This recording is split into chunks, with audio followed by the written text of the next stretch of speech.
30 seconds until minions spawn.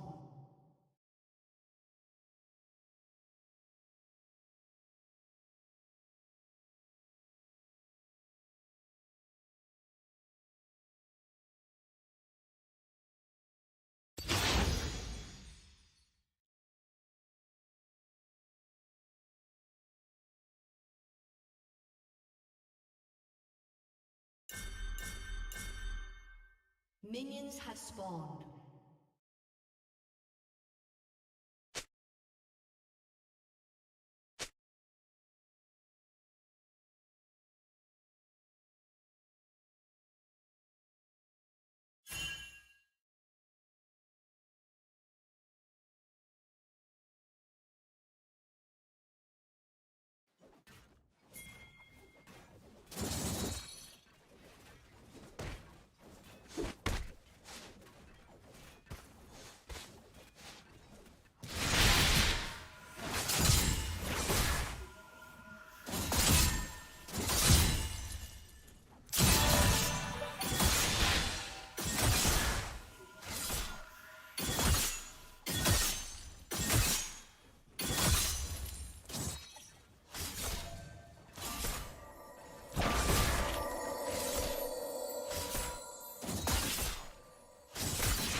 been slain.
Enemy killing spree.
Your turret has been destroyed.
Windows 11.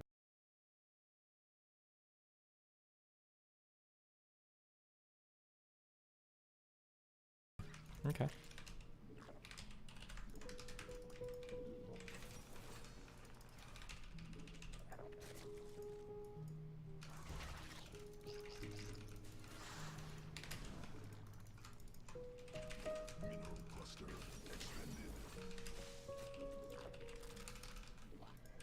Hey, buddy, been watching since the XJ9 saga. Keep up the great work.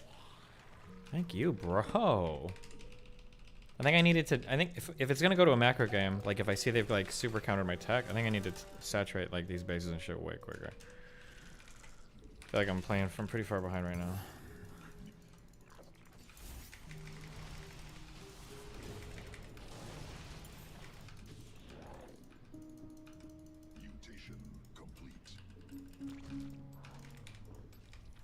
I think I am.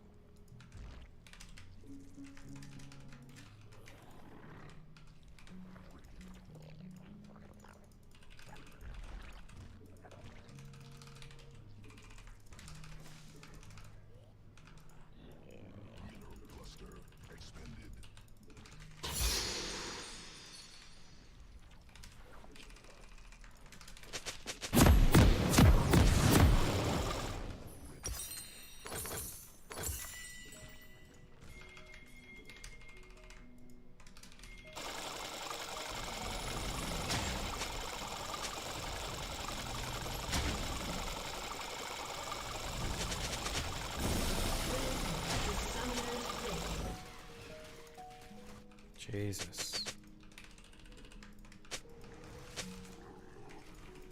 30 seconds until minions spawn.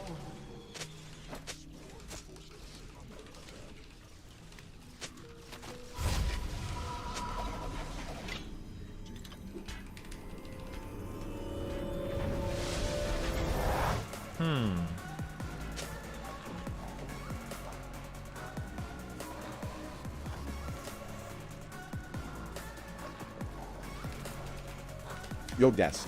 I've What's got a up? problem. Yeah? 8 Gang was having a meetup at the zoo today.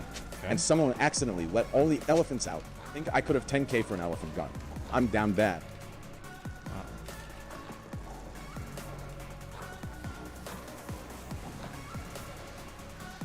Damn, the shield batteries even fucking work automatically? Whoa, bro, what is this fucking game?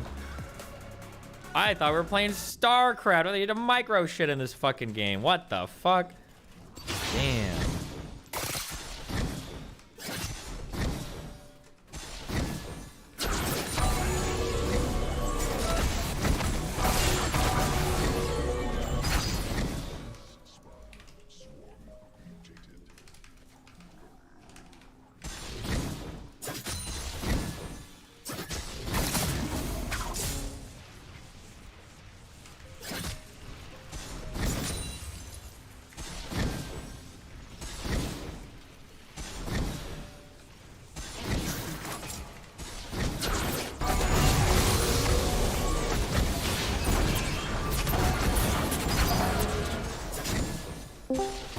Who joined? Hi, it's Stardust. Oh, what up? Not much. What's up with you? Just chilling. I've been seeing you do a couple of interesting things lately. I'm always doing interesting. I mean, you are always doing interesting things, but what got you on the Islam podcast? Fuck, I just looked this up yesterday. I don't remember. What was it, guys?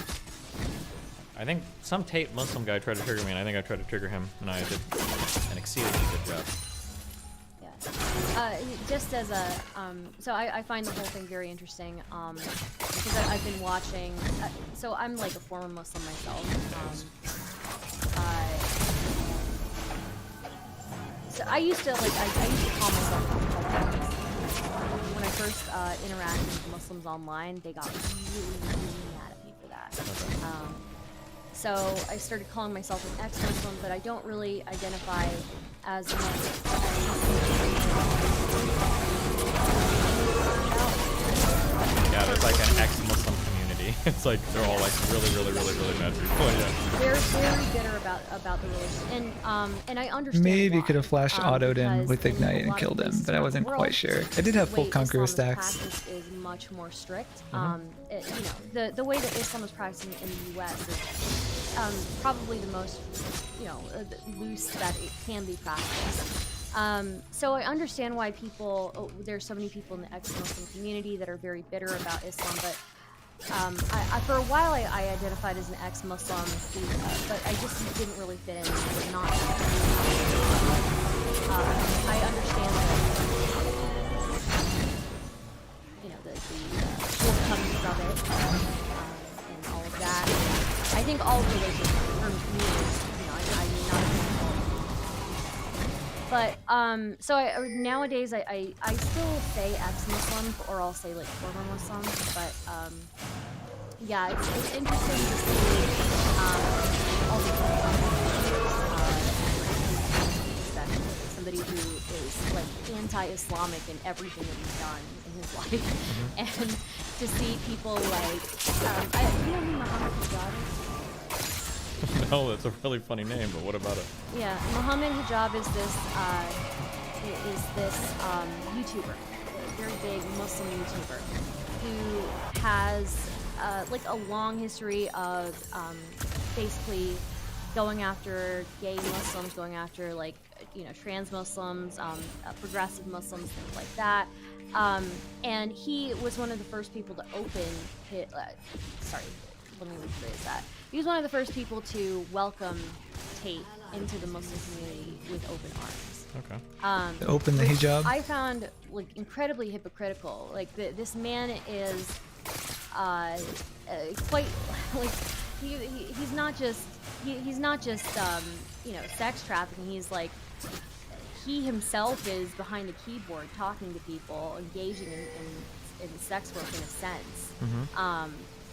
And I remember when all of this was like first going down, there were a lot of like female feminist Muslims who would speak out about Andrew Tate, and Muhammad Hijab. I remember he got onto YouTube with Andrew Tate, and he said, these feminist Muslims who are talking badly about you know, it's unacceptable. Which is just. It's just ridiculous to me that this man who is the epitome of like everything that you shouldn't want in your religion is being welcomed so easily. And there's like a whole. I noticed this a while back that there's like a, you know, decent overlap between like the online Muslim content creator audience and online Reddit. And yeah, I mean, I noticed it for a while, but I guess I never expected this type of merging to happen. And Been watching since the Ustream streams. I thought Keep up the nice would work. have expected more, at least from some of the Muslims. At least, you know, some of them are U.S. Based Muslims, right? Some of them have to be a little bit more critical thinking, right? But I guess not.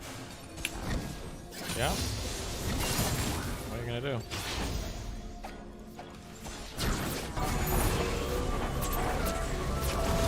saw you had a talk at Spencer as well. How did that go? It went pretty well, I think. It's on the November channel. I listened to some of it. I thought it was pretty interesting. I think one thing that I found really interesting about your conversation with him was the dichotomy of how you talked about how cultures across, like culture as a whole, is being exported, right?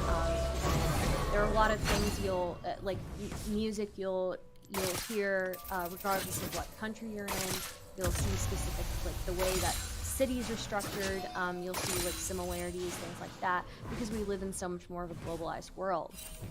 But I think it's an interesting dichotomy that we have with that versus the online space and how fractured people are becoming online, and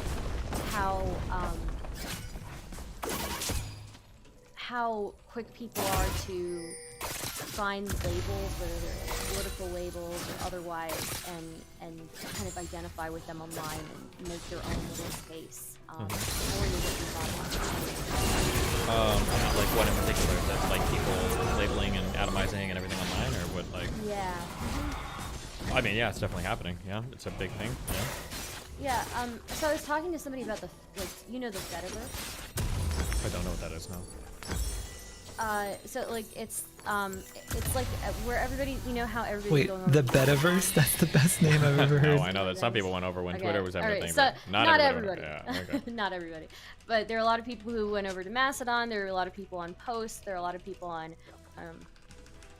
these. I don't know how to describe the Fediverse properly. I'm not like a super tech savvy. But essentially, you know what I'm talking about there, right? No, I don't know what the Fediverse is at all. Am I crazy? No. Wait, the Fediverse. Say that again. Sorry. Or Okay. is this like a Fet Life, like fetish communities? No, or? no. Fediverse. F-E-D-I. Oh. Essentially, Mastodon is an example. Oh, are you talking Post about is like an having like example. a federated login server that works across Yeah. like multiple instances of social media brand? Yeah. Okay. I know what you're. I'm familiar with this. So- I think it's like a tech concept. Yeah. Okay. Yeah. So I was talking to somebody, and they I don't think we can were kill him saying outright. We gotta weaken him a little bit. The internet will become even more fractured than it already is because of things like the Fediverse. It's just because you see certain domain, or not, I don't know if they're domains, but certain instances in the Fediverse will block other instances, and then they'll become kind of like fractured, and nobody will be able to communicate with each other. And I don't know what's going. I mean, it Is seems this like the way? Is Twitter's- there like literally anybody else besides Mastodon trending towards like federated kind of login stuff? Is that a thing at all? Well, yeah. I mean, they're like before Mastodon, there were plenty of people going over to Post, and Gab at a certain point was part of that. But I thought Gab was like a central server thing. Is Gab actually like? I think they were at a point. Like, but then Died they to became their own who's thing. burning me so much? You know, I don't know. I don't even know what that was. Maybe I don't know what I'm talking about. But yeah, I don't know. I think it's an interesting idea that the internet itself might become much more fractured, and people might just like wall themselves off. Yeah, I don't know. I feel like there's too many advantages to being like on one big thing. I don't think we'll ever all still I guess we could. It just seems like that. Yeah, there's too many benefits to having like one central like server where everything is. I think. Yeah, no, I agree with you. I know that a lot of people who were banned off Twitter are very happy to be back on Twitter. Yeah.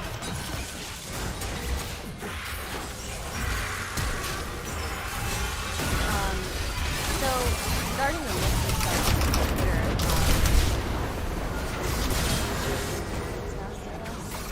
Oh, it depends how much they know. But I mean, sorry to kind of calm down and just move on to the next thing. Kind of boring now.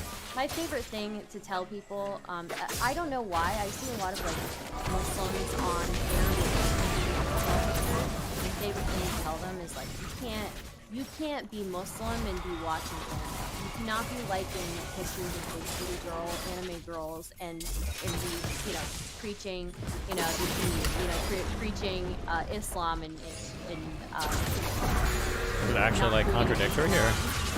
yeah, it's a contradictory 100%. You can't be liking big city anime girls and then, going full white knight for Islam. Are you kidding me? Well, rip to them then.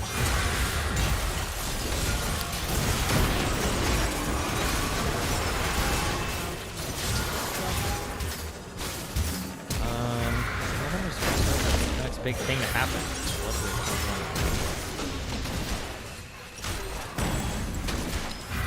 Next election cycle is still pretty far away. I have a ton of debates lined up for like this. I think next month. I think this month is gonna be pretty chill for me. The rest of this month, and yeah. Are you gonna talk to AP soon? AP? Apostate Prophet. Oh, maybe. He tried to message me on Discord, but he's one of those people that seems hard to contact, so I don't know. Like, he DM'd me and then I DM'd back and then he didn't respond, so I'm not sure. He's a really nice guy. I've talked to him before. So yeah, that should be a really interesting conversation. Indeed, indeed.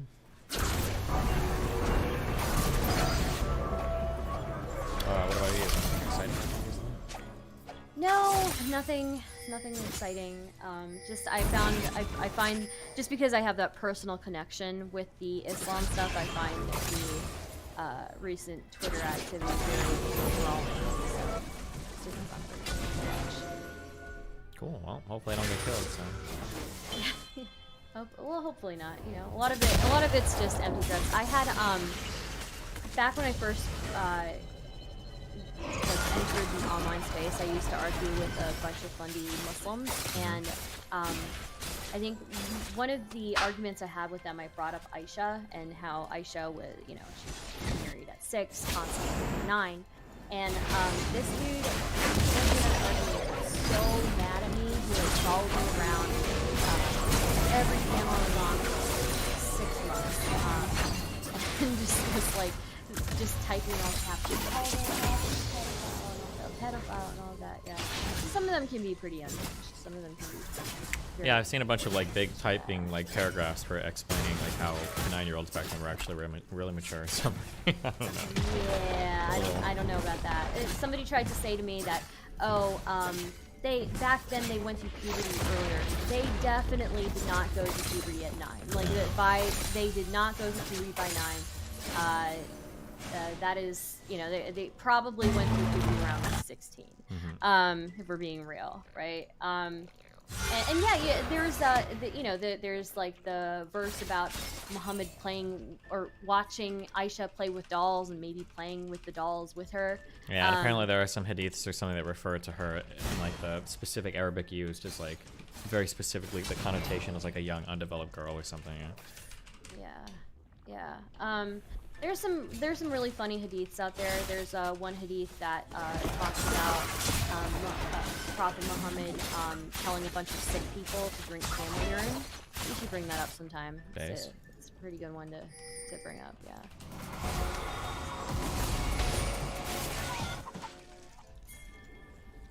Okay. Well. Yeah. Well, anyways, I'm gonna go. Good talk.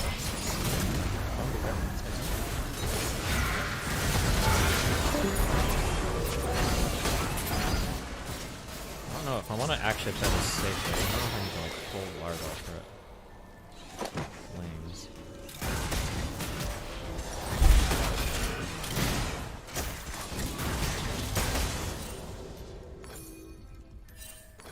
Oh, this is where we do the ultra creation.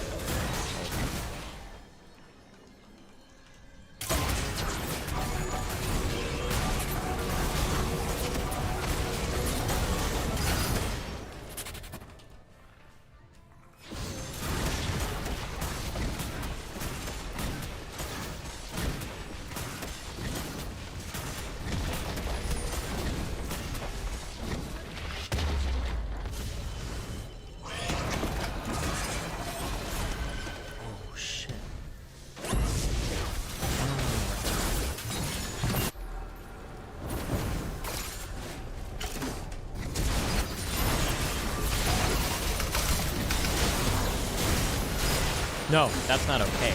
That's good. That's good for us. Okay.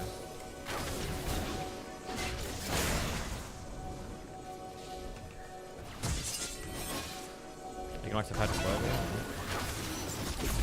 think Islam really any religion for the feminist followers. You work. Still working out. I'm about halfway my first year. Good job, dude. These years again. I am working out. I'm hitting my 3 months. Nothing's stopping us. Playing Creed music every single day, Rocky music every single day, okay?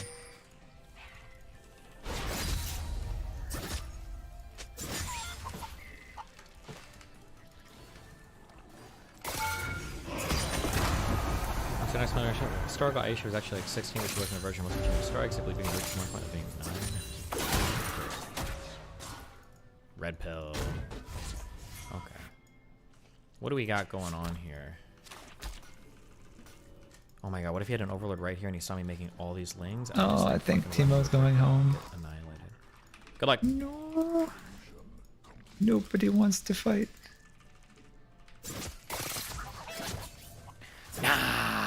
This kid is donezo. Graves wants to fight. This kid is donezo. Oh God.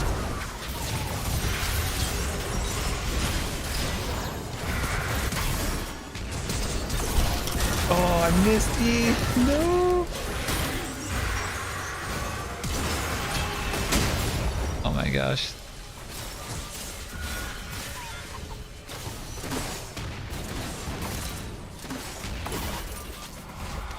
I can take tower though. I don't know what that Graves is thinking.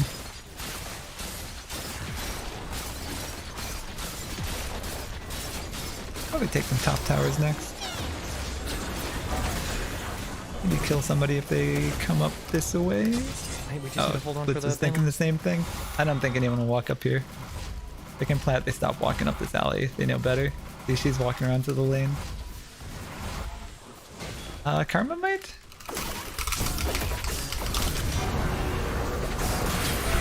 Oh, what the fuck is that shield? Are you kidding me? What was that shield? There's not just a shield, a heal too. Oh, Radiant Virtue. Wait, that's so broken on Karma because her R is like a 12-second cooldown, so she's constantly proccing Radiant Virtue. That's so annoying. Dude, by the way, we have 1, 2, 3 Radiant Virtues in this match. That's how broken it is. Everyone and their mom building Radiant Virtue. Let's shard on Akali. Actually, it might not be bad on Akali. Get all that HP right when you jump in. Really tank some shit.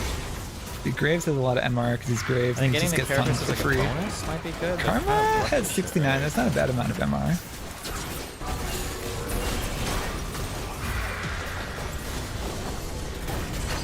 Vi, what are you doing? We need some help. You're full HP. You got targeted ultimate. Right? This Vi is super passive.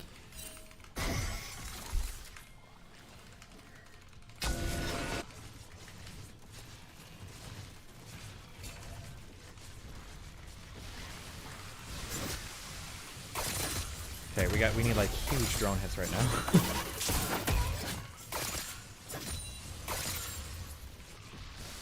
That was okay. This was okay.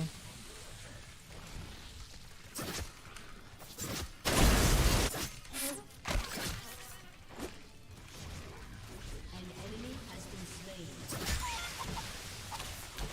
Double kill.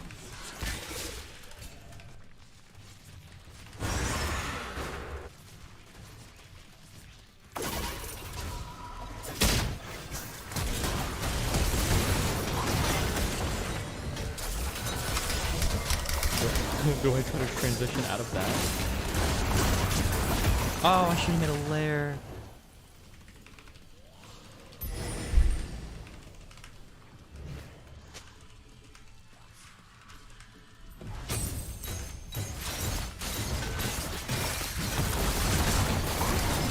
You should have this like block to the.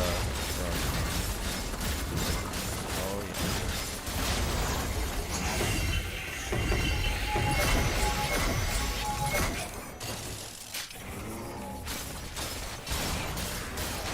I feel like you should put it all on me from this position.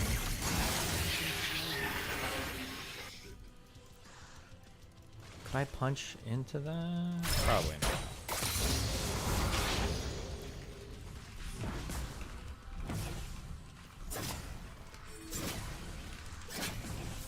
Oh man, he's got the blind. Makes it hard to take towers.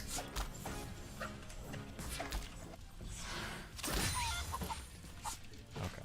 Good luck. He didn't have a lair, did he? No. Oh, and he was only mining.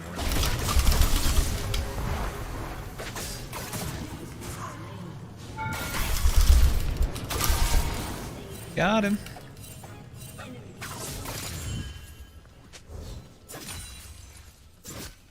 Oh, I had rocket Oh, belt. I shouldn't want that. That should have 'cause been I'm easier. telling what I'm doing, basically. They need to do that whole I mean, he's dance gotta into fake tower doing if I it, remember rocket right? belt. Like, what the fuck options are available to me right now?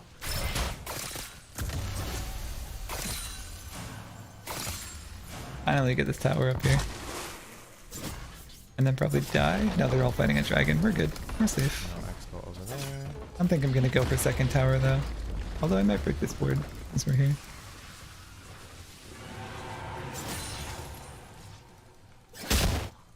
And I can ward this. My god. Damn, is he really just gonna try to go straight macro? Okay, that's super annoying. Thank god I bought this null mantle. Holy.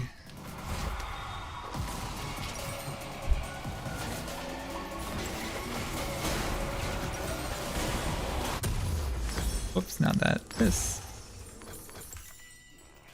Just trying to soften this up a bit. I'm probably gonna try to snipe this one. Get sweeper for the mushrooms.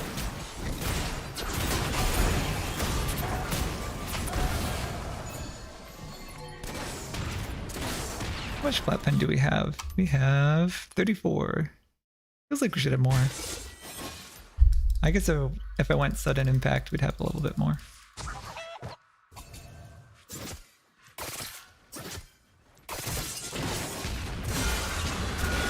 He's trying to pop my Banshee's veil. Won't let it happen.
Can we? I think we gotta kill the Graves.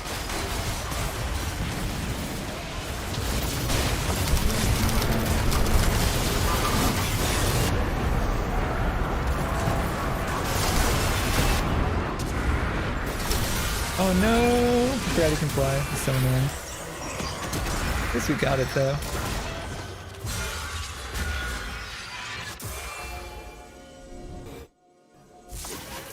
Oh, I wanted more.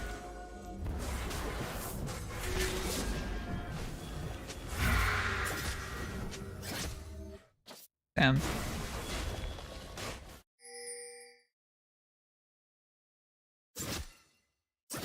The enemy inhibitor is respawning.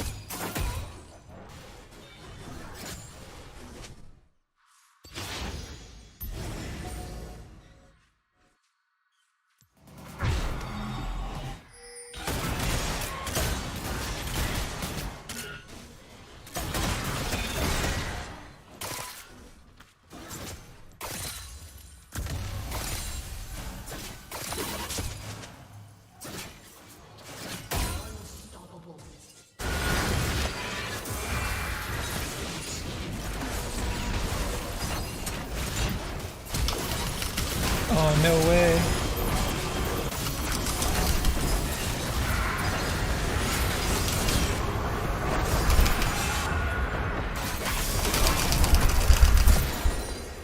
Shut down. This misfortune is crazy. Shut down. Orin, can you 1v1 that? I don't know. Holy. Yes, he can. Q, Q, Q, Q, Q, Q, come on! So close. One more Q, one more Q. Nice. We've got Dragon. Might be theirs. I think Graves can just take the teleporter to it pretty quick. They beat us there. Well, I can contest it for sure. She's pretty fed. I can 1v1 Graves. He's 1 in 5. And we have Chemtech, really good on Vi. Chemtech is amazing on Vi.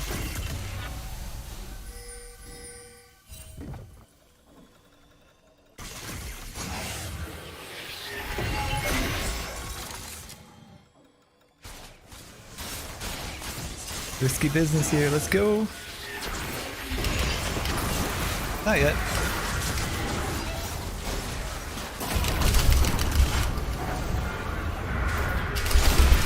Ah! I thought we'd turn on that.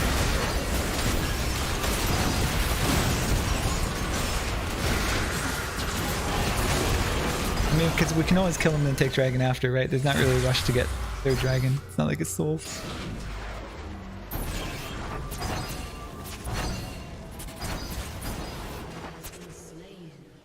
Your turret has been destroyed. Pretty sure they just end off that because they have Graves as a jungler who's like a second ADC. Tons of damage. For some reason Orange's not gonna go defend. Timo stopping his back.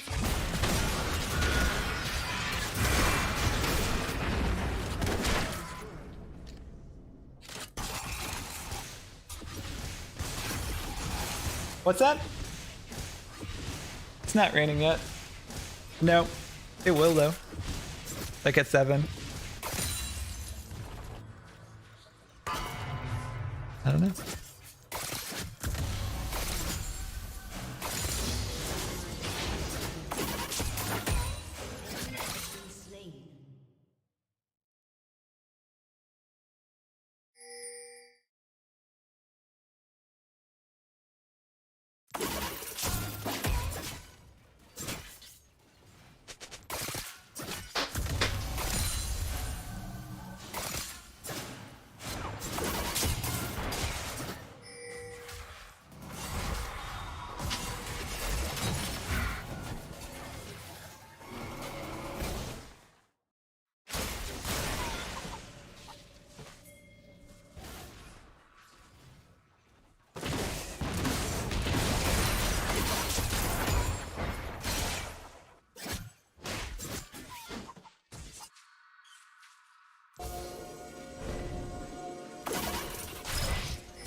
Your team has destroyed a turret. Enemy kill. Oh, this fortune.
Ten. Nope, it's super warm.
into hardware acceleration setting here.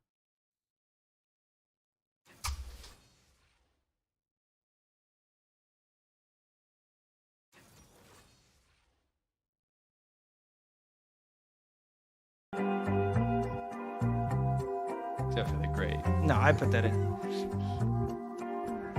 Good audio. Yeah. Okay, good. We're here in the Olympic Village where we're going to spend the night. In 2 months' time, athletes from all over the world are going to call this their home.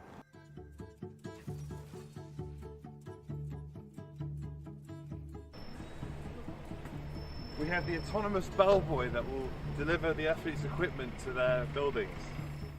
I love this. What is it? A fire hydrant? 运动员的随身行李，给运动员节省一下他们的时间，可以实现无接触配送。 Wait, hold on. The door of where he was going was like 10 meters Yeah, away. I mean it's very typical of this propaganda. They're like, we have technology, we have an autonomous bellboy, but what it looks like is that is autonomous. Yeah, yeah. You know when you go into a building and there's like a fire station where you like open it up to get the fire extinguisher or the hose or whatever. It's literally that with some wheels on it, and he puts his bag in. You know what's cool about that is actually that's AI 5G. Yeah, of course. Yeah. And it drives like maybe 3 meters or let's say like 50 meters down there. Go. And then he can take his bag out of it, which by the way, let's be honest, wasn't very heavy and he didn't. We'll have to get a It was literally like closed 10 shoe meters thing. away. They Complete stopped doing that. nonsense. 进行运动员的随身行李， Oh, 给 let's 运动 go. 员节省一下他们的时间，可以实现无接触配送。 Yep. Okay, so now he's going to go to the plaza. All right. See what he finds inside the plaza. This is set up for the athletes, of course. All right. Scan your QR code. You can get your morning coffee. 你好，一杯拿铁。谢谢。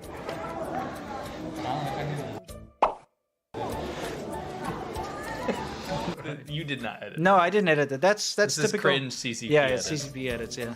Now the dining. By the way, What is this brown? we got to look at this. Brown. Remember, this was put out as an advert Yes. for It's fine, I'll just the get a case Olympics for it. Village. Right. This is supposed to be for the athletes. Yes. So you're an athlete. I don't know about you, but in my mind, athletes care about what they eat a lot. Like to a T. They like every methodical. calorie, every Yeah. bit of energy, and this is what you're showing. At least have it full. Yeah. Okay, can this just is put 'em in the this is bedroom. Chinese state media, so they're like, look at this.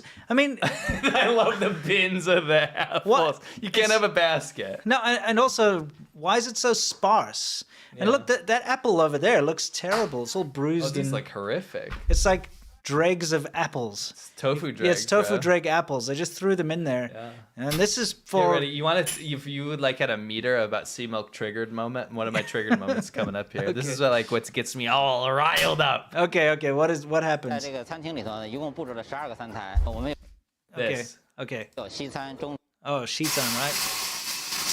Explain Shitan to everyone. This is going to be a cultural moment for you guys to understand. This is why you come to us, because we lived in China over a decade. And we speak Chinese, right? So there is something that bothers me so much to no end, and it's one of those things that shouldn't bother me, but I feel like it's something that other people would get into a hissy fit about. Yeah. Right? If Yeah. it was the tables were turned, right? Yeah.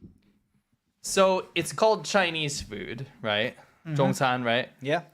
And then a lot of Chinese people in China, especially in mainland China, people will say Xican, Xican means Western food, right? Sure. That means anything. Anything that's not Chinese. You know what I love to do is I go to Brazil just for the spaghetti and meatballs. Yeah, and I exactly. never forget. I never forget when I'm in Argentina, I always get some reindeer sausage. Yeah, Right? exactly. Anything Western is all encompassing. But if you talk about Chinese food, oftentimes a lot of people would say, well, but there's so many different kinds of Chinese food, which I agree with, Yeah, right? yeah, There's of all course. kinds. Dongbei food, there's Guangdong cai, there's Yue cai, right? Yep. There's Hunan cai, Sichuan cai, Xinjiang Yeah, all the different cai. types, yeah. There's bazillions of different kinds, and I make those distinctions. Yeah. But Xican is quite literally anything that's not Chinese Yeah. or Japanese, by the Yeah. way, or Korean. Those are Asian foods, right? Well, I mean, if you look at the subtitles, what he says, it's quite simple. He just says over there we have Western food, Chinese food, Asian food, halal food, and so on. So those are basically those are all the categories of food. Yes. That's it. By the way, Western food, oftentimes, I was telling my wife about this yesterday, we were just cracking up. with some memories of what Shiitsan meant. Yeah. We were actually talking about Shiitsan yesterday. It's just such a ridiculous concept, Yeah. Shiitsan. Yeah, it Western food. You were talking about how like salad, she always thought salad was like a Western thing. Chinese people don't eat raw vegetables usually, right? Yeah. And so we were talking about this, and the salad that a lot of Chinese people think is a Western salad, or Italian, or American, or whatever, is pieces of fruit, some lettuce, cherry tomatoes, and then a sweet sauce. Yeah. I've only ever had that in China. Yeah. Yeah. Horrific. Anyway, yeah. Let's carry on with Yeah. Jonty's little adventure. 餐、亚洲餐、清真餐等等，这样呢兼顾到这个各个世界。 Look, you can get a spoonful of cherry tomatoes with your rice. I or like the whatever. heating tray full of apples. Yeah, I know. It's like. 各国的口味。 Rose got literally 2 mounds of rice and cherry tomatoes. I know, it's crazy. Anyway, Jonty's got something to say here. Favorite pizza, and it changes every single day, so something for everyone. By the way. Oh, pizza crimes. Corn. Pizza crimes. Whoop, whoop, whoop, whoop. I wish we had like an alarm.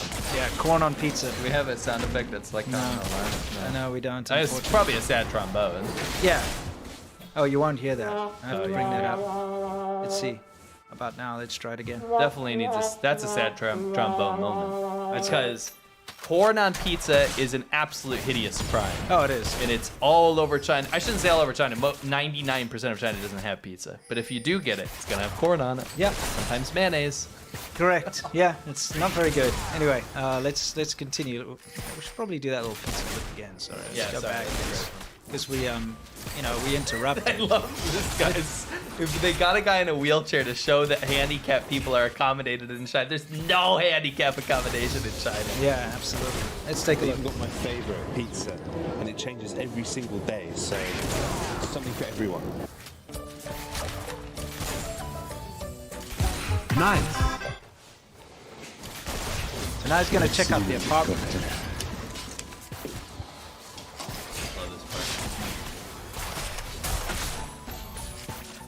I've got to say, that is the weakest bed. Look how thin the mattress is. It's like this. If you're an athlete, is that appealing to you? Do we have athletes in our audience? If you're an athlete and you're going to travel across the world to Beijing. To the Olympics. Yeah, to the Olympics. Is this the standard that you are expecting? And by the way, for China, this is great. But this is. You might say it's great. Yes. But. That bed will barely hold me. That's like a camping cot, like if you go to like summer camp or something. And you think that's gonna hold a jaunty, a full jaunty? We'll see. Yeah. But the fact is that mattress looks sad.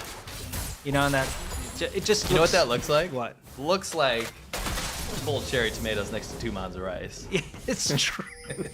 Anyway, let's continue on. We got to see what Jonty has to say about the beds. You know. Jaunty's bed review.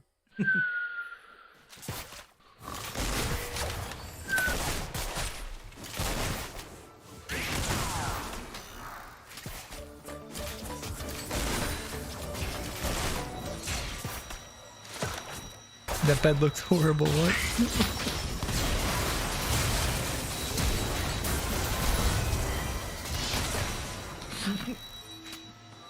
The bed can be adjusted to meet the needs of each individual athlete.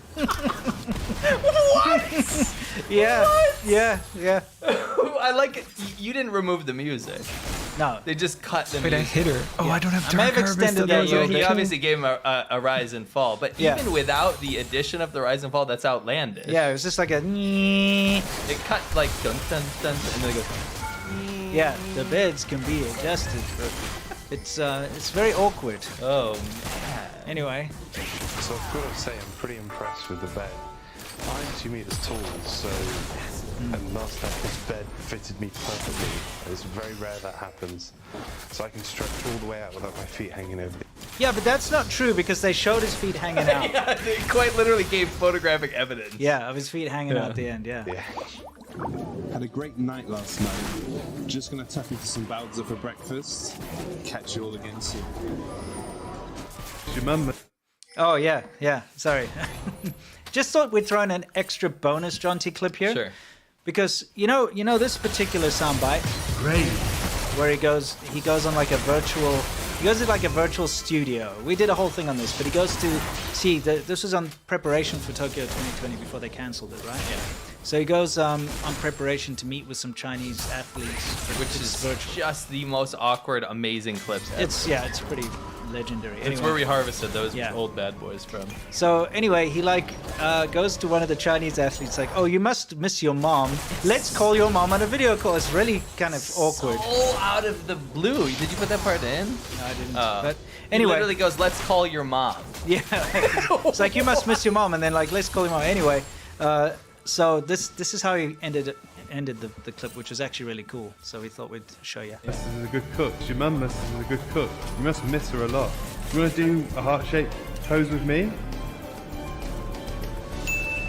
Jongbo Jayo.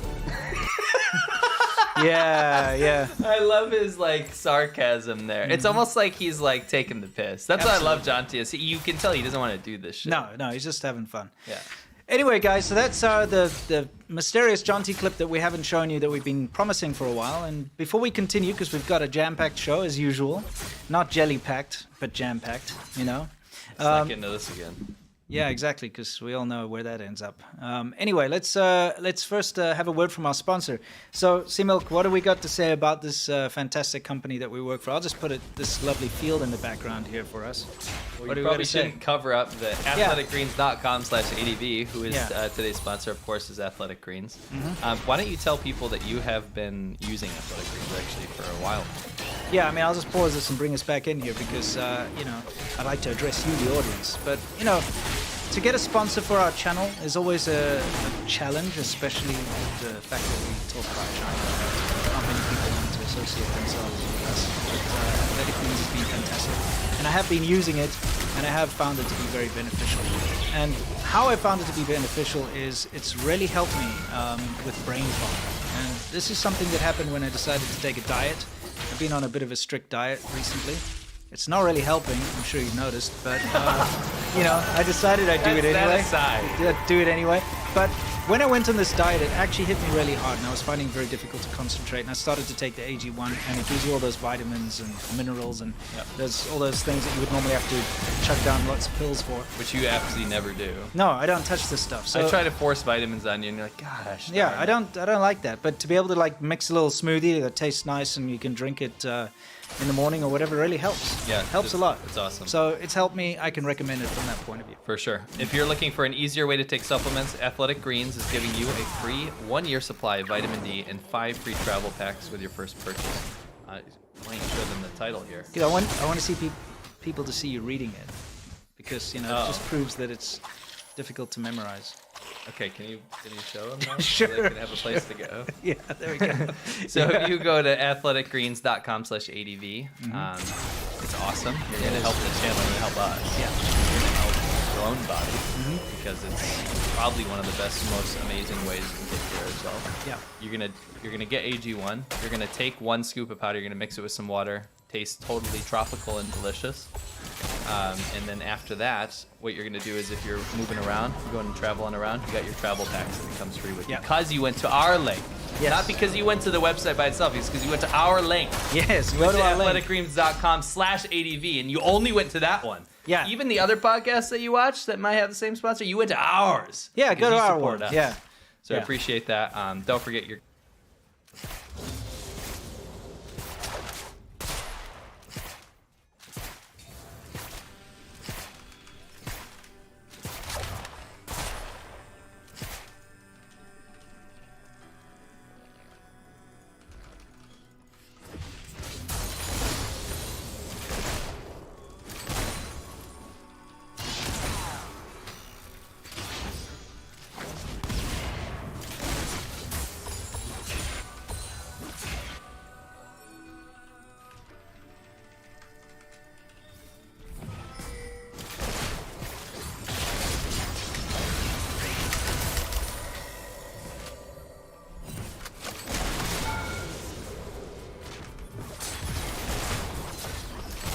I should have used Q and then Force Shot. I think because Force Shot is an execute, I would have had her. She wouldn't have been alive with that little bit of HP. Or freaking Dark Harvest would have also done it. I hate these recommended runes, whatever. But I have like The boots? What is this thing? Fleet footwork? What do you even do? It's garbage. Extra healing? Do I look like I need healing? I already missed like 3 kills mid from not having Dark Harvest on W. Oh, I should have foreshot the tower there. Now we still got it though. Next competition challenge when? Yeah, I wouldn't. After GM, okay. He really wants to. I mean, we could probably. I've got ult.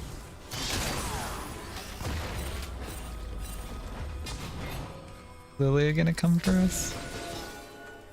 That's a nice pink ward. I like that pink ward. I like that pink ward.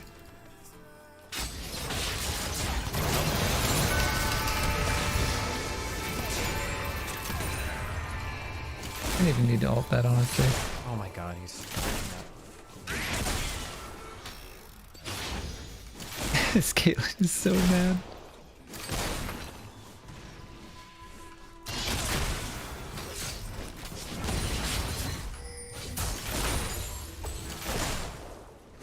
We got that nice.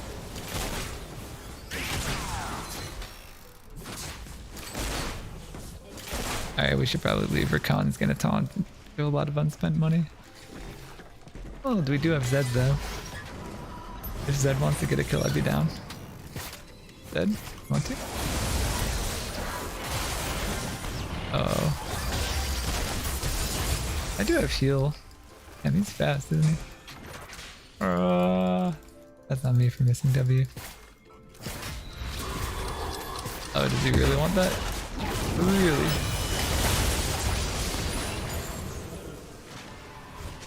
Poor Caitlyn. We could get him too. I mean, I've got healing flash. I feel like I never get to use my summoners.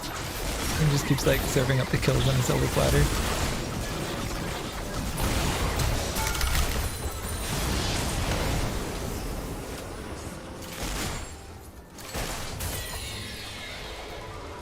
I think he's fine. Oh no, no, no, no, heal! No! Oh my god. It's because Caitlyn's 0-4 that her ult did no damage there. But I should have been closer to him to heal just in case. I'm not getting all my fucking rushes. Heal doesn't have much range. Otherwise it'd be easy.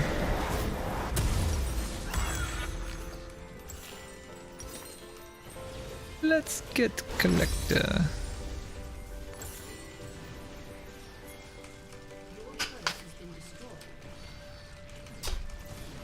I hate how retardedly fucking fast these fucking units are.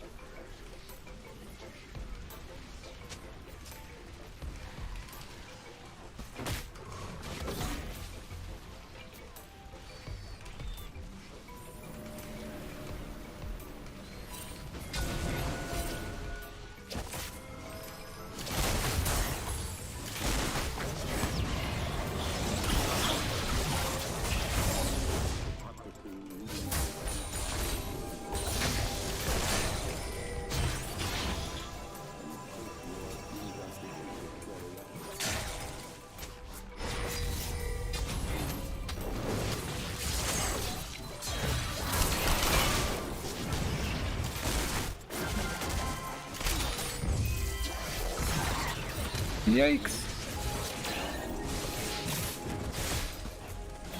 I'm with Pantheon. I want kills. I don't want dragon. I want blood.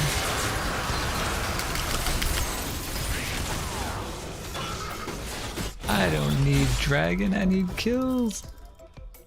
I need violence.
Wow, that 4-shot did a ton of damage. I did not expect that.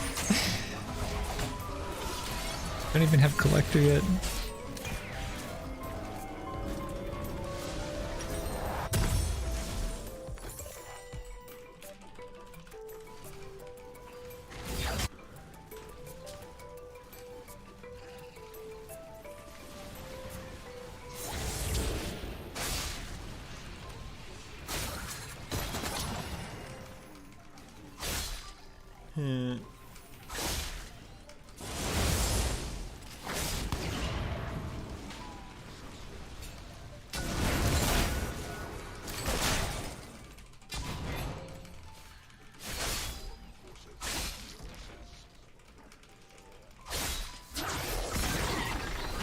You have ult ready.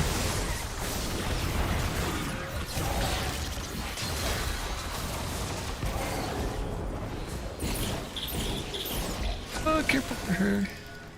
Otherwise.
I don't know why every single thing that Terran got is ranged like 7,000.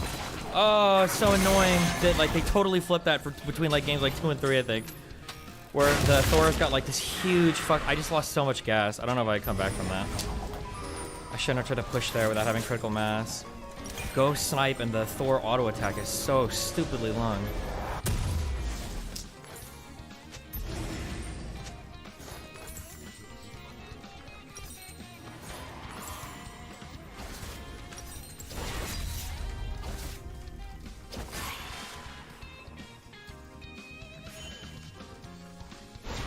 Almost a penta. And I probably could have played that better if I didn't ult, actually. Like, my autos do so much damage. They weren't really far enough away that the ult was justified. It's fine.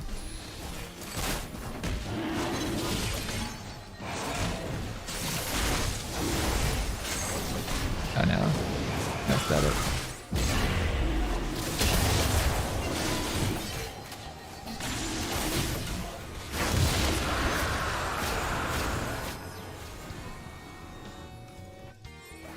Yeah, the Yorick is annoying.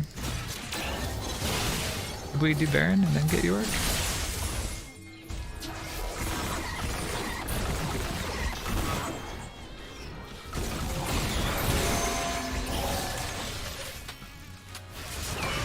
I know the Yorick's gonna get me. Probably dead here, to be honest. Unless I can scoot away. The Yorick is so scary. I try to ult, he's just gonna come Q me.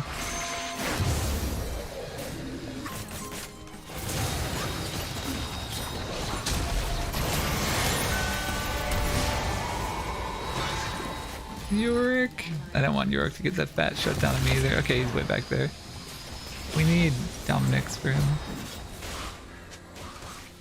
Run! Get yourself out, son!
That was a good dodge.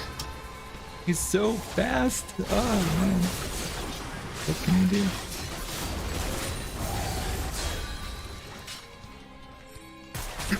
New York is like base racing us over there.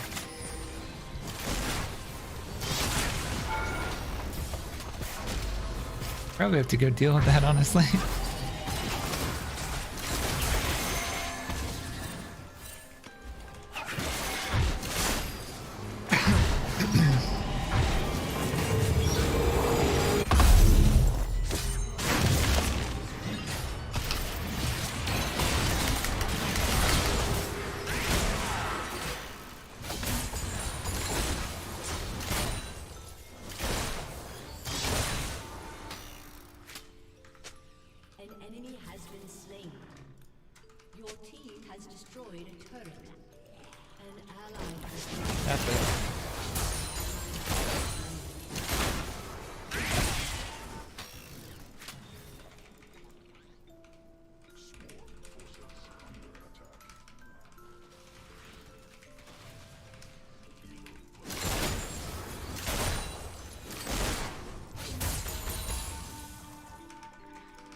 Oh my god.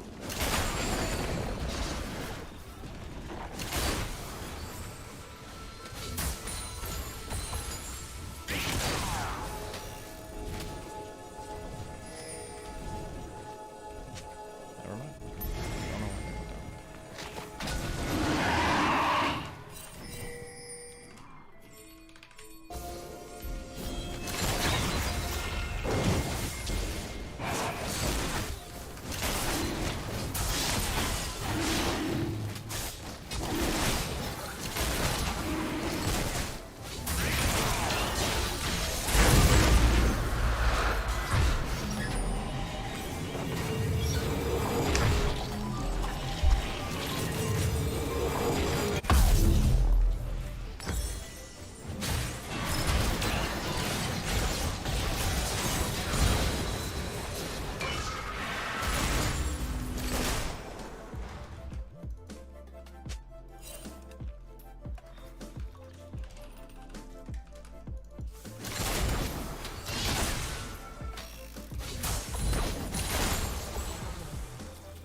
Don't know what they were doing. Types of macro games.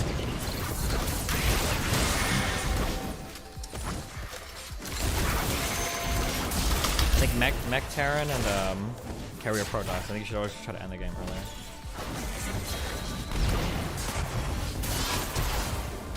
Oh no, that didn't kill her that day.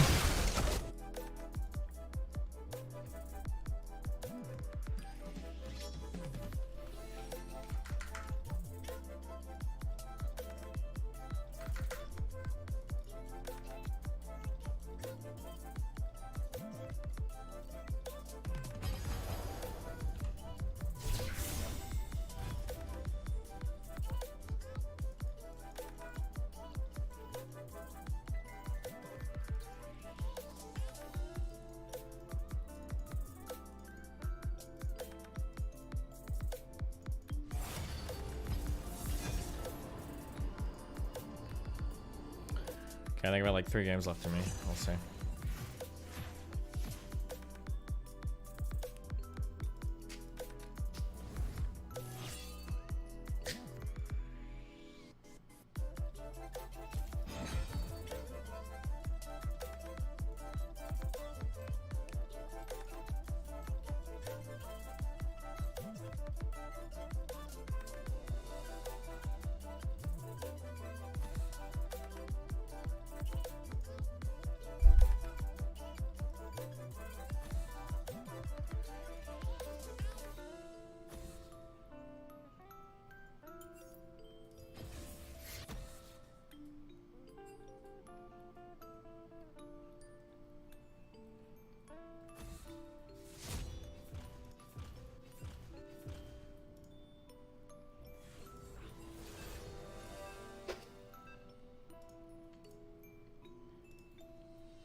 So I got really banned for a year? No, it's like 9 months, dude.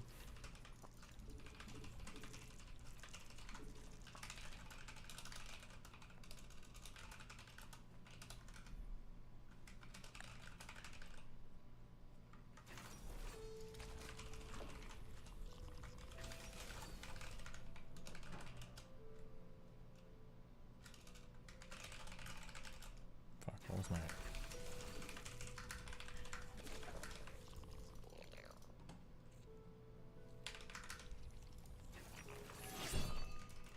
Mel?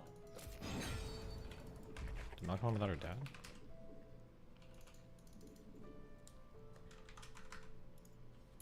Hmm.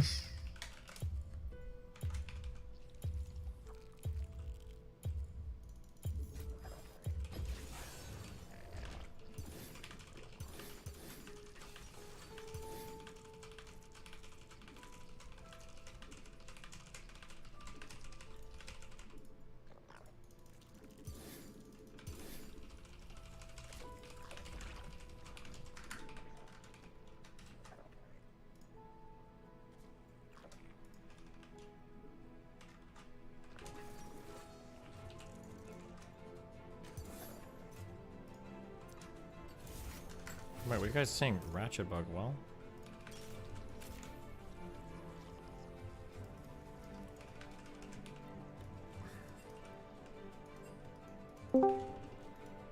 Hello? Hey, hello? how's it going? Hi, what's up?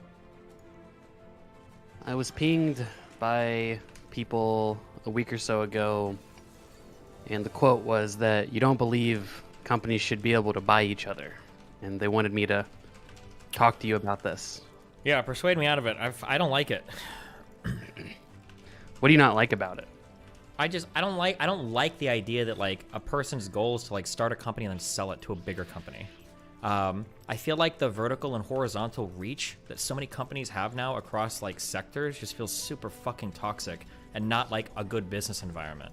Like when I'm thinking of like competition between different manufacturers, between different stages of the supply chain, between different people that are selling goods or services to consumers, I'm not thinking like one guy can just buy up every single thing that that comes along to make their company the best thing it can be. It just feels stupid to me.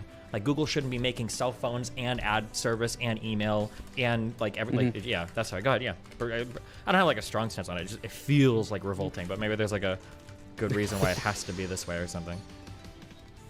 Well, I mean, I think that, so I would just say that there's utility to, of course, generally like private allocation of capital, yeah. Right? That, you know, when owners of businesses can decide what to do with that ownership, it can lead to good outcomes. Yeah. You know, a couple examples would be like, you know, a company that has lower access to capital but has a good idea.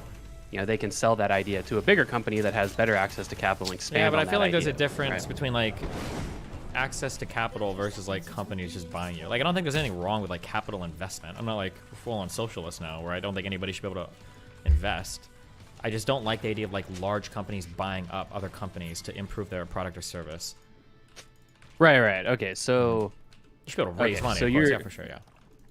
Well, yeah, but raising capital is like part of that could be an equity deal with another big company, right? So, like for instance, Yeah, one but example that's- is Or go ahead. I mean, that's what I'm talking about, clearly, right? Like you should be able to raise capital. I know that other companies could also invest in other companies, but I'm saying that I don't like that model of like companies investing and buying parts of their supply chain and shit. I just don't like that. Right. Okay. So you're. It sounds like the big thing is vertical integration, right? Vertical Like and when companies horizontal. start- Yeah, but yes, yeah. Okay, sure. Well, I mean, it sounds like okay, yeah. Because what I was quoted was like, Destiny just doesn't think any company should buy any other company, which sounds like I mean, that's kind a of less a, defensible. yeah. To a normal person, I would say that, but yeah, I mean, like obviously, like private equity or like investment or hedge funds are going to be a little bit different than what I'm talking about, right? Like Amazon buying like trucks and grocery stores, or Google buying like doing phones and everything else. Right, or like I don't know, like a small landscape, like the guy who owns a small landscaping company is selling his business to some A bigger conglomerate and landscape. retiring or something. Yeah. Yeah. Like that's probably a little bit, that's a little bit different. I see what you're saying. I mean, obviously I don't think, it's not that these companies, in my view, shouldn't be allowed to do that, right? Like if Google wants to, for instance, like if Google sees a change in business model or like a value opportunity, I think them like buying assets and trying to buy talent to maintain that competitive edge, or like for instance, like say a company like Shell, big oil company, realizes that the energy transition's happening, them being able to purchase renewable energy talent and different companies and energy transition people so that they can grow that within their company instead of having to sort of get all these oil people to now do renewables. That's probably an easier transition than somehow being able paying consultants. Yeah, I know, guess. understand. Hold on, let's skip all the boring parts. Obviously, I'm not like obviously horizontal and vertical integration of companies represents a huge interest to the companies and it can represent the huge interest to the consumers, right? We both agree with that, obviously, right? Integration is going to smooth a lot of these things out. Sure. And it's going to make things better for everybody, of course, right? Do you understand the negatives of what I'm talking about? That it feels weird that we have so many markets Yeah. where, like, how does Facebook buy Instagram, right? Like that doesn't make any sense to me. Or how do you get these like huge mergers where like how do you ever have a market like Intel control like 96% of like CPUs, or Nvidia controls like 92% of like GPUs, or like a company like Google or Amazon is allowed to buy any company ever, right? I understand that it represents like some fluidity in their transactions within the company and then to customers as well, but it feels like we're way past like anything that I would ever consider like monopoly or monopoly or what do you call it when multiple companies are kind of in control of it, like 2 or 3 companies has Oligopoly. Okay, yeah, oligopoly. Yeah, it just seems insane to me. Like I don't know what antitrust means in the United States right now. I have no idea what that means. Yeah. I mean, I think that's Like I think Google it's fair buying to criticize. Waze. Yeah, because I went to use Waze like a year ago and I noticed that. How the fuck does Google buy Waze? That's insane to me, right? I don't understand at all. Or like Google getting into phones and getting into AI. They're getting these big companies getting into make everything. a new or company like for it. Break them up. Do Amazon. it. Put something different, right? Yeah. Yeah, that's fair. I mean, I think that's a much more fair statement to say that some of these big companies should be broken up, or like there should be, more sort of regulatory scrutiny on that kind of thing. I mean, I think that's part of what, I think, for instance, I think the Biden admin blocked a big merger somewhat. I think it was maybe the Time Warner Comcast merger or something. There's some big merger, I think, that Biden's We have admin like came 3 in and stopped. ISPs in the United States. These ISPs shouldn't be merging with anybody ever. Yeah. Well, right. I mean, part of it is just the administration, right? So, like, I think that, for instance, Clinton went after Microsoft for antitrust, and then Bush came in and said, we're cool with that, and we're just going to drop all the investigations, right? And so, and at the time, Microsoft had, like, a pretty powerful monopoly on personal computers, right? They still do, right? Isn't like 2000s. 90% of computers still like Microsoft computers, Windows computers? I honestly don't know how the market share has changed over time. I really don't. I think the problem that the Clinton administration kind of pointed out was, and this was the basis of their investigation, wasn't necessarily just the market share. It was that they were pairing their market share with ancillary products. So basically, they tried to boost Internet Explorer because they had this huge market share of personal desktops, and basically that was an example of where a company is trying to take advantage of their monopoly power. Yeah, of course. To I try mean, like, and, look at, it sounds like kind of shitty, but like honest to God, I don't think I would ever buy a non-Android phone if a competitor came out just because the integration that Google offers is so good. But like, that's kind of fucked up. That's kind of stupid. right? Like Apple that should never. offers. Yeah, same thing with Apple as well. Apple is highly vertically integrated with their software and hardware. So it's like, would you ever buy if you're part of the iPhone ecosystem or if you're part of the Google ecosystem, you're like locked in. But not because they're making the best products, they've got the most innovative things. It's just because you're locked in vertically to ancillary products. What you're saying, it just seems so stupid. No, that makes It's like sense. very I mean, it's the anti-capitalist, same thing as like. It's the same thing as like Tesla, how like only like supposed like yes, for some reason only a Tesla charger should be able to charge a Tesla electric vehicle, and it's like this is just clearly a way to take advantage of their market power in EVs, right? Because you have to use Tesla chargers for your fucking Tesla, right? When that doesn't really make any sense. There should probably be like a a similar like how all your home outlets are all interchangeable, right? You don't have like a fucking Apple branded home outlet. It's all the same shit, right? That's true. Not yet. I'm not sure if smart homes, Apple sponsored corporate, neighborhoods are a thing at this point, but no, I mean that's a more defensible position. People were pinging me like Destiny just doesn't believe in the concept of mergers and acquisitions, which is sure. I mean, like obviously, there's some things, but yeah. Do you agree that I don't like this idea, right? Like I'm gonna make a company so that I can get it big and sell it to a bigger company, like a huge company. I don't like that approach to. Yeah. I just feel like it's very unhealthy economic activity. I don't think it's a good way to go. Like I mean, like I don't hate the business owners of the business or whatever. I feel like it's not healthy for like a good markets. But yeah, go ahead, sorry. Well, it's not just unhealthy. I mean, it could literally be like a scam, right? I mean, look at like WeWork is an example of. It seemed like WeWork was an example where this guy basically said, "Okay, I've got a 10% of a good idea. I'm gonna try and go public, and then it's someone else's problem because I'll go public and just cash out and fuck everybody else. This business model is probably not that profitable, right?" Yeah. And you saw something sort of similar when Lyft and Uber went public, right? Was that you had a bunch of like original investors cashing out on the IPO, and then basically the public shareholders were now on the hook for this now more transparent business model, and it turns out, well, it's not actually very profitable at all, right? Like I don't know how many like and you see that a lot with tech companies. Yeah, especially. I was gonna say I don't know how many Silicon Valley guys you know, but you're never gonna have a competitor to Google because when you start a company, your goal is to like sell to Google or to sell to some other large like software company. Like that's the goal. So like you're never gonna see competition for any of these products because why would you? You're trying to sell to these guys, Yeah, I mean that's totally fair. I think it sounds like you would say that almost like there should probably be a more expansive view because typically I think most of the time monopolies.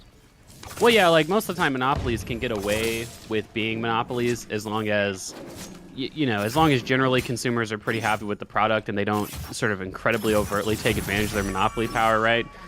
This is where you see like Standard Oil getting in trouble. Like Standard Oil comes in, buys all the fucking oil companies and then raises the prices, right? But if you're offering a competitive product still, I'm worried about the opportunity cost though, right? Because it's the idea that like we're not going to see a bunch of competing operating systems, which might be like really cool. We're not going to really see a bunch of like competing phone brands, which might be really cool. We're just going to see like people trying to sell to big tech companies and then people building around these pre-existing products basically. Yeah, I mean that's understandable. I think that I think the more interesting question is like the utility of just more heavily regulating or socializing those companies versus actually just breaking them up, because I can imagine some industries where some monopoly is probably okay, right? Like there actually might be utility to some industries being quasi-monopolies, right? I think that sports leagues are a good example. Now, those are technically trade organizations, but essentially the NFL is like a monopoly on playing football professionally. And that's kind of cool because you get all the best football players all playing with each other, right? You don't want to have like, the NBA, like you don't want to have like LeBron James and fucking like Kyrie Irving in separate leagues because you want to see them play together. And so just heavily regulating that versus breaking it up probably makes more sense. Or like social media could be another example where, it might be okay to have a few big social media companies because you have everyone kind of on the same company and you don't have to download like 30 different apps, right?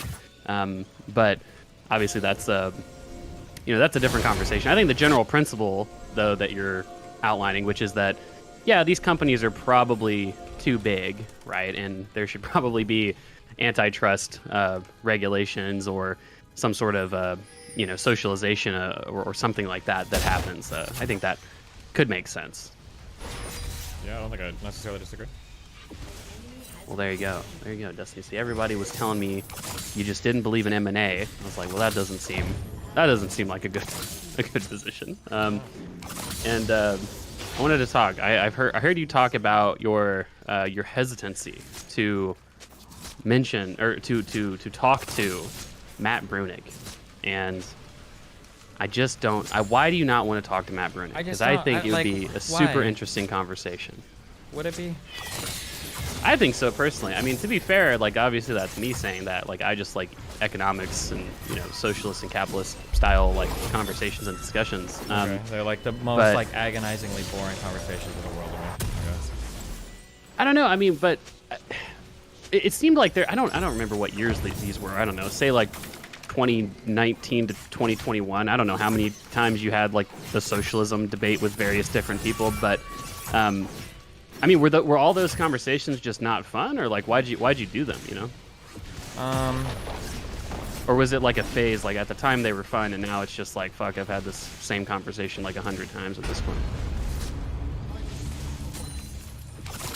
Why did we do that? I think it's just because I usually got attacked by those communities so much, and it was a way to demonstrate that they were fucking stupid. But the reason why I fell out of favor of like having those types of debates is because it just feels like so ungrounded. Like none of it is like policy. Like none of it has anything to do with like anything happening in the real world. Like, oh my god, this is the thing. This is why Matt Brunig is like the one guy you may be able to have a good conversation with, because he's like. I mean, he's. I don't know if you know really much about Matt Brunig or who he is, right? But I mean, I see him post on Twitter a lot. Everything I see him post on Twitter is pretty cool. Like I don't think I've ever seen him post like retarded shit or anything. Yeah, he's not like he's not stupid. That's probably the most important thing. But he started a think tank. He has his own think tank basically. He does different publications and briefs for different members of Congress and political figures and whoever might buy his research. I'm not sure. And he's very data oriented, and I don't agree with everything he says. I mean, he talks about having like universal socialized capital ownership, which I think is a little bit suspect. But it is to say though that I have had similar conversations with assorted socialists online. I don't know, Vosh and like various other smaller and bigger socialist content creators, and none of them had a very. I get what you're saying. None of them had, in my view, a very well thought out model of socialism. It just, a lot of it just seemed very susceptible to structural critiques in a way that is either demonstrating economic illiteracy or in a way that's demonstrating almost like just ideological like I'm positions. euphorically attached to this like position and I don't care if it works or doesn't work or anything. I don't understand about it.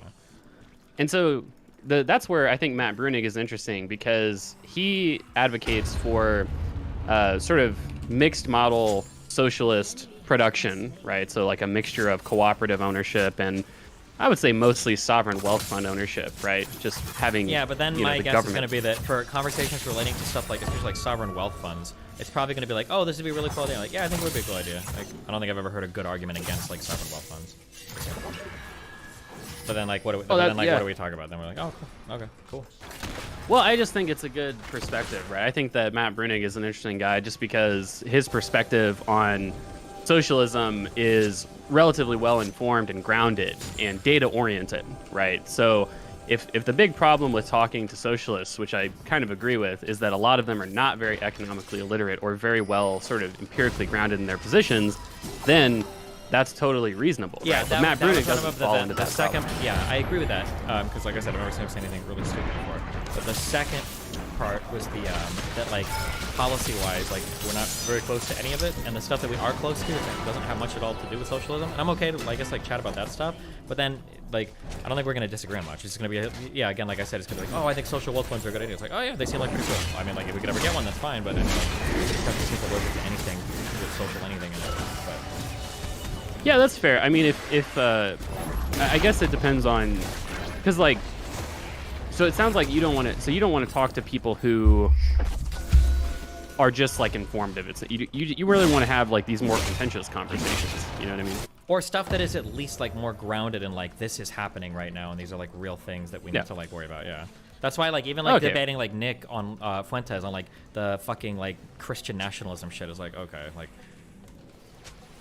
I don't know. Like, Matt Brunig is a reformist type kind of socialist. I mean, he just believes in kind of electoralism and having these sovereign wealth funds pop up. I mean, I think that what he would argue is that a lot of the models he advocates for are actually are already happening, right? So, you know, if you look at, I mean, I don't want to say most countries, but like there's a significant number of countries that have huge sweeping sovereign wealth funds, or like there's these subnational sovereign wealth funds that are very, very influential, right? And this is, you know, socialized capital ownership, right? And he would just argue for expanding that model. And I think that's where the conversation could get interesting of, well, how expansive could we really go with this model? And that's kind of where my conversation with him led, was his argument is that you could socialize basically all capital under sovereign wealth fund ownership, whereas my thought is that probably wouldn't work, because you just end up with overinvestment and like probably not great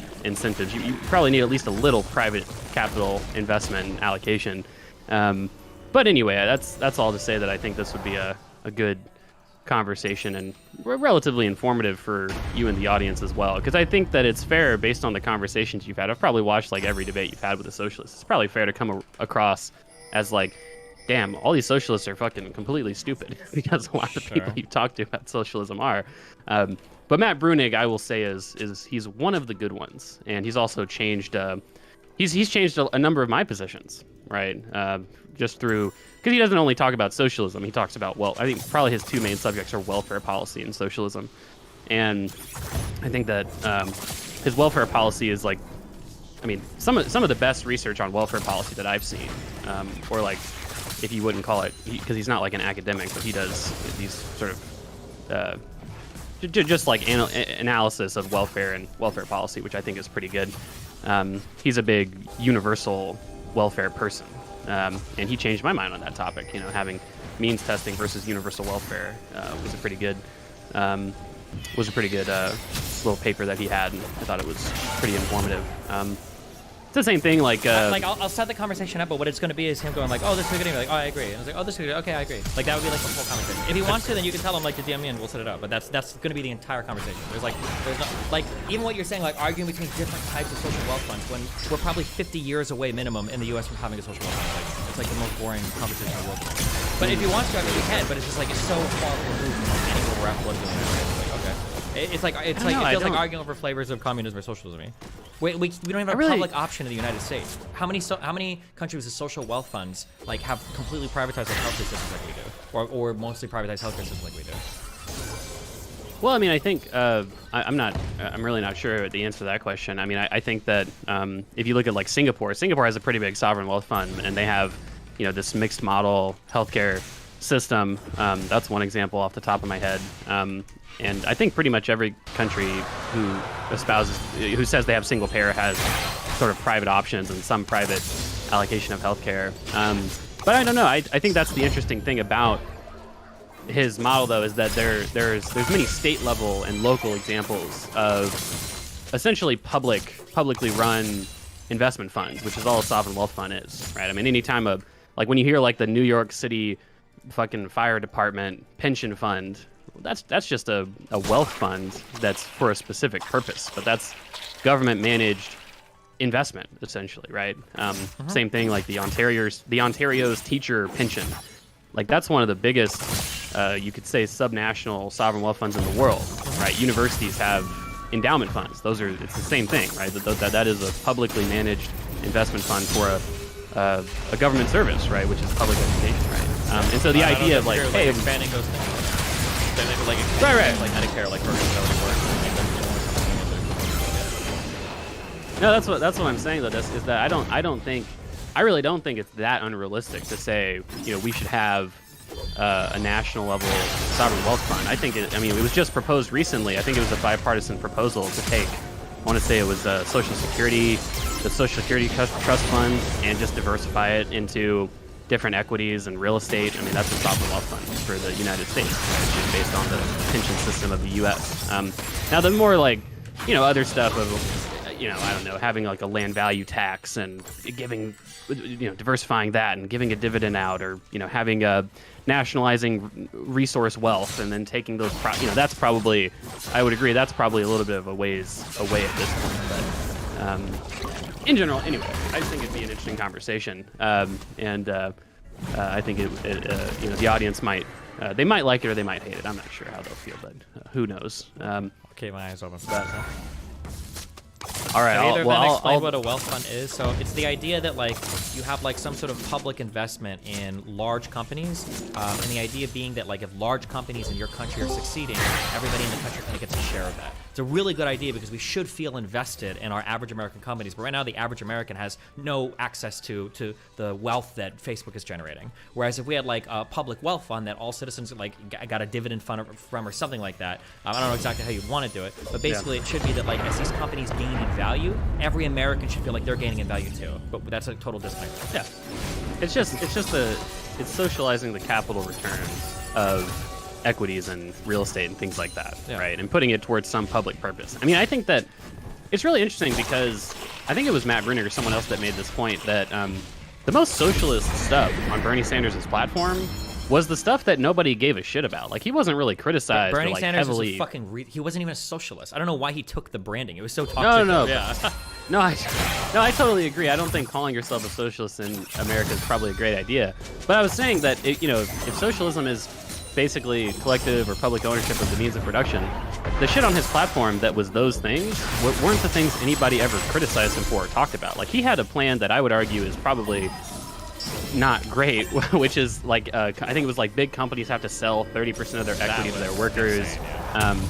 Like, that's, that's worker ownership of the means of production, but nobody ever talked about that. I think Elizabeth Warren had something similar. It was always like welfare policy that everyone was talking about, because in America, when you want more welfare, that makes you a socialist. But all the actual like production organization changes, it seems like those regulations were never really harshly scrutinized. And I think part of that is because something like a sovereign wealth fund is, you can make a conservative argument for it, right? Yeah, you can make any. Conservatives did, right? Like Trump made arguments for protectionism, coming off of like the neocon era of like big business is king, right? So I mean, you can make whatever argument you want. Nobody believes in actual fucking anything. So yeah. Oh hey, on globalism, Economist, it seems like the idea of globalism, at least as a political tool, is kind of dying. What are your thoughts on that? It's like I've just been listening to some economics, and I don't know how to parse what it is or isn't truth. It seems like economics in general has had to come to some pretty hard truths over like COVID and over the past like 5 years. When you say globalism as a political tool, what do you mean by that? So like there was this idea in the like 90s and early 2000s that as China grew and became more integrated with the global markets, it would become more democratic, and we would export our values along with our money into their markets. Am I? Yeah, I think that. No. I remember. I've never heard it used in that way. What was it? I can't remember. There's an actual like concept of what you're talking about, but I know what you're talking about. I mean, that theory. The problem with that theory is that it's proven. It's just there's a lot of examples of it kind of working and not working, right? So like you can look at like the Asian tigers are examples of, Hong Kong is not very democratic, but that's because of China's overreach. But like Taiwan and South Korea, as they economically developed, became more democratic, right? But then like China seems to be going almost the opposite direction, right? So I think that theory has been proven false, right? That it turns out just economic growth and like generic economic prosperity doesn't necessarily cause people to be more democratic. There's some theories of democratization that claim the opposite, right? They'll use like Singapore as an example, where the government of Singapore is, let's say, nominally democratic. It's sort of like a Hungarian-style democracy, where they have like the ruling party has like really strict controls on opposition party speech and media, but opposition parties can run, right? It's like it's a fair election, but it's not free, if that makes any sense. And like Singapore is an example where people don't, but at the same time, people don't really hate that because the government of Singapore is not very corrupt and they deliver pretty good government services through economic development and investment. And so to some degree, if a more authoritarian government proves that they're at least competent at being a government, people won't necessarily hate it, right? Or if democratic institutions are viewed as being unstable, like during the 80s and 90s in Latin America, when there was like so much instability in Latin American governments of, democracies, military coups, back to democracies, but the democracies are super corrupt. there's a significant portion, there's interesting polling where people in Latin American countries, majorities or like significant pluralities of people actually preferred military rule because they just viewed the military government as being better at providing government services Doesn't and that arguably providing happen stability. in Turkey a little bit? Where, like the military steps in, kind of like pump the brakes on like coups and shit from. Well, right. I mean, some people view democracies as unstable and corrupt because sometimes democracies are unstable and corrupt in these developing countries, right? So anyway, that's just a long explanation for that. I kind of agree with you, Forethought, that the theory of just open up trade and open up borders and that'll create more robust democracies doesn't really seem to be true. You probably need more. You need more than just that. I think a lot of it has to do with how, yeah. A lot of it has to do with institution building, right? And how you root out corruption in government, and how you engender confidence in the government from people. Like one of the problems with like Afghanistan's democracy after the Taliban fell in the early 2000s was that it was really corrupt and it wasn't really a well-functioning government. And so of course nobody voted in the elections, which meant that they didn't have very much democratic legitimacy because the government of Afghanistan they weren't a good government, right? Like nobody's going to vote in your election if they feel like their vote doesn't mean anything and they feel like the government is super corrupt, right?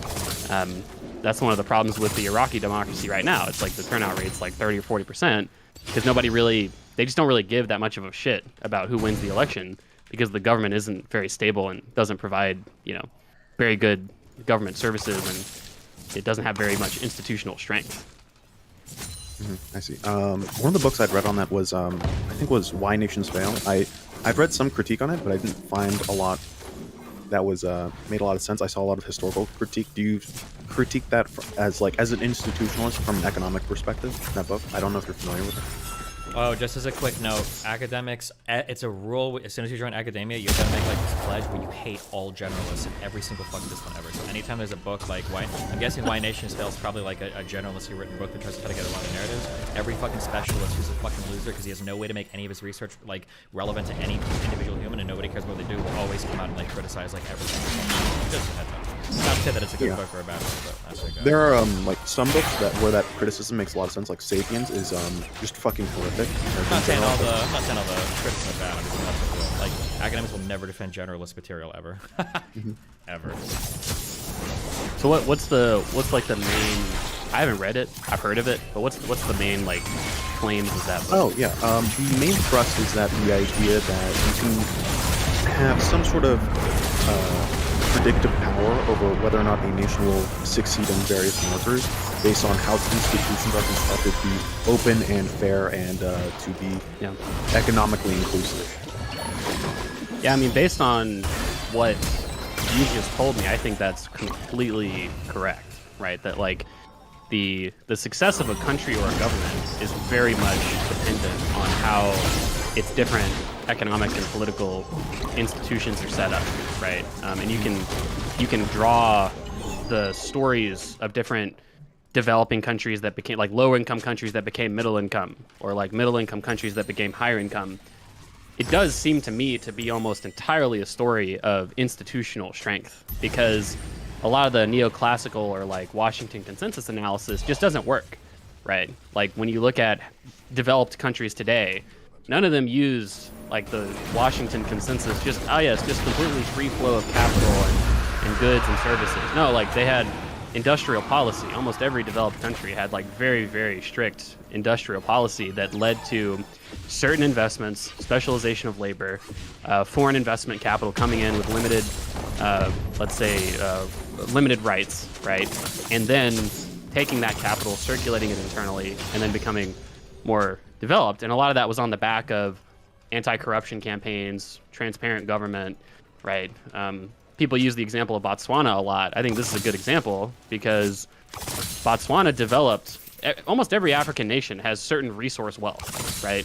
But not every African nation is nearly as rich as Botswana, because Botswana, the difference between like a country like Botswana and many of the other surrounding countries is that Botswana, there was a guy who came back, became the president of Botswana.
Your inhibitor has been destroyed.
sure to jump on hormones immediately. If we people would say like finance is just a branch of economics, but obviously the disciplines have been segregated at most universities, so you don't get much cross-pollination. And that was my experience. I mean, I studied both in college, and kind of what Destiny is saying is totally true. Like, there's a lot of people in my economics program that didn't really know a ton about finance, and certainly vice versa. And so, yeah, I mean, that's unfortunate. But there probably is an argument that, you know, if you're going to study like finance, you should probably have a few basic economics courses, and you know, if you're going to study economics, you should probably have some basic finance courses, because they're really related, right? Like someone like for instance, someone like Rage Pope, for instance, right? You know, he has a huge amount of finance knowledge and economics knowledge, and being able to synthesize those two things is valuable when you're talking about policy, because, you know, finance for a lot of economic regulation is sort of the ground level view, and the sort of actual individual implications of economic policy. You don't really learn that in a lot of economics discussions. But if you're a finance guy, you're very familiar, like, oh, this regulation, fuck, it's going to do exactly this or that to my business, right? And you might like it or not like it, but just that understanding is I agree, that understanding is pretty valuable. When it comes to like the personal influence of economic policy, I've heard this idea, but I don't know if it's true. Is there merit to the idea that inflationary increases in inflation cause a change in thinking amongst people, so they just stop participating in like competitive economics? They like stop shopping elsewhere. They just assume prices have soared everywhere. So, sorry, I still have COVID brain. Can you repeat the question? Oh yeah, sure. Is there merit to the idea that as inflation increases, the average consumer just assumes that as prices increase, there is no merit to comparing prices across the market? Oh, I don't know. I mean, so basically, if there's broad-based inflation, then comparing the price level, like the PPP style stuff of like Argentina and the U.S., something like that, doesn't really make as much sense. Oh wait, hold on. Like under normal circumstances, a person goes to a coffee shop, they buy a coffee, and if they see their price increase, they might say, okay, this coffee shop is getting too expensive, I'm going to look at other coffee shops. One of the reasons given for tamping down on inflation so hard is that as inflation increases, people just stop looking and comparing prices at all. I don't know if there's any merit to that idea. I've never heard that before. That does sound pretty odd. I mean, like comparing prices. Is that what we said? Yes. I imagine it sounds like Forethought is saying it's going to be a function of like there's going to be probably different types of liquidity measured in markets in terms of like substitution from one product to another. So like for instance, like gas is something that's very easy to substitute. You see the prices outside, it's easy to drive to a gas station. But like I'm pretty sure that like stores pretty aggressively price match each other. Like from my memory, I mean I don't know if like milk is going to be dramatically priced different from like one store to another like down the street. I think that consumers are pretty savvy when it comes to price of products that they purchase quite often, where they have access to multiple people to buy from. That's my assumption. Okay. Right. It sounds like what you're saying is basically that if inflation, if there's like broad-based increases in the price level, then people will kind of just be like, man, what the fuck's even the point of shopping around? At least everything's going up anyway. I do think, like, a little counterintuitively, I do think people, unironically, I think they will measure their economic anxiety sometimes based on what pundits or politicians are telling them. Thought there was one study about this a while ago that had to do with people, like, how you felt the economy was going, like, tracked more closely with your, like, political party affiliation than any economic indicator. And I'll still meet people that are saying today, like, oh no, like, gas prices are still super fucking high. And it's like, really? Have you filled your car up all lately? I haven't seen that anywhere. But people, because they hear it and they're politically inclined, you know, they want to believe a certain thing about the economy, you know? Yeah. Well, people are just not very well informed on most issues, and people are also very sort of self-centered in their thinking. Like, sure, but I think for instance, I think you'd imagine that people would know some of those things. Like, is the economy better or worse for you right now? Rather than going to what the pundits you think they know. I don't know. I mean, because I think it generally is basically just your party identification and probably some like independent centrist style thinking. Like, for instance, I had an uncle who said, he's like, he voted for Biden, right? But he said, he was like, oh man, I don't know about Biden. I think I might vote for Trump. Now already this is a pretty, like, from our perspective, a pretty weird person. because it seems weird the idea that someone would just flip from voting for Biden to Trump, because they're very different people. But his reasoning was, well, you know, my life just hasn't really gotten that much better since Biden became president. And that was his only reason. He's like, I just feel like I'm kind of in the same place as I was 3 years ago. And, you know, it's like, well, fuck, I mean, I could tell him, like, no, Biden's done all this cool shit, but to be fair, it's like, yeah, I mean, I guess if you're, like, a middle-aged person that works at a restaurant, I don't know what Biden's done directly for you specifically, right? I mean, you don't own an electric car, like, you're not doing, you know, you didn't qualify for... This is where one of those things like a sovereign wealth fund would be super advantageous, because, like, if the country was doing better as a whole, you could just look at a fund and see, you know directly. And I do think, I never studied to prove this, but I do feel like one way that people get a feel for the economy is by looking at, like, their 401ks and pensions. When they see those numbers go up and down, it probably heavily influences them for how they feel about things. No, that's totally true. I mean, that's why, I mean, unfortunately, right, I think sovereign wealth funds could also align, like, almost political motivation as well, right? Because what a lot of leftists will say, rightly so, is that the stock market going up doesn't really mean a lot to the average person, because it doesn't, right? Most people don't own stock, right? They don't give a fuck about what happens in the stock market.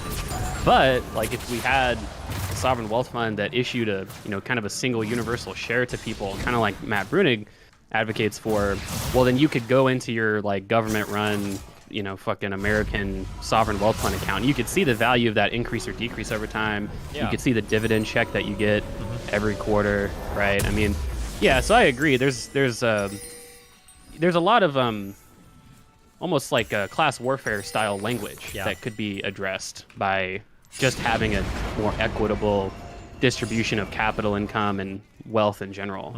And things like a sovereign wealth fund could help alleviate that. I mean, I think that, like, I don't think it's a coincidence that you get high levels of polarization in America at the same time when we have, like, very high levels of inequality. Because, you know, you might look at the 50th percentile and look at, you know, hey, median wages over time, and sure, that number is going up, but inequality has also gone up, which means that, you know, when leftists point out, or even, like, right-wing populists point out that the incomes for, like, low-income people hasn't gone up a ton over time. I mean, that's true, right? And that's, you know, that's really unfortunate. So, you know, government policy, welfare, and stuff could hopefully help. One advantage also of sovereign wealth funds is that it's not really welfare. It seems like Americans just don't like the word welfare or getting welfare. And, you know, like, there's a funny poll I saw recently, which was like, do you support more welfare benefits? And it's like 20-30% of people. But it's like, do you support more assistance to poor people? And it's like 80% of people support that. It's like, well, these are obviously the same thing, right? But people just have this it's like negative... polling on the ACA versus Obamacare or whatever, right? Yeah, exactly, right? So I think that's, like, not only don't call yourself a socialist, but don't say you're advocating for more welfare. Just say you're advocating for more assistance to poor people, right? So that you can, you know, get away from just that weird negative association people have. I mean, to be fair, part of the reason people don't like welfare in this country is because our welfare systems are designed pretty terribly. But, you know, if we designed them better, people might also not hate them so much. But that's a long-term project, I guess. When it comes to, I guess, I'm just going to spitball some random economics questions up and falling out of my head. Yeah. Was the economic recovery and, like, the policies we put in place with the mass checks, the generous unemployment benefits, was that, like, now that we've had some time, was that, like, the kind of best it could have been? Because it seems like it has done a really miraculous job bouncing back the economy so quickly. Yeah, I mean, I would say so. I don't know. I'm pretty, like, I put a poll on my Twitter, I don't know, it was like several months ago, and it was like, would you rather, I think the question was something like, you know, would you rather have, like, 4% unemployment with 6% inflation, or 6% unemployment with 4% inflation, or something like that. And most people picked the lower inflation over the lower unemployment, and I don't know, because I hear a lot of language. This was several months ago, I think, but I don't know, I was thinking, like, seeing the results and seeing how people kind of feel and think at this kind of present moment in time, it doesn't seem like most people agree with that. It seems like most people would rather have, like, a job in an environment where inflation is, you know, 6% instead of 2% than, you know, risk not, like, having a much higher chance of not being employed. than having low inflation. And that kind of makes sense, right? Because obviously you end up with more significant local losses when unemployment's high and inflation's low versus moderately higher inflation but low unemployment. Here's the and real so, question. Oh, God. Yeah, go on. I was gonna say, the real question is, how is unemployment still so low? What's going on? How's the unemployment still so low? Yeah. I mean, we've been jacking up interest rates for a while now. People keep getting mad. People keep saying that the huge unemployment surge is coming, but it seems like it hasn't happened yet. There are the tech layoffs, but is there any economist that's actually worried about the tech layoffs? People keep saying it's doom and gloom, and I'm pretty sure they hired fucking people over COVID. I don't know if it actually matters. Like fucking Facebook and Google are laying people off. Like, is there going to be some huge wave of unemployment, or? I mean, I don't. It's tough, I don't think so. The market's just so inside. There's so much work left to be done in general.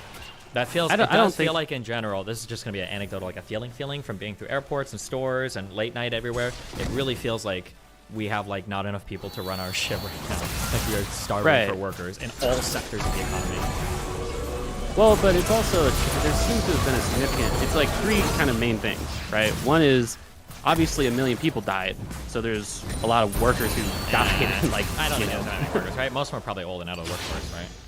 Well, it's like just you could probably imagine like a few 100,000 like working age people lost Sure, that's true. their lives, obviously, Probably right? a couple So 100,000. that's some, I wouldn't say that's most of it. I think most of it is the other two things, right? Which is, it seems like for one reason or another, there was like a significant change in employment preference. And a lot of the labor shortages you're seeing in specific industries, right? Or at least it's more pronounced in specific industries, like hospitality and retail and restaurants, like these kind of like historically lower wage, more like high turnover jobs. People just don't want to do them at all anymore. I even heard I was reading a story the other day, or maybe I talked about it on stream or something, that Amazon literally, part of their strategy for warehouse placements is like, we want to place warehouses in areas that are decently populated, but we don't want them to be so populated that Amazon isn't an employer of choice, right? So a lot of the times Amazon warehouses are in these counties that have like 20 or 30,000 people. But in part because of the reasons that I'm saying, and in part because of Amazon's strategy, Amazon is actually having a hard time finding workers because they've actually cycled through like the entire fucking local labor market in some of the areas that they operate in, because so many people just quit and don't ever want to go back. And there's so literally changing no in people preferences. left. Yeah. Yeah, and another part of it is a lot of people just retired. Right? Like labor force participation is still a decent degree lower than it was pre-pandemic. Yeah, and I a lot feel of like that there is just was people retiring. I feel like we've been talking for a long time about like the boomers need to quit, and we always say they're going to, but then they keep working and working, and then it feels like COVID was an opportunity for a lot of older people to like, oh, okay, I am exiting the labor market. I'm done with this. Well, I mean, yeah, a lot of it was like, hey, my house is worth like 50% more than it was 3 years ago. I've got a shitload of money in my inflated 401k. Like, I can retire today on $3 million or something like that, and then I can, just leave and not really give a shit, right? And a lot of people made that decision. It's totally rational for them to make that decision. And arguably, I mean, like you're saying, a lot of people were saying one of the problems with the baby boomers is they're taking up all these middle and upper management positions, right, for longer than we would expect or we would want, right? Yeah, get rid of these fucking boomers from their jobs, right? And so, and so to some degree that could be positive for many people, but like, I'm looking at it now. 25 like rough transitory period where we've got a lot of old people that we kind of have to take care of until they die, and they're living like longer than ever and everything, and our social security age might be set too low, and there's like these retirements, and it's just like, yeah, it's a lot to do with. I'm looking at it here. It looks like labor force participation amongst prime age workers is higher than it was pre-COVID, but the total labor force participation is probably down. Is still, it's still 1 or 2 points lower. Well, yeah, I mean, 1 or 2 points lower. I mean, you're talking, I don't know, a million and a half workers right there. But I think those are kind of the three things. It's like people dying from COVID, people just changing their preferences and like reevaluating their lives, and people retiring early is causing this tighter labor market. So, and I just think that back to the Fed question, I don't think there's a strong case for the Fed more aggressively raising rates just to cause unemployment to bring down inflation. I think it's probably still better for them to more moderately rate, like, hey, at 25 basis points every month or two, or however often they meet. I think that's a pretty good take. Because if Yeah, you're the arguably. Fed and there's another 2008 crisis and your interest rates are already at 1%, like what can you do there? Like I want them to have like some interest rates in the chambers, like some tools that they can use to modify the economy should things turn down. That's fair, but if they raise rates too aggressively, they have a solution for a problem they created, right? Where I'm saying is like it's probably better to just not create that problem in the first place, right? Like you don't have to lower interest rates if there's no recession, right? And if you more moderately raise interest rates and tame down inflation over a slower period of time, to me that's probably better than having this almost more like reactionary interest rate policy where it's like, oh, we raised rates a ton, caused a recession, now inflation's lower, and now we can lower rates again because inflation's lower, right? I mean, with how aggressive they've been, the economy's still been firing on all cylinders. So I'm just like, I don't know. It seems like the right cause. It's just a matter of how aggressively you raise the rates, right? Like, I think that they should still be coming up because again, inflation is not a solved problem yet. But it's just, I don't like these 50 basis points, 75 basis points increases. They've gone away, but the Fed seems to be signaling like a 50 basis point increase because they don't have they're not satisfied with the rate of disinflation at this point. And the Fed's kind of come out more openly and said that we want to see unemployment go up so that consumption goes down, so that inflation goes down. But if we're just talking about the best thing for people in the economy, I'm just not sure if the best thing for people in the economy is basically inflation going from 6% to 2%, but at the same time unemployment goes from, I think they said it would go maybe all the way up to 7% to see a disinflation of 2 to 3 extra points. I just don't know if 7% unemployment is worth like an extra or a couple basis point or a couple points less than inflation. It's an arguable position either way. Like I think Noah Smith made the argument in an article that it's a utilitarian argument. Hey, inflation affects everybody, but unemployment is only going to affect the people unemployed. And so under a utilitarian framework, right, it's better to have lower inflation and higher unemployment because that doesn't hurt as many people. But yeah, I was going to ask that earlier about the poll about like for higher inflation and unemployment. I would always prefer higher. I'd always prefer higher unemployment because I'm not getting unemployed, right? And I wonder how many people are thinking that. Yeah, I'm not sure. I mean, like someone like, to be fair, like someone like me, it's probably like I'm in commodities and I'm a pretty, like, I guess you could consider me a high school employee. Like I'm probably not going to get laid off because interest rates are going up, exactly, right? Yeah. And so selfishly, it's probably better for the Fed to increase interest rates significantly so that I'm not paying as much for like, you know, groceries and gas and like whatever other stuff, right? Or like I could, just regular stuff like that. But, in terms of, it just seems like one of the lessons we should have learned, and I think we did to some degree, about things like almost like a more hyper globalization or having like lower welfare policy or like being more, I think it's hawk versus dove, and like hawkish people are more inclined to lower inflation versus lower unemployment. Like it's just that these localized losses are just, they're really localized, right? And they really hollow out a lot of communities, right? And then even if we have 7% unemployment rate, a guy like me is probably not going to feel that, but it's so disproportionately weighted in certain areas. Yeah, right. It's like climate change, right? So like who cares about 1 or 2 degrees? And it's like, well, it's not 1 or 2 degrees, average over the entire planet. It's going to be some places aren't changing at all, some might change 4 or 5 degrees. Yeah, exactly. Like some countries, like a country like, I don't know, like a country like Canada might not be as affected as a country like Indonesia. Like Indonesia is gonna fucking, like half the country will be underwater, but like Canada might be mostly okay. And so, I don't know. I just like, I think it was I can't remember what the report was, but I think that was the report. Was like the lower unemployment or to lower inflation to 2%, we would need to see like 7% unemployment. And it's like, fuck, that is like a lot of extra people unemployed, and we don't have like a really good.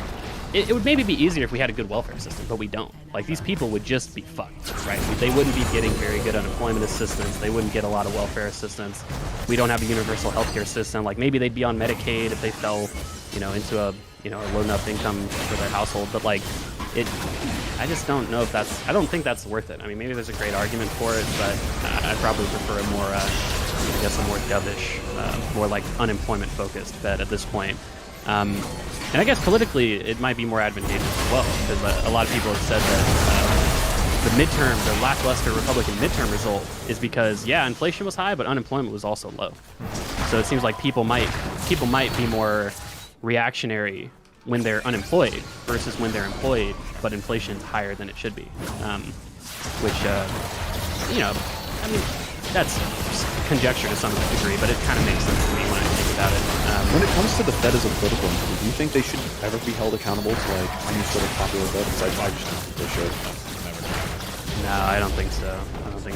I mean, I think there's a strong argument for depoliticizing and like having like operationally independent to at least some degree economic institutions. Like I think a lot of welfare policy should be centrally administered and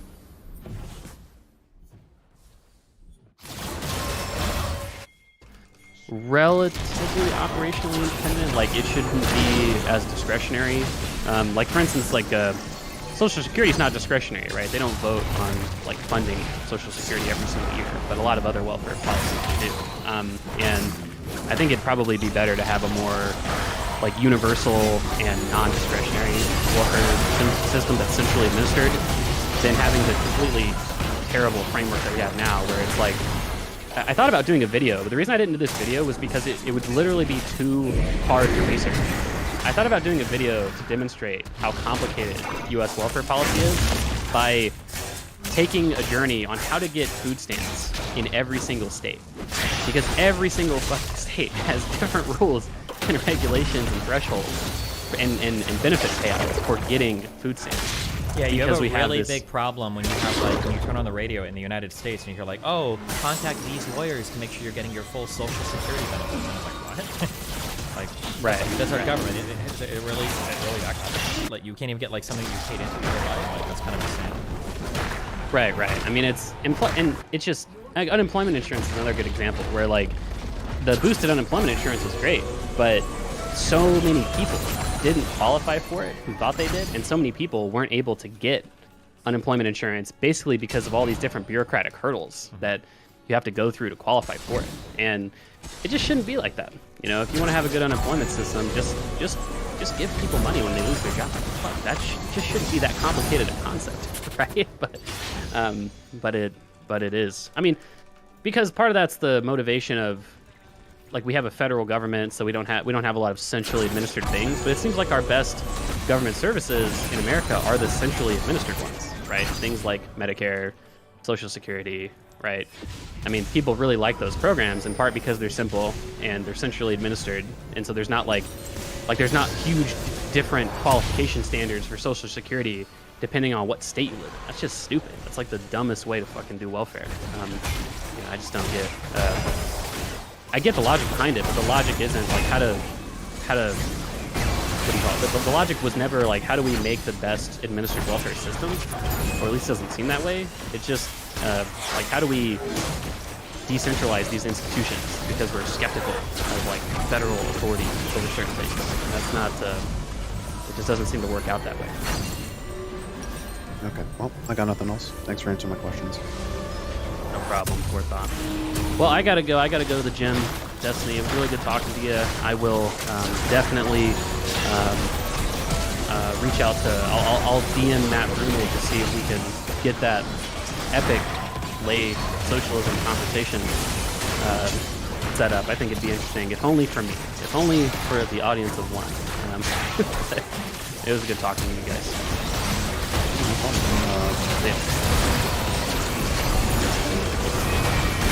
Fuck you, Steve. That guy's cool.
lost this. I think I lost this game now.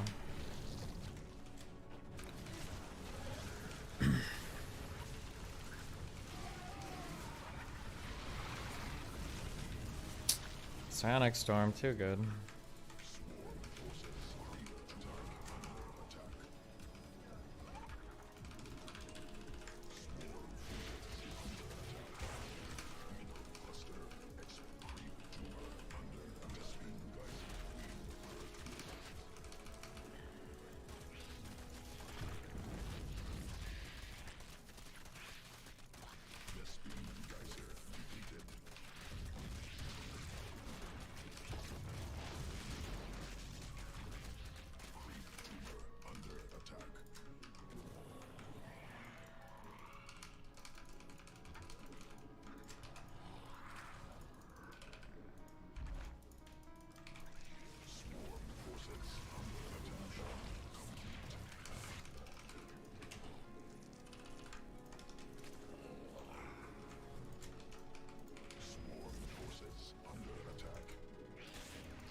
Does it at least... The storms at least, like, damage fucking interceptors, right? Please tell me he's taking at least a little bit of friendly fire.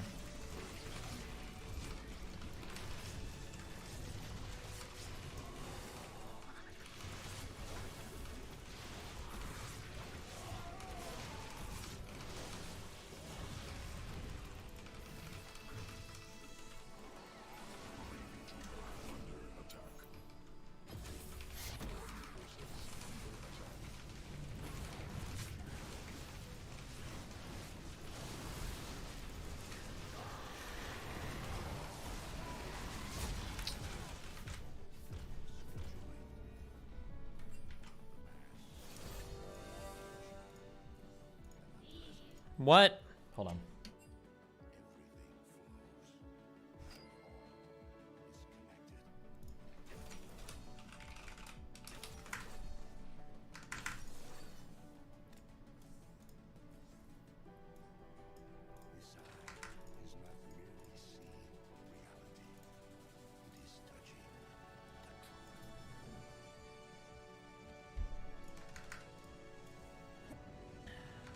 Okay, apparently we have to go to 8 soon. I'll be streaming more regularly after. Mel's dad hasn't been here for like 2 weeks, so I have to like go out every night and do everything.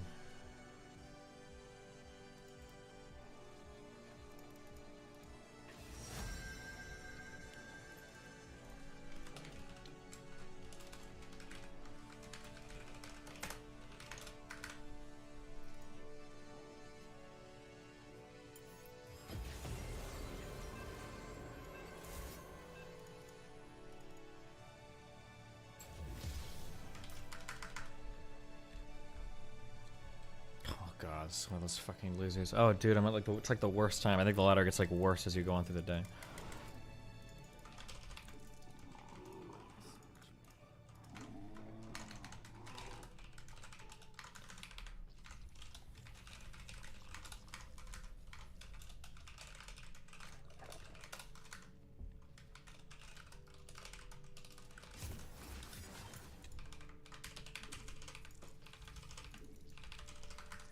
I came for Vice President Sunday versus Emperor tonight.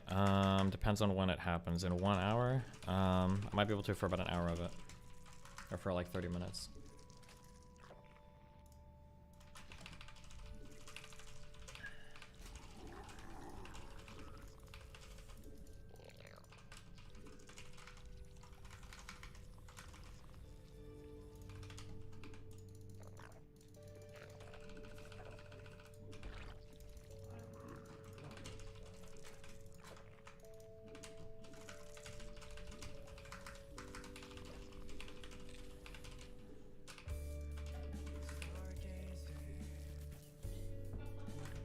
What are the chances of the I have no idea. Your guess is literally as good as mine. I have no idea.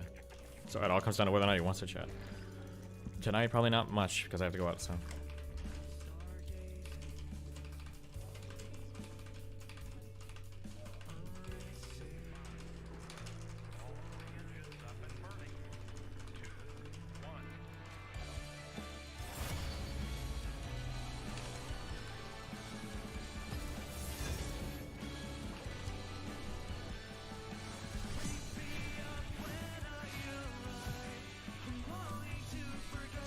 What's your favorite matchup so far? It's probably ZVT. The ZVT is just like the best. I think it's like the classic StarCraft matchup. It's just the best one.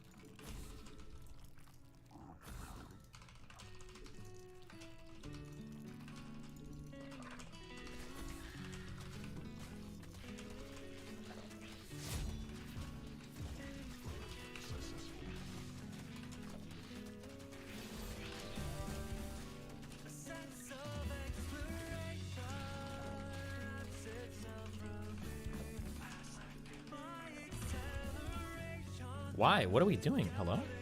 Oh. What the fuck? What are you doing? Okay.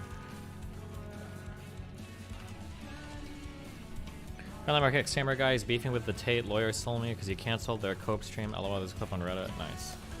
That dude is fucking delusional. Both of those guys are fucking insane.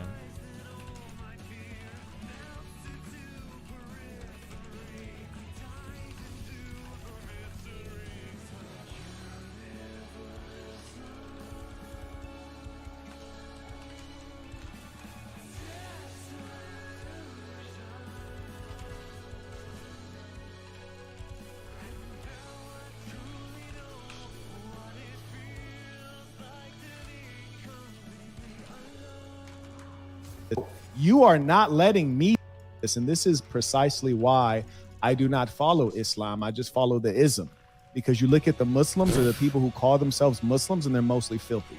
Oh my They're God. mostly filthy. I write, quote, "You are not letting me down." Is this full screen on there? You are not letting me down. You are representing yourself as a man and possibly as a Muslim. Are you a Muslim? And then he writes, yes. And then I write, I see. Which is to say, oh, yeah, well, that makes sense. Like, your religion means nothing. You know, your ummah means nothing. You know, you guys are a disgrace. Like, I stopped being a Muslim because to associate with you guys would lower me. Huh? That's what Allah subhanahu wa ta'ala would have you do. That is what the Prophet Muhammad would teach you to do. Huh? I'm the one organizing the ummah. Your favorite sheikh is a liar and a dirtbag. This guy who calls himself a Muslim is a liar and a dirtbag and a broke clout chaser. We're going to continue on. Okay, we have... And this is precisely why I do not... Oh my God.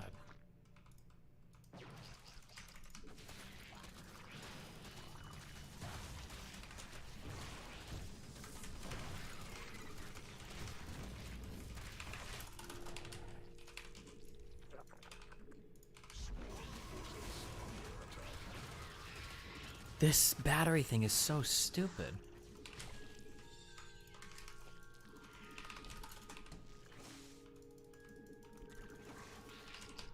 I hate it. I'm never gonna get used to it.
Forcing out a rough day? Isn't it just the same as every other day?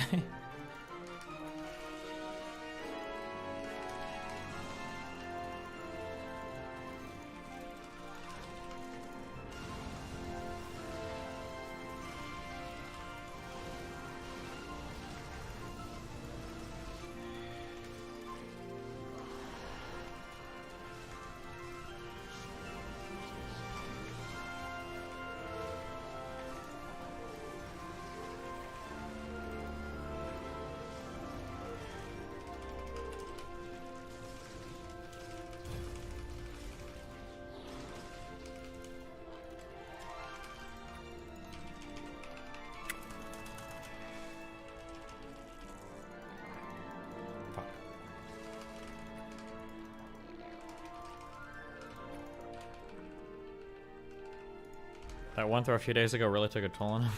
Did he even have enough beds, though, to actually finish it? Did anybody go through and do the analysis to find out?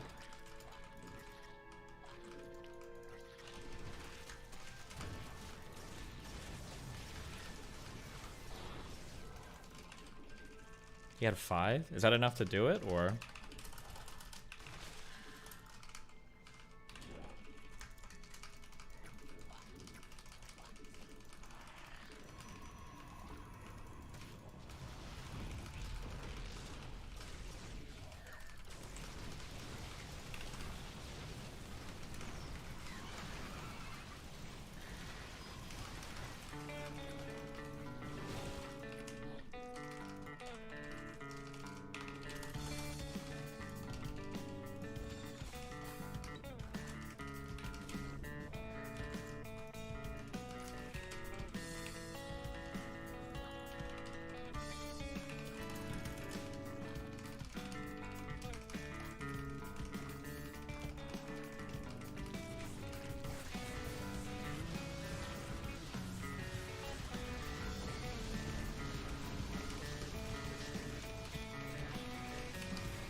Dreaded 1 Archon.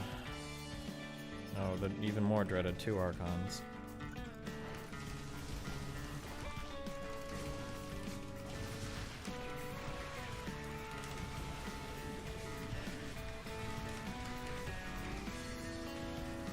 Nice.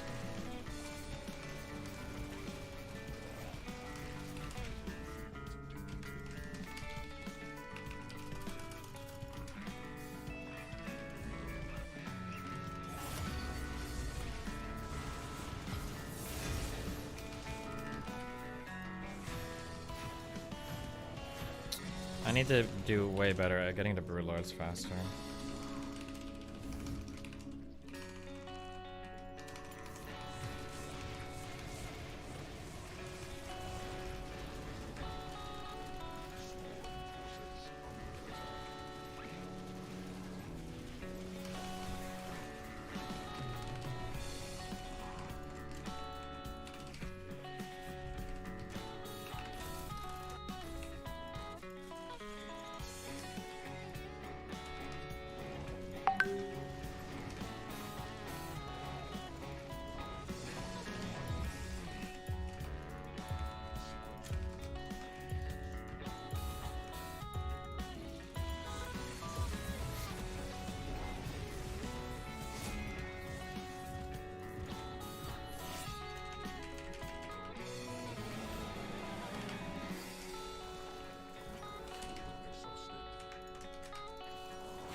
Ugh.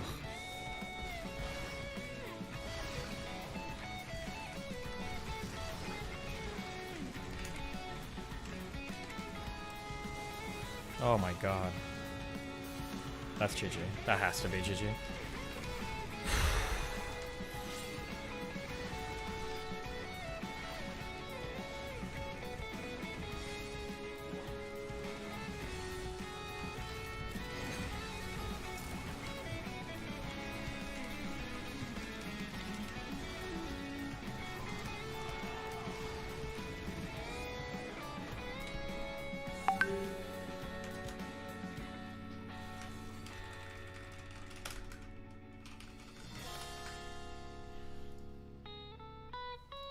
It's Friday.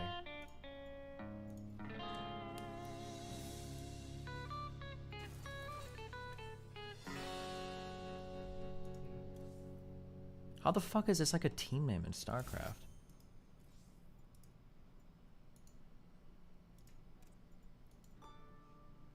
How the fuck do you report somebody?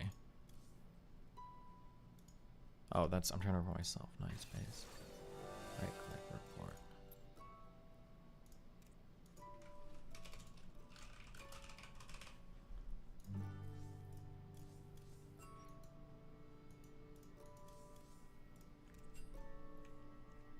How do I leave a fucking clan?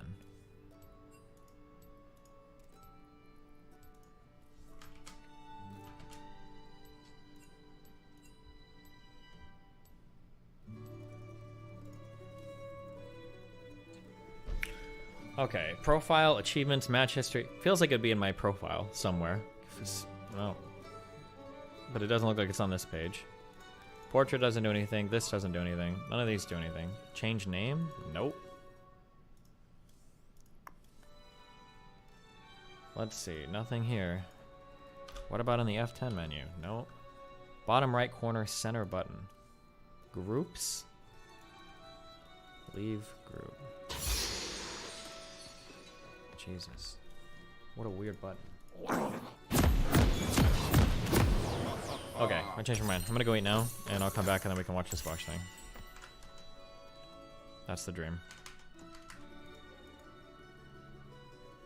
Okay, I'll be back. I promise.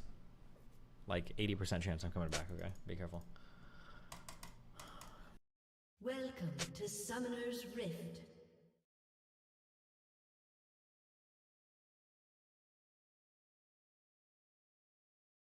"30 seconds until minions spawn."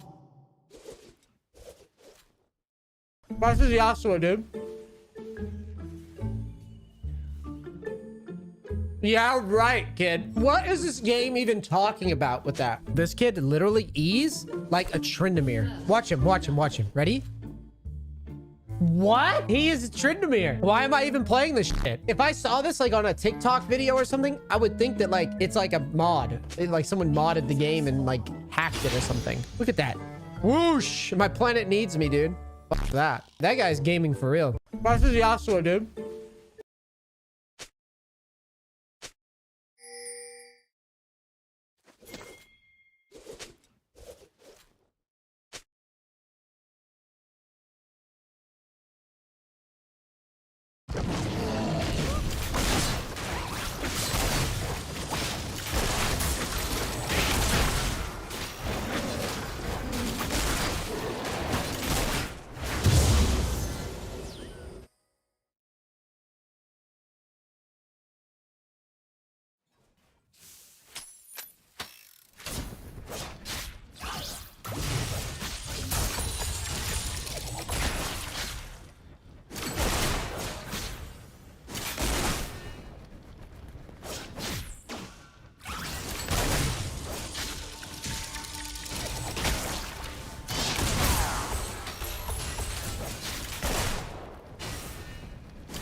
has been slain.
An enemy is unstoppable.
Your turret has been destroyed.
directly into the microphone to blow out everyone else's eardrums. That would be an example of not letting other people talk. I believe in both of you. I have nothing but faith in you. This is obviously Oz's topic to start. I'd say let's go with 5-minute openers, starting with you, Haas. I think we were kind of iffy on time. We like say 10-minute caps, and then if we go under, we go under. 10 minutes. All right. Let me get my giant. Are you cool with that? Is that chess clock? Yeah. Okay. Hold on 1 second. Need to do something real quick. Minions have spawned. Just preventing my OBS from self-destructing, as it has been wont to do lately. There you go, What's your Ryan. favorite sword, Haas? I like the swords. I like the swords. Oh, shit. Need a place for my swords. Okay. There we go. Very nice. All right. Starting with the one, the only, infra, open quotes, Haas, close quotes, red. 10 minutes to talk about his political theory, followed, of course, by President Sunday. Then we will do our back and forths, give everyone a fair chance to talk. And the timer starts now. Modern politics is beset by the same fundamental contradiction, the same asymmetry defining modernity as a whole. Thinkers like Bruno Latour once framed this paradoxical contradiction as between a process of purification, establishing some ontological zone, such as man, reason, cogito, civilized people, etc., and opposing it to its other, such as nature, the animal kingdom, outsiders, etc., as well as the process of translation, where the actual effect of applying this pure form to actual reality leads to hybrids between the two, proving modernity's inability to fully conquer its own premises. Political modernity, understood in this same vein of purification, establishing the universal rights of man, privileging the abstract and generalized concept of man as the supreme political subject, without any essential regard for the particular details of personality, background, estate, religion, or even race, gender, and wealth. Likewise, political modernity has given rise to various hybrids of its own, strange combinations of this universal subject with its opposed particularity, in the form of different classes, separatist ethnic and religious identities, interest groups, racial animosities, and the form of identity politics itself today.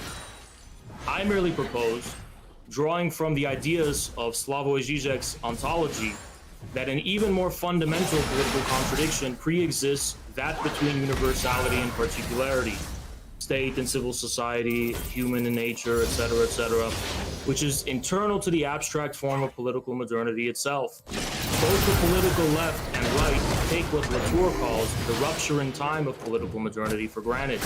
The political left is revolutionary wing of modernity, representing the abstract form of change. The right is its conservative wing, attempting to derive a definite political logic out of this modern process of purification, situating people in their rightful place with respect to objects in the case of private property, and with respect to other persons in the case of various hierarchies. So modernity implies a paradox or internal contradiction that pre-exists and arguably engenders the division into left and right. On the one hand, it implies a revolutionary change. On the other, it also implies a new order and form of preserving itself. In the aftermath of the French Revolution, various thinkers attempted to resolve that contradiction in some kind of end of history, such as Hegel, Kojève, and most famously Fukuyama. But none of them were able to anticipate our current multipolar world. My basic argument is that the contradiction has to do with the political subject of politics, which is an individual substance. In today's era, with the October Revolution, I argue, playing a comparable role to the French, the subject of politics is neither individual nor substantive, but collective and virtual.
spree.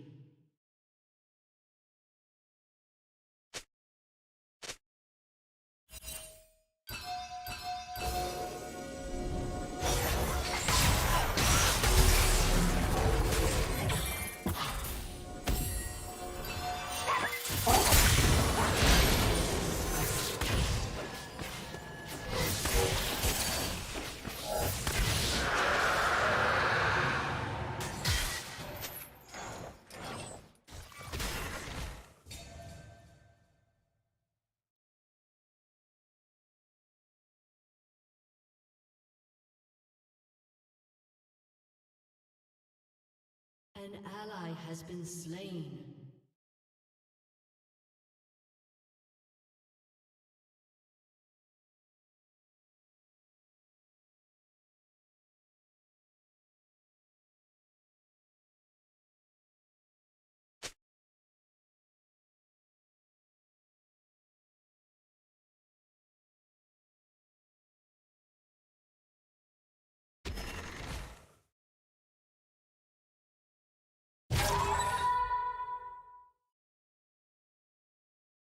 An ally has been slain.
Enemy rampage.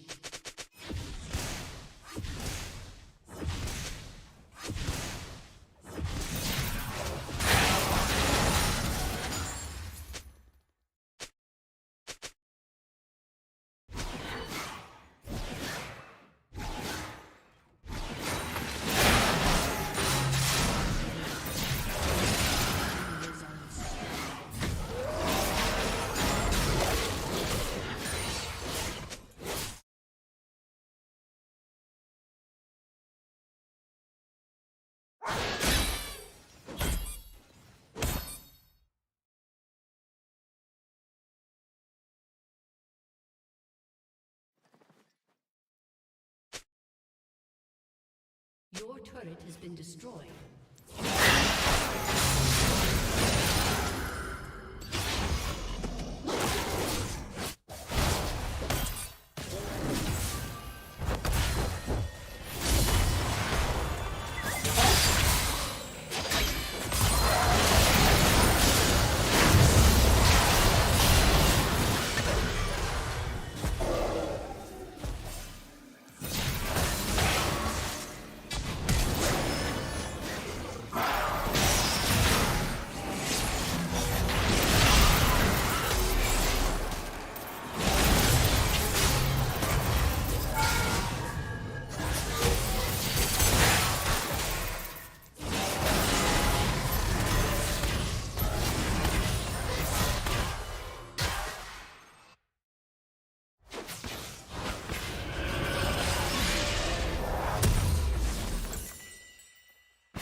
Shut down.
Your team has destroyed a turret.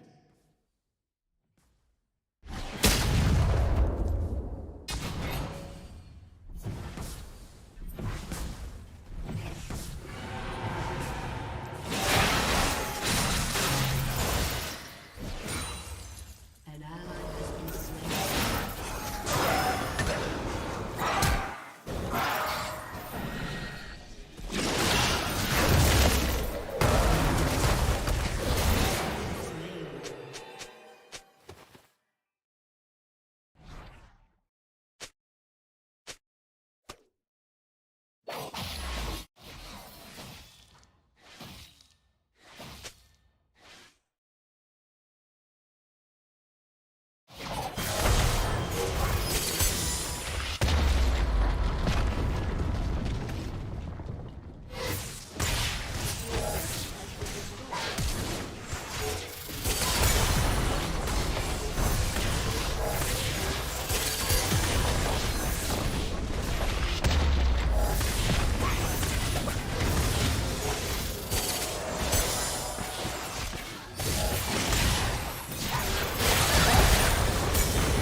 speaking of suck my... If you want to know my builds, I am partnered officially with ZarGG. It's the only app that's worth it. Okay, for those who aren't clear on what they are, it's like the Fiora playstyle.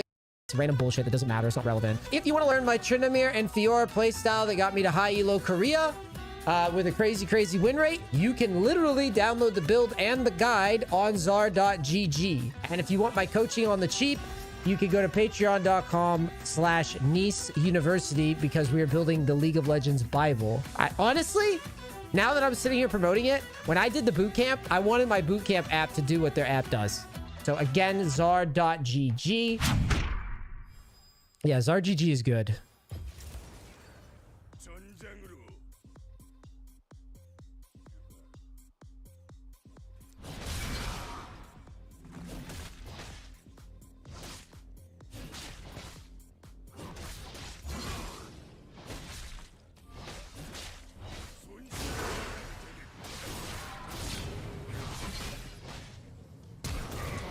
Damn, only crit once. I think it was a good try though. Because that's the only time I'm gonna beat Renekton. Is right there. After that, I'm gonna be stuck under tower anyways. Cool if this guy picks it up.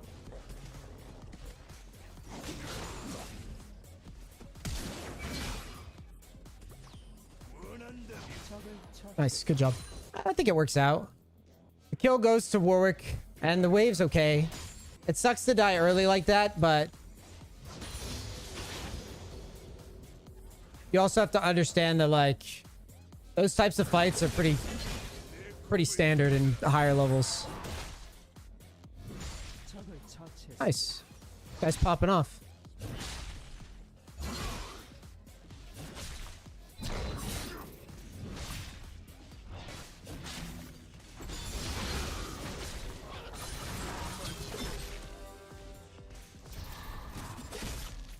Fucking champ's an asshole.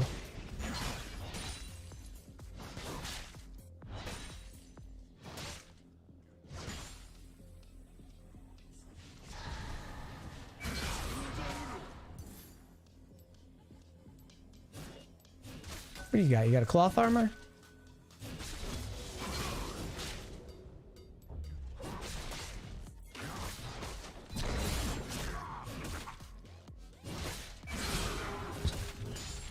That's so funny to me.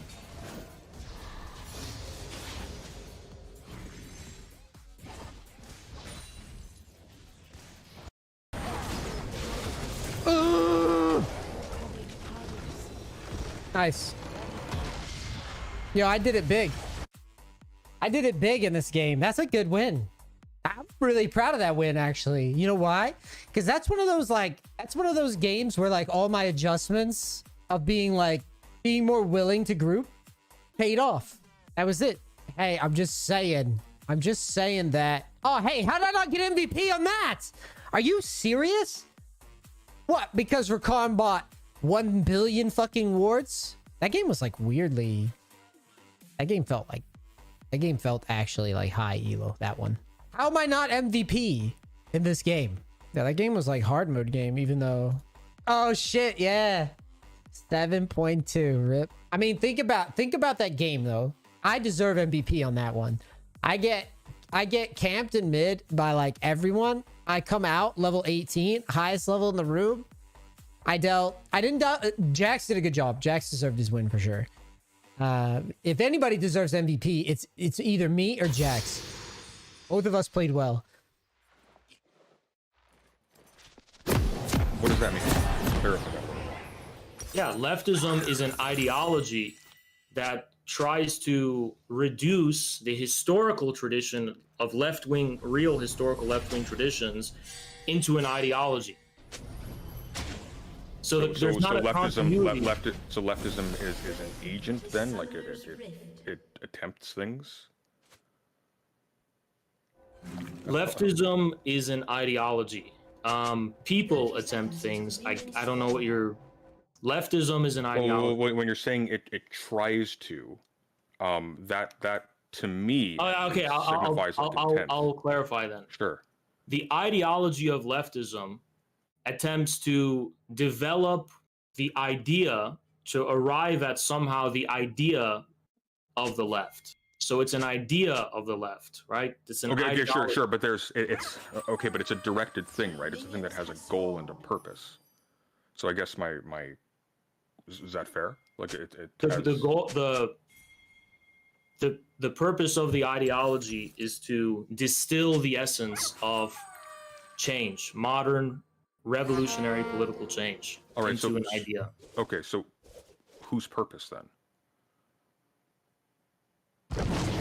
We're not just talking about like an aggregate of ideas that are just kind of sitting inert. We're talking about something that has it's purposed to interfere in some way with the world. It's doing something to these ideas and turning them into whatever. Okay, yeah. Well, I think I get what you're trying to ask. Yeah. Yeah, I would say that for the purpose of realizing the aims and exercising the hegemony of monopoly capital, for example. Okay, well, my question is then referred a little bit farther back. So this is what I'm trying to say. Yeah. So the hegemony has weaponized the, I guess, the hegemony has goals that could be called progressive. That's the whole ideology of progressivism, right? For example, Rockefeller, the oil guy, Rockefeller, he had a whole progressive vision of an international integrated society, and he championed progressive social causes and so on and so forth.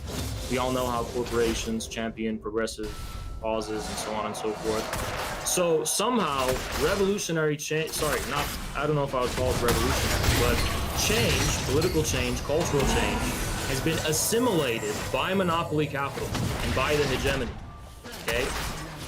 And leftism is the ideology corresponding to that hegemony, having assimilated change, modern political and cultural and social change, movementism and so on and so forth.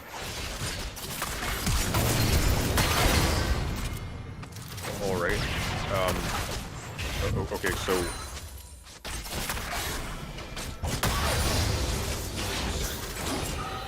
what is this? Is leftism just equivalent to wokeism then, I mean, I guess you can call it many things. Maybe wokeism can be a form of that, but I think leftism, contemporary leftism, which at least dating since the New Left, has served that purpose and can, I think, fairly be characterized as that. I don't think, for example, that the New Left, the legacy of the New Left is based on some kind of like grassroots thing going on with the working class. I think the New Left was propelled into significance because much of its legacy was appropriated by the culture industry, by Hollywood and mass media. These people went on to become yuppies. That's in response to like fairly harsh criticisms of Hollywood and mass media from outside of it, though. That's not a thing that happened spontaneously from within. You could argue that it was definitely cynical on the part of certain studios to like predictably, for example, gender bend or like do but then I'd have to ask you in a strangely motivated seeming way, but that I doesn't don't strike think me as an indication that they're. But I don't think it's fair to say that. I don't think it's fair to say that the New Left and the counterculture spread and emerged in a purely grassroots way. I think it's also fair to say that the influence of the Ford Foundation, the influence of. Well, I don't think anything spread through that. Okay, so it's not just that Hollywood. But I mean, the definition of the left has never been that it's grassroots. So the culture industry and the counterculture in the New Left worked hand in hand. It wasn't that one was just one was criticized so they became better because they received too harsh criticism. I mean, I think the election of Nixon kind of proves that the so-called silent majority was a real thing. The hippies and the new counterculture and this New Left were not really actually that popular among the people. So I don't see how popular pressure could be responsible for example, corporations and. Well, hang on. It's not exactly true though, or it's not exactly fair to refer to that as kind of a naturally arising majority position. Like during this time, leftists of many stripes are being directly persecuted, as well as many groups of people who they now advocate for. Persecuted by whom? This is the time. Sorry. Persecuted by whom? This is the era of McCarthyism. This is when No, it's not. you could be what? It's not the era of McCarthyism. The communists and socialists in office at the time. It wasn't illegal. That for was example, something to that was not be happening in the heterosexual. 50s. That was not what characterized the counterculture. And if anything, the New Left was criticizing the established. What do you think the basis? So the New Left was a critique of the established communist parties, both in the United States and in Western Europe. It wasn't. Those were not the people being persecuted under McCarthy are not the same people being persecuted by local police departments, issues, and so on. It's completely different. Okay, Hoover's. I don't know. I just don't know what this gets you exactly. So I asked you who was persecuting these New Leftists, and my best guess would be that it would be police. Yeah, local police departments. So there was a conflict happening at this time where, and I'm not defending local police departments, I considered them reactionary, but there was a conflict going on between local police departments and the growing hegemony that was associated with the federal government. I'm not giving like a, positive appraisal of police's resistance to them. It was just their reaction. But the point though is that it was only fairly recent that it wasn't the case that you could were persecuted for that's why we have the whole Inco, for example. How recent do you imagine this to have been? Probably actually until present date. We were So you doing think research for a debate with Death. There was persecution of centrist or otherwise professors line, and we found practically no examples provided. So you're trying to but we found multiple people who were persecuted at the university for criticizing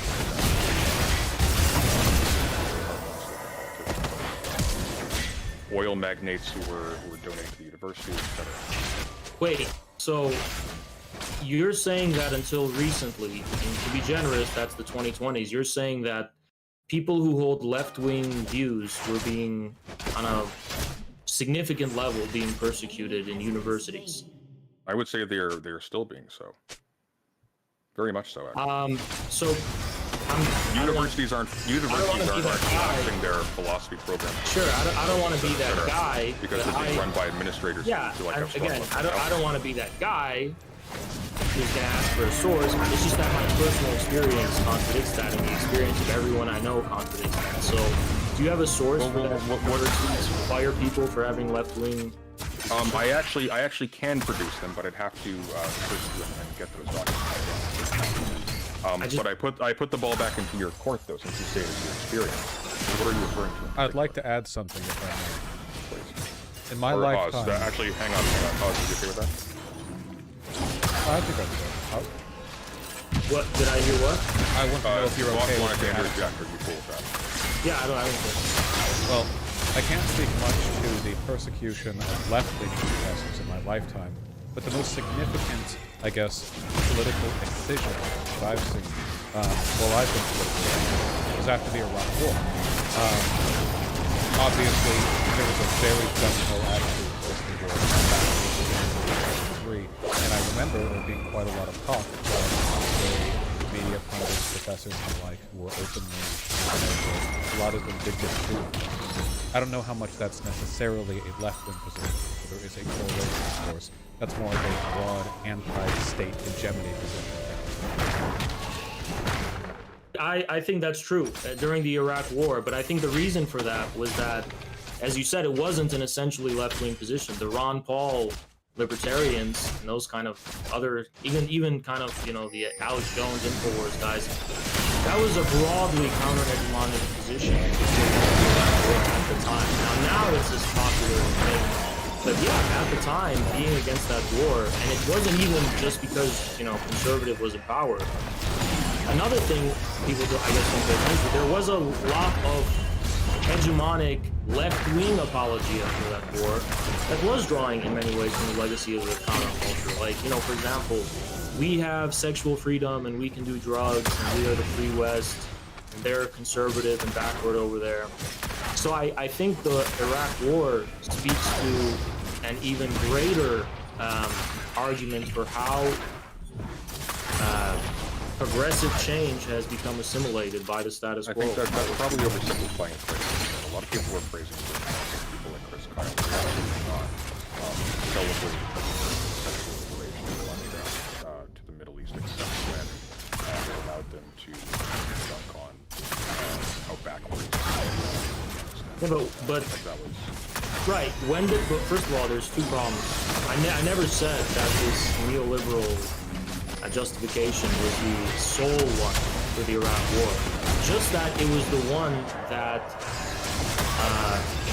was this most effective most effective ideology of the hegemony that defended the Iraq War.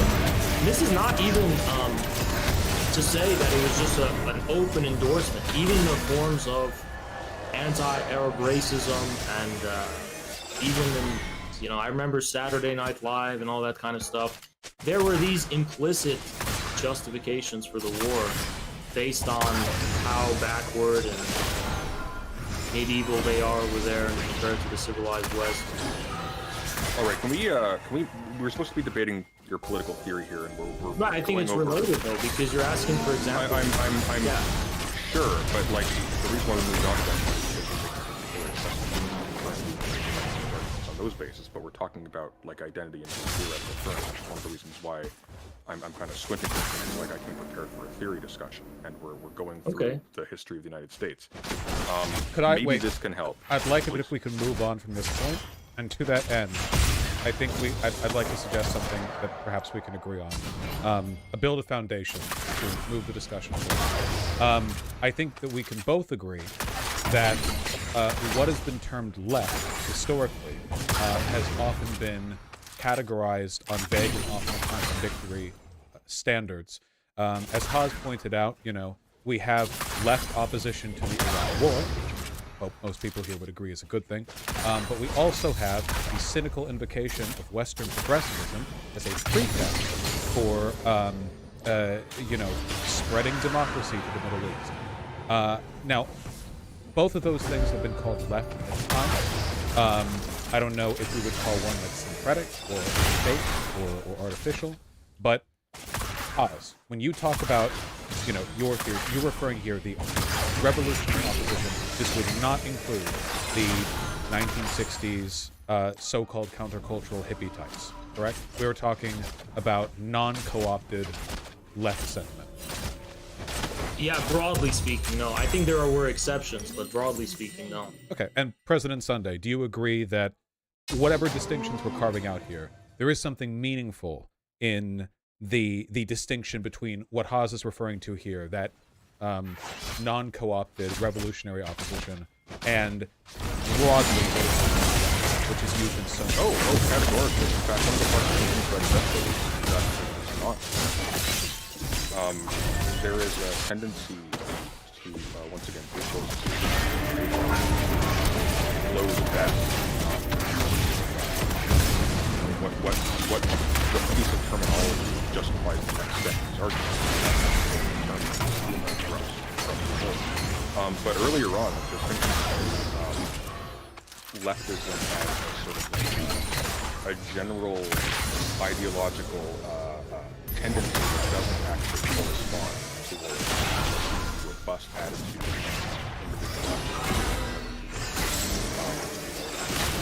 structures. Like that I on board categorically. In fact, I think generally we're actually in agreement on what distinguishes the left from the right, and that the left has not so much a set of policy distinctions that can be crystallized at one given point in time, but rather it's a critical or constructive or at the very least non-conservative attitude towards structure. So that like things, experiments, and are allowed to take place. Those sort of things that have So I, yeah. So I think this can be a point to develop the contention, because I would actually disagree with that characterization of what the left is. I don't think the left refers to a unequivocal, or if that's not the right word, unilateral opposition to existing structures. I want to be clear that my theory proposes that both the modern left and the right are forming in the aftermath of what we call political modernity. So it's a big misconception, for example, that the right actually truly was defending the ancient regime. By the time you saw something like a political right or reactionaries to the French Revolution, the ancient regime was already corrupted by modernity. What does that mean? Yeah, it means... Actually, before you clarify that, just for absolute clarity, what do you mean by modernity? Because it's Sure. And what do you mean by it being corrupted? So, broadly speaking, I tried to invoke, just because I thought it wouldn't be that contentious, because Latour is not a right-winger, but Bruno Latour's idea of modernity being defined by this dual thing of a process of purification, where you're creating a supreme ontological zone that's chiefly negative in content, and the other, right? So, for example, man in general versus nature. That's Latour's favorite example because he's an ecology guy. But you can also have it in terms of the Cartesian cogito, or the reason of the rationalist era, and so on and so forth. But modernity, broadly speaking, refers to this abstract universalism that Latour refers to as a rupture in the continuity of time. It's this blind universalism that knows no distinction in content. So in the sphere of science, for example, scientific modernity is we are not going to base our attitude toward the external world on any prior conventions or presumptions or superstitions. We begin totally from scratch, blank slate, and then we establish some method in order to derive knowledge. So that's an example of the cut of modernity. That's leveling. So in political terms, that is the universal man. That's the universal subject of the state, of the republic. Now, at first, of course... You have me at a disadvantage here because I don't know before. But my immediate question is distinguishing between modernity and pre-modernity, for another term, by rupture and modernity. We have fresh start, especially for it's a fair characterization. Okay, yeah, for purposes of moving along. Sure. So, what does that mean, though? Whose time is being ruptured? What position are we taking?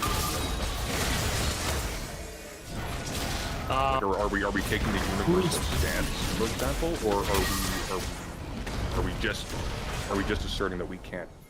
Everything else is invisible, and it's simply self-supported action. Are you asking what are the origins of modernity? Your question's not very clear to me. Right. Well, if modernity is defined by an attitudinal shift, right? No, I don't think so. Well, when we're talking about, for example, like a rupture, I think so, actually, in many ways, because I think the emergence of capital does represent a kind of, yes, metaphysical shift in how time,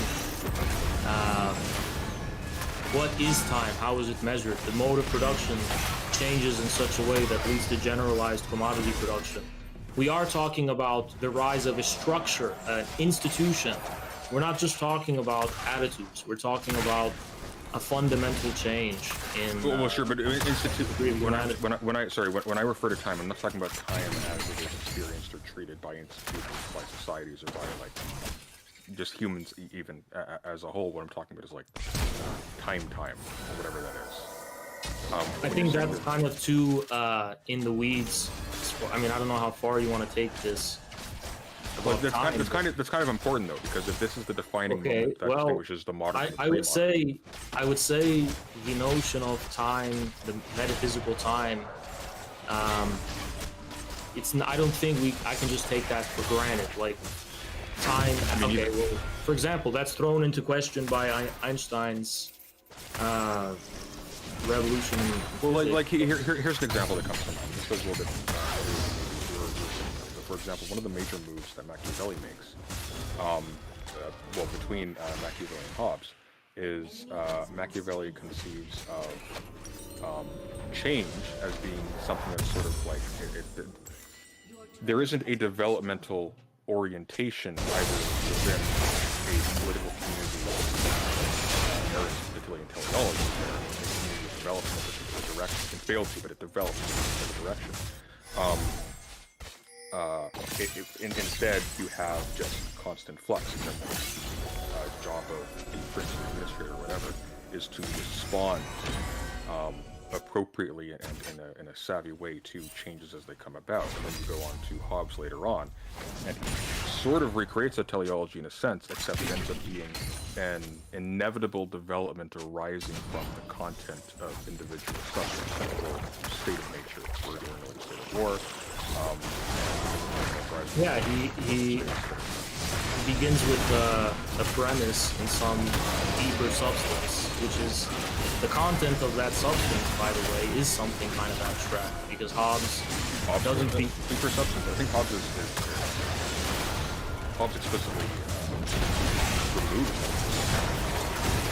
No, I think his methodological individualism is substantialism, because he's saying that the individuals, basically the Leviathan, is an emergent thing out of these base substance of the individual self-interest. Not really. You're a little bit confused there. So the explanation for the emergence of the Commonwealth, that's as a result of the internal drive of the individual subject. The Leviathan isn't simply the Leviathan is a person in the Commonwealth. So it's actually okay. It's the body politic. I don't know why that. No, it's not the body politic though. It's very much. You said it's the person of the sovereign. Yeah. So the person is the face of the thing. Isn't that what body politic means? No, it's the appearance of the body. The body politic, for example, Aristotle could refer to a political body in the sense of the politeia being the aggregate of the citizens. No, I think you're confused about the historical usage of the term body politic, which oftentimes does refer to the individual connection between the individual sovereign and the political community. Sure, but not in Hobbes. The Leviathan is the residue of fate in a sense. That's why he introduces the as a result of his psychology. So human beings enter into community with each other. Yeah, but don't you think even if you were correct on that, even if you were correct on that, and just for the sake of the debate, I don't want to get into the weeds of it, but even if you were correct on that, what does that have to do with the point I was making? That Hobbes, there is a substantialism there, because the political community that emerges, as you acknowledge, the Commonwealth, is emergent from some baser, deeper substance. Well, no, but he's not implying a substance though. Okay. If anything, there are fewer substances in Hobbes than other thinkers. This is why when you go later on, he recapitulates or reinterprets like biblical history. But that just hinges on a frivolous semantic contention of whether or not you want to call the individual of Hobbes a substance. The individual of Hobbes. Well, it's a substance with regard to the Commonwealth.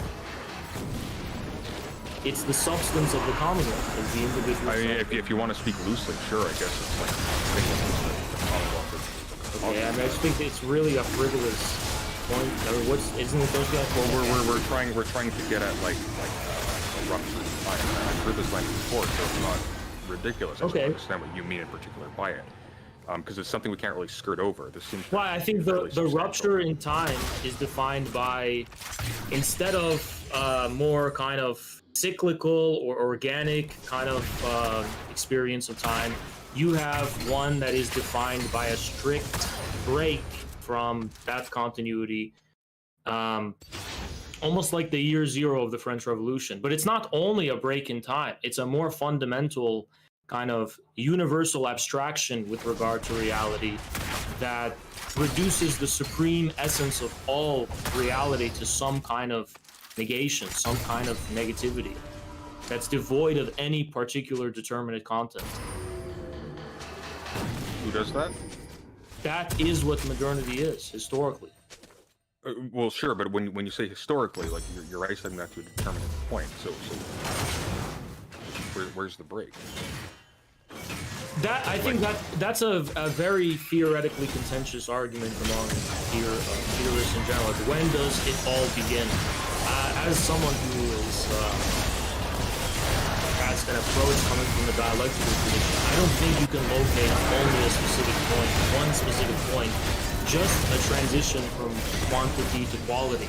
So there's this broad historical movement toward what we call the modern era, but modernity is never one place in time. It is a specific form of time. That's my argument. My argument isn't that this is when modernity begins.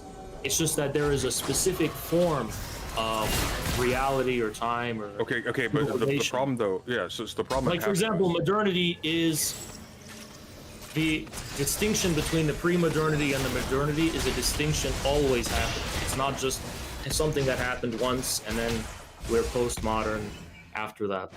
Sure. So the problem I'm running into is that you described it as a rupture. A rupture signifies to me like an event. So there's before the event, there's the event, and there's after the event. That is not simply a transition that is I get what you're saying. Right? Yeah. I get what you're saying, but to say modernity is a form, for example, of civilization and time implies the rupture doesn't just happen once. The rupture is characteristic of characters. So, for example, what is the rupture of the English Industrial Revolution? Where do you locate that? Well, for example, maybe you can locate that in the enclosure movement, right? Maybe you can locate that in the English Civil War. It depends strictly on the frame of reference of what you're referring to as modern. So the rupture, sure, yeah, but this is the problem. So political modernity, for example, the rupture of political modernity is 1789, the French Revolution. That marks, right? Is that all modernity is? No, but why would that be the rupture though? Like for example, there is the radical restructuring of the state in like from the 14th century to the 5th century. You have. But it doesn't establish. Yeah, but it doesn't establish the universal rights of man. Okay. Well, they kind of do though. Like the major move that Hobbes introduced, or not Hobbes. The major move that Hobbes introduced is that the sovereign is legitimized by reference to the consent of the governed. He derives this by a radical reimagining of the human being as a machine. So he draws. I'm not denying. From you just referenced the 14th century or something. Aren't we talking? Why are you talking about Hobbes? I'm talking about multiple things. So moving forward from there. Okay, the fear I have acknowledged theories of modern political theory. Yes, you can go back to Hobbes. Obviously, that predates the French Revolution. But the French Revolution was the beginning of modern politics as an actuality, as a real form of politics. Okay, sure. But it seems like the periodization is playing a really heavy structural role here. Why? Because you're defining it as a rupture and an event. This is how you're describing modernity in the first place, as the thing that corrupts. No, I'm describing it as a specific way in which a civilization relates to itself in regards to its real content. So, for example, that can be in terms of time. It is in terms of time. That can be in terms of space. It is in terms of space. The West kind of Westphalian sovereignty. It can be with regard to culture. It can be with regard to other... I understand, but even in conceiving of a civilization, quote unquote, as an enclosed whole that is capable of extending that's not an old notion. That's very useful. Okay, I'm sorry. Like, I feel like this has gone into territory where. Can you please get to the point? Like, what are you? What's the point? What's your point? Let me interject really quickly, if I may. Sure. So, President Sunday, it seems to me that you are trying to point out a degree of arbitrarity in the definition of modernity. Obviously, we're not hard linguistic descriptivists. People want to use terms to describe things in time period. That's fine. Why are you intent on undermining the certainty? What are you attempting to demonstrate? I'm actually not. The reason why I'm asking these questions is because he was defining switch to modernity an alteration in time. I was paraphrasing Bruno Latour.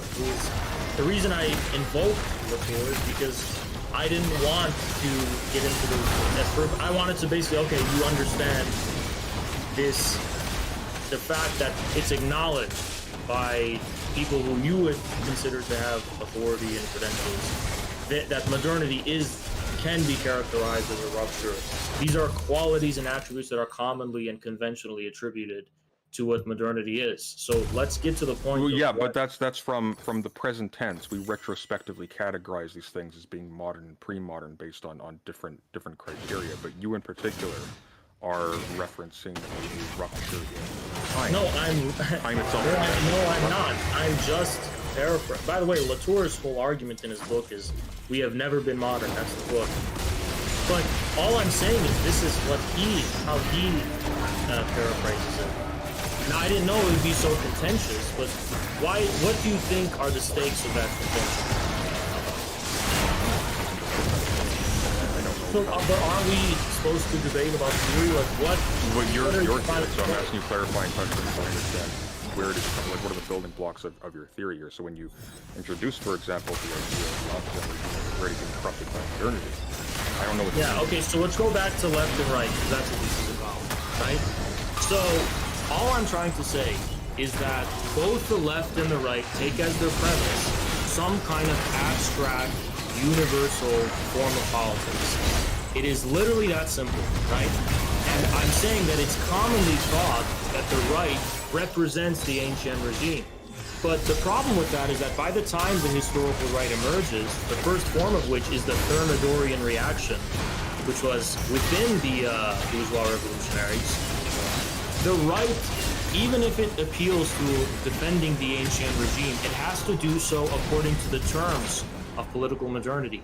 So, for example, the ancient regime has to be. I wrote this in my MAGA Communism Substack. Well, that's why it's reaction. It's reacting to political. But you're missing the point. It has to adopt the language of the thing it's reacting to. It has to defend the old order in the language of the new order. So that's what I was referring to of the modern political right. It's not some real organic past of the ancient regime. It itself takes as its premise political modernity. That's all I was saying. Okay, sure, but what do you mean by political modernity? You were laying in like all of this like hyper-specific. Okay, all I mean is the form of a modern universal state that knows no distinctions in terms of. Well, what are you adding in using universal? Modern universal state. What do you mean? Okay, I was. Oh, sorry, please. Explaining that. Yeah, it knows no. Its political. It knows no distinction as far as its ultimate political subject. Now, it may add things. For example, okay, so this is the rights of man, but only white landowning males, whatever. But these are all provisions that have to be added in arithmetically, and recognized later arbitrarily, right? Because modernity, political modernity, begins when the subject, the politics, and the state is just this abstract individual, abstract individuality.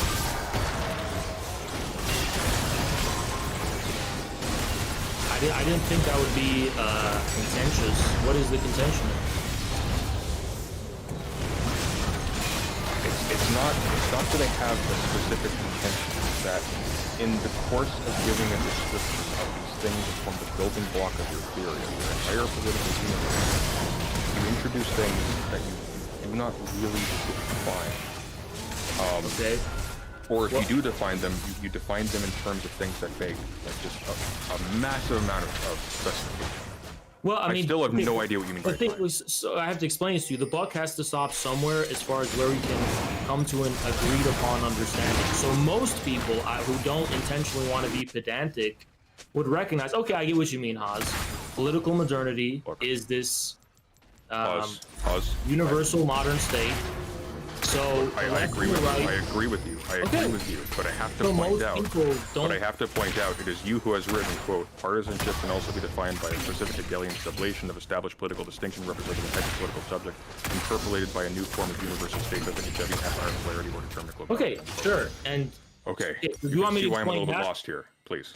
So you want me to explain that? Okay, you could. Can you? That'd be great. Yeah. Okay, so the reason I say it's a sublation isn't because it eliminates. It's not a negation that destroys the distinction. It's a sublation. A sublation destroys and preserves. Yeah. Okay. Good. So it doesn't destroy the old thing. It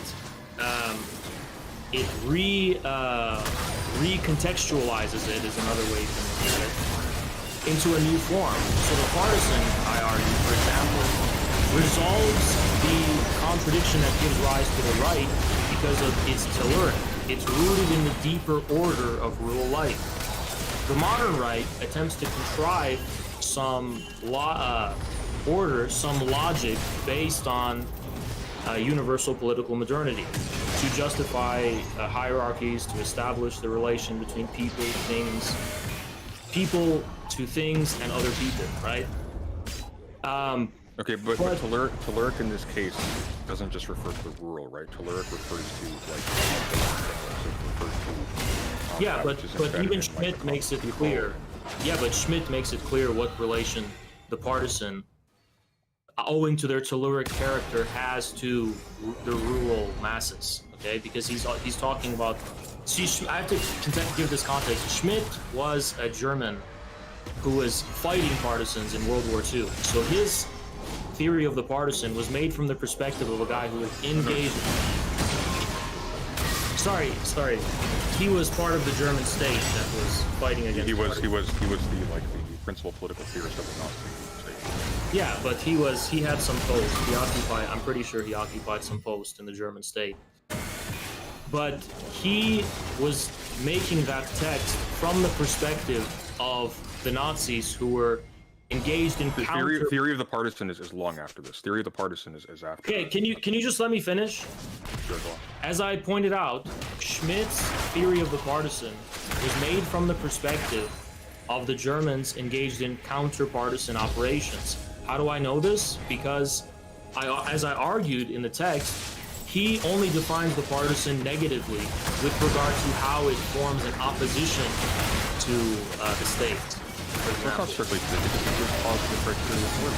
That's where you're getting the whole Tellurian. The positive criteria is a series of negative characteristics.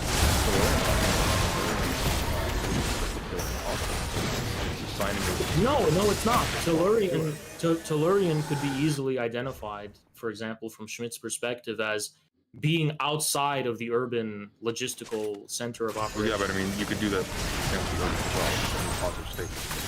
Well, that's why sublation is important for me, because I don't do what Schmidt does. I situate the partisan as the subject of a civilizational polarity, which is engaged in a process of revolutionary change to realize itself, but at the same time represents a definite particular content of a civilization, and therefore the deeper order. Like how's that revolutionary? Anchoring it to that which has come before, right? No. Off of the closed hole model. It's not an institution. It's not an institution. So I try to define polarity earlier in my introduction, but basically, to me, civilizations, although they do change and they do fuse together and they're not eternal, change at a scale that is not reducible to the whims of modern individual consciousness or ideology or anything like that. So my theory is that civilizations undergo a process of reproduction, and that tendency toward reproduction of the civilization can be defined as the source of the polarity. Okay, you're gonna have So to the explain that. I'm partisan sorry. is an agent. Sorry, partisan is a subject of that polarity. They are partial toward the realization of a specific civilization whose premises are now in existence. Yes, but it's not just the past. It's not the past. Okay, you're gonna have to explain this. Civilizations reproduce. What do you mean? A drawing from. So my idea is that civilizations undergo a cyclical process of destruction and rebirth. That you can witness, for example, let's say the good example of this is the Chinese civilization. There are various dynasties characterizing Chinese history, but there's a continuity of Chinese civilization, and these dynasties mark the points of the destruction and rebirth of at least the form of the civilization. But there's still a continuity across time. So I argue that has a deeper, that to me, there's a deeper objectivity of civilizations. It's not reducible to an institution. Okay, so to be clear, this isn't, you're not drawing anything. I don't, not any one person in particular, no, but there's, it's pretty much a conventional view in China among Chinese scholars. And yeah, there's the Dugan guy who will also talk about the different logos of civilizations. What's this? What is a civilization? To me, a civilization. What is it? Okay. Sure. Sure, yeah. So to me, a civilization is a specific way in which the contradiction may be a bad word, the distinction between the state and the civil society can be reproduced independently. So a civilization reproduces the distinction between the state and the civil society. For example, if a political community is reducible just to the state, and if the state collapses, it all balkanizes, that's not a civilization, right? If the state collapses and a unity of the people can be reestablished, to me that proves there is an underlying civilization over which the state presides. Well, the state presides over a civilization now? Civilizations usually include states, don't they? They can. I mean, but civilizations can also have for example, can be encompassed by an empire, which is a state, unless you don't want to call that a state. I really don't. So an empire is not a state? I don't even know what a state is. Okay, do you think there's a so many, every field sure. factor So a million different things that seem to have. So would you characterize the Qing dynasty as a Chinese civilization? I don't necessarily buy into the category of civilization as a meaningful term. It seems to be trying to group a whole bunch of really disparate things together for the sake of a categorization scheme that I just don't think holds water. Like what's the content of civilization? Like what do you mean? How you can have any meaningful... Do you mean pottery? Do you mean political forms? What do you mean? How can you have any meaningful understanding of history if you don't acknowledge there are different civilizations? The civilizational framework is really recent. It hasn't. History does not rely upon it at all. For example, there are historical frames of reference that solely focus on the history of particular polities. So there's no Egyptian civilization. There's no Incan civilization. There's no Chinese civilization. Well, here? Answer me this. What is the distinction between, let's say, Egyptian civilization and an Egyptian state, or the Egyptian state, if you will? As you said, the Egyptian state is part of the civilization. But you said a state presides over a civilization. Why can't it be both at the same time? Why can't I mean, like because if a state presides over so- civilization, that implies that civilization is subsumed okay. So under to it in give some way. this body politic analogy, a head is part of a body while at the same time, in some sense, presiding over the body. I don't know why that's such a hard thing to understand. Well, because you're waffling between referring to the body as the head and vice versa. No, the head is part of a body. That's the Oh, yeah, it is. It is. Yeah, it is. Yes, it is. Okay. Okay, sure, but So like, what's the problem? I feel like this is extremely. the problem like, is that when we're pedantic if we're kind of- treating these things as parts of the same body, then if multiple states are different agencies with their own, deliberate action in the world and whatever, the analogy breaks down. You can't say that like a state presides over a civilization, which also involves other states, but then somehow these are still No, part of the okay, hold on. A state can preside over a civilization of which it is a part. Could I interject momentarily? Wait, sure. I think, and I can see where the schism here is. I think the problem is that the term civilization doesn't overlap cleanly with a lot of other terms we use. Obviously, a civilization and a state don't perfectly coincide. Some people use civilization to refer to, like, ethnic groups, but we have the Chinese civilization, which is multi-ethnic. The Persian Empire was a civilization. Obviously, that was multi-ethnic with all the territory they had, the Greeks, so on. And what's more, it seems like there are weird ethnographic, cultural, and sometimes class biases in how we apply it. The Cherokee Native Americans, for example, are rarely called a civilization, even though there were more of them and they were more organized than some other societies that we referred to as a civilization in retrospect. So I guess my confusion, and I share President Sunday's in this, what criteria would you use to describe a civilization, Haas? Like what, if there was a line, and obviously it's always a bit emergent, but if there was a line or like a point you could build it around, what would distinguish it from a nation, a state, an ethnography? I think civilizations have the capacity to independently give rise to states from the civil society itself. So that's what I would say is a civilization. Wait, They from the can civil give- society?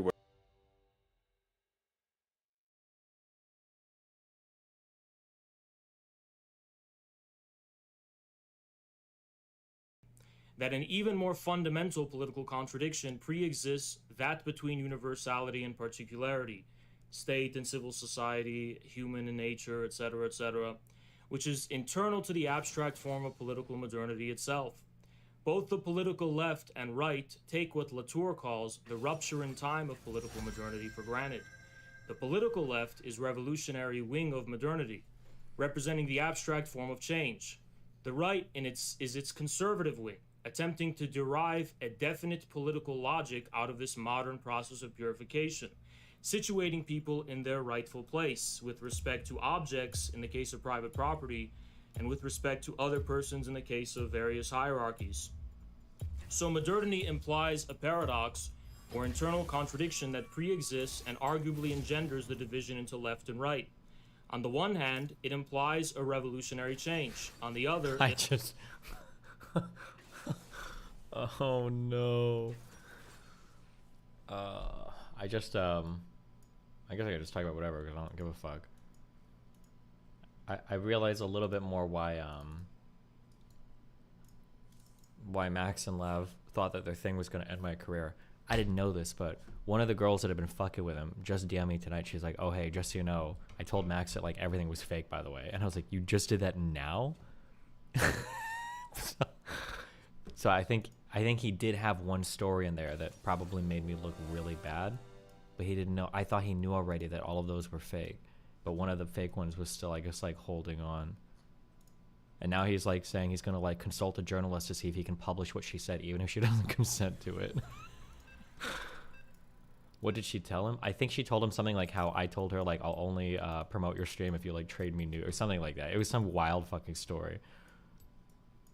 Jesus Christ.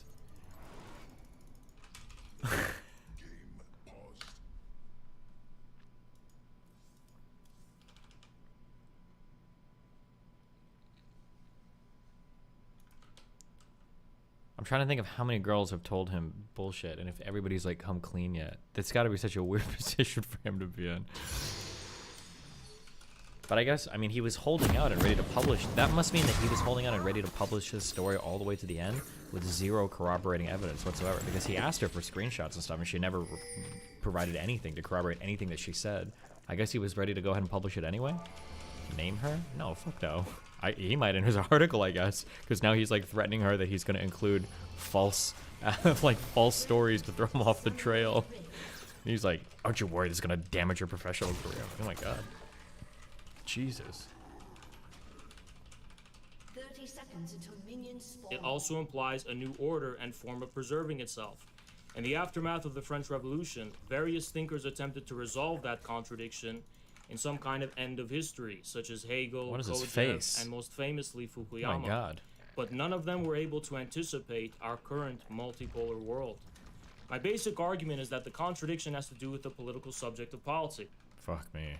What is We've this? now labeled something doesn't mean that it didn't exist before. This is like being like, math didn't exist until humans made it up. And it's like, that's not really true. If you have two things and you had two more things, now you have four things. Just because we didn't name them before didn't mean that this component of existence didn't exist before. Yeah, there are historical recordings of people who are of a sex acting of the other sex, while there are societies who are very, very sex segregated and into male and female. This has been around for thousands upon thousands of years. It's not going to change, and yeah, it's just a mental variation. That's it. Though. I think the contention is that we have a very modern approach to this issue, which is to encourage this kind of transition, and then to go a step further and to say people who are natal male, who are undergoing these procedures and these hormones, are now jumping category, and they're now going to be in the woman category.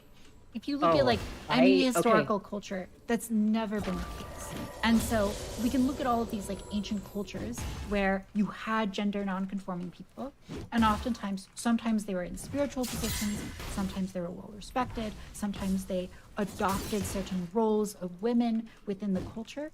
But what we find is that all across the world, these people who are gender non-conforming, they get a third sex category. And they're not actually seen as within the woman category. So I do think that we have a very unique situation that's going on here. And personally, I suspect that it is because we've had such rapid advancement in regards to transition technology that suddenly people who are gender non-conforming can now get a lot closer to the opposite sex in a way that does activate people's brains in the way that Brianna's talking about to say, yes, this is a woman. And if I'm going to extend an olive branch to her, I would say that a lot of people feel that way about trans women. That's why we're having this discussion. But I don't think that a colloquial definition of people know when they see it because they can tell what people are going for is good enough, just for the reason that there is still massive disagreement and it doesn't cover all the cases, all the edge cases.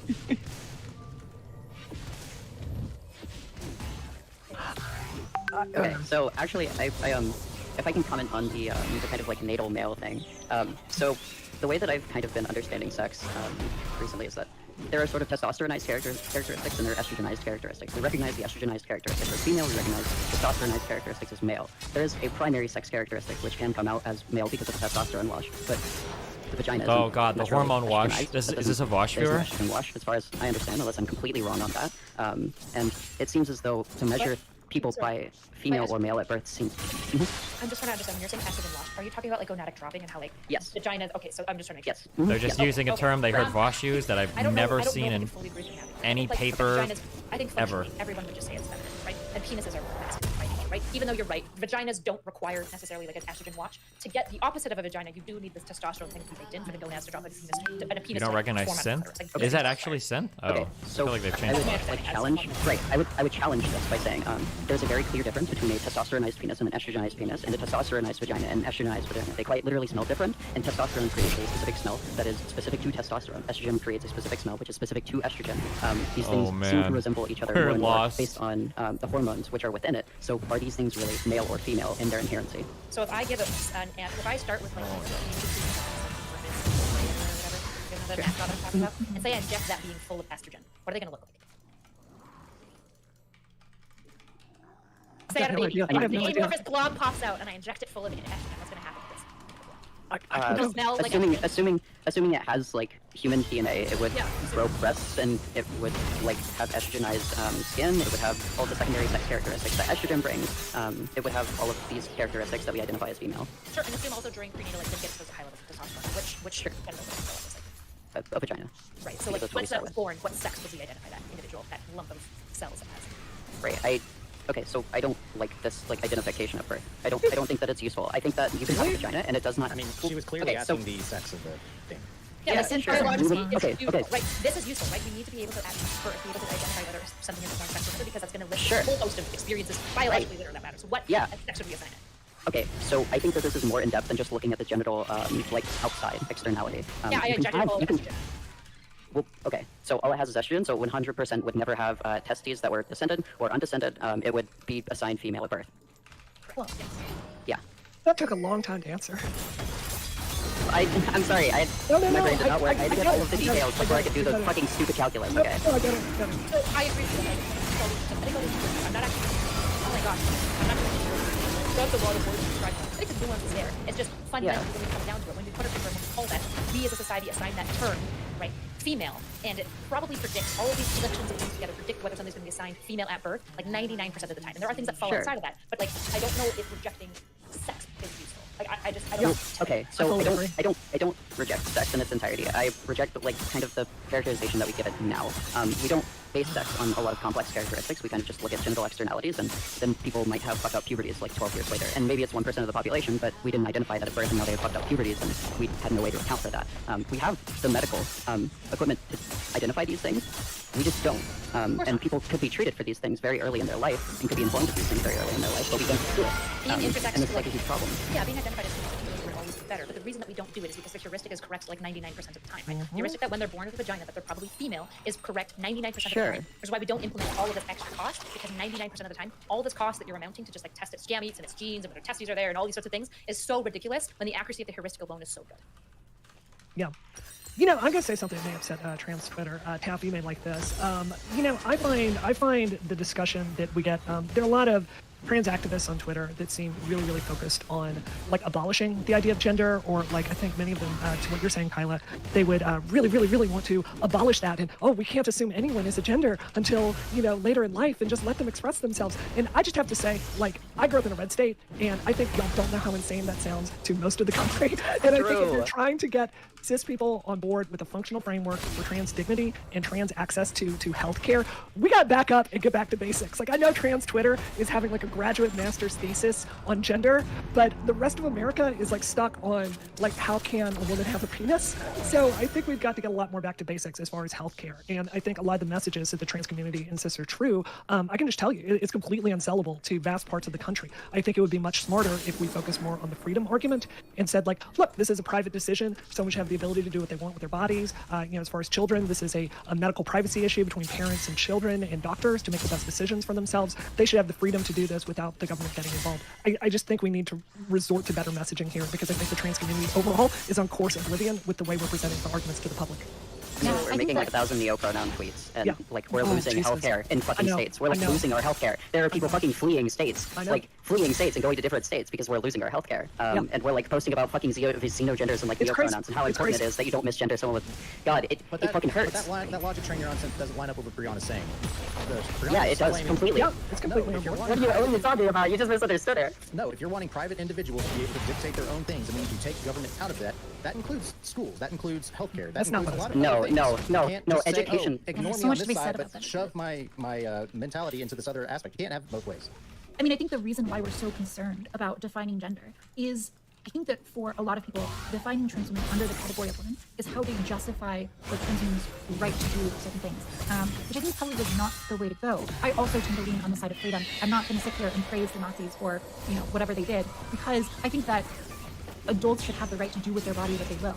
And I think that I would focus on that. Like, whatever definition of women they land on, I think that like people should be able to put things in their body as long as they're not harming society in some meaningful way as a result of that. I don't think that trans people are. I think they're aliens. Now, I think it's a very different question when you get to kids. And suddenly we have medical institutions that are prescribing these people who we don't expect to have the full ability to understand and consent. And these people, we rely on medical institutions to take on some of that responsibility. So I think that's a bit of a different moral question there. But I also think that, I just don't think that how we define women is, at the end of the day, important. I think that we can find a definition that is going to work for whatever conversation we're in. Hey Stephen, big fan of what you do. I'd like to get a chance to talk to you about police misconduct and accountability when you get a chance. Preferably when you aren't ranking up on the I hear what you're saying, and I really mean this respect, because I don't want to spend this whole panel arguing with you. I think when I'm talking about we need to get back to basics, I hear what you're saying about we need to come to a better definition here. I may not agree with it, I understand it, but I'm thinking through the practical reality of what you're talking about, and it involves us as a country and as a world coming to some magical point of view where we all have a discussion and have a nuanced discussion and an understanding about trans identity that includes all these edge cases. And it's a fantasy. When I'm talking about getting back to basics, I'm talking about access to healthcare for adults. That's under attack right now. I think rather than getting into these esoteric academic arguments, I think we need to really be thinking about Emily Bazelon had a fantastic piece in the New York Times talking about the battle for trans healthcare for children. I think we need to get away from these academic arguments and get to some really basic political fundamentals. I didn't recall all of your memory stuff, but part of the reason why, because you guys, part of the reason why I wanted to be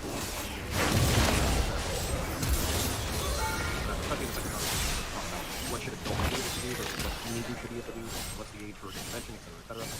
So that's where for me is RJ has a very specific definition. I want him to argue that definition. If you guys have a very specific definition, I want you to argue your definition. But we can extrapolate the fight, so that's part of the reason why I was pushing for a definition of this topic. But first, you have your hand raised, I'll go into the top hours back.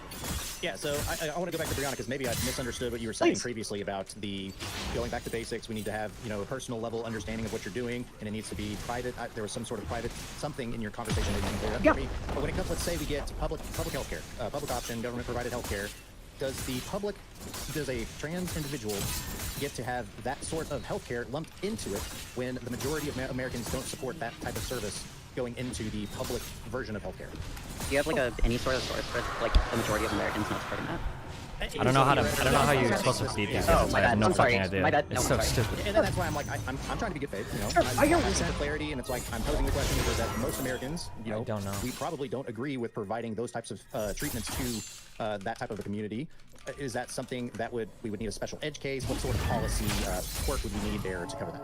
I think there's a long-standing tradition in medicine that the decisions you make between your doctor, that's really up to you. It's really hard for me to think of any healthcare instance where getting the public to take a poll on it would... I'm going to finish what I'm saying. I'm going to finish what I'm saying. No, it doesn't. I'm going to finish what I'm saying. It's hard for me to think of any instance where having the public take a poll to decide what an outcome would be for healthcare would lead to a better result. I think you're conflating that with the second part of the problem, which is access to the public commons, public schools. This is a public place, public restrooms, the public square, being out in public. That's kind of a different question. My question was pretty specific towards medicine in this instance. Yeah, I don't think the public should get a vote in what you decide with your doctor. No.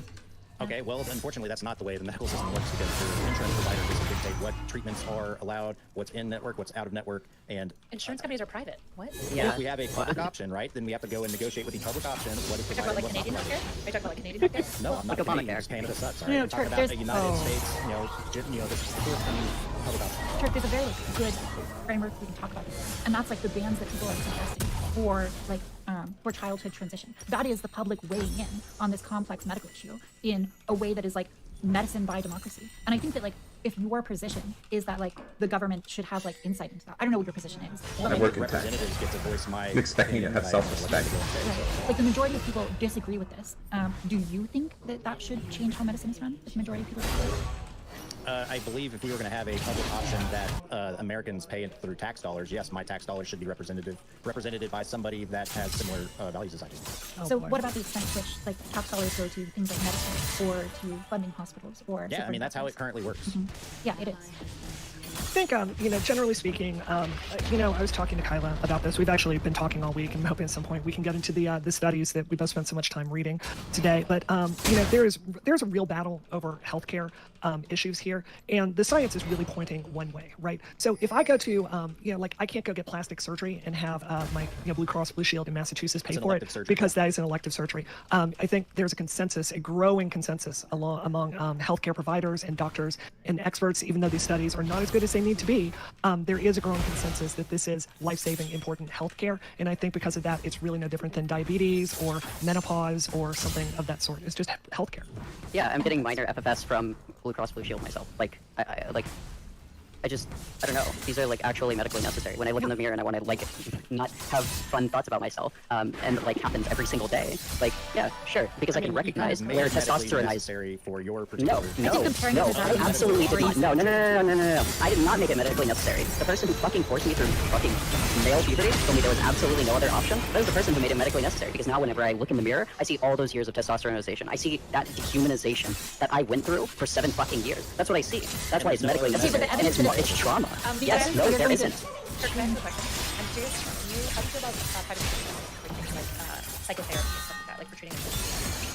I think it's a good thing. Yeah, so what if we had like a psychotherapy that was able to reduce over 60% of the specific population for specific condition?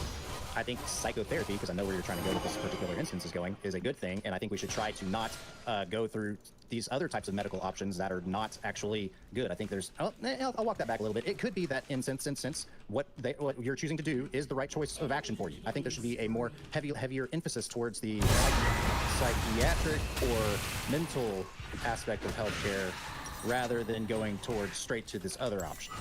Okay, so can I wait? Can I suggest something? So, what if we were just allowed to have people who are like this? Because if this was given as an option to me, I would have absolutely taken it. If I was allowed to just have just enough of a puberty to store my sperm cells, which I did before I transitioned, and then just be able to live out the rest of my life on puberty blockers, and then whenever I decide that I don't want that, or do want hormones, then like be able to live out that life. I wouldn't have any of these problems. You wouldn't have, like, these insurance companies wouldn't have to pay for my FFS. I wouldn't have to like get any of the surgeries, any of the corrective surgeries at all. And I would still have my reproductive rights. I would still have my reproduction. Actually, I think not intended, because we're hitting 9:50, so I figured we might as well open it up to topics. Did we just say he hit a 950? Is that possible? Actually, what if any, is appropriate. So what my theory is, I figured that for right-wingers like nationalists like RJ, he's going to say probably that. I'm not trying to put words in his mouth, but I'm assuming that. Whereas moderate rightoids might say, well, if you're 18 or older, have fun, you do whatever floats your goat. And then I feel like the real contention, because nobody talks about trans men, let's be real. True! We've actually, I think I've said the only thing about trans men tangentially. Yeah. So trans men can take testosterone and start lifting at the gym and growing mustaches, and nobody really gives a shit. And they can do whatever the fuck they want. Nobody really gives a shit about trans men. And if they competed in men's sports and they presented male, nobody would really give a shit. Whereas with trans women, that seems to be the main fight. And the main fight seems to be with teenagers, puberty blockers. What's the appropriate time to transition? The content drought is upon us. We must stay resolute, my brothers. For the r/place wars are coming. We are DGG. We are Dartro. If you think you're in a content drought, you're fucking retarded right now.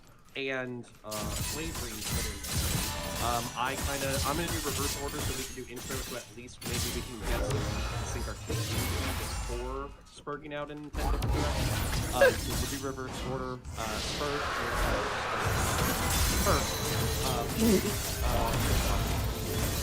Yeah, so I like Connor saying that I'm a moderate Republican or conservative, because I do believe at the age of 18, I think individuals should be able to do what they would like to do. And I also agree that when it comes to the younger ages, it becomes a much more delicate topic. I am on the opinion that, you know, and I wish all parents were as caring and, you know, aren't as, you know, no offense, Synth, but your situation is probably one of the things I'd like to talk with you more about to understand more. But if, in general, it's my intro though. In general, I would much more prefer a more psychiatric approach towards treating it, and it's unfortunate because it also counteracts into the testosterone puberty phase and all that stuff. So it's like I get that part. It's just, I really don't think that the majority of people that are going through these types of phases, they don't need to go all the way through with those types of medicine. So that's my opinion. Yeah, so trans men are actually incredibly relevant, specifically for this discussion, because of the massive changes in demographics within clinics regarding who is actually seeking this gender transition.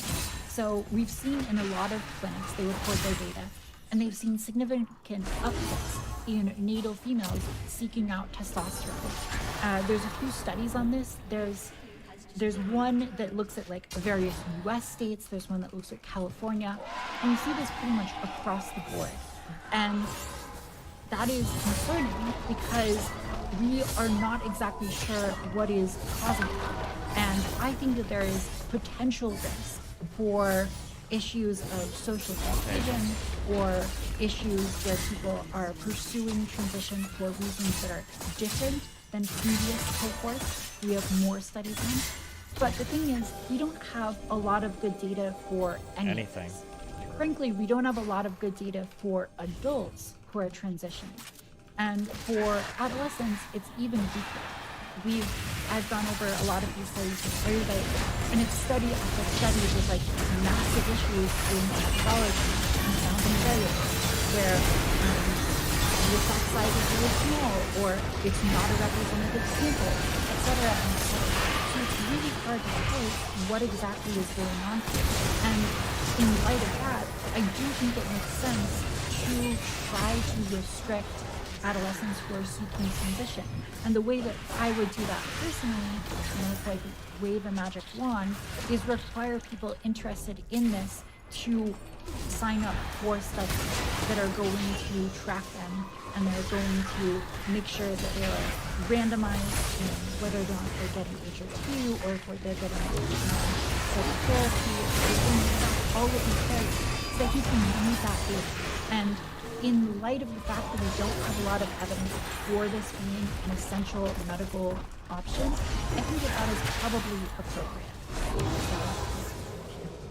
Thank you. And then So I think most of the problem with the way that children can consent to these drugs is probably just because of uneducation. We very, very massively uneducate, or we do not choose not to educate children on their own biology, or children on how human anatomy works and how hormones, or specifically any sort of endocrinology works.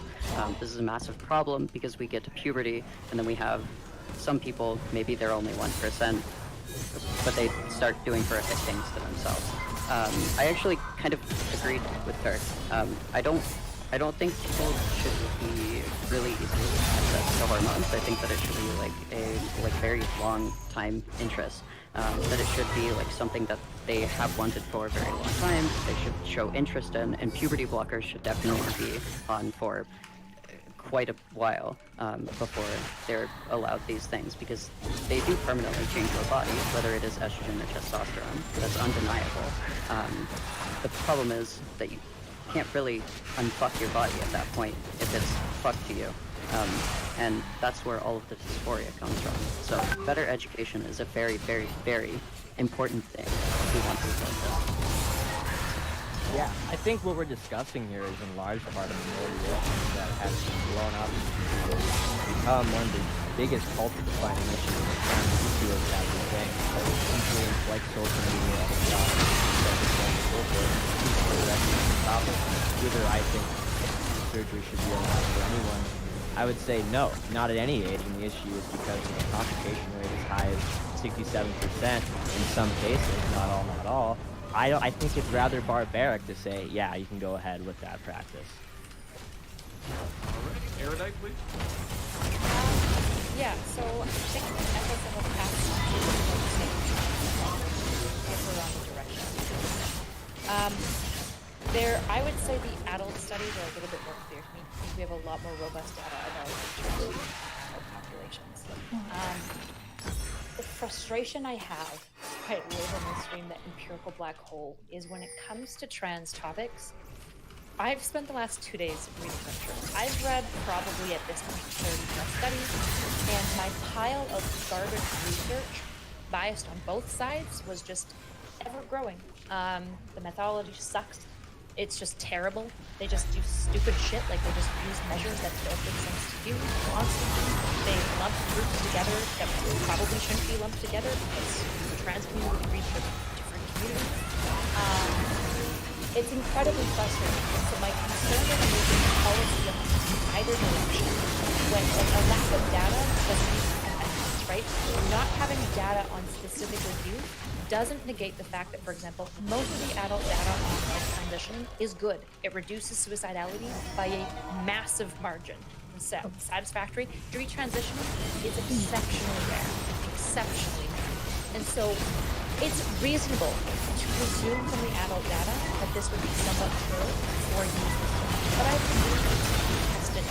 What I would say is, despite the methodological errors in a lot of these studies, it still is suggestive of a direction, and that direction is suggesting that HRT therapy for youth is beneficial. What I will bite on is the process by which we determine which youths are actually adequate candidates for HRT probably need to be cleaned up a little bit and a little bit less politicized as far as making the gate too wide open. Because there'd be nothing worse than giving a 16-year-old girl a mastectomy who at 18 decides I was a girl the whole time, right? That would be awful. That's just a tragedy, and we should probably try to avoid that. But at the same time, you don't want to keep somebody who does need to transition, and by the time they turn 18, they've killed themselves because they are so depressed and so distressed over their gender dysphoria. Yeah. Okay. Yeah. Brianna, and then Open. So I want to start by saying, Taff, you have said something in 3 separate videos that I've seen, and you said it again today, that in your opinion, we don't have good data for adults as far as the efficacy of HRT. I engaged with that in good faith in research for this panel. I spent a lot of time trying to find that. You'd mentioned a survey of all the data out there. I can find no evidence for that whatsoever. So if you have that, I would really appreciate you sharing that with me after the panel, because everything I've seen shows, and I can give you the exact studies here, improved mental health, lower suicidality, a feeling of contentment with your body and your gender presentation. There are a lot of really, really good things that I've found. Additionally, RJ, you just made a statement there. You said 67% of trans people have complications or something to that effect, or the surgery doesn't go well. I'm going to need to see some evidence on that. Then I misunderstood. Would you mind clarifying for me quickly? I said sometimes as high as 67%. What That's a meaningless statement. Yeah, what specifically, and where did you get that from? Can we engage that in the open? Sure. Yeah, I'm not. That's perfectly fine. I don't have I'm a not sold on that. Well, actually, Brianna, if you need to finish your intro, finish I your do need intro. to finish my I made it up. Hey, I fucking love it. Lock it down. Let Brianna finish, and then I'm we'll going to finish what I'm saying. So I think that when it comes to children getting this health care, something I saw in all of the data is it's very clear this is extremely, extremely, extremely understudied. The demand for this has gone very, very high, but the studies we have for this, as Kyla said, they tend to be garbage. And we don't have a lot of certainty here. Now, we do know the stakes are very, very, very high when children don't get access to gender-affirming care. But there are a lot of barriers there. Something that really shocked me that I've never thought about is, so let's say you're a trans kid and you want to go on puberty blockers. I was really surprised to find out the insurance will not pay for that, and that costs between $1,200 and $2,000 a month. I don't know about y'all, but I would have a lot of trouble finding $2,000 extra in my budget a month for puberty blockers for my child, in addition to all the other costs that go along with having a trans child. So I think that, this was talked about in the New York Times piece, Emily Bazelon's fantastic piece, The Battle Over Gender Care in the United States, where she talks about how the providers feel caught on both sides of this equation. because trans activists are going after them and the right wing has politicized this issue like never before. I really think we need to take a step back. I think we need to depoliticize this issue and let it be between parents, patients, and doctors. All right, open. Okay, so Brianna, you asked for where I'm getting this. I'm specifically referencing the Journal of Endocrine Society. They did a systematic review in 2021. And I'll read you like 4-ish sentences. I wonder why Connor is moderating these quality of debates instead of We participating. conclude that hormone I guess it's nice to bring back panels. I don't think Connor's a bad moderator, but I think he's a really good panelist. It sucks that he's like just doing like moderating, I guess. Could you have been on this panel? I don't know. I don't know if I got invited or not. I've gotten invited to a lot of like random panels, but like some of the topics like just don't interest me as much. Like I don't know if I want to do another like 3-hour discussion on like trans stuff, or like I think somebody invited me to a panel like doing a national divorce, and I'm like, therapy may improve quality of life, so good.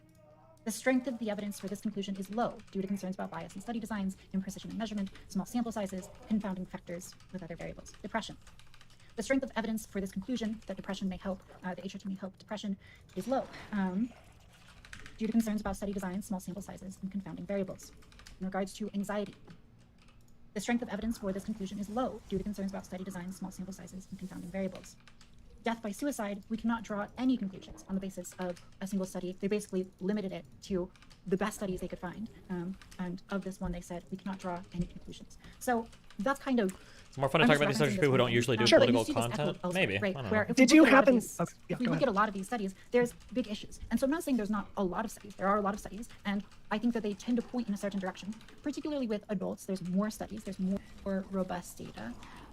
But ultimately, I land on the side that the evidence is not very strong, and the reason for that is all of these issues that are cited in this one, and also in the limitations pages of most studies at the end of them.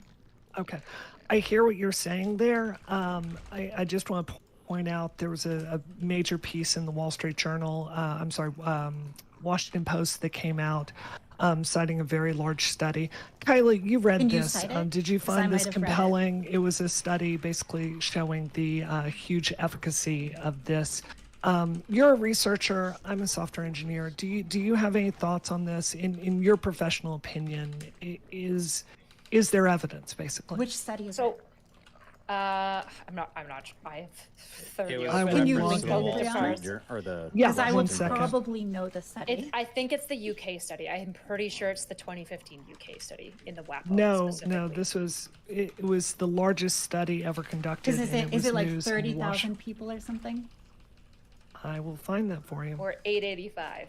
It's- Basically, what I'd say is for TAF's study, systematic reviews are good. The issue is that what they're weighting mostly is methodological errors. So when they're saying low, what they're really saying is methodologically weak. It's not a meta-analysis. Well, that's what I'm saying. Yeah, I'm saying that Right. the evidence is like has these different issues. Yeah, and yeah, so yeah. when I talk about like strength, I'm using strength in a very specific way, which Yes. is to reference these methodological issues.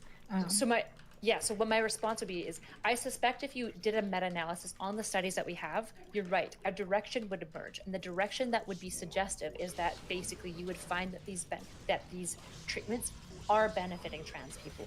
I suspect that that HRT alone is insufficient because you're talking about a population that also has a high level of like comorbidities and a population with high levels of like stigma and stuff like that. And so like, I imagine, here's one thing that I will grant, like Turk, for example, we have no fucking clue about psychological treatments and trans people. It's basically not studied. It's researcher calls it the empirical black hole of psychology. It's not researched. We don't really know. There's like one study from the 80s that was really, really shit, and that's basically it when it comes to like the psychological effects. What we do know though is that people who have gone through like gender like basically therapy that tries to get you to be your natal sex, we see high levels of distress in these individuals and higher rates of suicidality among these individuals. And so like what I would say to you, Taff, is I agree that there's this paucity of literature. There's more in the adult population. The problem is it's a lot like trans athletes. It's directional. and it's theoretically directional in what we'd expect it to be. In the case, we're not going to open the trans athletes too much, but in the case of trans athletes, we see that trans men tend to be at a disadvantage, trans women maintain a bit of an advantage,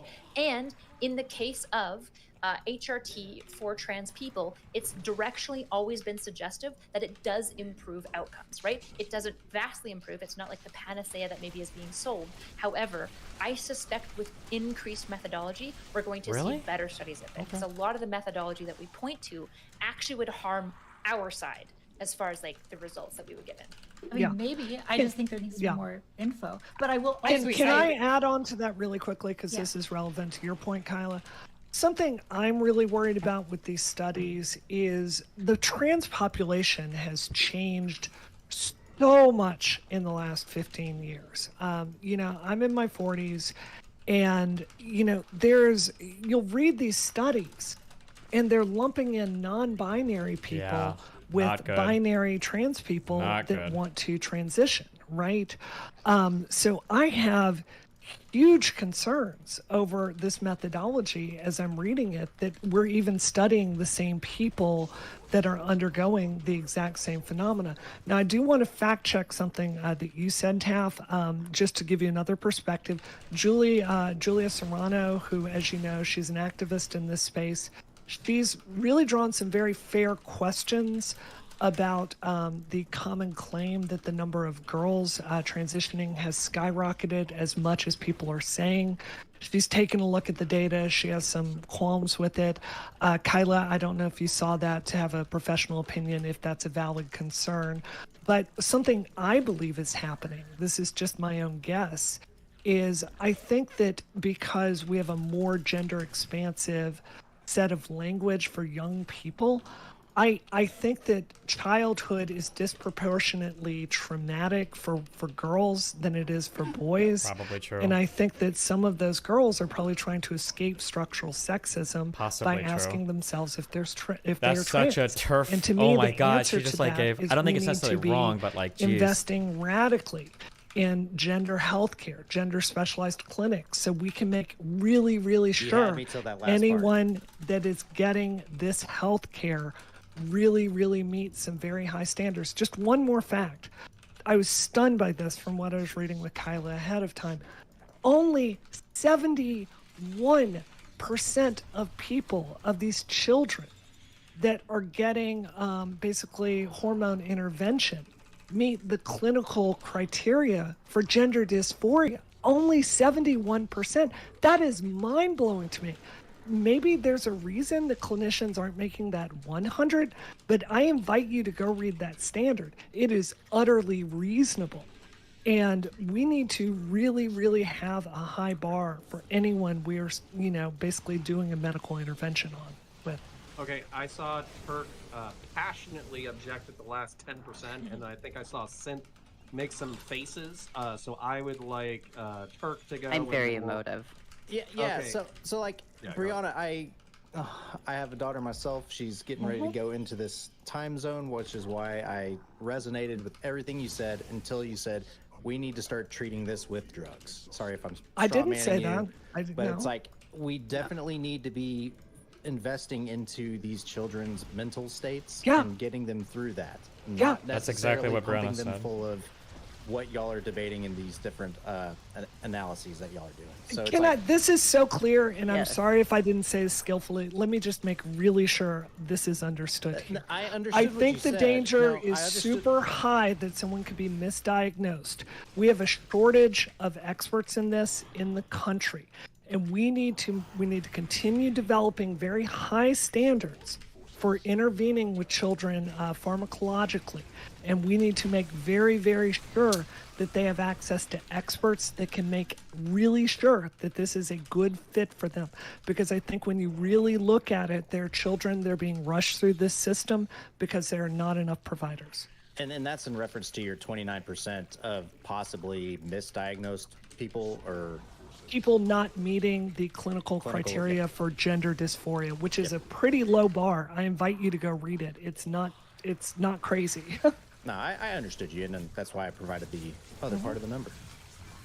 So it's like I agree with almost all of the things you said there, but given what both Erudite, Taft, and what you're also kind of saying in your studies, it's like there could be a benefit, but there's also alternatives to this unconsensus view of using these types of medications or procedures to alleviate individual cases.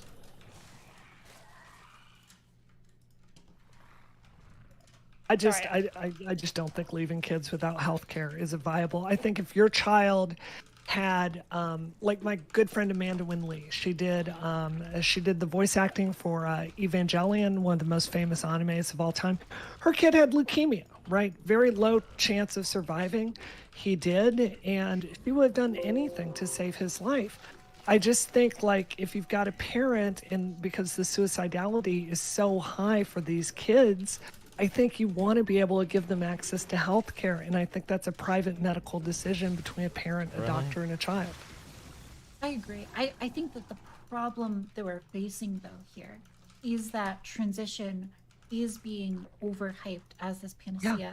And I think that presents some issues, especially for trans people who go into it sometimes with very high expectations, and those are not always fulfilled.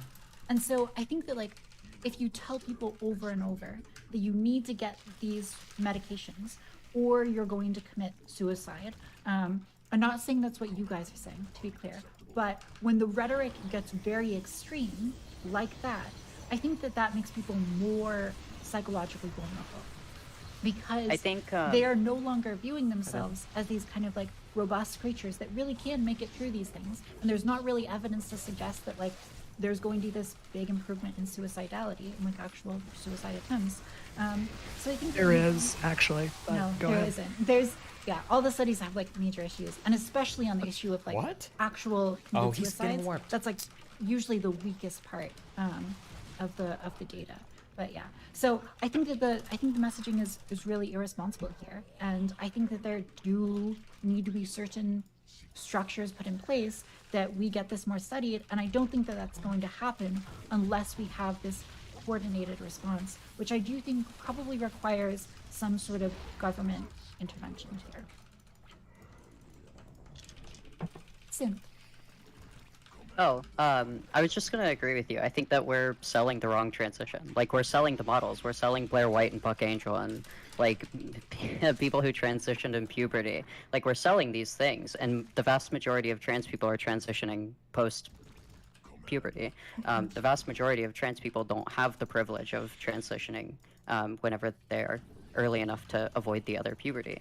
And so we're selling like this really, really hyped up image of how you can look as a trans person. And for the vast majority of people, I'm like very much on the train that the only reason I look like I do is because I was severely anorexic for all 7 years that I had testosterone in my body, so it simply did not grow. I think that if I like actually ate food, that I would have a lot more testosteronized characteristics. You'd be fat, so.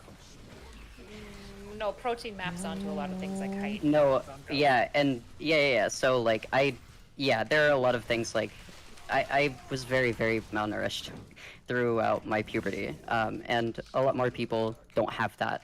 A lot more people get a lot more testosteronized aspects, and when we sell the models, when we sell the people who look the best, and those are the people that we see on social media, the same thing happens with young girls. We sell a false image, and we sell a really, really awful self-image to people who can't meet it. In Sin's defense, she is not that tall as well, I know. I'm 5'4", I'm average female height. So, yeah. I actually have size 5.5 feet. I'm 2 sizes below female average there, too. It's nice. Yeah. Yeah, I mean, I don't know if Turk or RJ have to pipe in, because I'm guessing you guys probably would differ. No, I could circle jerk on No, this a lot. I've won the debate. Y'all have already said that doing this to people under the age of 18 is not backed by science, and that there should be other Okay, no, that's research. not what I said. To be Okay, clear. no, you don't get to win by strawmanning people. No. That's the way I'm interpreting this. No, Okay, I agreed. If I don't see you, then I can win. That's not how this works. I agreed that it should be a lot more strenuous. That like all of our like diagnosing and our actual prescription of these medicines should be much more strenuous, and we should have much more. Like I agree. And you agreed with me in my intro statement on that. Nobody here like agrees kind with of, you yeah. that we It should move seems. to post 18. Nobody here, It like, seems- okay, I shouldn't say nobody. Sure. Many of us don't agree with you on that, Turk. Well, I would okay. say absolutely somebody under 18 can access things like, first of all, puberty blockers, I'm fine with much younger, and like cross-sex hormones. I'm okay with basically more or less whatever the doctors say, which it sounds like they're weighing in at 16 for cross-sex hormones specifically. And so I'm comfortable with both of those decisions. I'm fine with that, and I understand the necessity for it, particularly for like masculized and hyperfeminized features, because you can't surgery away like a woman developing very wide hips and then trying to transition to be a man. That's going to be You you're can't. basically fucked. Yeah. Yeah. So That's- 16.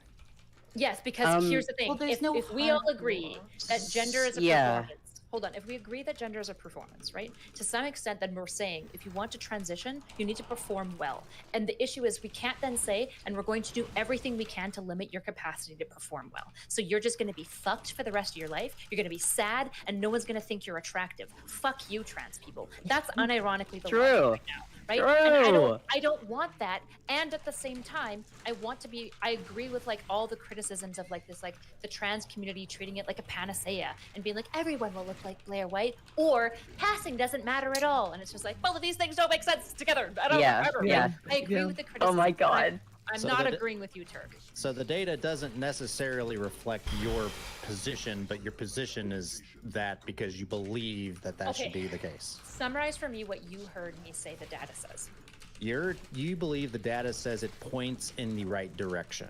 If it benefits, it benefits. The question then is becoming, is the benefit measurable? Is the procedures used to collect that data correct for a study? And do we need more data and analysis to get that direction affirmed?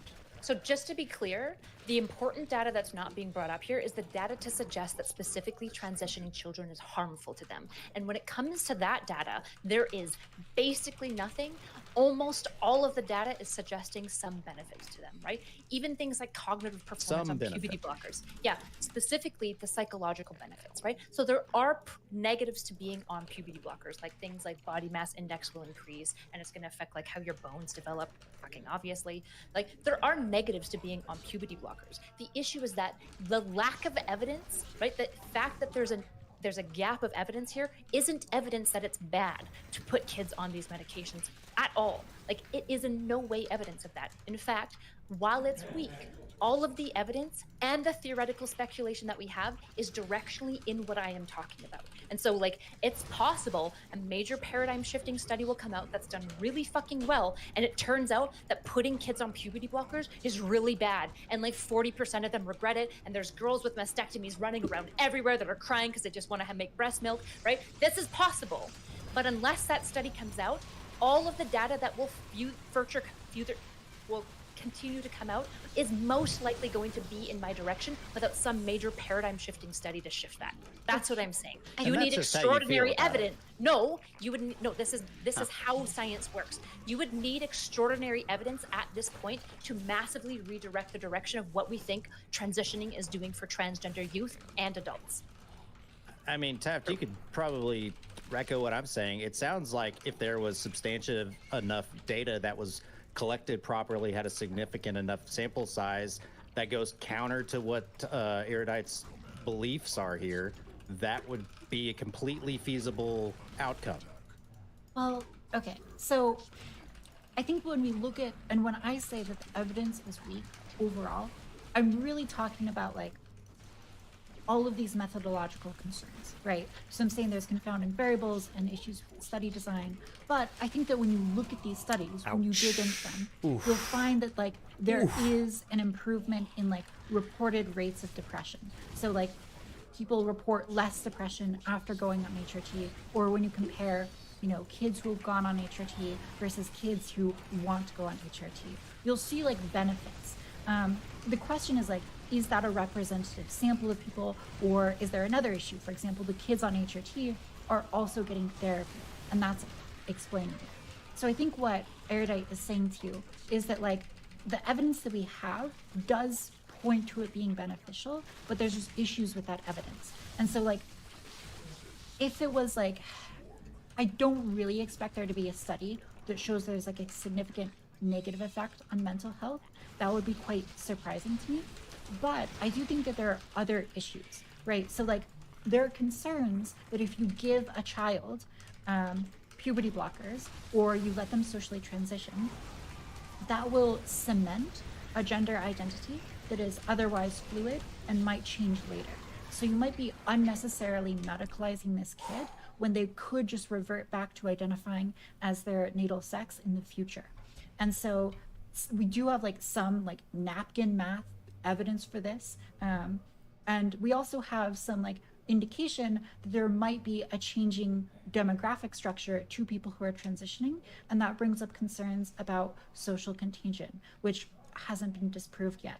And so like, is it true? It can be true that transition is not having like a big negative mental health effect on these people. And also that transitioning them is maybe not the best case option for them, either because it puts them down a medical path, which is unnecessary and expensive and leads to all of, you know, potential issues, or because it gets more people to follow down this path, which is also unnecessary for them.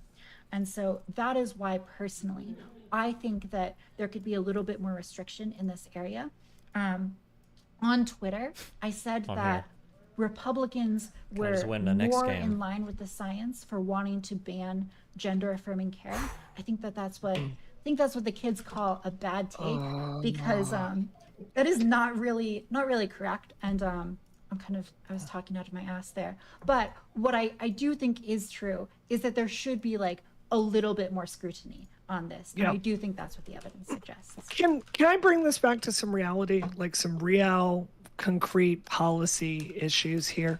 So one of the things is one of the main people that came up with the guidelines to update the chapter on basically how you treat trans kids. His name is Leibowitz, and this chapter had been the same since 2012, right? It had not been updated. Everybody's just waiting for this update, right? And he is stunned as the chapter comes out, and this is in the New York Times. He's talking about how the right wing had turned this issue into political dynamite and made it basically impossible for him to do these studies. So just talking about real political stuff here. Yeah. For you to fund the studies, and I think all of us agree we would like to see more of. The fact is, the massive right-wing hate campaign against trans children is very much, it makes that more complicated. NIH grants, like my husband works in the pharmacological industry, they're very difficult to get. They're very strenuous. If you're looking for like a public university to do this, Taft, much of the, like, I don't agree with you, the research is as bad as your assessment, but I think if you want even better research, that's going to cost more money. It's going to have better survey design. Come on, guys, right? let's go. So give me one more win and I'll have I it. would One more win. posit is, again, we're coming back to the fact that politicizing this issue to the degree that we have is leading to worse outcomes for literally everyone here. And everyone.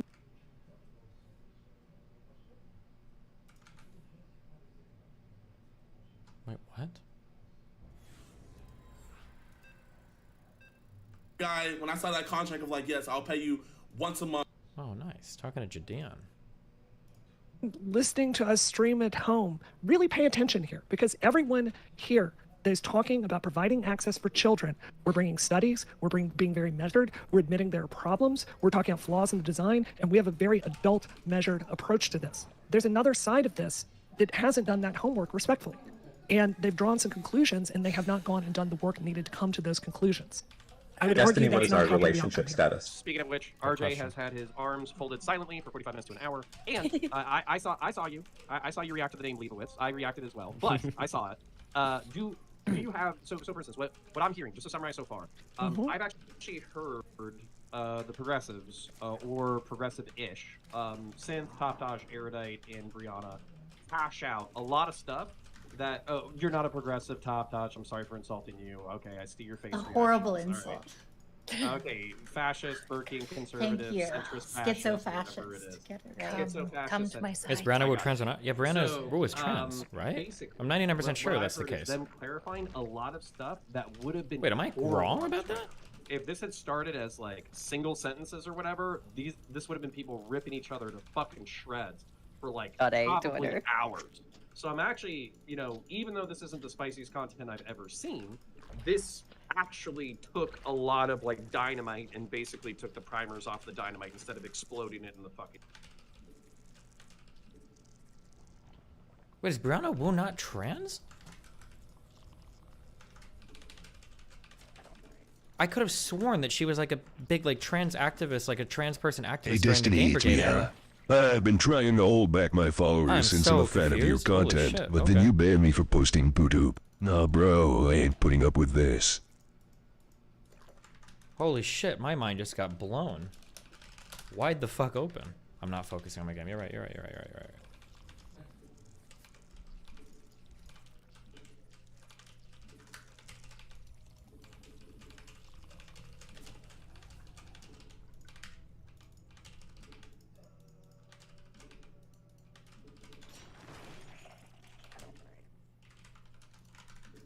Room. So I was impressed with that.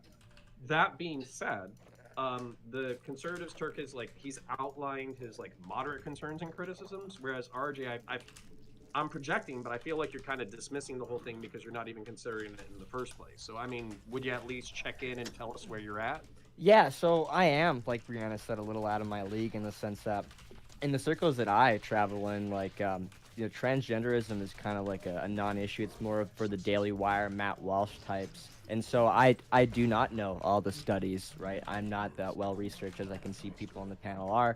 What I would say, though, is going back to puberty blockers, what we do know on the subject is that they are irreversible and linked to infertility. So I see a lot of talk about the mental health. I don't see a lot of talk about the physical side of things. So you understand, wait, do you understand that like children have been going on puberty blockers to stave off early puberty for like 50 to 60 years now and it hasn't affected their fertility? Okay, you know this, but that right? is a From the studies that different I've scenario, seen, to that's be clear. entirely incorrect. Oh, Wait, this is about children. This is about children transitioning, and we're talking about the effects of infertility Okay, I on can't puberty see those blockers. studies that What they the don't fuck? exist. Holy fuck! True. Source, I made it Yeah. up. Yes, Well, I'm sure he I didn't love make it it. up, right? I'm sure he just So like true. used Oh, one my bad. study. Yeah. And the issue is like RJ. I guess what I would say is when you're wanting to like look into research, you don't give a fuck what I say. So maybe I won't even say this. I'll probably just say this so that everyone else knows the reality of research. What you want to do, like when I prepped for this debate, I thought if I was very anti-trans, what are the papers that I would look for? And I looked for those. And then I said, okay, now if it was really pro-trans, what papers would I look for? And then I looked for those. And then I read all of them together to try to get a more comprehensive understanding of what's going on. That's how you should do Wow, your good research. job. So if you saw one study Bragging 'cause that she said can read. puberty blockers What are the really fuck? bad, He has and no if the study expo? wasn't actually a study, if it was just an article from Breitbart that you read, or more likely just like something Nick Fuentes talked about, and then you citing this, that's really bad research. It looks very silly. Okay, wait, Okay, Erudite, before- do you before- disagree that puberty blockers can cause infertility? So the relation to puberty blockers and infertility isn't actually super high. We would expect it to be like, to be honest, But it depends my on how validity- long you're on them. right? Yes, it does. So Okay. typically, Yes. what I've Yeah. seen is that if you stop it before 16, that's when you start to see most of the negative effects like dismissed, other than the height loss. There's going to be almost always some height loss and sometimes some body fat stuff, but all the body fat studies I've seen are really poorly controlled and didn't control for things like diet during that process. So I'm not Yes. sure how much I like care about the Well, body this is fat what stuff. I've seen too, right? And you can look at a lot of studies for puberty blockers, and a lot of them are focused on like precocious puberty. So these children who are having puberty before they should.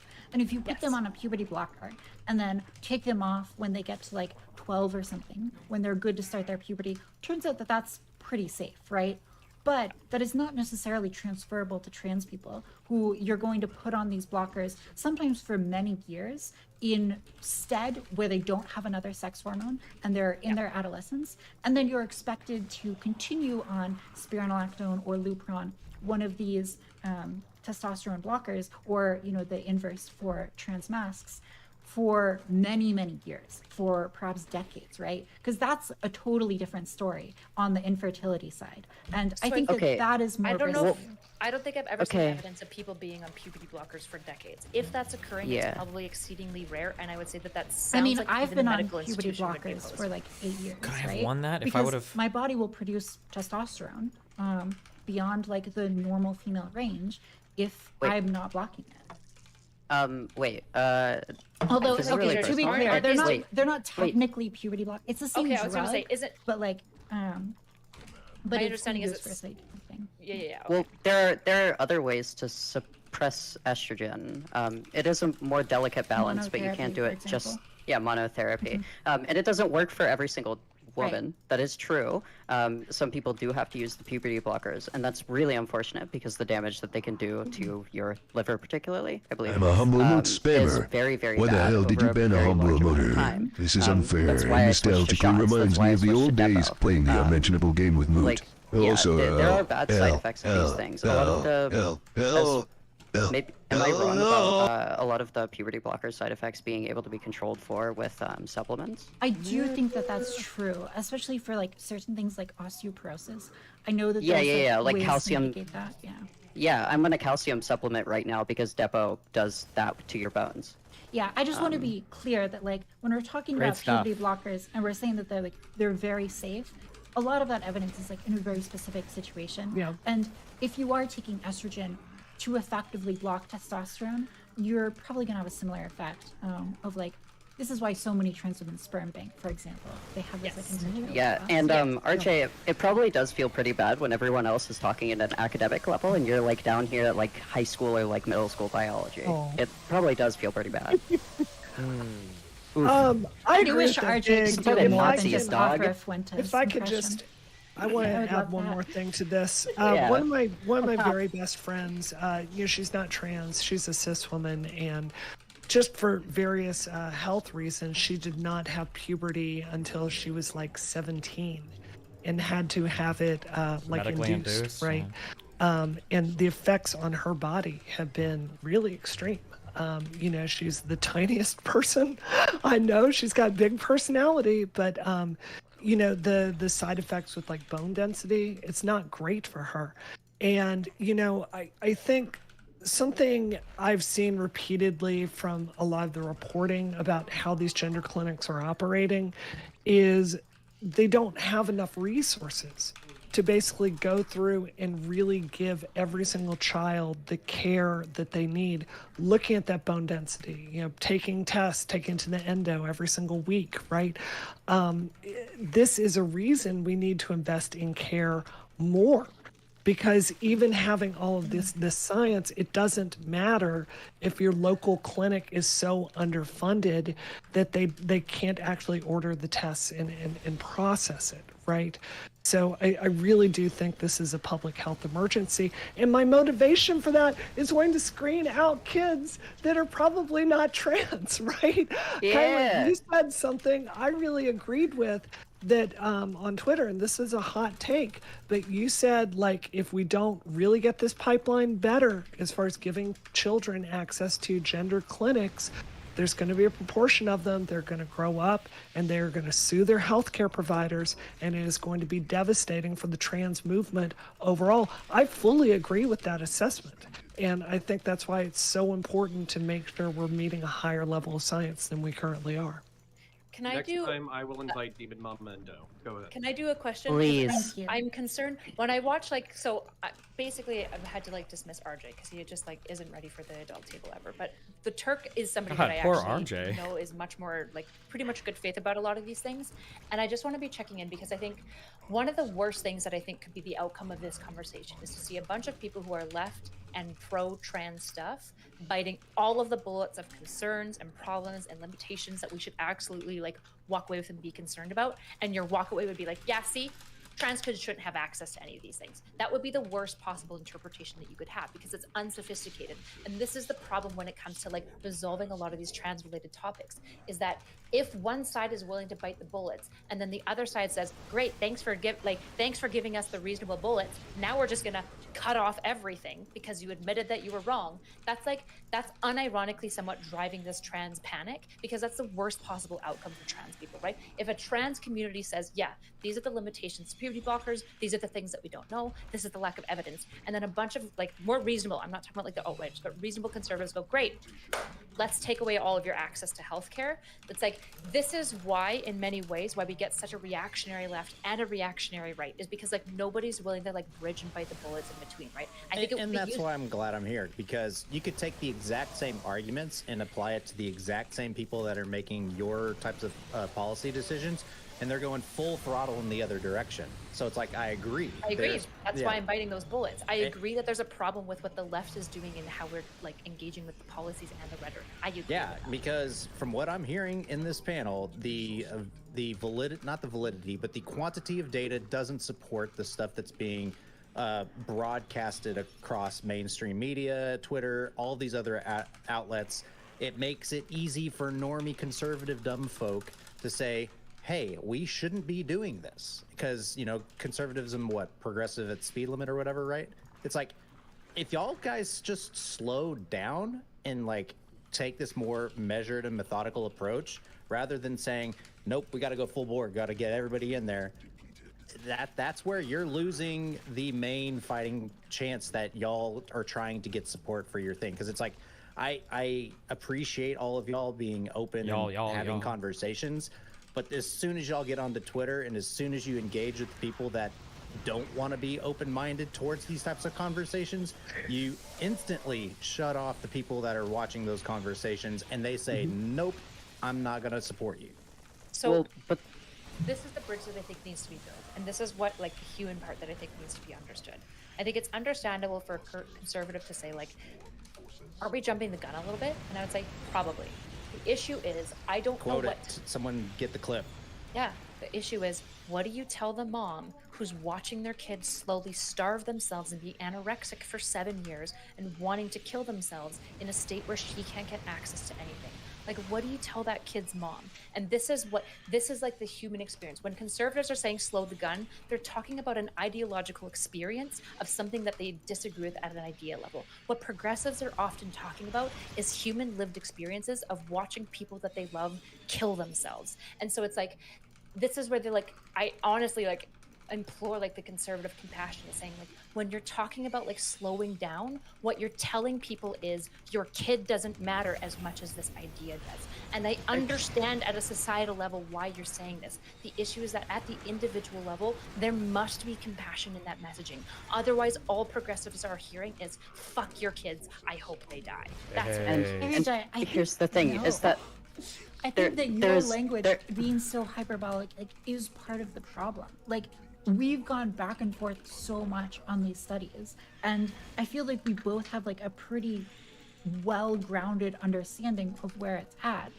And I don't think that like we are talking about this extreme life and death.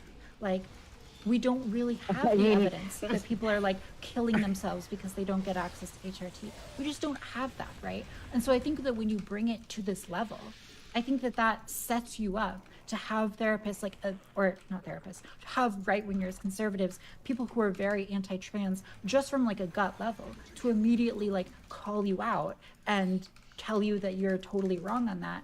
Even though I know that you know the science very well. All of the direction of the evidence is suggesting what I am saying. We are in many cases, because all of the suicidal ideation, when people experience the decreases in suicidal ideation in like the populations that were better studied, one of the main things that they cite is the happiness that they experience after the transition. And a lot of people, when they are suicidal, gender dysphoria is the most important thing that they cite that is driving them to kill themselves. But to be clear, specifically with suicide, that is like one of the metrics that we have the least evidence for.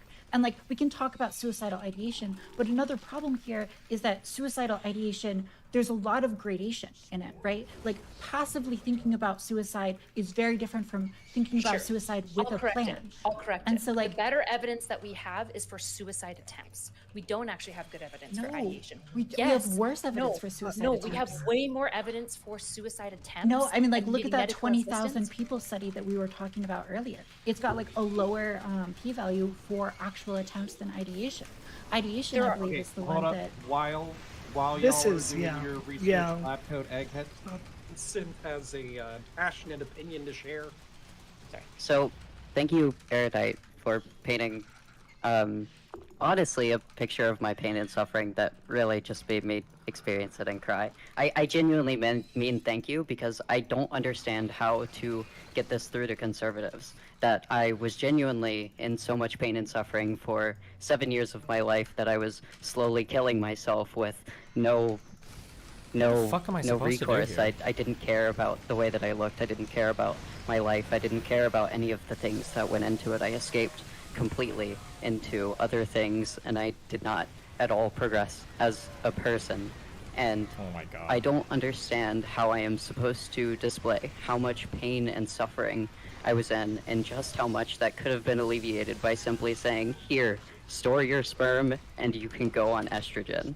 This is an option for you. It simply would have alleviated so much of the pain in my life, so much of the trauma, so much of the drug abuse, that I use dissociatives so heavily to dissociate from reality because of a lot of gender dysphoria problems.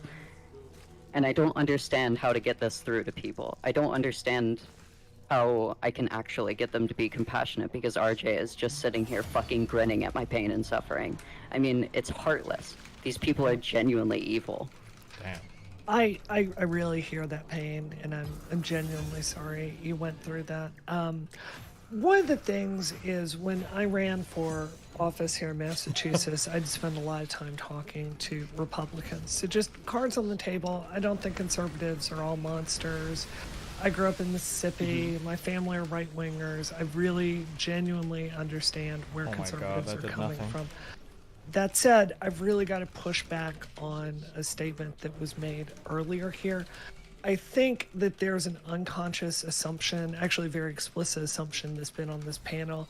There's the progressives and Twitter that is really accelerating the gender debate in this country. Now, please forgive me if I'm wrong, but raise your hand right now if you don't think trans Twitter sucks and is out of their mind 90% of the time. Please raise your hand if you raise your hand if they don't suck. If they don't suck. You love it. If you love trans Twitter. Yeah, if you love trans Twitter. There's no problem. Please raise your hand. Great. Listen, we all I agree. love all of my oompies, okay? All of Twitter is I have, like, half- to be clear. It's not just I trans have- Twitter. Trans Twitter True. is a particular wrecking ball. Yeah. But let's be very, very clear. Trans Twitter does not have any power. Even the blowback that happened to developing the new standards of care for children was largely academics talking to each other on mailing lists and giving nasty comments, right? The people that have the power right now, the people that are hypercharging this debate is the Daily Wire, which is doing show after show after show to millions of people, demonizing trans people. It's bills that are happening in the State House. We just learned this week that a huge treasure trove of documents, emails from anti-trans activists came forward with secret think tanks that are out there writing I don't know what I'm these supposed to do against laws ghosts. and passing them off to people. Is there anything? So I can't build we all ultras. agree that there are excesses on both sides when it comes to the language of this. I would posit to everyone on this panel, when it comes to attacking trans civil rights, when it comes to criminalizing the decisions that someone can make with their doctor and healthcare provider, there's one side of the country that's I doing feel like I this, can't do anything. and it's not this trans is so Twitter. fucking stupid. Oh my god, I hate I this just matchup. find it funny that he's you just like think slowly that turtling out. I this can't like one pressure. segment of a social media platform is not the one that's driving any of this. This social I didn't media say that. platform is feeding into other social media platforms, and other social media platforms merge into other platforms. This information is coming out from all different aspects, and it's being shared and propagated. So as much as you don't think that Broodlords? Broodlords feel so trans Twitter is horrible. a large component of this. It is a component of it, and it Sure. unfortunately explodes. Like, I'm gonna use Broodlords, but they just get sniped by the ghost or killed by I the... agree with you.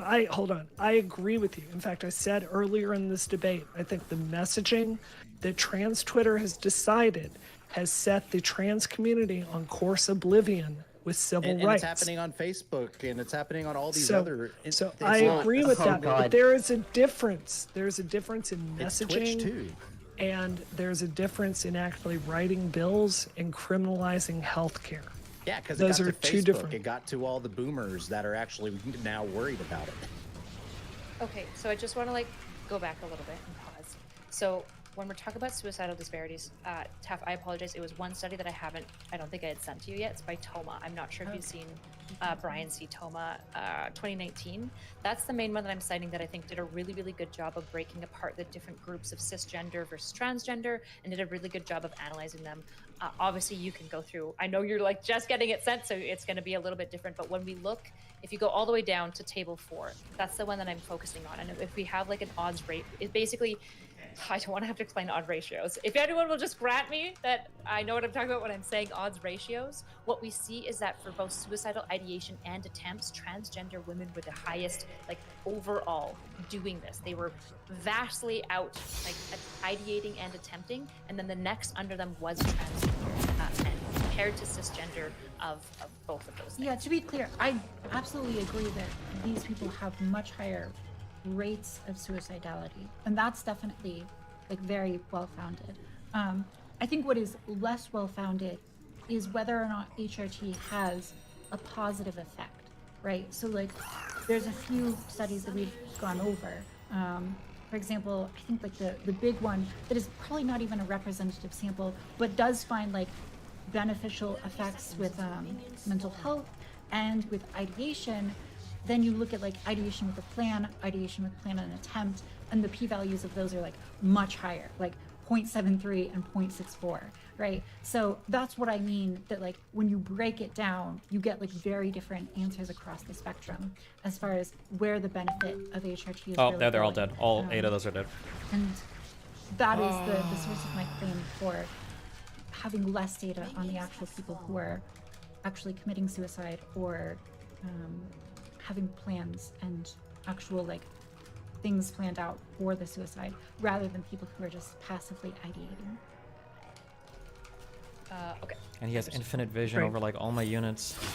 All right. So unless somebody has a can of worms that they want to open up, I do feel like the progressive and the one fashion, the esoteric fashion, were able to find some common ground. I felt like Chris did pushback. And then RJ, I know that lab coat bullshit is not your favorite thing, but maybe next time we'll get Erudite to send you some homework notes that week. Lab coat shit, about lab coat shit. So, Perfect. Yeah, so and then if not, then we You will actually want studies? insist.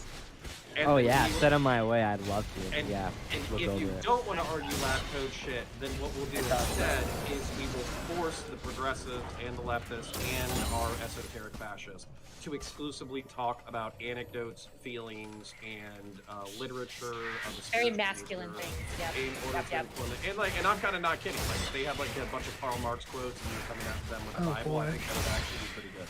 Hey, if so- RJ wants to talk about a species instead of all this, I'm down anytime. Yeah. So, absolutely, would love it. But, since we are coming towards the last 15 minutes, I do feel like y'all are covering good ground, but it also does feel to be more like a nuanced breakdown instead of people trying to go for each other's throats. We're going to go into outros and shout out. Then, you're welcome to, like, kind of hang out with us, decompress, although this was a relatively chill panel. If you want to hang out for an hour, just bullshit, talk about whatever you want to talk about, you can. If you have another engagement, if you want to be someplace else, you can dip out. So, Miss Brianna, where can people find you? What are you passionate about? Shout yourself out and share any final thoughts on the topic. Oh my god, this is so nerdy. Please don't judge It's me. like unwinnable. but I don't was know at what to do Games against Done the Quick, mass Q snipes. It's like so fucking speedrunning stupid. I Super have no Mario idea. 2, my Princess Peach only speedrun. I'm literally one of the top speedrunners in the entire Like world. swarm hosts? with Okay, Princess yeah, I'll try that, I Peach, guess, so next time. please go check that out. We just had the Frank Fatales event, and I'm trying to get into San Diego for the really big Games Done Quick prime time to do that.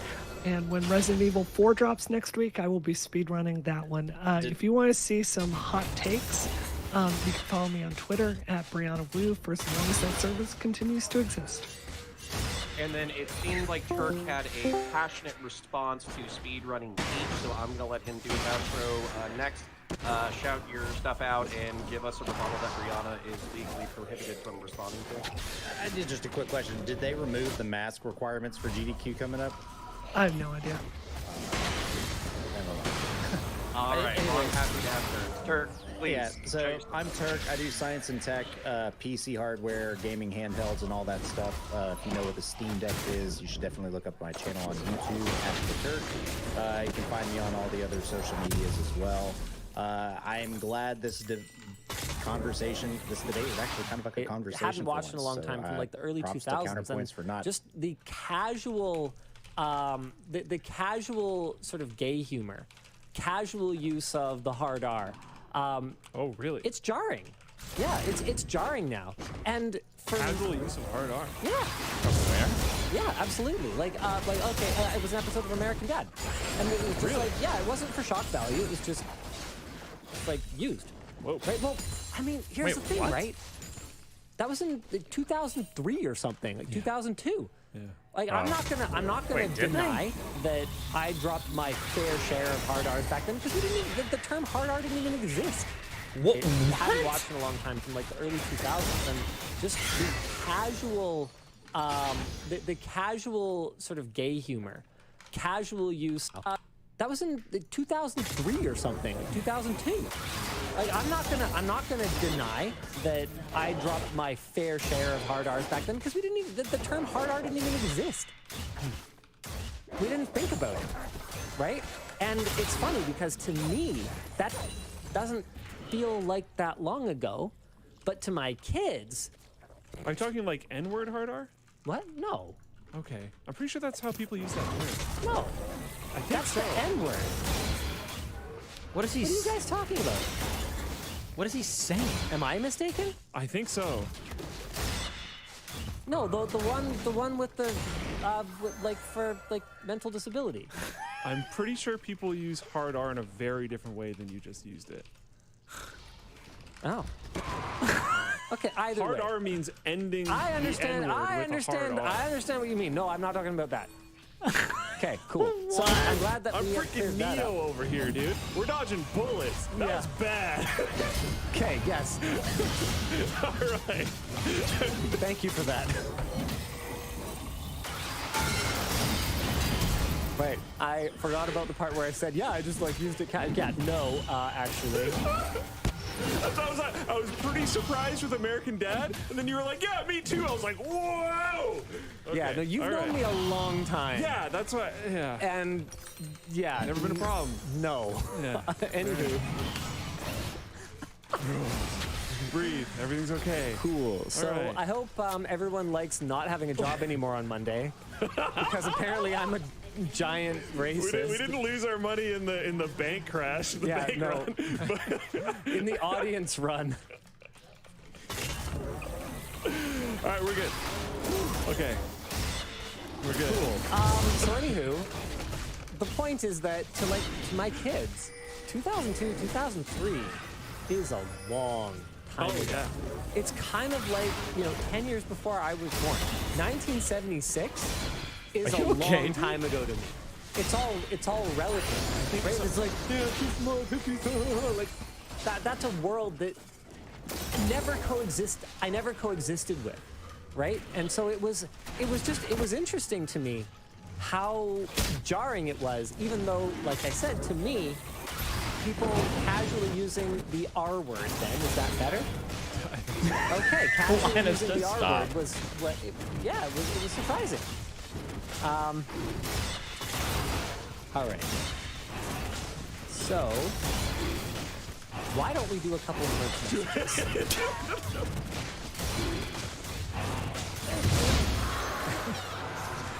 Sounds like a good idea to me. Okay, this is from Romeo. Would you guys consider a hot dog or a burger a form of sandwich? Or would they be their own food category? No, I hate it when McDonald's calls their burgers sandwiches. A, because they're burgers, and B, because I think that sandwich has a connotation associated with it that whatever the thing is actual food. Good one. And I strongly disagree that anything McDonald's sells is food.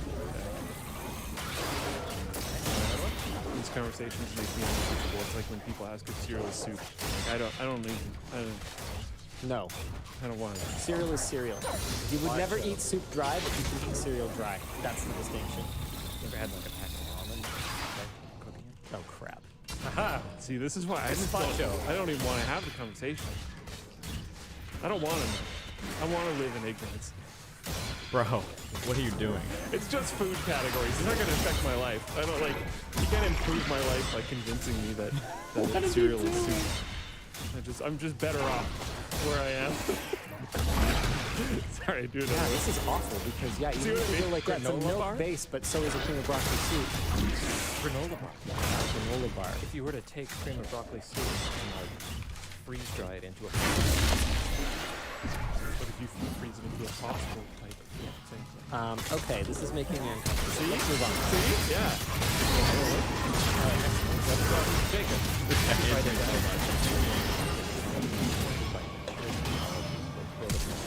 what consumer trying to tech disappoints you? Example, Bluetooth, printers, AV, SMB, etc. Oh, I mean, well, you nailed it on printers. Printers is just too easy. Yeah, that's a super low-hanging fruit. Yeah. Man, I feel like this is the sort of thing that I rant about every month. Which is no. Throwing me into too big of a trap. But I stand by all my intros too, and I think I won this debate, so pretty good day for me. Okay, so in order to have the proper amount of shit on Turk, we'll go to Erudite. Please shit on Turk and do your outro. I don't shit on Turk. Turk with beard looks great. I feel like every time I see you, I feel like a beard game.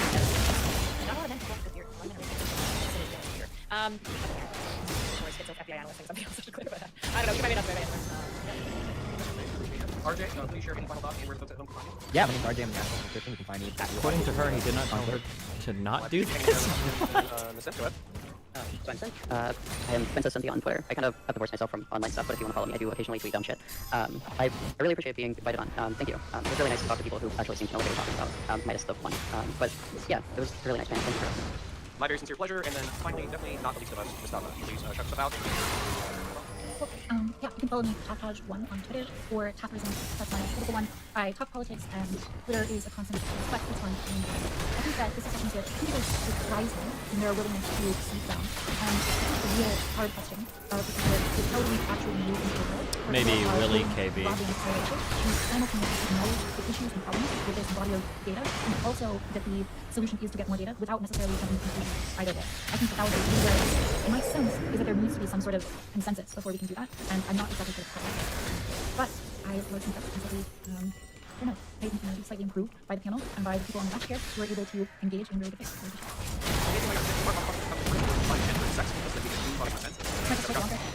It would actually take longer, yeah. Yeah. So, all right. So I sincerely appreciate that you wanted it out what it's about. This is kind of going to be like the chill section of the panel, where we kind of do like a post-mortem on the debate, or we can move into a random meme conversation, whatever. If you want to talk about Princess Peach or speedrunning or Warhammer 40,000 or the gender binary or whatever we're going to talk about. Is anyone else playing Resident Evil 4? The demo's out? Remake for the fucking 20th goddamn time. Yeah, but no, they're really doing it with the RE engine this time. I'm so super psyched about this. But like, how is that not the exact same game? Okay, I would love to play through all the Halo games, but how is it not the exact That is a great question, and let me assuage your worries here. This is not the same game at all. They took the ideas of the game and completely redid it with the best action camera system and the most cutting-edge graphics you'll ever see in your life. It is phenomenal. Oh my god, I love these games. I'm one of the top speedrunners of Resident Evil 3 in the entire world. These are completely new games, so don't think it's just like them throwing a coat of paint on it. What the fuck? What has this person done in their life? Oh my god. So you could probably think of it more like the Final Fantasy remake, where they took like the essence of Final Fantasy 7, but they put it into a different like mechanic and not necessarily graphical style. So it's like if you like the original game, this will be like playing the same game from a different perspective and a different like time in your life, so you might enjoy it differently, you know? As much as I would like to talk about video games, I do unfortunately need to get going. I've been awake for around 34 hours now. So Counterpoints, thank you for having me on. Not It was a pleasure speaking with you again as well as everyone else on the panel. Thank you for having me. Thank you kindly, and then appreciate buddy. Just to be clear, if anything comes out to contradict me, then call me a liar. But for every girl that said they wanted to fuck with Max, my statements to them repeatedly and over again were, hey, I'm not going to tell you what you want to do. Actually, you can even ask anybody that has gone on the record talking to Max. A lot of women DM me and they're like, hey, what should I say to him? What should I say? What should I tell him? Blah, blah, blah. And I said, hey, say what you want. I'm not here to influence your shit. I said that to almost every single woman that reached out to ask. Just letting you know.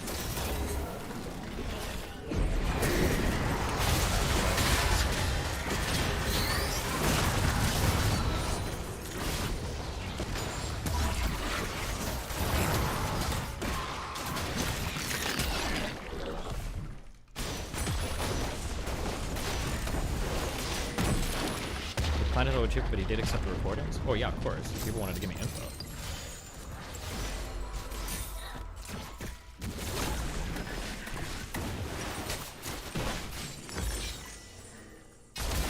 Did you lose because he can block this?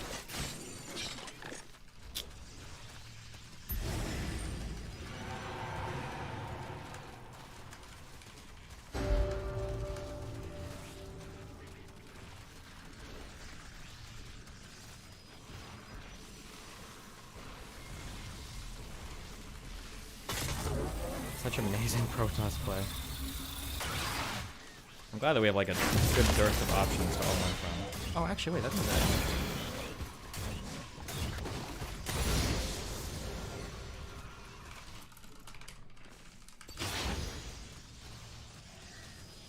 Fuck, I gave up too early.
I think if I leave this game, I think we just have GM, I think.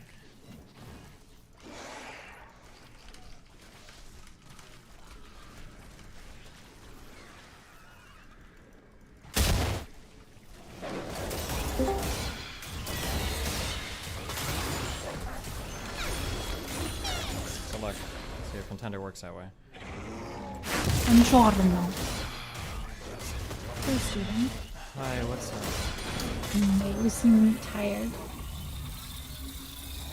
Inject energy into your voice. Get hyped, okay? Oh, everybody does this. You have to leave like the exact fucking second. Oh, this promotion is actually so stupid. I should have left right when the minute turned. You can get into Grandmaster, but you have to like game the system. You like join a new game and already very That's crazy. Just please. Are you gonna be addicted to Stark System? No, I have the MMR part. I just have to figure out how to like the system and re-rating system works. Okay, what's up? Hi. What part did you join in of the discussion? I don't know, halfway through. I didn't join the beginning, so I don't know what part of it. Like, what were we discussing? Trans stuff. Trans stuff, true. Legit.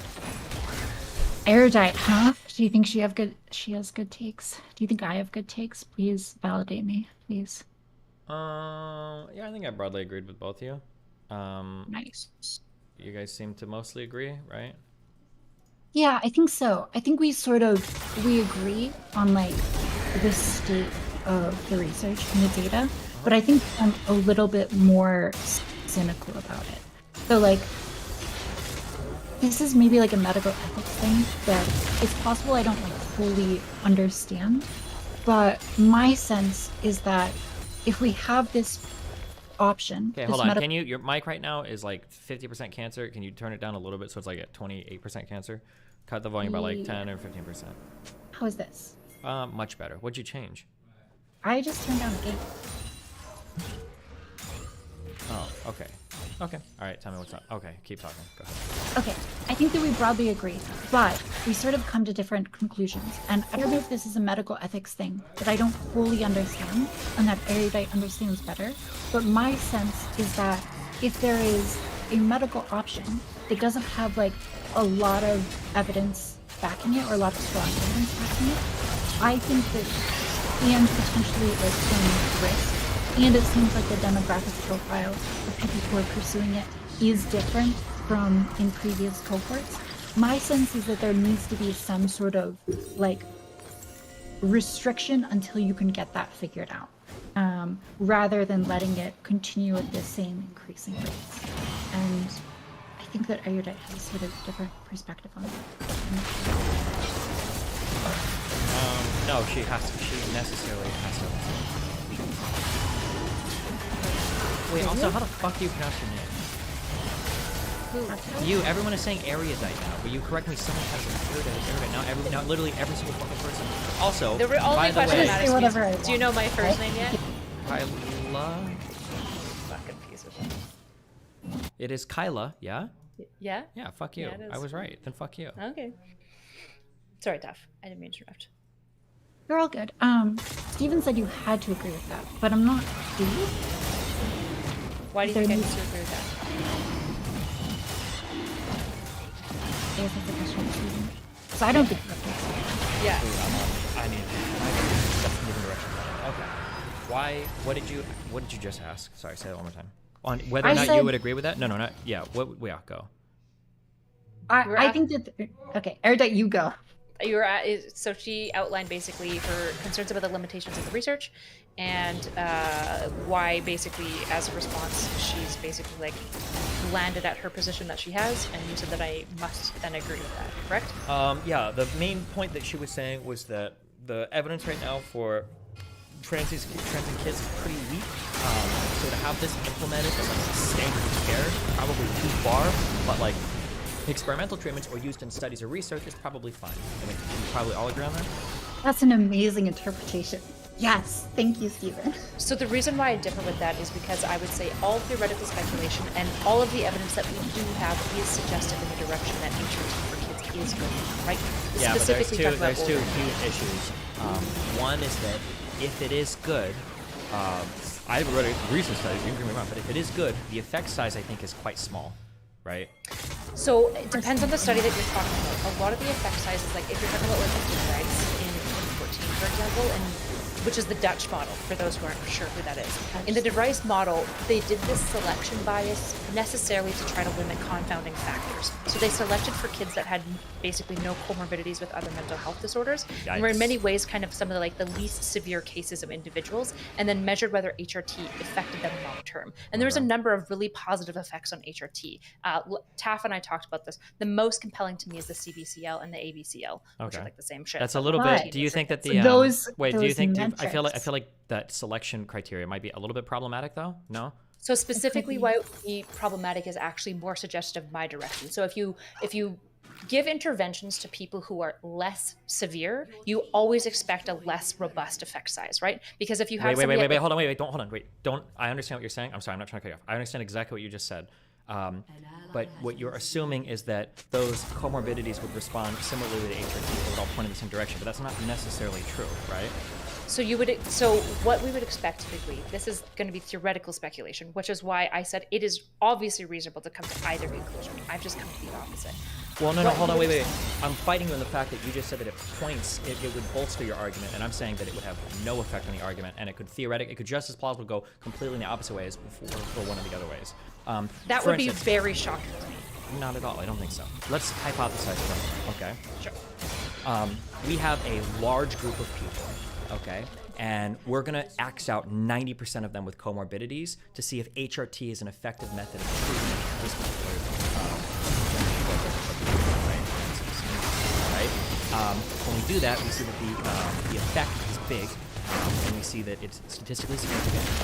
We like this study, it's good, okay? We have a big effect, it's statistically significant, we've got all this, looks good, okay? But the problem is that it might be the fact that you've controlled away a comorbidity in a larger group that could be confounding whether or not HRT would do it. So right, this hypothetical, let's say that you controlled away 90% of mental illness, and of those people that are mentally ill, let's say that the likeliness of them actually being trans is far lower than in the 10% group you cut away that doesn't have that comorbidity. That would be a case where what would actually happen once we roll those people back and give them treatment, they would move in exactly the opposite direction.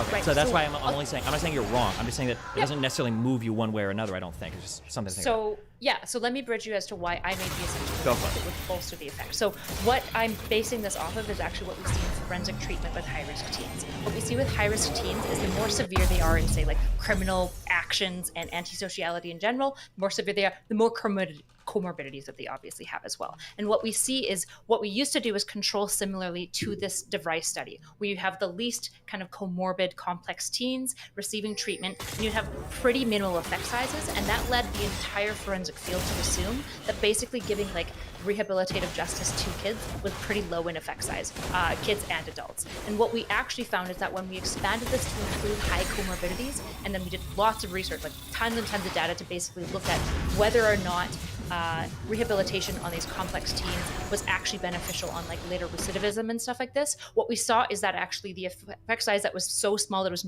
clinically non-significant and statistically non-significant grew because you were including a much more severe group of individuals into your case study, and then the effects of the treatment were more effective. I understand what you're saying, but the effect there, the problem is that we're talking about recidivism and children like committing like violent crimes and stuff.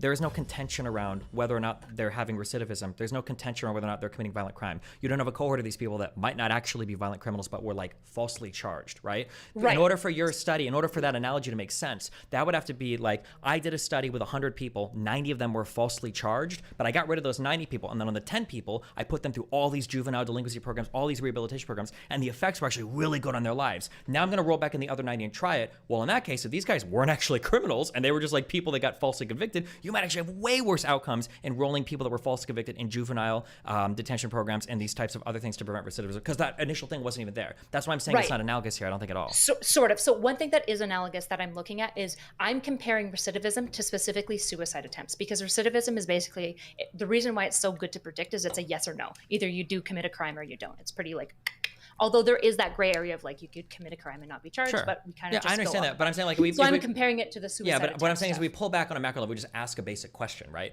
The problem is I would expect HRT to reduce suicidality. This would be my hypothesis. It reduces suicidality in kids that are actually trans. But because there are so many other comorbidities that are existing in kids that are quote unquote trans, those comorbidities might actually impair your ability to determine who is trans. That's the confusing thing, I think. Yes, I would and it might agree be, with and that. then that So brings I in understand you're saying the sample population. Yeah, is exactly. different. And the second thing that comes in is that the cohort has changed dramatically from sad, lonely people that are murdering themselves because they feel horrible to like fucking 80% of trans people today are NBs with pierced noses and blue hair on college campuses that are all AFABs. And that dramatic change in cohort is also indicative that there's and I think that was the reason why I think it was Sweden, right, that dropped, or was it the UK that dropped their... It was Sweden, Finland. Finland, yeah, okay. The reason why they dropped it is because the cohort is changing so much that it's like, ooh, hold on, well, now we're not sure anymore. Yes. So this is the issue with the data. I think there's a lot of reasonable assumptions to come to. It's possible that mine is unreasonable. I'm not seeing it, I suppose. When I look at, for example, like the Andrews 2022 study, where you've got this clumping of basically trans kids and non-binary kids all together, I agree that this doing this kind of this confounding thing. What I'm saying though is that I suspect that if you cleaned that up and you took kind of the most severe cases of trans individuals, it wouldn't be surprising to me, and it would match all of our theoretical speculation about gender dysphoria, and it would match in my understanding of the adult samples, it would match more what we're finding in adult populations, that the more severe cases of people who have lots and lots of gender dysphoria, they're probably what we would say like quote unquote the most like actual trans, these people are actually going to probably benefit the most from HRT, and therefore it's going to be affecting our effect sizes.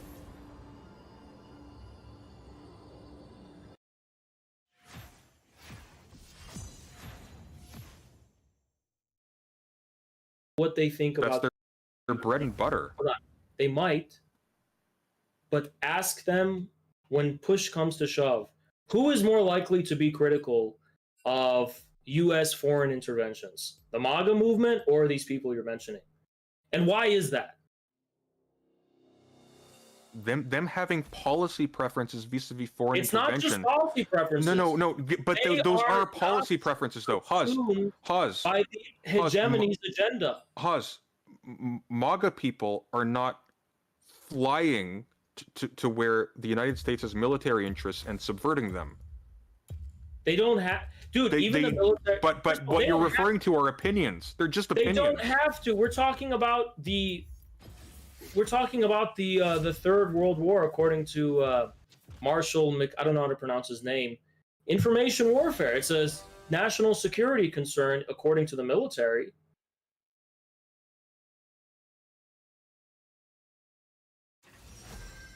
Bro, new Dragon Ball Vegeta motivation video. It's lit. Can you watch this on stream? Wasted effort. No. But thank you, Stun, for that 3. Please, bro. No, dude. I'm 28 now. I don't got time to watch and get excited about cartoons. Sorry. Grow up. Grow the fuck up, bro. People always say, we miss old Tyler. I was 21. I'm 28. A young 28. That's 7 years. You understand how long I've been doing this? That's 7 years. It's a long time. I spent my hard-earned $3 for that dono. I work 9 to 5, please, bro. And you're a dumbass, Stun.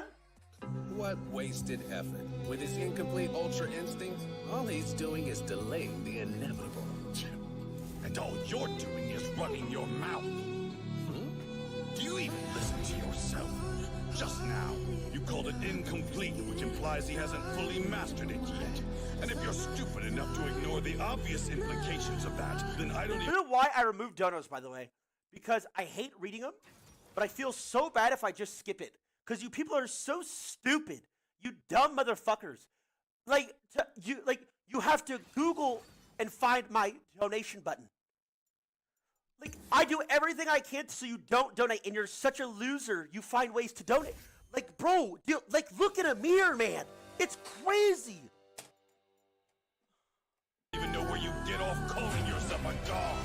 Are you suggesting that he can master Ultra Instinct in the time he has left? You're a fool. That's impossible. And you bet your life on that. 48 minutes. That's all we were given for this tournament of power. Yet in that brief time span, we Saiyan warriors have shattered our limits, time after time. Jiren, what are you waiting for? End this! Knock Goku out of this tournament now! Come on, Kakarot! Find so a way! bad also. I entrusted everything This to is like a you. DLC My or I promise everything. no copyrighted. Like, Won't tolerate we listen to this song every day. Trespass into the domain of the gods and use that might to conquer Jiren. Do it, Kakarot!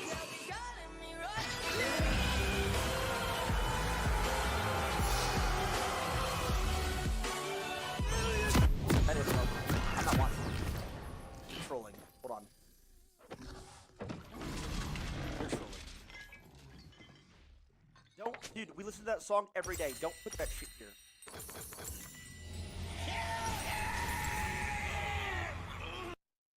Alright, let me just refreshing. The only way is to kill this repine. Yes, kill him, Vegeta.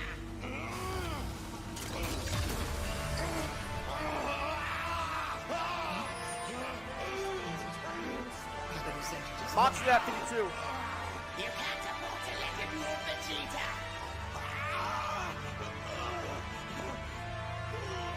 Kill him, Vegeta.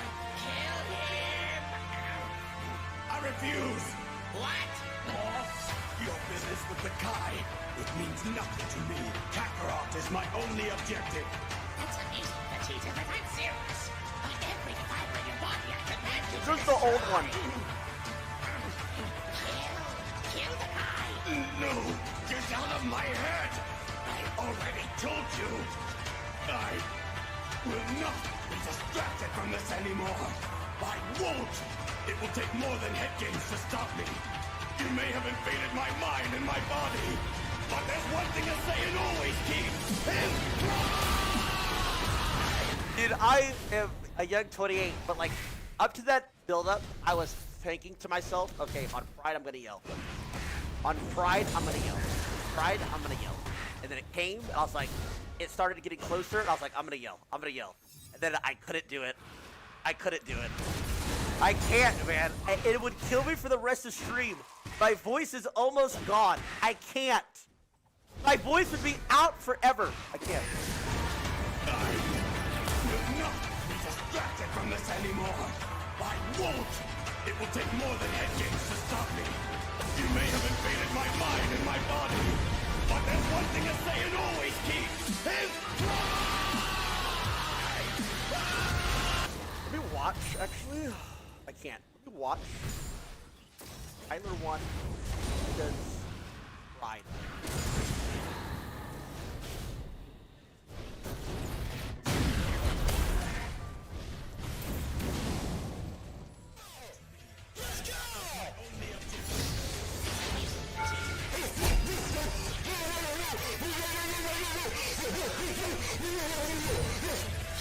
Let's go, baby!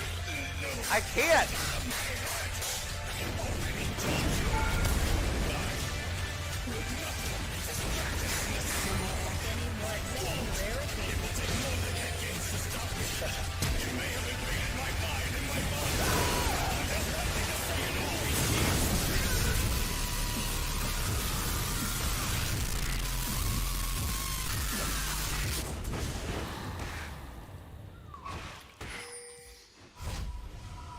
Golly. Nah, that one was base boosted. It wasn't the original, bro. Dude, dude, I literally can't yell like that nowadays. I swear to God, I can't. Even watching that, I was able to do that I really streamed for like 5 hours a day, but I was pretty much yelling the entire time, almost the entire. I can't do it, bro. Awesome. First blood.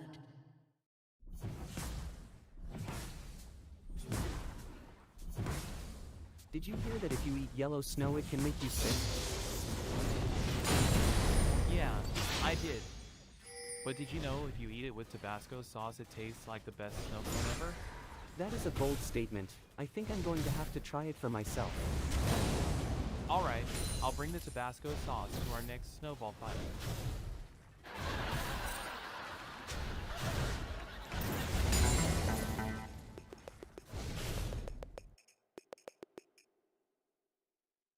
So, did you hear the latest news? Not yet. What is it? Scientists have developed an artificial intelligence that can do stand-up comedy. Wow, that's amazing. Are they sure it's funny? I mean, what is really only funny robots? I'm sure we'll find out soon enough. In the meantime, let's stick to what we do. Best, making people laugh. Agreed. To the funny people, let's get out there and show them how it's done.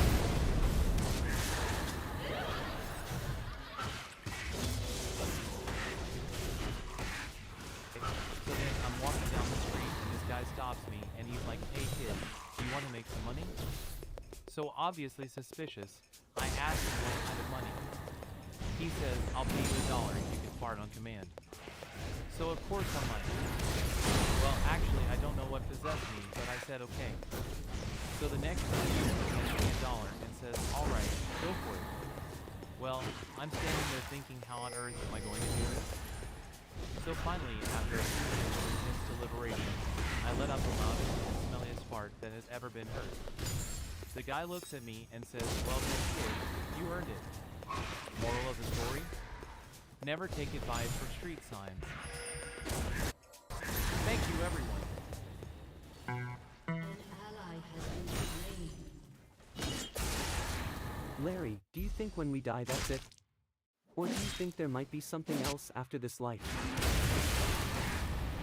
Well, Fred, I'm more of a scientist than a philosopher, so I can't say for sure. But if I had to guess, there's probably something more out there.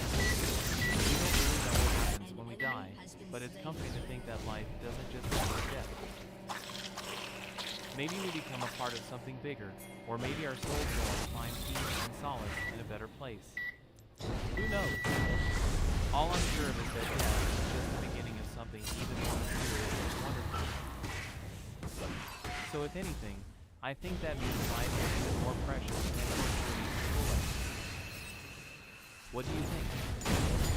What are your thoughts on the aftermath?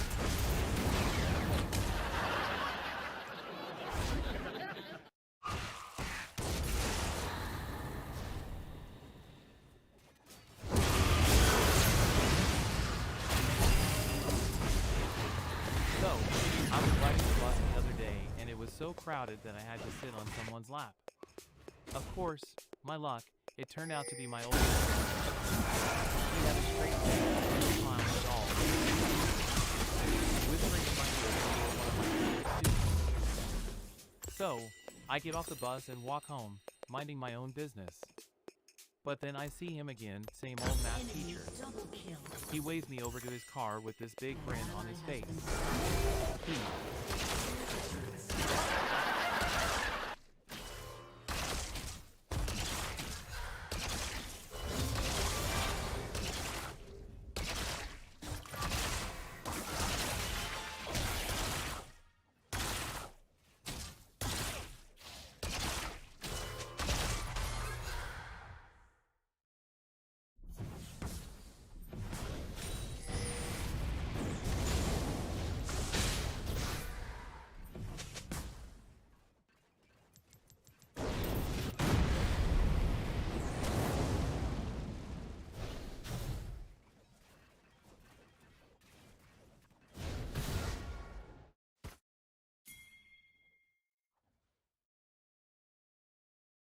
An ally has been slain.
Another big California-based bank facing really can't be called anything but an investor panic. Shares of Silicon Valley Bank. The stock closed down today 60%.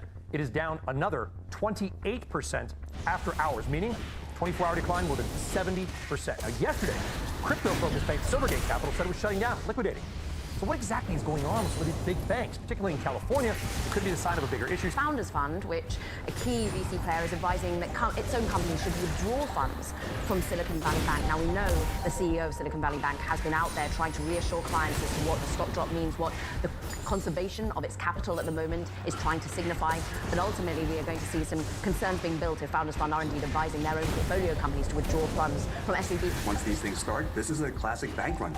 And when the bank run starts, you don't want to be the last guy there wondering what happened. Unfortunately, this is the way banks work. They rely on trust. When they lose that trust, bad things really will happen.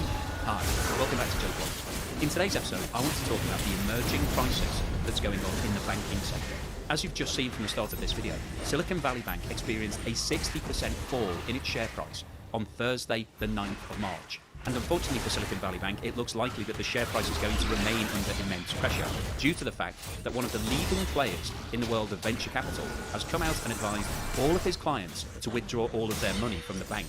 And there's now a very serious possibility that there could be a run on the bank. If all of the clients of SVB try to withdraw all of their money simultaneously, that will drive the bank into liquidation because SVB simply doesn't have enough available cash to be able to make all of those payments. It's got lots of its capital tied up in longer term assets. And if you follow the channel, you'll be aware that this is the second second major US-based bank that's facing a liquidity crisis. Within the last couple of days, Silvergate Capital, which was founded back in the 1980s, announced that it was going into liquidation following the withdrawal of more than 50% of all of the deposits that it was holding and the incurrence of losses of more than $1 billion in Q4 2022. So in today's video, we'll have a look at exactly what's causing all of these problems at Silicon Valley Bank. We'll also have a look at what happened to Silvergate Bank, and then I'll go on to talk about whether or not this could be a black swan event that is the start of a new global financial crisis. Are we starting to see the dominoes falling, or are these just one-off events that are specific to these two individual banks?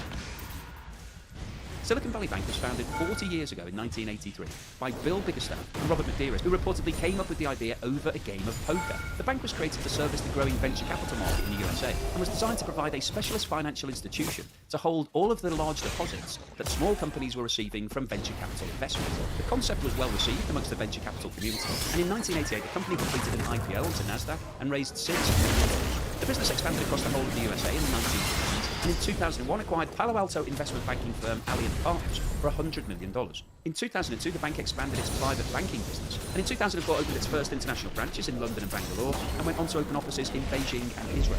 As at the end of December 2022, Silicon Valley Bank employed more than 8,500 people, had offices in 11 countries worldwide, had issued $74 billion worth of loans, held $212 billion worth of assets, and was holding $342 billion of client funds. So where did it all go wrong, and why is everybody now wanting to remove their money from Silicon Valley Bank? One of the reasons that Silicon Valley Bank has been so successful is that it's become the go-to banking partner for early-stage businesses. And it was recently reported by Fortune.com that the bank has a relationship with more than 50% of all venture-backed companies in the USA. And venture or private equity funds make up approximately 56% of the bank's global banking portfolio. Now, the vast majority of these companies are early-stage and are therefore pre-profit, so they don't tend to have any debt facilities. They receive investment in the form of equity from venture capital firms, and therefore they are cash-rich. So these companies sit with cash on their balance sheet, in their bank accounts, and then run that cash down over a period of time by paying their staff, marketing, and investing into research and development and technology. Now, as a result of this dynamic, Silicon Bank's financial profile benefits from an abundance of client funds, which includes on-balance sheet deposits and off-balance sheet client investment funds. And instinctively, you may be thinking that that shouldn't be a problem. If the bank is sitting with lots of cash, then it should be in a very healthy situation. But actually, having too much cash can be a problem for banks because they need to make a return on that capital. They need to be earning more than they're paying their clients in deposit interest. And the problems at Silicon Valley Bank actually started in 2021 when it saw a massive influx in deposits, which increased from around 62 billion at the end of 2019 to 189 billion at the end of 2021. So an increase of almost $130 billion in 2 years. The traditional way that banks make money from customer deposits is by lending that money to other companies and charging them a higher rate of interest than they're paying on the deposit interests. But Silicon Valley Bank had two problems with regards to this. Firstly, the majority of its customers were not eligible for these sort of loans because they were early stage companies that were not making a profit and therefore were being funded by equity, not debt. And secondly, the huge influx of cash deposits that it had meant that it was impossible to be able to lend anywhere near that amount. So in order to try to make a return on this capital, Silicon Valley Bank turned to the capital markets. But unfortunately, the period that it received all this additional cash coincided with the COVID-19 pandemic. And during the pandemic, interest rates were dropped to their lowest levels in history to keep the economy ticking over. So that meant that it became quite difficult to be able to earn a meaningful yield. So due to the fact that short-term interest rates were very low, Silicon Valley Bank looked to the longer-term markets. And the bank purchased over $80 billion of mortgage-backed securities. This portfolio of bonds had a weighted average yield of 1.56%, and the average term of these bonds was more than 10 years. And the plan with this type of investment is to hold these assets until maturity. Now, as you'll be aware if you follow the channel, over the course of the last 12 months or so, we have seen inflation causing problems in most economies around the world. And in order to counter that inflation, central banks started to increase interest rates. And in the USA, interest rates have increased from 0.25% to 4.75%, which is a massive increase in a short space of time. And it's this movement in interest rates that's caused a major problem for Silicon Valley Bank, because interest rates have an inverse relationship to the price of bonds. When a bond is issued, the interest rate on that bond is fixed, and it'll be appropriate to the current market conditions. So if we look at the portfolio that Silicon Valley Bank have invested in as an example, the bank bought mortgage-backed securities that have an average yield of 1.56%. So for every $100 bond that the bank is holding, it will be paid $1.56 in interest every year. Now, because the current rate of interest is 4.75%, if you were to buy a bond in the market today, you could get a yield of around 4.75%. So your $100 bond would pay you $4.75. So to achieve the same annual interest of $1.56 that Silicon Valley Bank is receiving on its bonds, you would only need to buy around $32 worth of bonds in the current market. So this is why there's an inverse relationship between interest rates and bond prices. When interest rates go up, bond prices go down. And that is the major problem for Silicon Valley Bank, because they've invested over $80 billion of their customers' money into long-term bonds that have a yield of 1.56%. And the value of those bonds today is significantly below $80 billion. Now, over the long term, this wouldn't be a problem. If Silicon Valley Bank could wait until all of these bonds matured, then they would receive back the full $80 billion.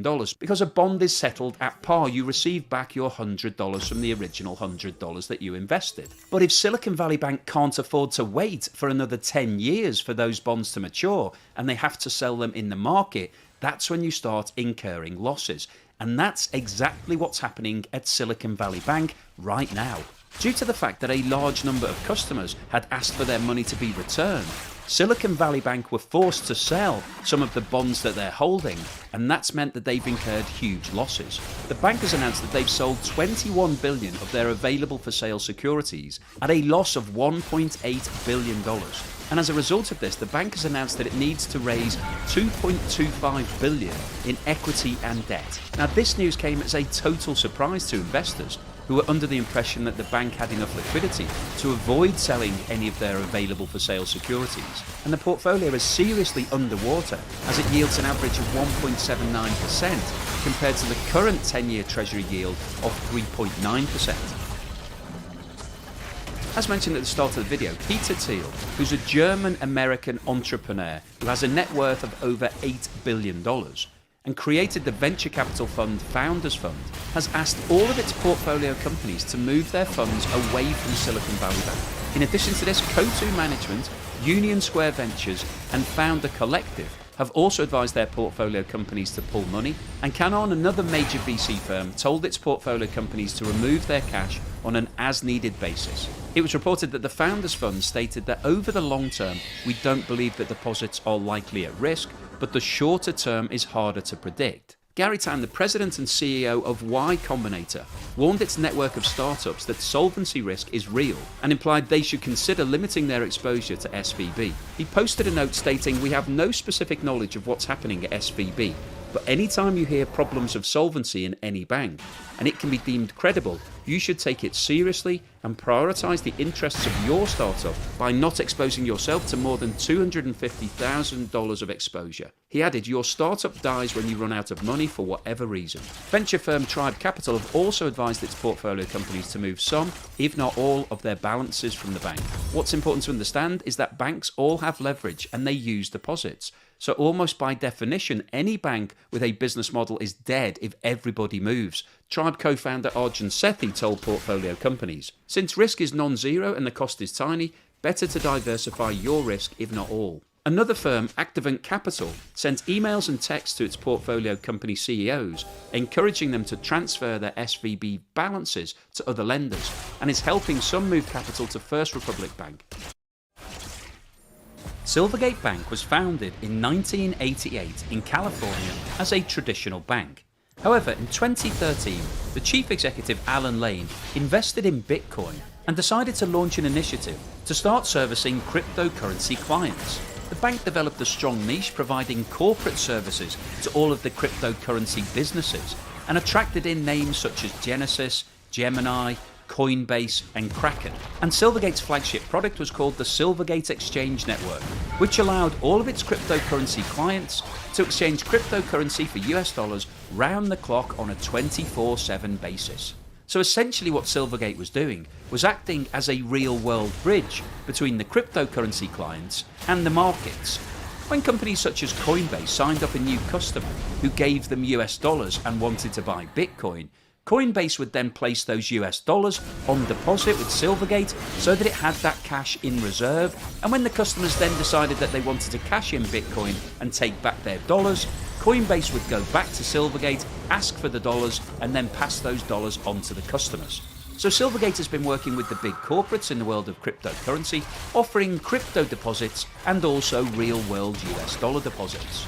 And as the world of cryptocurrency got bigger and more exciting and attracted in more investment, Silvergate's value started to rise. And in 2019, Silvergate listed onto the New York Stock Exchange, selling its shares in an initial public offering at $12 each, which valued the business at around $230 million.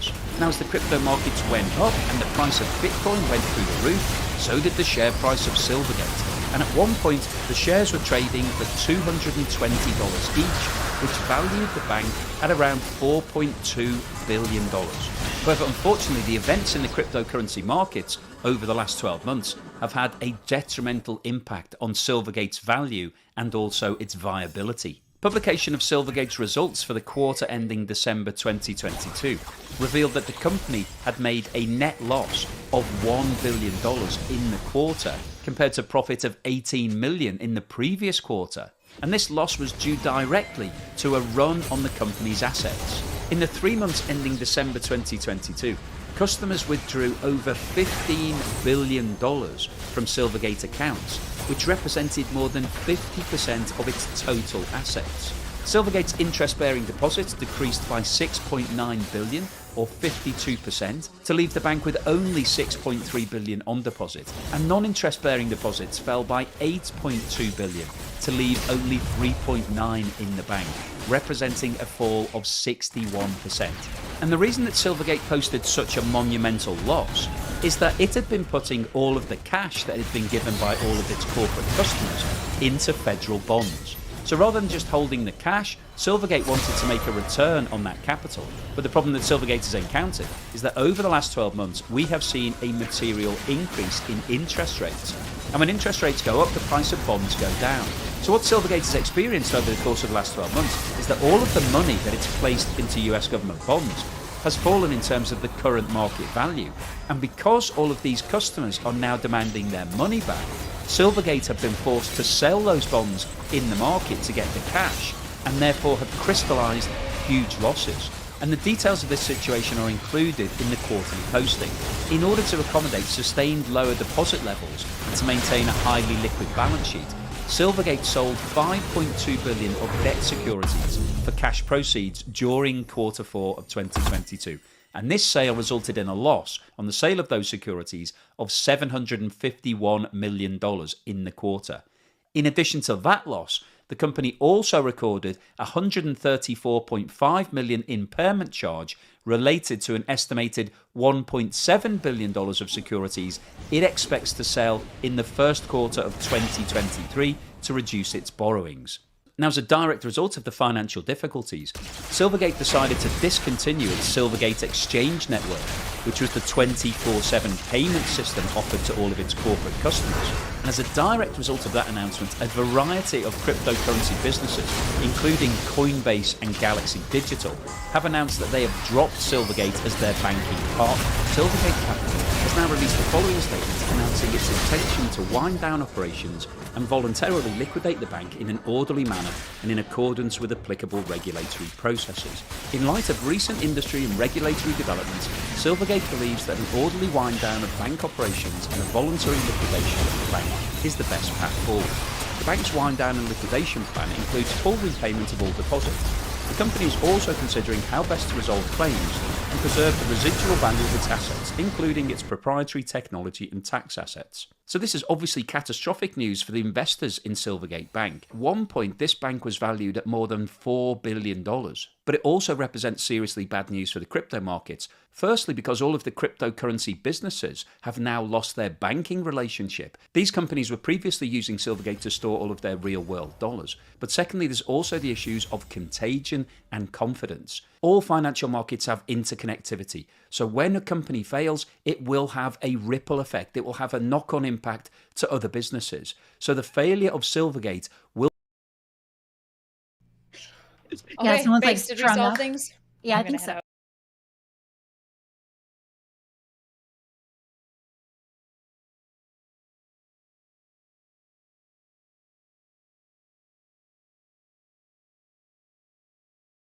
In TypeScript, enums are considered harmful by the wizard himself, Matt Pocock. In TypeScript 5, enums have been upgraded, but they are still terrible. But in Rust, it's a completely different story. Rust enums are amazing. If you've never seen how they work, it will truly expand the way you think programming can be done. So let me show you how Rust enums work by using TypeScript as a guide. This is an enum in TypeScript. In TypeScript, you can create functions to take in enums. And in this case, when the color's red, we print red. When it's green, green. And when it's blue, blue. An obvious problem is if we add a new value to our enum. This switch statement will give you no indication that you are forgetting a case. And this is one of many issues that are brought up against enums. Now let's look at enums in Rust. First, they can be defined the same way they are in TypeScript. This looks pretty much identical. Working with enums, however, are a bit different. Here is an equivalent in behavior print color function in Rust. Let's look at this statement. It's called a match statement. It's a little bit different than a switch statement. Instead of comparing a value, it does pattern matching. Now, if color was red, we would print out red. And the same thing happens for blue and green. But what happens if we add yellow? This match statement will actually throw an error and you're unable to build your program because you are missing case yellow. There we go, we've added case yellow and our program's compiling again. Right now you're probably thinking, all right, well I guess Rust has the same enums as TypeScript. They look the same. They have about the same developer experience, just Rust is slightly better. This does not compel me to want to use Rust. Trust me, it gets much better. So let's just look at the Rust example for a moment. Something that TypeScript cannot do is that Rust can attach functions to enums. Effectively, they become methods. So we declare, hey, this is an implementation for color. The function's called green part. We take in a reference to the enum, and we return out a boolean. If the color's either yellow or blue, which is what makes up green in the subtractive system, we return true. Else, for all other cases, we return false. Let's add one more method that's called isGreen, but this time we're using a different technique. So you're probably familiar with how this function's defined, but it's this that's kind of weird, right? What this does is that it takes a reference for self and pattern matches it, but on an if statement. So only enums that are of type color green will return true. The rest will return false. These are both examples of pattern matching. It's one way to make working with enums significantly easier. Methods on enums make it so much more useful to work with, but that is only part of the reason why enums are so good in Rust. Let me show you one more example, and this is gonna be amazing because it solves one of my biggest problems I have with TypeScript. All right, let's go back to TypeScript and see that we've defined a custom type with name and age. Also a union type item that has string, number, or custom. Here would be the equivalent in Rust. First, we create a custom object with name and age. Then we have an enum item. Foo is the same as the string. Bar is the same as the number, and Baz is the same as the custom object. Let's create an item called foo, and it is a string. We can tell that it's string by doing type of foo, and we can log it out. Let's only look at Rust for a second. Look at how we create foo. First, we create it as an enum foo, and then we pass in a string. We can pattern match out that string again by using foo and pattern matching item foo with a subtype S. Now this S is the value of the subtype that was passed in. And in our case, that is a string. And now we can print out hello easily. We could do the same operation with bar and even the same operation with Baz and that custom struct. Here's an example using Baz. Here we're pattern matching Baz and we get access to custom. And here we can print it out. Let's create equivalent methods in both TypeScript and Rust. Both in TypeScript and Rust, we take in a list of items and we add to that list an item with the number subtype. In the case of TypeScript, it's just 69, but in the case of Rust, it's item bar 69. Remember, these two are equivalent in values. Let's create a list of strings in both languages. Next, let's call append in both languages. In TypeScript, we can pass in a list of strings to anything that takes a list of items. That is because a list of strings, in some sense, is equivalent to a list of items. But a list of items is not equivalent to a list of strings. You can imagine that every square is a rectangle, but not every rectangle is a square. Therefore, a list of strings now will contain a number when you call append. Now for Rust, this won't work. And the reason being is this is a list of strings. This requires a list of items. They are different. Rust fundamentally sees them as different types. That's pretty cool, right? Like, not only does it help prevent any weird kind of bugs when it comes to union types, it also allows you to have these heterogeneous lists where you could have multiple types in there, but you get to define exactly which types you want. That has to blow your mind. Enums are so useful, they're even used in replacing null and undefined and how error handling works in Rust. Here is the option and result type. Of course, the option represents undefined/null or some value. A result represents a value or an error. They use generic so they can be whatever type you need them to be. Something super cool that Rust does that TypeScript doesn't. When you call a function, you know what it returns. Whereas with TypeScript, does this thing throw an error? Do you need a try catch? You better handle undefined. Of course, TypeScript has made this a lot better, but nonetheless, you can still run into these situations. Whereas with Rust, it comes back as an option if it's undefined. It comes back as a result if there could be an error. And you can even have things like result with a value of option. And this is one thing I really appreciate about Rust, which is when you're working with Rust, every function you're calling, you know the exact return type and how it behaves. So if this function were to error, the function above would know that this function could err and would have to handle it or pass it to the next function. Whereas in TypeScript, does this function even know that you could throw an error? Who handles the error? Does anybody handle the error? Hopefully you see why enums are amazing in Rust, and hopefully you appreciated this little presentation that we went on. If you like this, hey, please press the like button already. Subscribe to the channel. The name is The Primogen.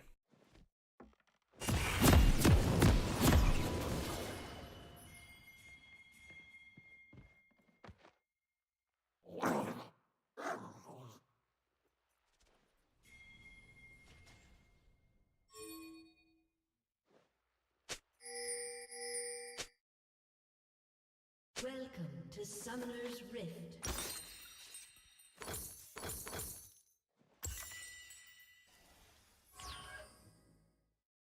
Seconds until minions spawn.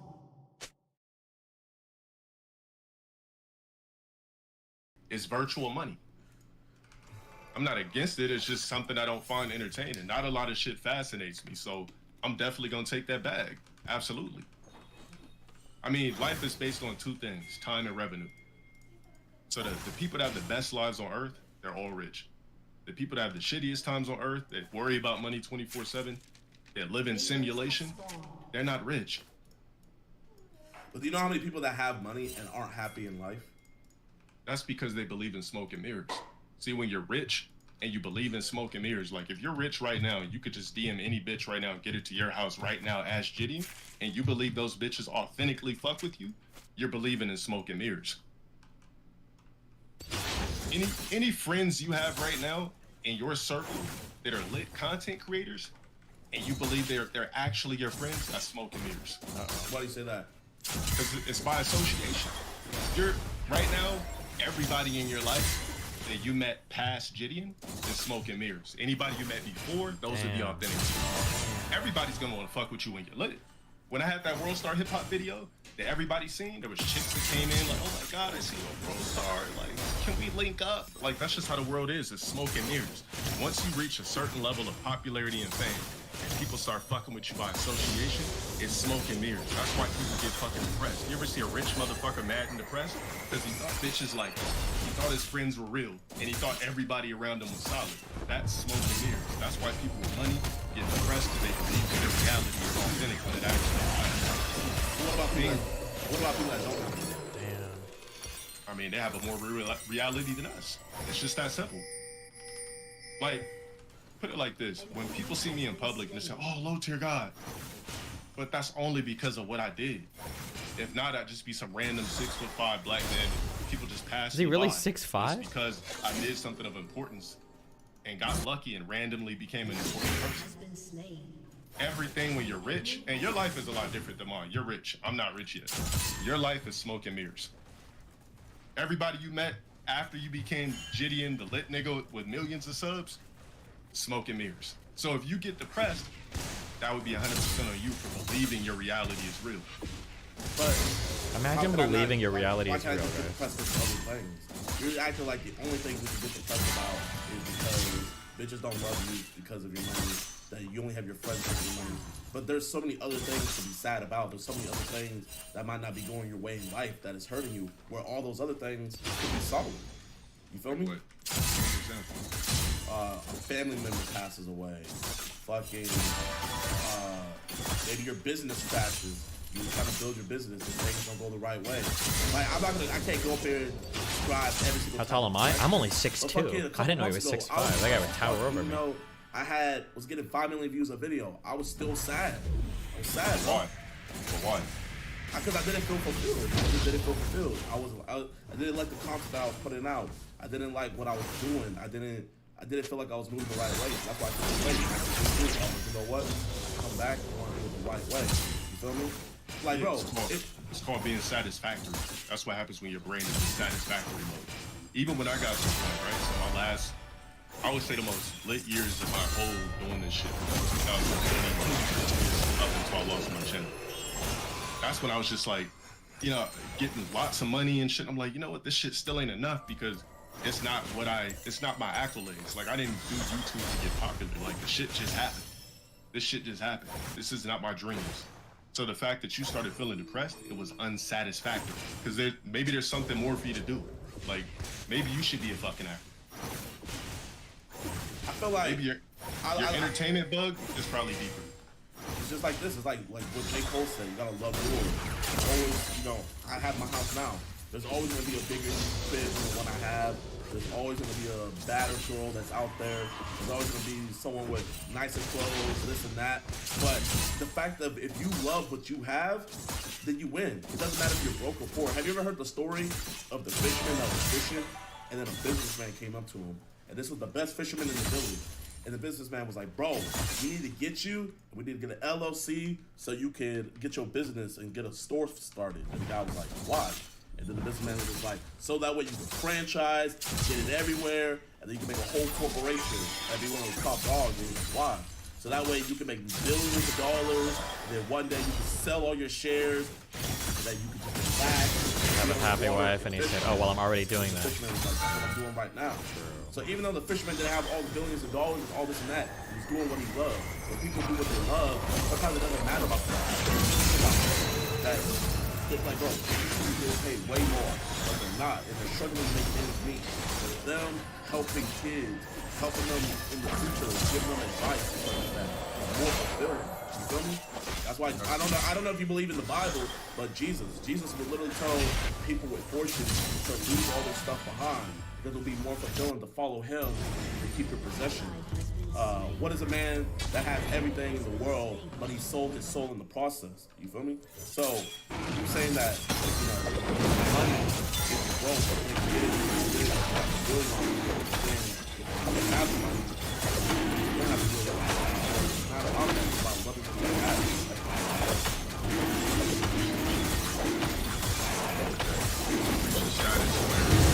The top 1% of society cannot reach, and you still find yourself in a sad place, then it's got to be something psychologically wrong. There's really no reason to be depressed with money. Now, mind you, that's a materialistic mindset, bro. That's a hella materialistic mindset. When I say money is not about purchasing anything, it's about waking up, knowing everything's good, knowing that you can pay your rent, you can pay your bills, and then nothing. It's not about purchasing materialistic items. That's why if you go on my Instagram, I don't even post much, because money is not having about materialistic items. It's about having a non-simulated lifestyle. The person that goes to work every day, that does the same fucking job every day, they're depressed because your life is in a circular simulation. The only way to technically break that simulation is to make umpteen amounts of money. Because when you make umpteen amounts of money, you can break that mold. See, your life is like this. It goes everywhere. Why? Because you broke that simulation through revenue. It's not about what you can purchase. It's about buying yourself time. Your time burns slowly and differently than somebody that works at Walmart, because they know tomorrow they have to go to Walmart. So when you say you were depressed months ago, I don't even believe it was depression. I think that it was unsatisfactory. You're not actually depressed. It's unsatisfactory because your brain is thinking like, okay, I've done everything. On top of that, you're young and you're rich. So you did what most 50-year-old people can't do. So your brain is in overdrive to the point where your brain is trying to psych you into thinking it's depression, but ultimately it's your brain being in unsatisfactory mode to where you need something else to do, which is why you said you had to be in a more creative space and take a break. You capped out. Your life is like 100. This is NBA 2K. You got all the fucking badges. Like, what else is left for Gideon to do? Know everything you want. Fuck all the tricks you want. What else is there left to do for a guy that's 20 that has millions of dollars? That's why you got depressed. It was unsatisfactory. There was nothing left to do as a human being. Is there anything left you want to do? I watched some of your content. There's so much I want to do. I'm not even. I haven't even scratched the surface yet, bro. If there was nothing left for me to do, then I would just die. Now, if I died right now, would I be satisfied? Yes, I would. I would be satisfied. But there's so much more that I want to do, and that's why I keep on moving forward, bro. That's why I feel like that's the thing. It's like you see Kevin Hart and people like that. I mean, I used to think this all the time. Why the fuck is Kevin Hart worth $200 million, but this nigga's still doing 50 movies a year, 30 commercials, going on tour, this and that? It's more than money, bro. They love what they do. It's about loving the craft. There's this dude on TikTok. He's like a 40-year-old dude, and he works at McDonald's. But he literally says in his videos he loves his job. Like, he loves it. And bro, who the fuck are we to be like, nah, that nigga's depressed, he's just coping? Fuck no, he loves what he does. The fact is, you just have to love whatever you do. And the sad thing is, not everybody can find what they love to do. So there might be a person working at a Walmart where it's like, fuck, I hate my life. Then you might have another person who's like, damn, I love my life. That's all it is. You just have to love what you do. I love what you do. I mean, you're not supposed to do it in the first place. See me, I made the mistake of telling people that I used to work this shit job, right? Goodwill. I was still trying to do YouTube, but I was fucking working at Goodwill. Everybody in the fucking customers, everybody was like, why the fuck do you work here? You're better than this and that. Why you work here? I'm cleaning toilets at the end of the night. But I was unsatisfactory is the word I like to use. And I don't use the word depression because it solves nothing. If I tell you I'm depressed right now, it solves nothing. I still gotta wake up and eat tomorrow. I still gotta get money. I still gotta figure out how to make it in this life. But it was unsatisfactory. That's what I'm saying. Some people are just meant, it's as fucked up as it sounds, some people are just meant to fucking work at Walmart. Because if you accept that reality, then that's you. You're meant to be a 10-year manager at Walmart. There's people that back when I worked at Walmart, if I go in there right now, they're still fucking working here. They're like, oh man.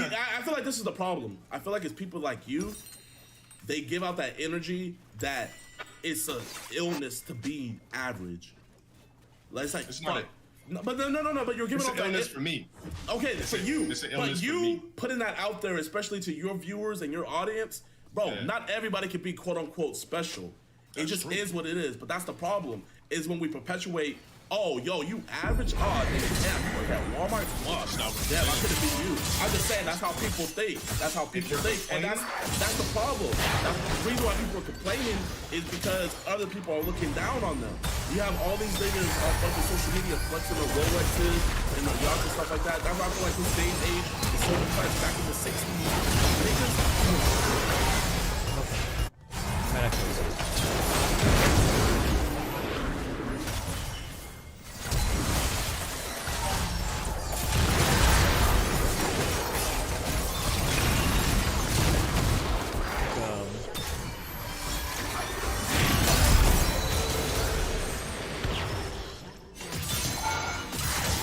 Out an email with programs, including bridge blocks when you're traveling and general access for you. That would be a waste of time. Oh, would that be a waste of time? I understand you like strength, but a lot of good benefits. Yeah, sure, Jacko. If you can give me good exercises that let me pick things up or squat with dumbbells, that's really all I need, because I can do everything else while I'm traveling. The problem with programming when I'm not in the problem with programming when I'm traveling is I think it comes down to a discipline thing of like telling the people like, hey, I have to block out like 3 hours and disappear, or probably like 2 hours, because I've got to go to my hotel, I've got to change, I've got to work out, and then I've got to shower and then come back. And I think that's probably the most difficult case. So like when I was in LA last, there was a girl that I was hanging out with, like, and I was at her house the whole time. Like I might be like, okay, like, I'm gonna take off for the morning or night for like 2 hours. I'm gonna go walk to a gym, drive to a gym, work out, come back, shower. And it's not that it's undoable. It's just that when I'm traveling, my time is like already so crunched. And then like if I have any free time, I'll probably do something like this anyway. I mean, I probably should. I'm just like lazy. Or that's not really. It's just, I don't get much money social media. Like, yeah, I don't know. Sometimes I've got like a nice hotel gym. Like sometimes me and Melina will travel. We got a gym and a hotel. We'll work out. I do that sometimes because it's really easy to do all your upper body shit with dumbbells. Yeah.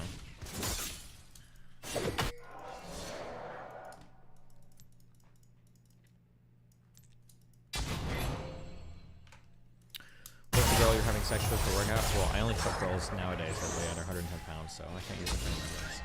Got it. 100%. If you don't have blocks built in, participation will be called training. Don't change blocks to doing that. Should be the problem in spiral, but if you write in stuff like when it's stabbed, it'll probably help you. The big movements don't let perfection be the enemy of good. Oh yeah, you're probably right. Getting any workout is better. That's probably true.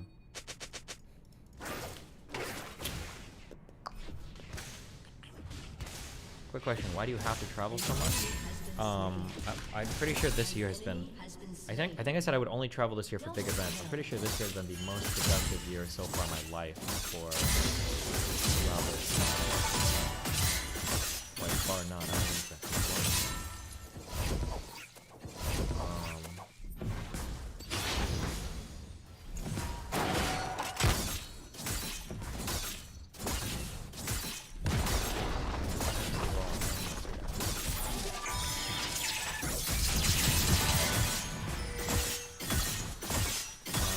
New York City, Molina wanted to see the Louis C.K. show. That was really good. I got an action set up.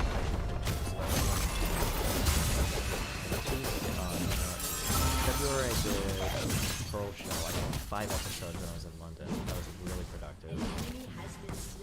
When I went to LA, I filmed 5 no jumper shows. That was really productive.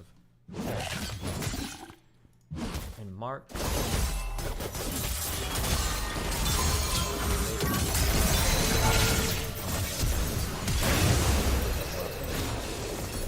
April, I'm doing a Tim Pool show. That should be good. I'm doing a John Doyle debate at the University of South Carolina. That should be fine. I don't see a problem with that. I'm going to be doing that Austin's event, and I'm going to be doing a podcast with Chris Williamson while I'm there on the 13th. That should be good. Sydney Watson or Milo Yiannopoulos, I'm going to debate at the University of Tennessee. That should be good. That's worth traveling for. In Tennessee, I'm going to debate Clint Russell about Ukraine. I got a little bit baited on that because I think initially it was going to be Dave Smith. I'll probably I think some debate organizers might be lying to me. I think if I get switched in the future, I think I'm going to reject the debate. I feel so bad doing it, but I've had quite a few people now. If you set me up on something and I've ghosted you, it's probably because you did that to me. Some people will only like, hey, do you want to debate this guy?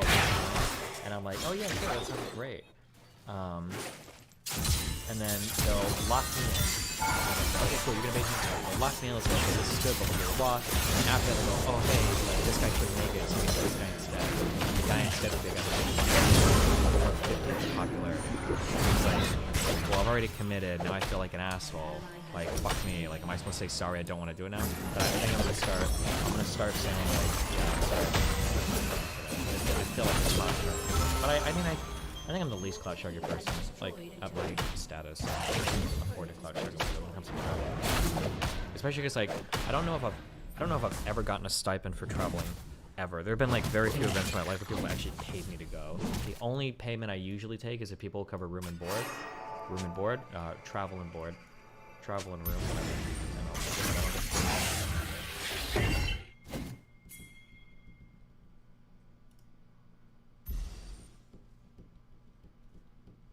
Can you say the thing to it? Yeah.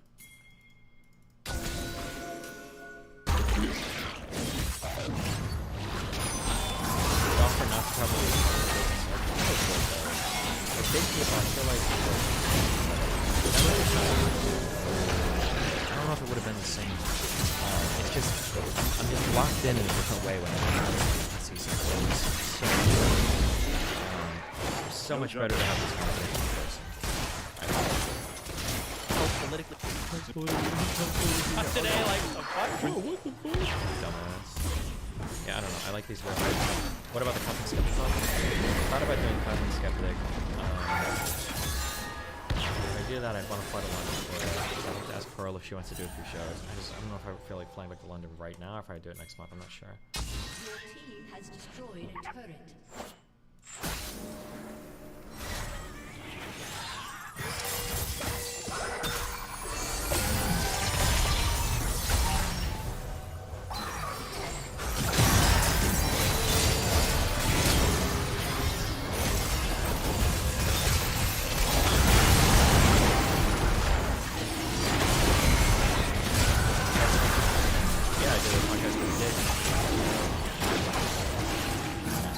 Far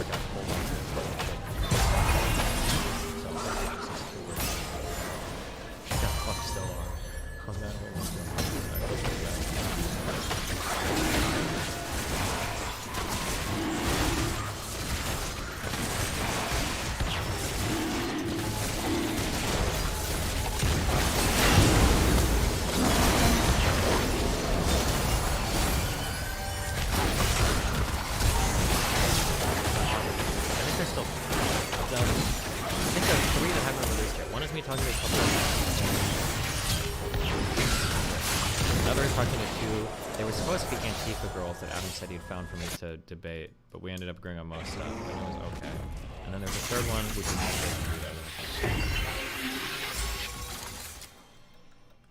Am I still doing short rate? Yeah, but I think Fresh Fit keeps traveling, so it keeps getting longer now, so I kind of settle on a day for it.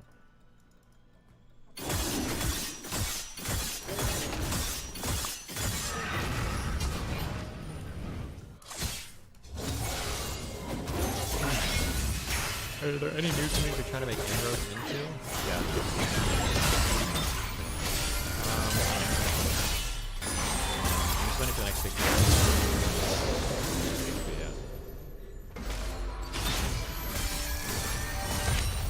Oh, I also have an open invite to do that whatever podcast in LA.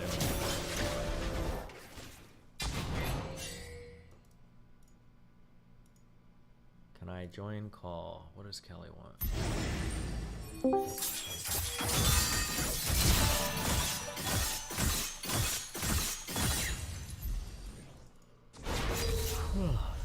What do you think about the Van Lathan refusing the Richard Spencer debate and being disappointed with Yor and Adam for not properly confronting Richard? Did they even watch the debate? Oh wait, somebody linked me something. Fuck, what was it on? Oh, I think.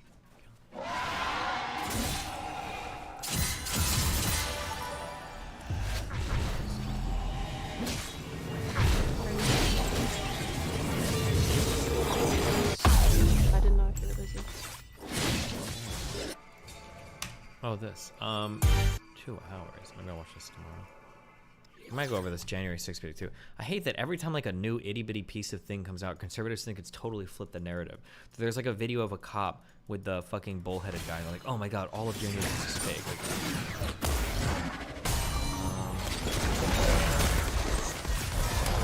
I'll be right back.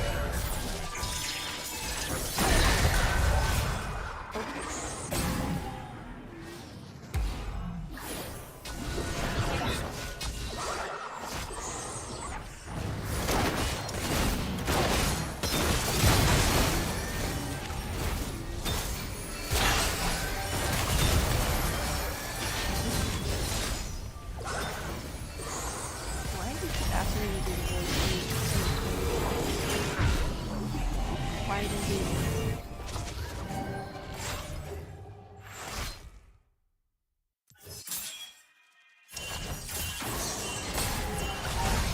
So which voice?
No, I actually had a really good time in that debate. Like, I get that people are criticizing me for shit I didn't say now.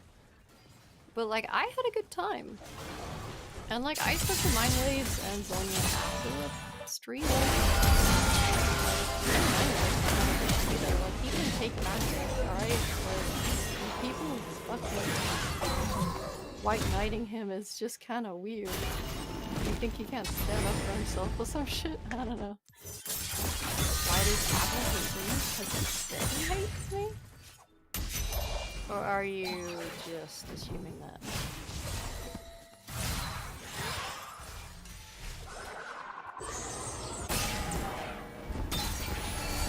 So why would you hate something?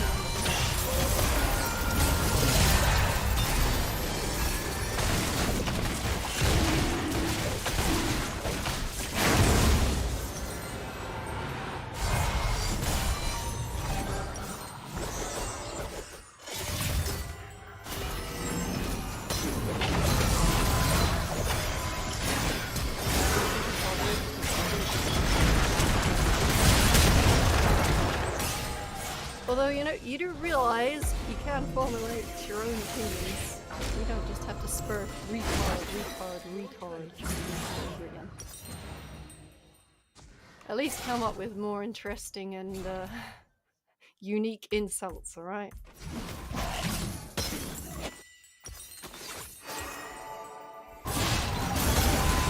Sorry, I'm asking too much, I know.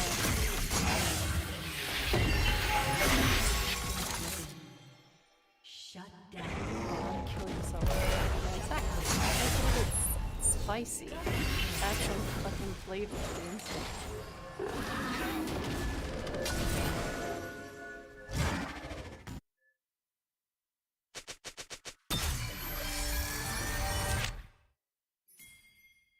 Maybe come up with unique and interesting takes. Well, if my takes weren't interesting and unique, you wouldn't have anything to argue against.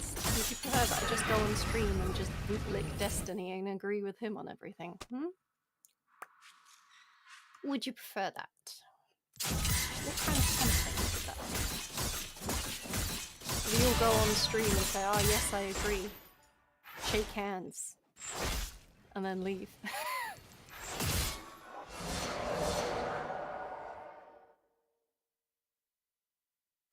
You are vapid and add nothing.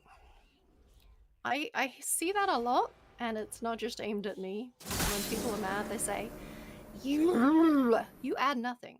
Well, I give a differing point of view, right? Like every fucking body else does on here when they're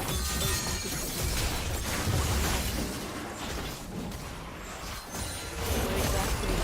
What else could a person do?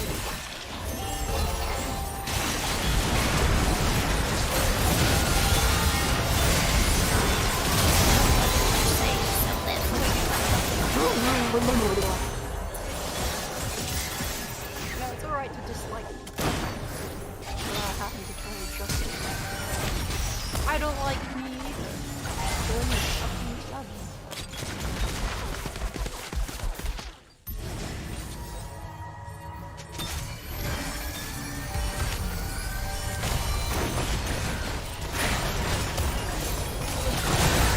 Genuinely an idiot. Exactly, this is what I mean. Very boring, rude, insulting. Try harder. So boring to retard.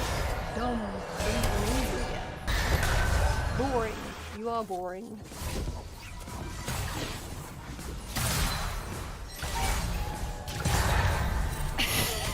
You have dog shit tasting peanut butter. Alright, I don't agree. I will not accept the peanut butter standard.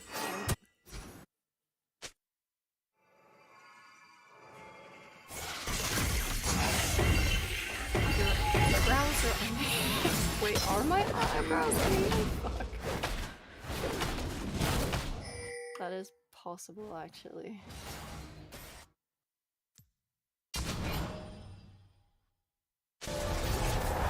I bet you forgot to go grocery shopping. Fuck, I did actually. You got me the... I ordered food earlier. I'm a dumb.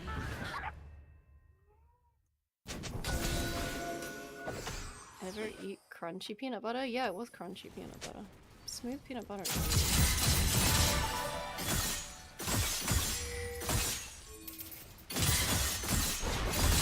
Okay, so like, I was eating it from a knife. Because I just put some on toast. And then I ran out of bread. So the knife was already dirty. Like, why would I make another infinite bread? That's just one more thing. Wait, I burped and then forethought came and left. That's so disgusting. I'm sorry. That was a mild one, my bad.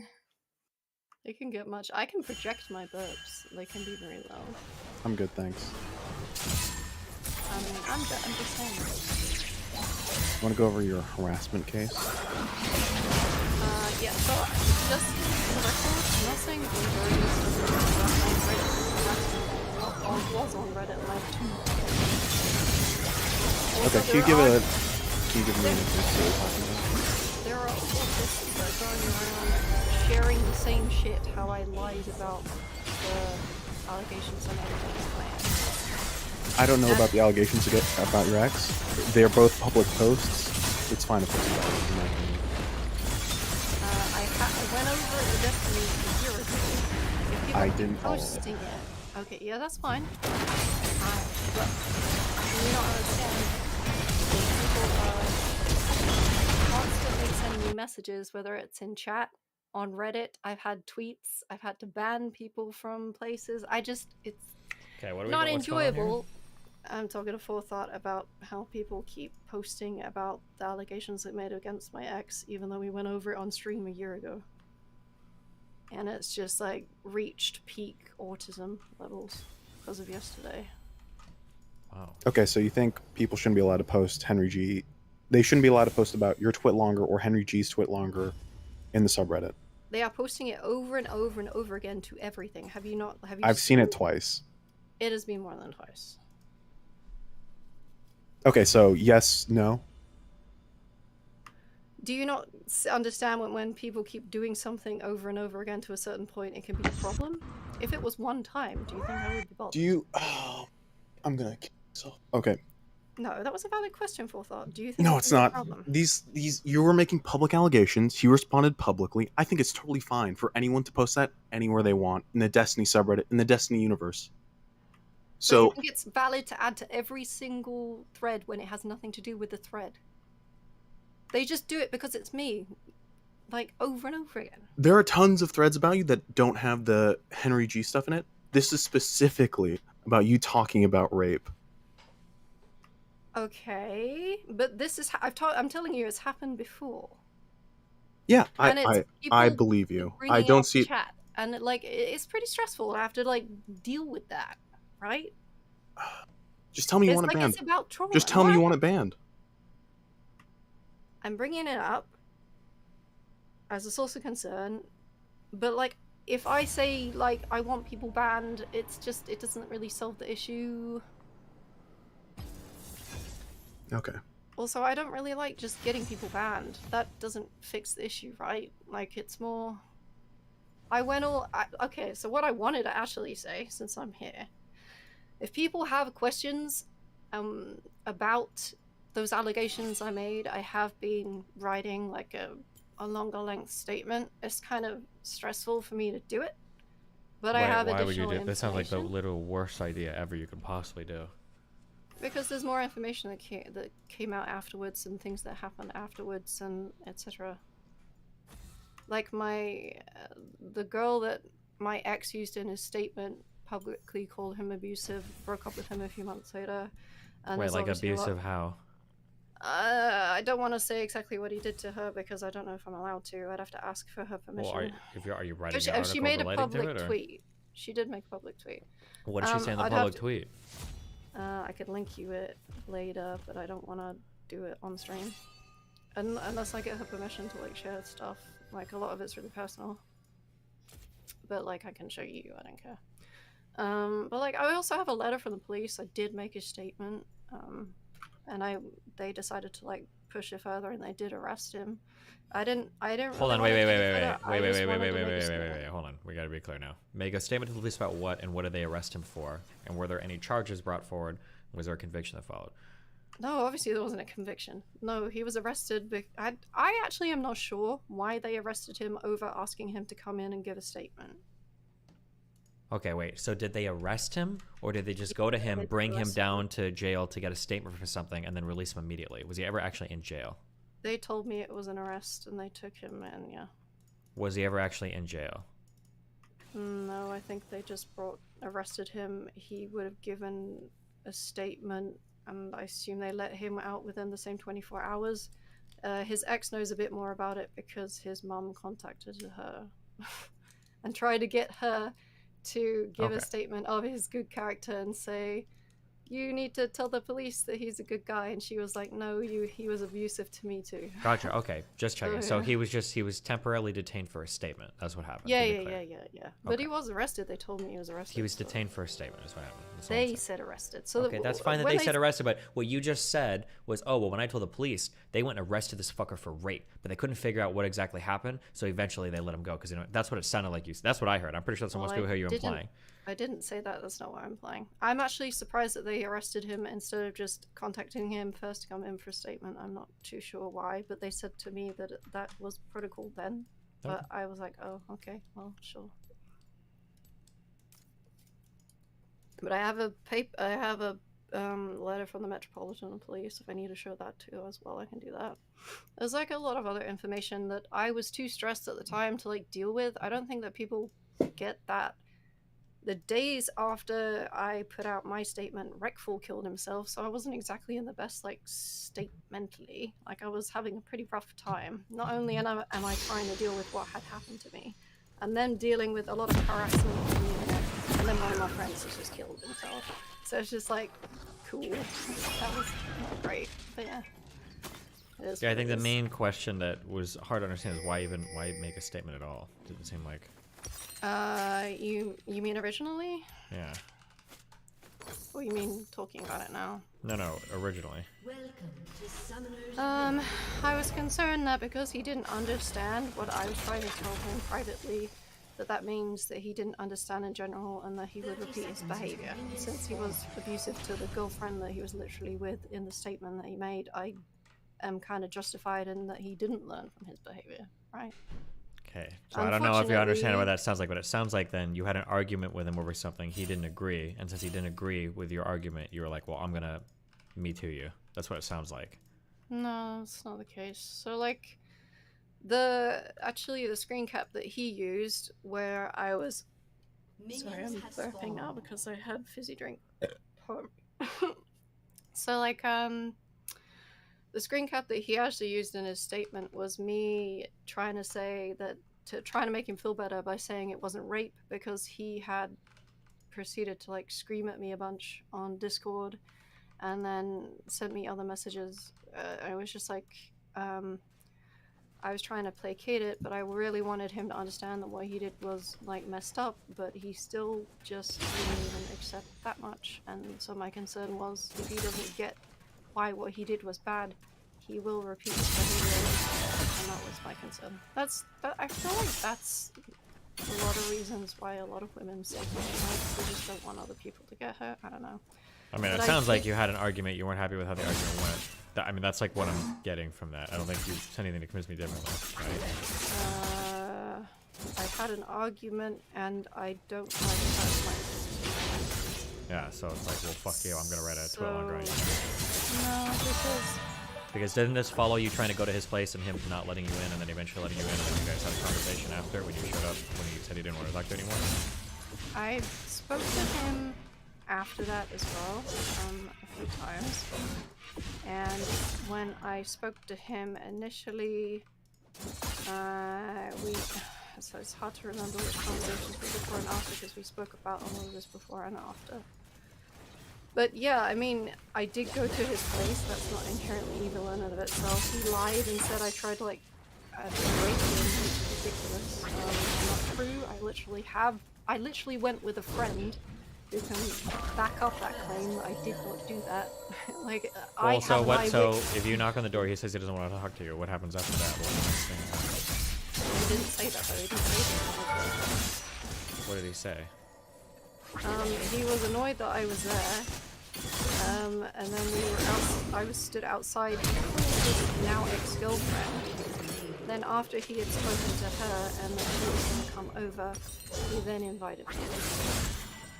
So while you were standing out there, were you saying anything to him? Were you shouting at him? Or were you just standing there No. idly doing nothing? If there had been any type of violence and something obvious like this, my friend would have literally stepped in. He wouldn't have just like stood there out in the corridor. Like, if something bad was gonna happen, he would have like intervened. An enemy has been slain. Huh. And obviously, like, his ex-girlfriend then came like 10 minutes later. If anything bad had happened, again, A, he wouldn't have invited me, and B, she would have noticed as well. Like, Well, I don't know why you wouldn't have gotten invited. C, my friend would have intervened. I don't right? know what your friend is. Your friend might be somebody who is going to take your back literally no matter what happened, right? I mean, I'm just saying that they are there. Yeah, And- but they might be there just to support your version of events. But, no, because, okay, so my ex didn't actually know he was there. There is a corridor that's directly, it's like a fire escape directly opposite his, his apartment. I did say when I was in the apartment, my friend is here, but he didn't know that my friend wasn't building, or that he had like, so like he wasn't there particularly just like protect me, but he would have been able to see, but because like nothing happened, I didn't need to like say my friend was there. It's just, I don't know. That being said, like, me going to his house is pretty relevant in the grand scheme of my fucking statement. Like, I think it's pretty relevant. That's a pretty big red flag to me. I think if somebody says they don't want to talk and somebody else shows up at somebody's house, I'm usually assuming crazy stuff can happen. That's usually my assumption. It's a pretty safe assumption. he never said to not go to his apartment. That wasn't a thing. Or that he can't, I wasn't blocked either. I'm guessing if he's ignoring you, you understand showing up as like an No. escalate. He wasn't ignoring you? So he was No, responding to you? Yeah, I wasn't blocked. I didn't mean, he ask him. No, wasn't- hold on. I Wait. wasn't blocked and he wasn't ignoring me. I wasn't Okay, wait. blocked So and if he was wasn't responding to your messages, why did you show up at his house? I think I went over this before. It's because he lied and said he wasn't in the country, and So that sounds like he doesn't The want to talk reason- to you in person. So you went to his house. That's what it sounds like. well, the reason that I can elaborate on why is because the girl in question turned out to be pretty vulnerable for reasons. Again, I don't want to like disclose her like backstory. She got kind of upset about it. And I was concerned about this, so my reason for going there, yeah, was because I wanted to warn her, but I didn't know how to do it that well when he was there. I was like, probably in the end I should have just like messaged her online, but my concern was if I message her online, he's just gonna manipulate the shit out of it. So maybe at least if I do it in person, I can warn her about things. Okay. So based on what you told me, it sounds like you're going there expecting a conflict. That's why you brought a friend. Was your friend a guy? There could have been, yeah. In the end, actually, there wasn't any. Like, I think he Sure, writes but it in his own it sounds like statement. you were literally going to his house to try to like destroy his relationship after he refused to talk to you in person. That's what you're saying to me. He didn't ever refuse to talk to me in person, and I didn't. Well, then why did he lie about being out of the country? Huh? Why did he lie about being out of the country if he was willing to talk to you in person? He lied to me a lot, but that doesn't necessarily mean that he had explicitly told me we cannot talk. You have to say we explicitly cannot talk for him to be 3 hours. I'm just saying I didn't disregard some explicit and like. I didn't ask if there was an explicit thing. I was saying it implicitly. Probably. Okay, so maybe he didn't want to talk to me, but that doesn't mean that I did anything wrong. Well, I'm not saying you did anything wrong. I'm just saying it seems like you went over to the house looking for Okay, so I want to put in perspective, I was not doing that well. I was obviously been through something that I was finding difficult to process. I had not processed it as rape, that's why I did not call it rape in my statement either. I was not in my best mental state, I can obviously attest to that. I was And these just are all concerned about- really good explaining factors for why you were still in a relationship. That's what it sounds like But what happened. it's not fair to say I went to end this relationship. I just did, but I did want to warn the girl, yeah. If that that's makes me what a bad that's- person, then okay. But I we didn't say it spend a makes you. I'm lot not of- talking about who's bad or good. I'm just saying that you went to his house to try to end the relationship. Well, I didn't end it. They said. I didn't ask if you did or didn't. I'm saying you went to the house to do it.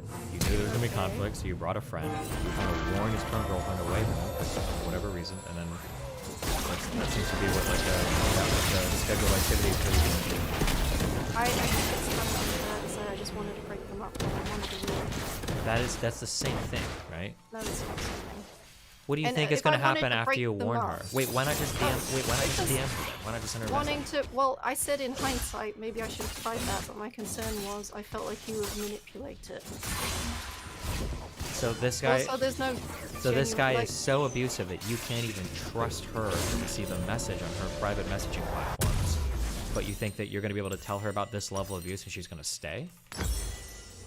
But she did stay, and then she dumped him for being abusive.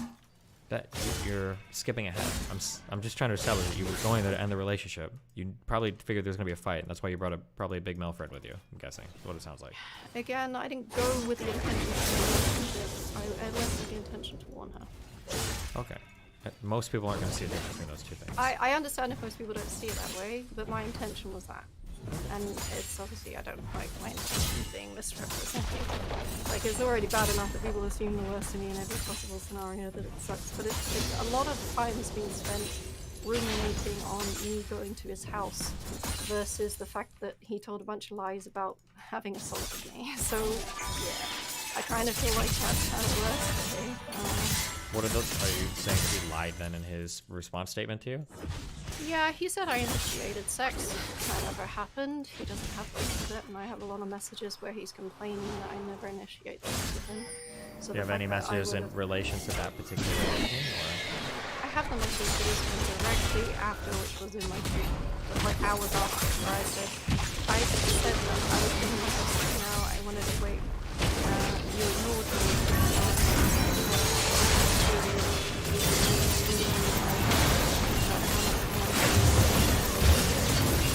I did not argue that. Did you ever post those messages? Yeah, I did. It was literally the message that was in my tweet. My initial tweet with my statement. I can show you it if you want. You wait, yeah, somebody linked that. He never argued against that, by the way. I do apologize. But apparently that just got like thrown out the fucking window because, oh, here's a screen cap of Kelly saying that she didn't think it was rape, removing all context to the rest of the conversation. It's like, why are we having a conversation where Kelly sounds like she's talking about rape? I was like, weird. Oh, they've just linked to Henry's thing. They haven't linked to it. I can find it if you need.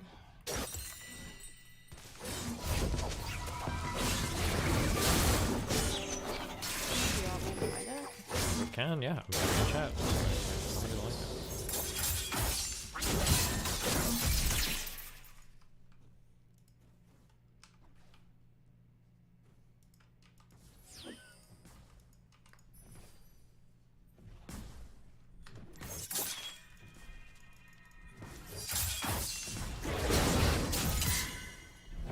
I also felt grumpy because I didn't sleep straight away due to being too high, and I was so sore because even though I asked to have sex later when it wore off, you ignored me. And it hurt. I asked to have sex later when it wore off. Oh, I did not know. Oh, wore it off means I was too high.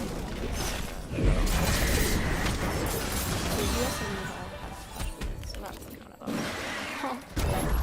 like you knew I couldn't consent because I was too high in the room and I was in a tree or something. And then you killed it. Gotcha. I'm not saying it was like violent rape, but I am saying that I have vaginismus now and it fucking creepy. Especially when people say I'm lying. So yay. Gotcha. Well, Forethought still here. Do you want to fight? Yo, what? I don't think Forethought really had any context to this, something like that. Oh, I don't care. I'm not litigating people's personal drama. I get that. Any other subreddit issues you want to bring up? Any other harassment? I mean, I don't want to talk about this, but people should, like, if you want to make some threads, right, like, fucking do some respect.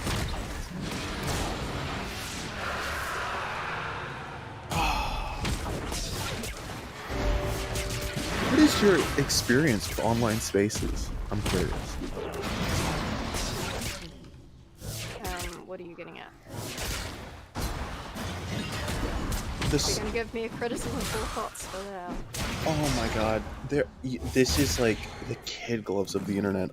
I can't fathom being upset about the subreddit right now, especially right I now. am not upset about the subreddit. They've been criticizing me for I don't know how fucking long. Regular criticism is fine, and getting called a dumb bitch, retard, whatever, over and over again is also whatever.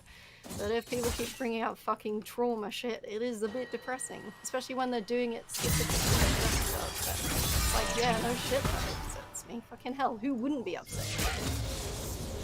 Yeah, sure. I can add that to the auto mod. I can remove the links, and they can't bring it up on the subreddit. That's fine. Yeah, I mean, again, if people have genuine questions about those allegations, then by all means ask them questions. But just spurging around the line is just obvious. It's like I didn't have a video recorder strapped to me. I can't prove anything. That's the best I can do. Okay, gotcha. Anything else?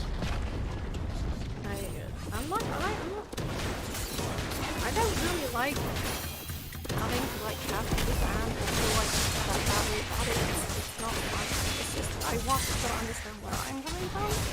And if they genuinely have questions, by all means ask me questions, even if they're hard questions. And then, like, if you want more context, if you want more information, then let me know, but just don't. I think it's reasonable to have certain things banned. I think it's reasonable. It's reasonable to have some things banned. There's nothing unreasonable about that. There's been a. Your mic is cutting out. My mic is cutting out. It's reasonable to have some things banned. There's nothing unreasonable about that. Okay. Yeah. Yeah, I mean, I feel like the people that we're doing probably just. They probably don't need to be banned from me, right? Maybe they just need to. I don't know. I feel bad then.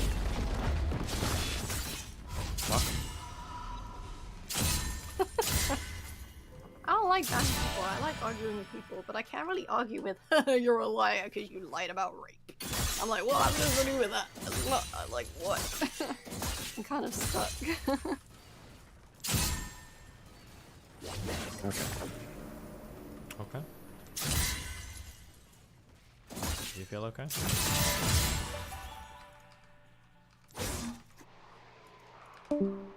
Wow.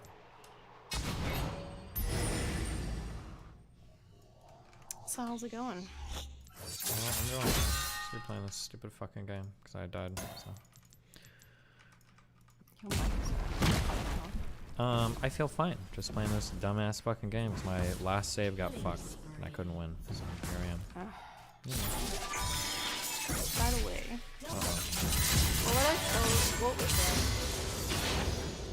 what would you think if I said that Joe actually thought I was right in that argument yesterday? Would you just call her a retard? No, I'd probably have to talk to Joe about it. Do you not believe me? Believe you about what? You don't believe me when I said that? No, I believe Joe probably said something along the lines of like, you know, I think there was probably a decent point you were making in there, but you didn't judge properly. I think I would probably said something like that, is my guess. Hey, I just wanted to say that I thought you were really wrong that panel last night. I thought you were making a really good point in this review knowledge. Also, I see that you're getting a lot of just want to let you know. Now what do you think? Actually, no, but like, could we all like have a think about it? I don't know. I don't know what you want to have. Oh, that topic? I feel like we've exhausted the fuck out of that topic at this point, no? To be fair, well, no, I get what you're saying about it. We could do like tangent related topics. I would be like interested to talk to Joe again. Ask Joe to talk. I did, but she said that she wasn't sure about engaging in related topics but I don't know, it's up to her. I'm not gonna bully her into the conversation if she doesn't want to have it. I'll bully her. Just be like, yeah. Well, I think she knows that she always has like a place to like chat on my platform. But she doesn't want to have that conversation.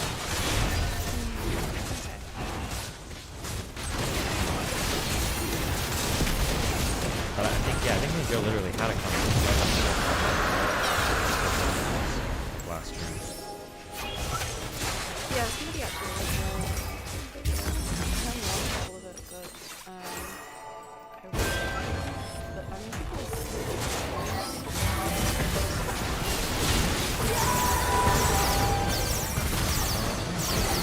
sorry, I was muting myself while I was joking. So, I mean, people, well, if I was...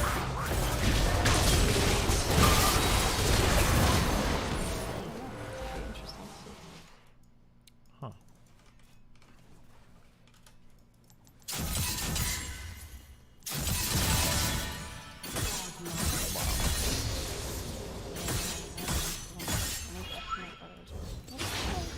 Careful. Has destroyed a turret. Wow. What a wild ride. 60.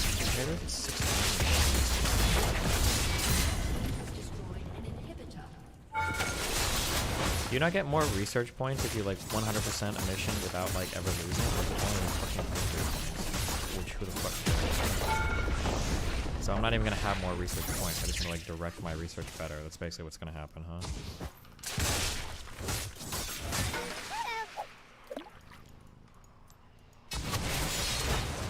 It's just the victory points? Oh, fuck me.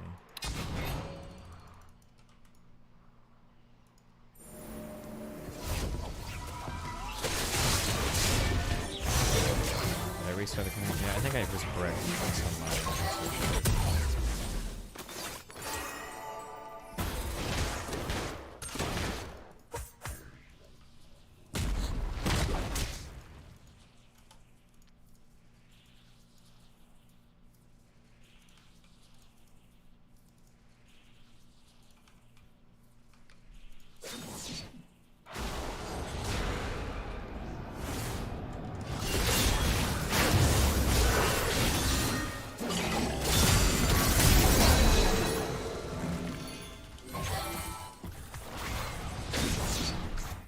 focusing on this one research-wise. I guess I have to get to the Tesla tower first, right?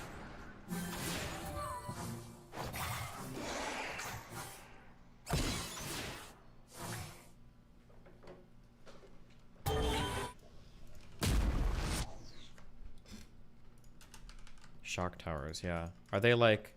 Do I need like oil or some shit to build that? Or is it just like stone? Or I don't even know what the fuck the resources are. Iron, I guess?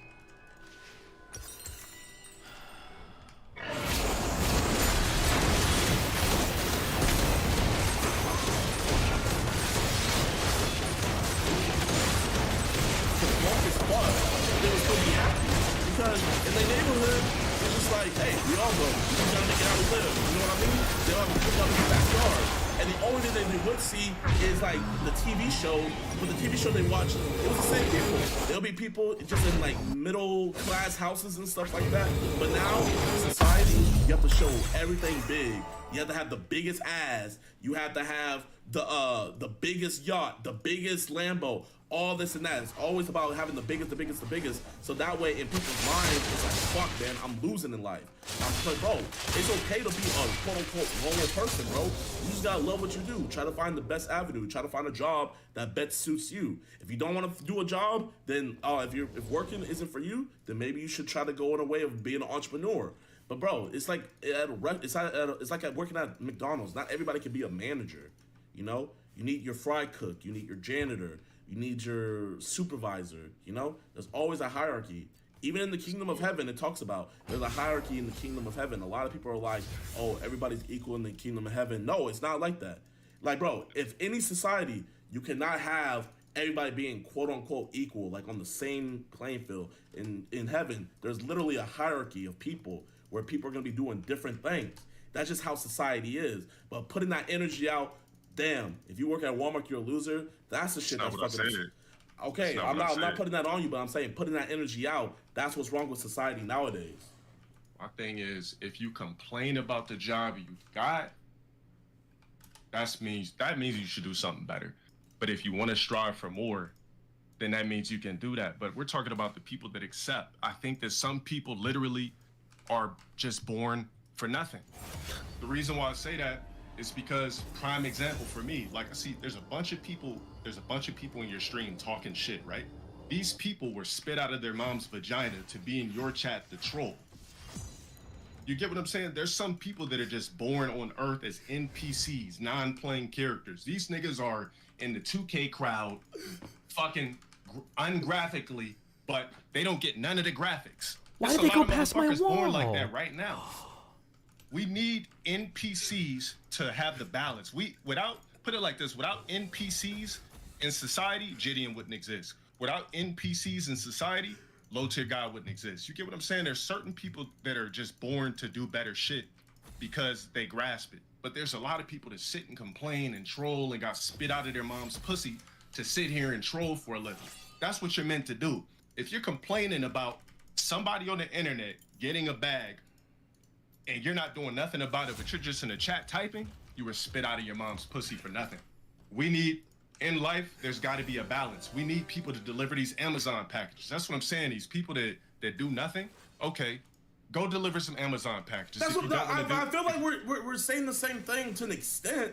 We are, but the way you're saying it is like nice. My shit is more hardcore. You catch my delivery, I think you're catching on. Like the shit that I say is more like, okay. The shit you're saying is like you're petting a dog. Like, okay. But bro, I mean, I agree. Not everybody can be a YouTuber. If everybody was a YouTuber, society would fall. But like, we're those NPCs too. You're putting like the chat down saying they're NPCs. We're the same. No. But I'm just saying we're the same NPCs because we're the niggas that go to fucking McDonald's and order our fucking Big Mac and shit like that. Like any other NPC that's building the McDonald's corporation. So it's just a cycle. It's like the fucking circle of life. When I say NPC, you make yourself a non-playing character. Fuck, man. By literally doing fucking nothing. Okay. All right. Tomorrow we'll do more. I think Mel's dad is leaving, so I think I'll be here normal hours. If shit doesn't make me do shit, then we'll see. I love you guys. Rip on. Rip on cappuccino, opportunity. Labs claim abuse cause she was dogpiled and she did nothing. But if you did step in for her after your fling, wouldn't that actually be abusing sex for preferential treatment? Yeah, probably. Like I said, that's like a lose-lose. There's no winning there. But all right, rip on duders.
Yo, too much reactivity. This is Reactception. Clicks out for her news right here.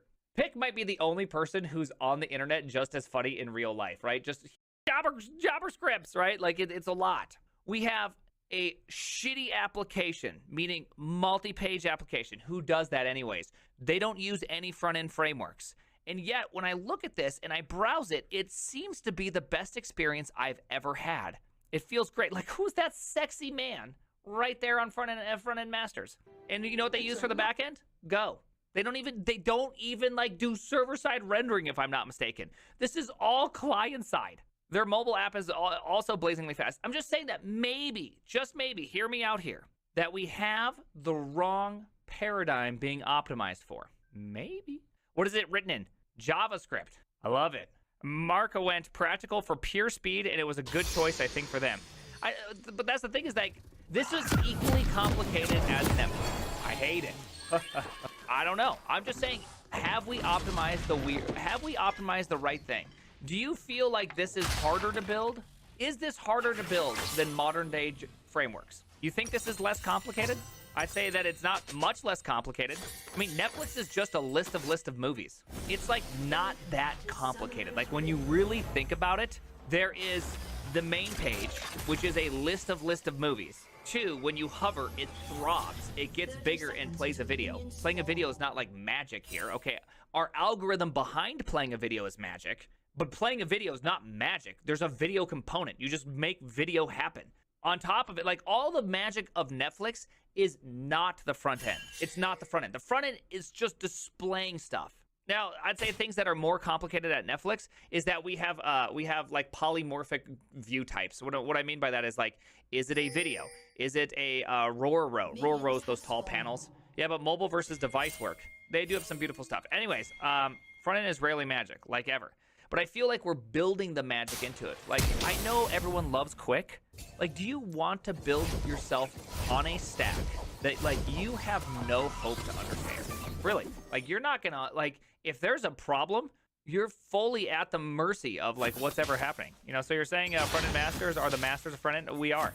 Quick is amazing, but I'm not touching that. I mean, again, so I'm not convinced that spas are really, like, super needed. It's nice on Netflix, you know, but how much complication do you really get?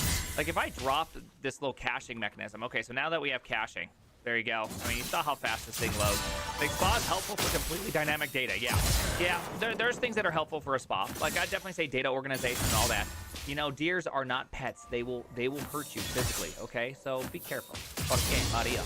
Like, are we really, or as devs, have we really built ourselves a well-oiled, tiled, or optimized world? Or have we built something that feels like it makes the abstraction, or the abstraction is actually easier, but in the end, the abstraction is actually making it harder? Because it does solve something. There's things that are really solvable by the abstraction, right? You don't consider if you need to reuse the component versus not use the component, right? There is definitely some real big wins there. I'm fully on that. Normal people need more shiny stuff to attract their attention, increasing so much complexity. It's annoying to do modern front end. Hooks, okay, so when you, let's see, React hooks are so annoying. They are. React hooks are very interesting.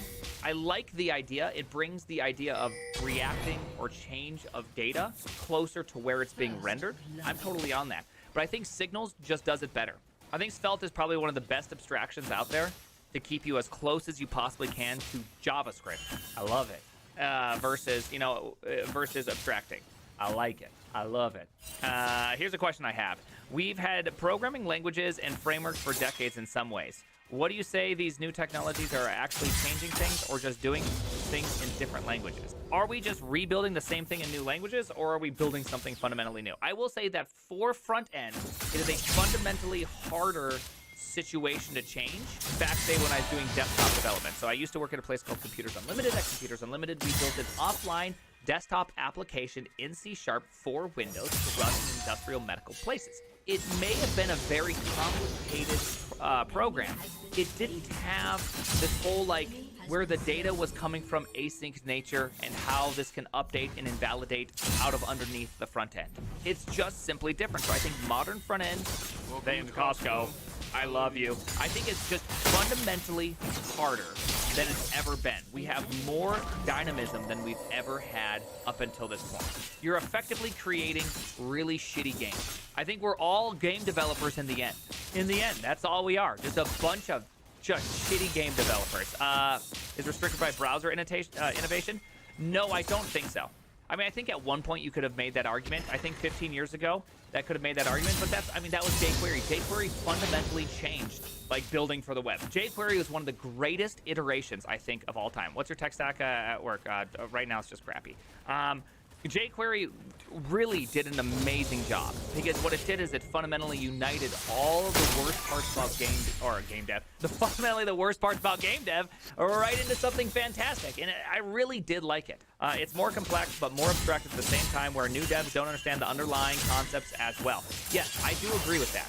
That as a game dev, we now have abstractions on complexities, and it's just made things really hard. How many here? Type 1 in the chat if you've only been programming for 6 months or less. All right, not a lot of ones. All right, type 69 in the chat if you've been programming for a year or less. Can you type in the chat? If you said 1, you're a 1. You're a person with 6 months or less. Can you say that you're overwhelmed or it feels comfortable developing right now? Yes. Like, which one is it? When an error happens, what do you feel? Yes. The part that is crazy for me is when I'm interviewing front-end devs, is I ask about creating an object that prevents duplications. Only one person knew about set. Meanwhile, I've had a greater than 50 people tell me about memorization or memoization and hooks in React. Yeah, see, that's so funny. You're a better library dev than just a dev. All right, so for those that answered 69, those with the year experience, do you feel when something goes wrong, do you feel overwhelmed or do you feel like it's comfy? Like you can fix this, you just got to work through a couple things, it's not a big deal, or do you feel overwhelmed? I know I can slightly change the question. Okay, a lot more comfortable here. 6, 7, 8 months feeling completely uncomfortable changing bugs. I don't know how long that is, but you feel a great amount of, for a great amount of time, you feel uncomfortable doing the wrong thing.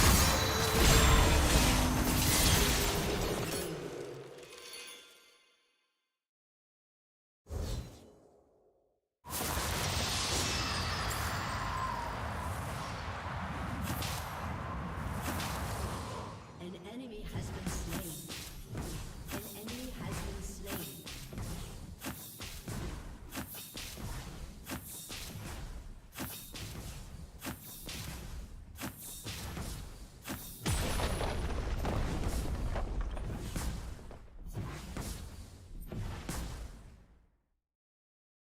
Riot is changing lethality mythic items, specifically Prowlers and Duskblade. Let's check it out. Prowlers is currently sitting at a 52% win rate and just below a 30% pick rate. Weirdly enough as well, its highest win rate is on Draven with a super chill 67%. Anyway, here's what Riot had to say. We're considering some changes to Prowler's Claw and Duskblade of Drakthar in the near future for game health reasons. Prowler's Claw is breaking the counterplay on too many champions in ways that we're pretty uncomfortable with for high skilled play. Duskblade is currently fine-ish, mostly because we keep it kind of weak. When strong, it tends to break down counterplay on non-assassin champions like Darius and Master Yi for low skilled play. There's no ETA on when we'd shift changes, but it's a problem space where we're actively looking for improvements. Let me know what you think in the comments below, and if you enjoy staying up to date with League content, be sure to subscribe and I'll see you in the next video.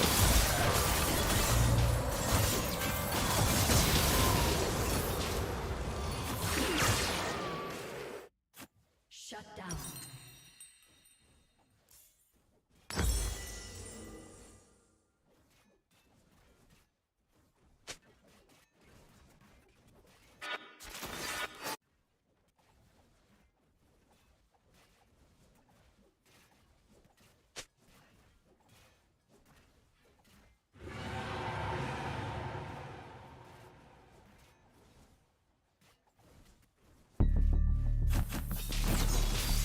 Scientists get into a lot of stuff that can easily get out of hand and put us in trouble.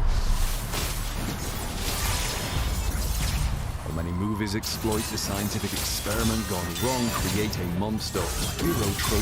Our magnetic field has actually come under pressure by an experiment conducted by certain scientists. The Earth's magnetic field was cracked open days after the Large Hadron Collider was turned on, leading to a totally unexpected outcome. Magnetic monopoles may not be much to the average person, but scientists are deeply interested in them because of the effect they could have on the universe. This is why scientists spend a lot of time looking at these weird objects. But where did the idea of monopole come from, and what could be the effect of monopoles on the universe? To understand and appreciate why scientists devote much of their time to it, let's start at the beginning. We go back to the turn of the 19th century. Little was known about electricity and magnetism. It was widely accepted that there was such a thing as an electric charge that came in two types, where like charges repelled and opposite charges attracted, and that electric charges in motion created currents, what we call electricity today. We also knew about permanent magnets, which had one side that acted as a north pole and the other as a south pole. However, no matter how small you chopped up a permanent magnet, you'd never end up with a north pole or a south pole by themselves. In other words, magnetic charges only came paired up in a dipole configuration. Several discoveries made during the 1800s helped us make sense of the electromagnetic universe. We learned about induction, which is the process by which moving electric charges generate magnetic fields, and how changing magnetic fields in turn induce electric currents.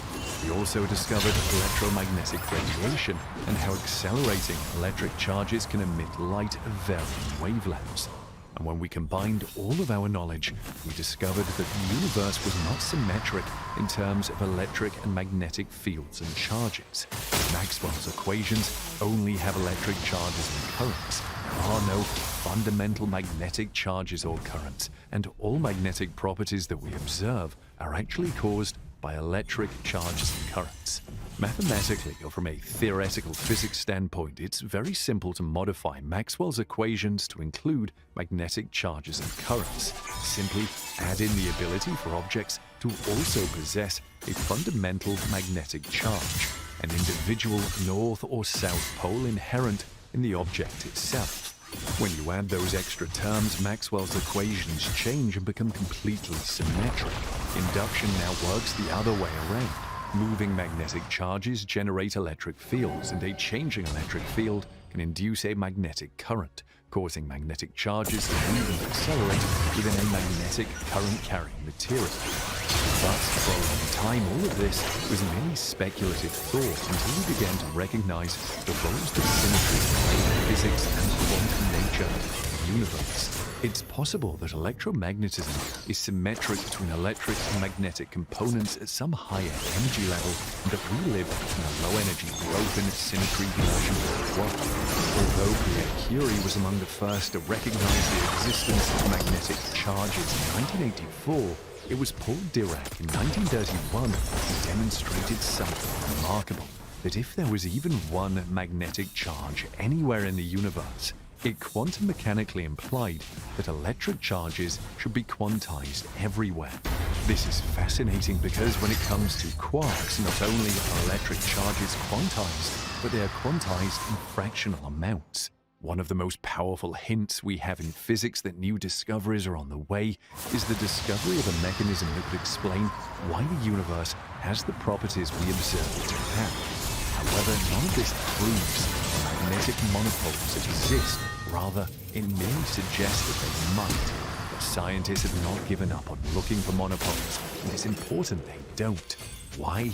Whenever scientists consider a theoretical idea, one of the things they look for are pathologies. That is, reasons that whatever scenario they're investigating would break the universe in some way or another.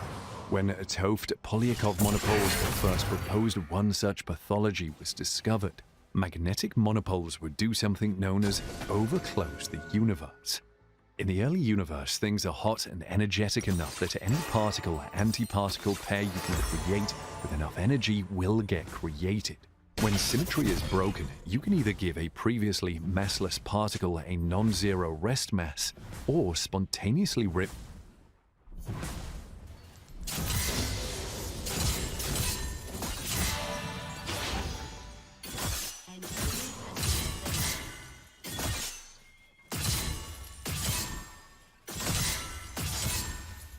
Godlike.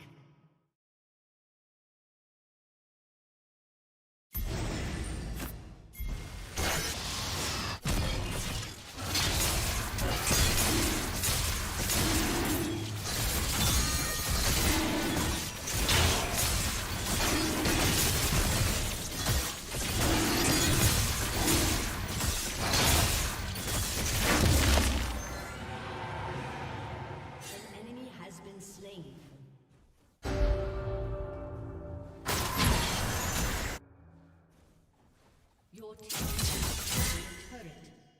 Shut down.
Back in preseason 11, Riot introduced the item rework update that saw many items get small-scale reworks, some new items added, and some old items removed.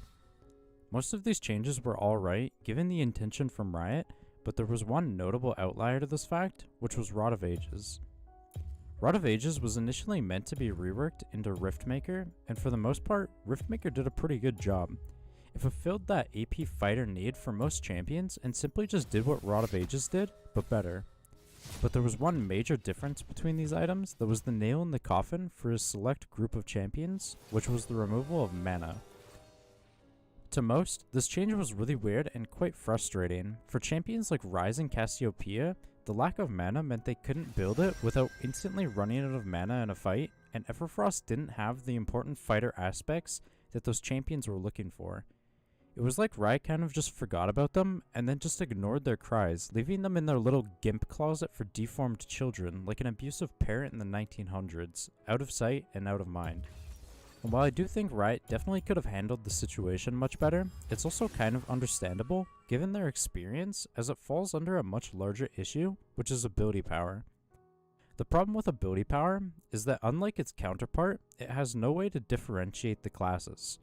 The way AD does it is through the fact that everyone needs to start with a base AD value for basic attacks, which lets the stat be broken into base, bonus, and total. From there, Riot can give fighters more base AD, since they will need to be building more defensive focused items, while giving assassins bonus AD and keeping their base AD values relatively low, since they will need as much AD as they can get for the lowest time to kill as possible. This means that items meant for fighters can feature base AD scalings, dissuading assassins, while making assassin items scale with bonus AD, dissuading fighters. But when we look back at AP now, we see that there is no base value, meaning that other than very specific and restrictive passives, which often don't even work, Riot can't stop mages and assassins from poaching the fighter items that they try to make, which would create bounce nightmares due to those items not being intended for them. So then what was Riot's solution to this problem? To essentially just remove mana from the game. And I know what you're probably thinking, yep, that sounds about right.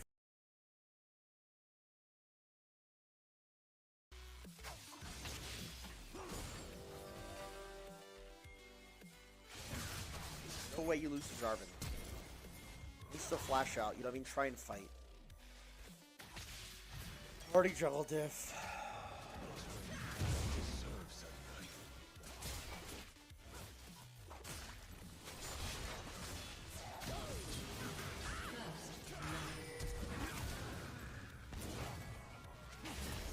Game is so boring, man.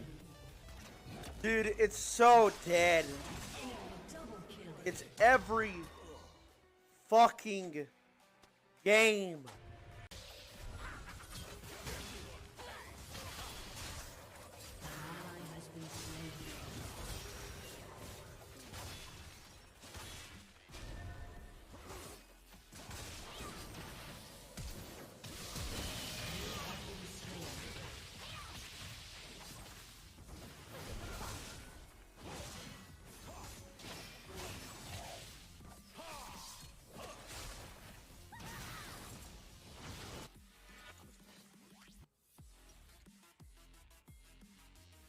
She dies without killing one, I'm leaving.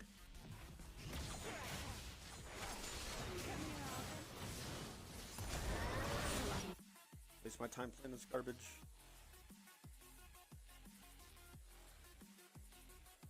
I mean, the game's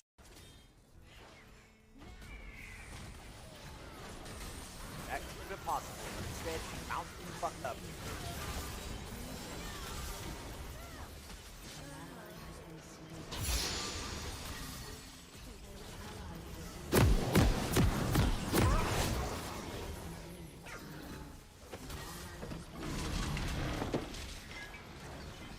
Alright, how's the team doing?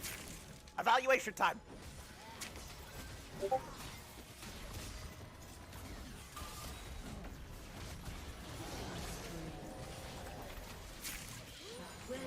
to Summoner's Rift. How we doing, lads? Because I'm a bit of the fucking problem! Ah! Ah!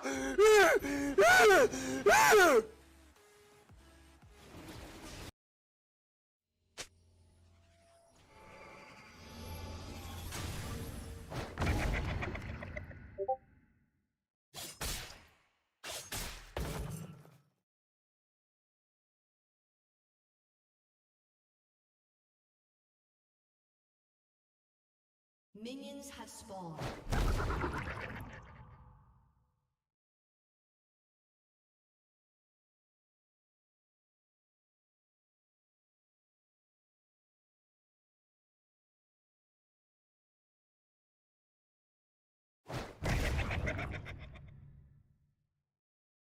Okay, so what's up everybody? We've got Nice here, and he's actually climbing insanely fast here.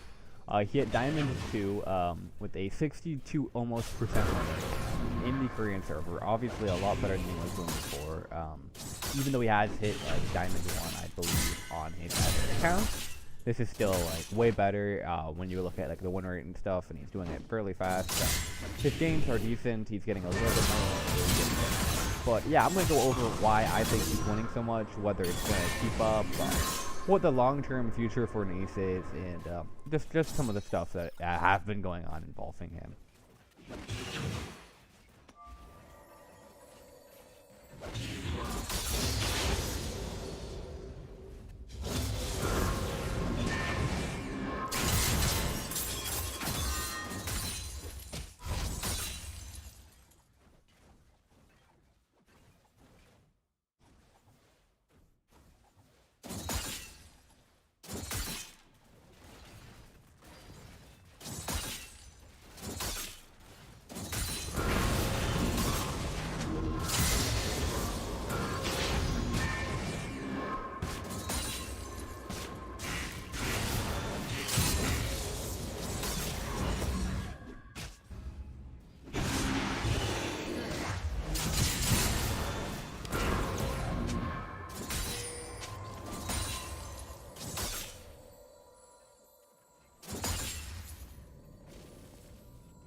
I'm going to school to become a PA, physician's assistant, in neuroscience.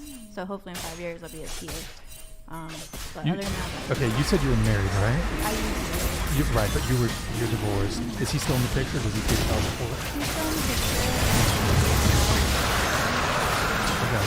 But I Shared custody, split shared custody. but the relationship got so bad that I didn't want anything from him, so I just did everything clean cut. You don't Sure. owe me anything. I don't owe you anything. Okay. I always knew I was gonna make more money than him anyway, so I'm not about to pay any more into that. Okay, so focus on your kid and go become a PA. Okay, what about you, Stella? Personally, I see myself just growing with the same guy.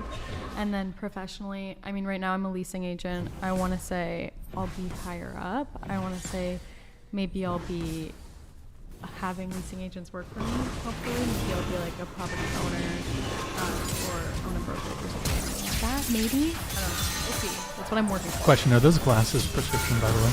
Yes, they are. All right, you need them then. What? You need them, right? Yeah. Okay, go ahead. In 5 years, I see myself owning my own business. I know exactly what that's going to be, so please don't ask me that. Okay. But Do you want to be in a relationship? What do you yeah, want? I hopefully in 5 years I'll be in a serious long-term relationship. I don't think I'll be married by then. I think that is, in my opinion, a little young to get married. But I do hope to be fully committed to someone who's also fully committed to me, working towards marriage. Yeah. What about you, Sophia? In 5 years, I'll be 23. I'll be right out of college. I think I'm going to do travel nursing, so that'll be great. I do want to hopefully be in a relationship by then, hopefully long term, but I also agree with Lindsay. I don't think I can see myself getting married super young. My mom got married when she was, I think, 32 or something, and I think that's I don't want to be married in my 20s. Okay. I strongly recommend against travel nursing. Like, it's for women with commitment issues. Like, there's other ways to travel. I'm serious. Like, No. Yeah. I Well, disagree. They make a lot of money, Allie, but like I've encountered travel nurses on dating apps and whatnot. on dating apps? Oh, so you're on the dating apps. Are we Well- going to shame him too? Well, I'm just no. I'm saying right. You're like, I've seen the travel Hinge. nurses on the dating apps. I'm like, Well- Brian, that's why they're on the dating apps, because they're travel No, nurses. no, with commitment but issues. travel She could do long nurses are distance. like, first off, they're in a new city every couple weeks, every couple months, and so it's just like astronomical body counts. Astronomical. Yeah, that's why I'm like, just pick somewhere cute. Recommend the Midwest, Tennessee. Go with her to Tennessee. Be a nurse there. Oh, there you go. you know what's worse than travel nurses is flight attendants. Bruv, new city every week, every New day. country. Bruv. Yo, they don't. Are you a nurse? No, I'm not a nurse. Like I told y'all, I talk to women every day. I get like the craziest DMs from men and women, singles and married. Like something's wrong with a travel nurse. Like it's cute, like when you're young and you're like, I just want to travel the country. Like that's cool. Then it's like you're 35, still a travel nurse. You just never picked anywhere to live, never picked anyone to marry. Like I usually think they're using it as a way to run from someone. Because there's people that have you noticed? I don't know if you guys know people that are like in their like 30s or whatever. There's some women that they just can't stay in one location for long. And they just keep moving around, right? And it's cute if it's like something that makes you happy, but it's like not cute if you're coping with something. See what I'm saying? Sure. Yeah. Personally, I've always been really into travel. I'm very well traveled for how old I am. My parents have taken me to so many different countries, and I think it would be really cool to just experience new places. I don't necessarily see it as I'm running from somewhere. I mean, I could totally see myself still I know you're against California. I love it here, but I don't know. I think it's just cool to be able to experience different places and you live there. And Rin, where are you going to see yourself in 5 years? Okay, don't play it. Okay, like 5 years. Yeah, I want to travel too. Like around the world, and I will be single or something. Yeah, cool. Yeah, I also want to travel around the world. And, like, Remind go to me, you're in different school, countries. right? Yeah. What are you studying? Communications. Aren't you doing content creation too? Yeah. So. Do you do OF? No. Oh, okay. I don't know why I thought that. Okay. So are you trying to be a content creator, or what are you trying to do? I mean, I get like really cool opportunities being a content creator, but like I don't know if it would be like a, you know, like a long-term job for like career for the rest of my life. High Value's been donating $100. Thank you. Is it ironic that the ginger is dating a man who carries her up staircases through feared walls? Winking face. Also, Ren, I thought humans were supposed to have the highest IQ. It must be an act. Just FYI, men view a woman's career like women view a man's shoe/man. Okay, Rin, do you want to shoot shots back at High Value? It's just like Man. every time I go on a live stream, like people roast me just by bringing up like that I'm Asian. Like, be creative. I was just talking about this earlier. Like, be creative. Have something else to say. Yeah, roast her because No. she wears a Hello Kitty necklace or something. I don't know. I like Hello Kitty. Is that actually Hello Kitty? Yeah. All right, Ali, you wanted to say something to Natalie here. Oh, yeah. Well, I'll get to Natalie. I'm coming for you, man. Okay, because you're just not a happy person. But I wanted to say this. Like, did you know that you can travel and also be like sometimes it's better. Like, traveling alone is cute, but if, you know, if you meet that guy that's like your world, to an extent, let's not idolize him because that would be, you know, that's really bad to make him like godlike. But you do miss him. Like, I'm traveling right now. I brought a girlfriend with me this time. You know, good woman. She's been in a long-term relationship. Very frugal as well. So shout out to you, sis. Really helpful. But I genuinely miss my husband, and I wish that I was with him. You know, and the times that we have traveled together have been so much more interesting. So I would just say, like, don't forget that. Like, you can travel married, and I know you want to wait to get married as well. So, and there's lots of different ways to travel. You know, you could do it through college, like study abroad and stuff like that. Yeah, you know. But in any case, let's pull up this Natalie super chat. You rude heifer. All right, can we stop overvaluing marriage and kids as a starter pack? Oh, so like marriage and kids, like that's a starter pack to you. That's just not nice to joyful marriages and children. We live in a society that wants you single, fat, broke, and childless, and you're adding to that with your $49.99 donation of, you know, just like, what do we want to call it? Like apathy, right? Ask these women where they see themselves in 5 years professionally and personally. For myself, hopefully, I will have 2 biological children, 1 adopted child, and I'll be raising them, which is just as valuable as if I got a PhD or if I was making 6 figures. It matters just as much, and for me personally, it matters more. So how dare you like degrade married women who want to reproduce and do a good thing for society? Like, you're a problem. And the fertility stats show that you're a problem as well, because 50.1% of women in the UK are childless by age 30. This is unprecedented, and most women want to have kids. So thank you for the $49.99 of coping. That is all. It's just rude. Where do you see yourself in 5 years? Like, marriage and kids is a starter pack. Like, starter pack to who? Like, that's not nice. All right, we have Andrew Johnson here, 50. Thank you, man, for the super chat. Shout out to Ali, perfect woman.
The millennials and Generation Z have the Peter Pan syndrome. They don't ever want to grow up. The first generation to be born when the internet. You all say an additional 10 minutes. I really want to go over something in regards to next week's meeting. Working with Gen Zs is not easy. Gen Zers feel underprepared for a constantly modernizing job market. Less likely than prior generations of workers to go along with long hours. The bye-bye generation. They'd rather leave a company than actually address the conflict. And the frustration, the struggle, the memes of older generations trying to manage and trying to cope with Gen Zs is really just the beginning. All of this comes from just the handful of Gen Zs old enough to work today. But they're 30% of the population and will become 30% of the workforce in just a couple of years. Us millennials trying to manage them, we often forget how much Gen Xers and baby boomers hated us. We were the lazy and the entitled. We were the ones that quit their jobs really easily, right? So why does every generation struggle so much to deal with the next one? And how true is it that millennials work less or that Gen Zs are even worse? It is really the topic of countless articles and papers and rants, but the truth about how each generation has been forced to adapt and to navigate the reality of eventually replacing the older ones is not a simple nut to crack. But let's give it a shot.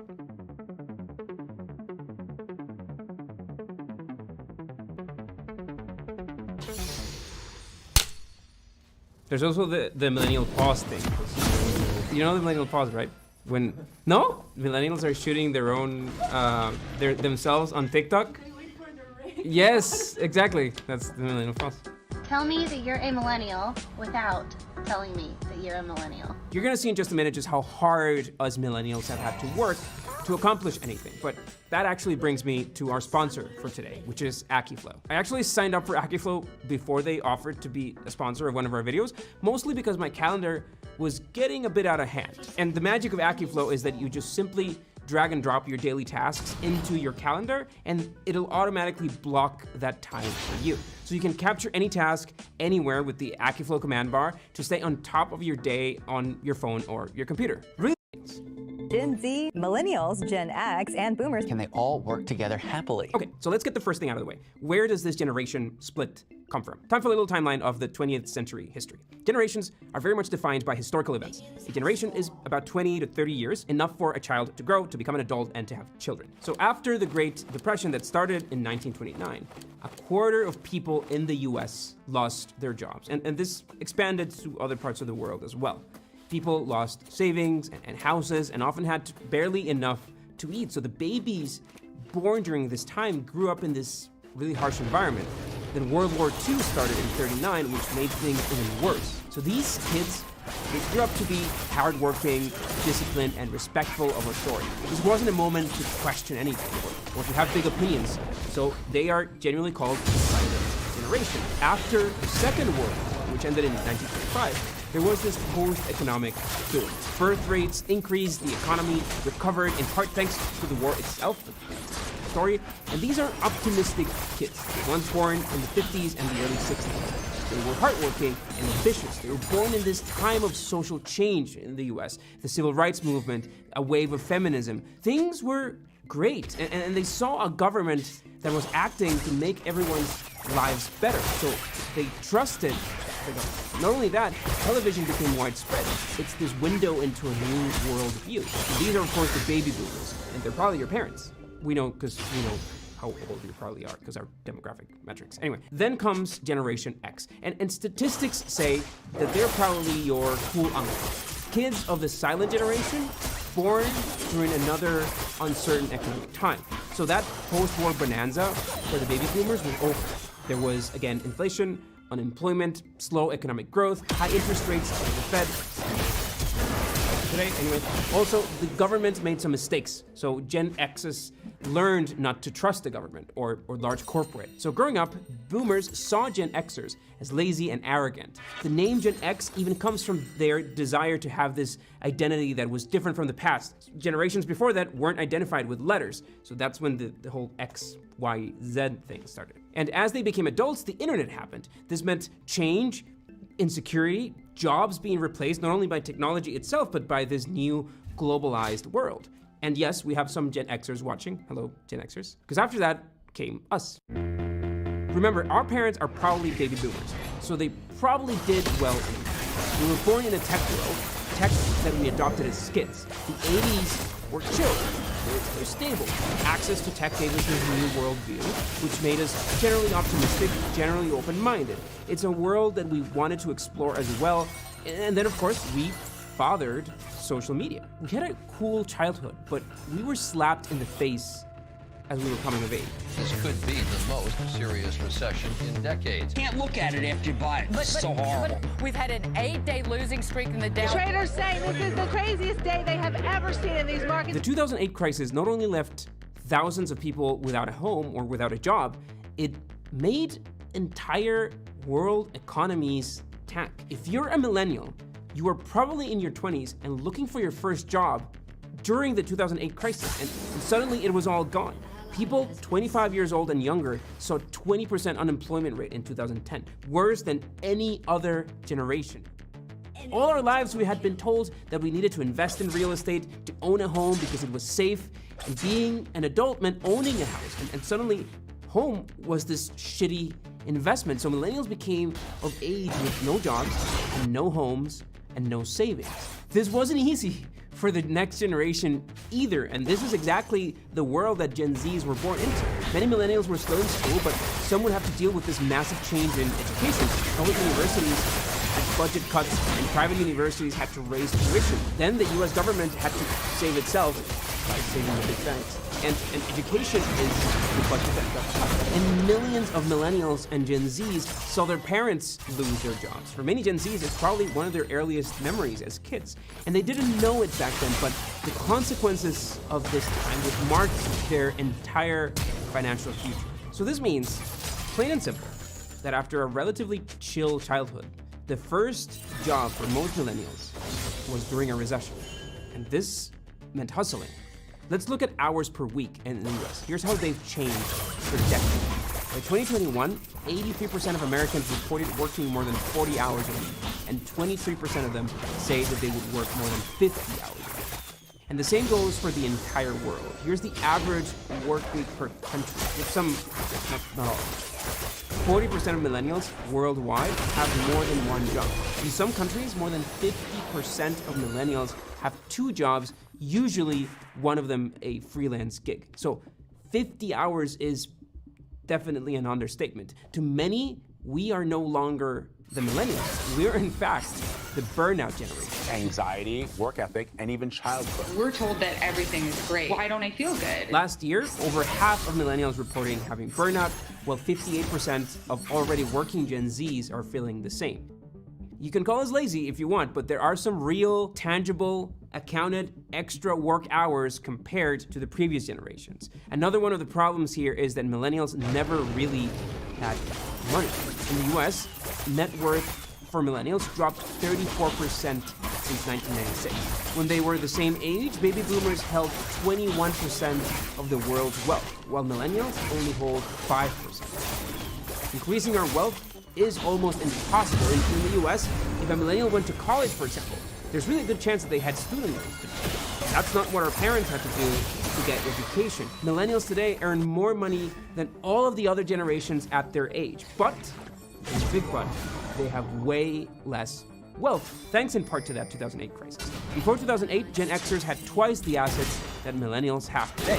We make more money, but it's not enough. The middle class, where most grew up in, is disappearing. Yes, we millennials, we want experiences, not things. Yes, we waste a lot of money in Starbucks, but realistically, we are scared shitless of not being able to afford a mortgage. We saw this happen. We witnessed it as we came of age. 25 to 30% of millennials still live with their parents because they just can't afford a place of their own. And so, it's not entirely strange that millennials value other things, like a job that motivates them, or one that aligns with their values. There is a good chance that we millennials will continue to work our asses off for the rest of our lives. So why do people call us lazy?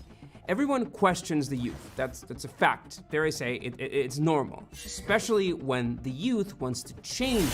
And so Gen Xers and Boomers saw us as lazy and entitled and disloyal to tradition or without a work ethic. They may perceive us as being more interested in work-life balance than in building a career, or maybe frustrated by what they see as a lack of loyalty or commitment to their company. Part of this struggle also comes from growing up with such different cultural norms and technology. But here's the irony, that's how Boomers and Gen Xers were perceived by their older generations. They wanted to do things that way. It was just a different set of things that mattered to them that they managed to change. When was the last time you wore one of these to the office? Marriage? No thanks. Almost 50% of millennials have seen their parents divorced. Buying a house? Can't afford it. Job security? What job security? And now, millennials have gone from employees to becoming managers and bosses, and Gen Zs are joining as well. My reality is, of course, very different, but also related. I am a startup founder. We built a team from nothing, and it's a team that, up until a couple of years ago, was only made up of millennials like me. And part of the motivation for this video was, well, how the hell do I motivate a Gen Z to work harder? I like to think that we don't fall into many of these problems at Slidebean, and most of our team, definitely except the founders, operate on a 40-hour work week schedule, but that's not always the case with the rest. Amazon and Salesforce laying off 18,000 to 8,000 people. Google, Microsoft, they are cutting jobs. 150,000 tech workers have been laid off in 2022 alone. We're in the middle of one of the largest layoffs in the tech world in decades, but just a few months ago, things were very, very different. So when you're working 50 or more hours a week and your boss comes asking you to give 110%, well, aren't you already doing that? And it's not just about time. Young employees now need a connection. They need to feel part of the company, or otherwise they leave. Before the layoffs in tech, 70% of Gen Zs said that they wanted to change jobs within 12 months, but that changes significantly by generation. But there's one more historical event that we haven't touched on. Both Gen Zs and millennials share an affinity. The aftermath of 9/11, our parents struggling to make ends meet through the housing market crash. Go watch your whole video about it. There's one more. One that not only defines us, but that will continue to define generations to come. COVID-19. 103 people died just in Hubei province alone. Deadly coronavirus officially hitting the U.S. Tonight, the governor of Washington declaring a state of emergency. There's one word that summarizes the pandemic: uncertainty. The world changed in a matter of weeks, and we all had to adapt. But Gen Zs faced an extra challenge because the moment the pandemic came in, their generation was seriously lacking in the job experience compared to other generations at the same age. And then put yourself in their shoes for a second. You're 18, maybe 20 years old, the world's at your stage, you just got into college, and then all of a sudden, you can't go out. In the prime of your youth. Plus, the economy is bad, so if you didn't have a job before, things were looking even rougher to find one now. And we didn't know when it would end. It was years, and it took a toll on all of our mental health. The impact the pandemic inflicted on everyone is just beginning to show, but the numbers are frightening, especially for these younger generations. While the pandemic was entirely new for everyone, older generations, they had gone through some stuff. You could balance risk differently. We lived through how bad things got when our generation defining moments had happened, but this was the first defining moment for Gen Z. Research shows that half of Gen Zs struggle with depression, anxiety, and hopelessness. And out of those, half of them cite economic uncertainty as one of the main reasons for their depression. But this was entirely different for other generations. Now, it's not all bad, though. Companies now understand that they have to change their views, and that's a good thing. Millennials are forcing a change in the workplace. After all, 44% of millennials are minorities, which is a historical high. Surveys have revealed that about 70% of people consider diversity in the workplace as an essential aspect of work. Gen Zs are even more dead set on diversity. That has another measurable impact in companies, as minority CEOs have consistently increased over the years. Granted, we still have a lot of work. Women CEOs are still lagging behind, but we've seen tremendous progress. It can't be ignored. And then there's productivity. With everyone working more and more, nobody cares about 9 to 5 anymore. And if they do, well, don't. It doesn't matter. As long as you fulfill your goals, you can work whenever and wherever. 45% of full-time employees in the US work remotely at some point during the week. So in the end, we millennials questioned these things years ago, and now some of that has paid off. And yes, some credit to the pandemic. But of course, older generations really struggle with this change. Boomers don't like the change that we have forced. It is kind of their fault. If you're part of the 5% of boomers in our audience, don't get mad, hear me out. Boomers come from this baby boom, this period when a lot of people had a lot of babies. That massive population would have control over a lot of decisions for the years to come. And they also inherited a country that was rich. So they're a massive generation in terms of numbers, with a lot of political power today and a lot of wealth. So they got to spend it, but not their fortune, but the future. Boomers borrowed a lot of money, a lot. Here's the GDP to debt ratio, right when the last boomers were born in 1966. Here's how debt has risen since boomers have taken hold of political and economical positions. Boomers reduced taxes to maintain institutional upkeep. Many blame them for the sheer magnitude of the 2008 crisis, because we weren't the ones buying houses or pumping the price in this housing bubble. They also didn't care much about the environment. These are the US emissions over the years, right around when boomers were at their peak of their financial power. Emissions skyrocketed. But then look at how that has changed and evolved as more Gen Xers, for example, have begun being part of these decisions. This is of course combined with more awareness on climate change, but the point was that boomers believed that their ways were the right ways, but conditions have changed and everybody had to fend for themselves. Now, we live in an era of this affordability crisis, and it's only a consequence of the past. Echoing back to this chart, at the same age, boomers 21% of the world's wealth, while millennials only hold 5%. Millennials and Gen Zs live in perpetual insecurity, even some Gen Xers as well. So they need that extra income. And then platforms allow people to use that free time, which is less and less every day, to earn a few extra bucks. And take a look at how each generation uses freelancing platforms to make extra money in the US. In India, that percentage grows to 62% of Gen Zs and 51% of millennials. And the same goes for almost every country. It's estimated that 30 to 40% of millennials and 40 to 50% of Gen Zs globally have a freelancing side gig. Entitled and narcissistic, self-interested, unfocused, lazy. Well, suddenly they had to adapt and use the tools at their disposal, and many times just to make ends meet, considering the time of crisis that we've lived through. And the crises that are caused by factors that are completely outside of their control. We millennials and Gen Zs, we are working our asses off. Despite everything that we've faced, we have to keep going. The numbers are there, and yes, there are generations that break tradition, but for good reason. Honestly, we're just trying to survive an economy that hasn't been kind. It's easy to judge the young and the inexperienced.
Enemy killing spree. An enemy has been slain.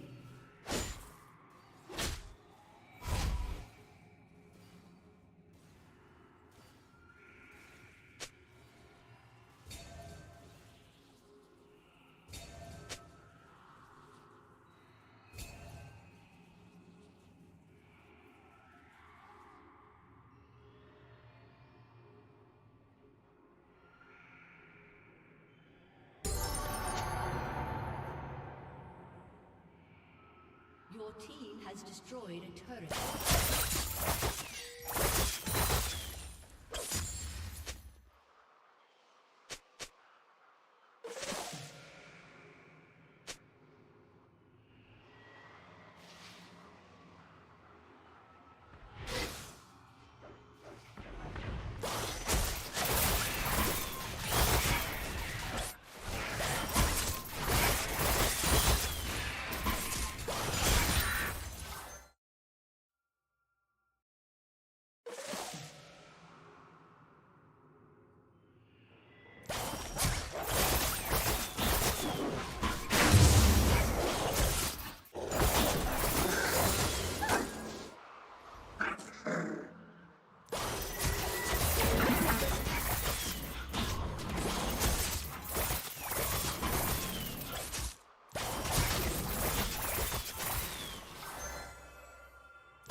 has been slain.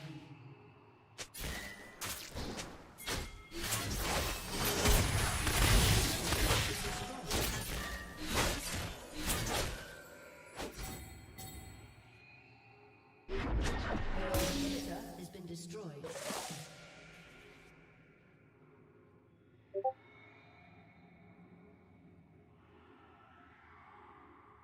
An enemy has been slain. Shut down.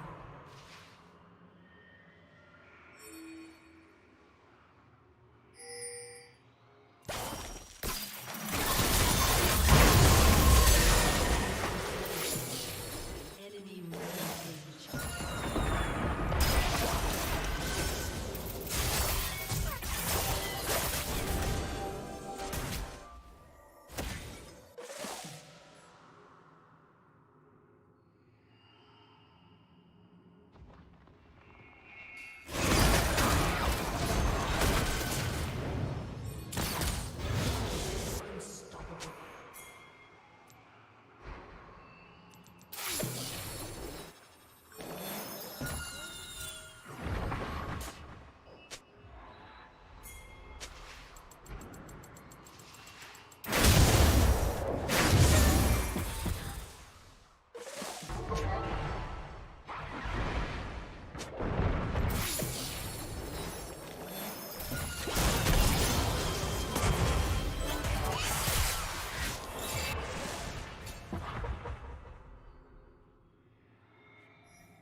to Summoner's Rift.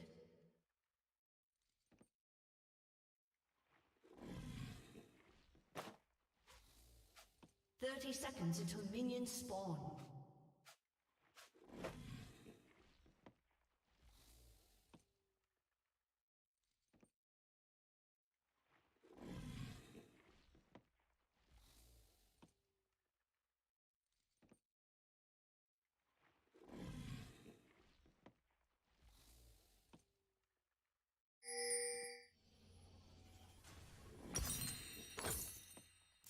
Minions have spawned.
Has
longest time, code quality in Python has been an interesting question to answer.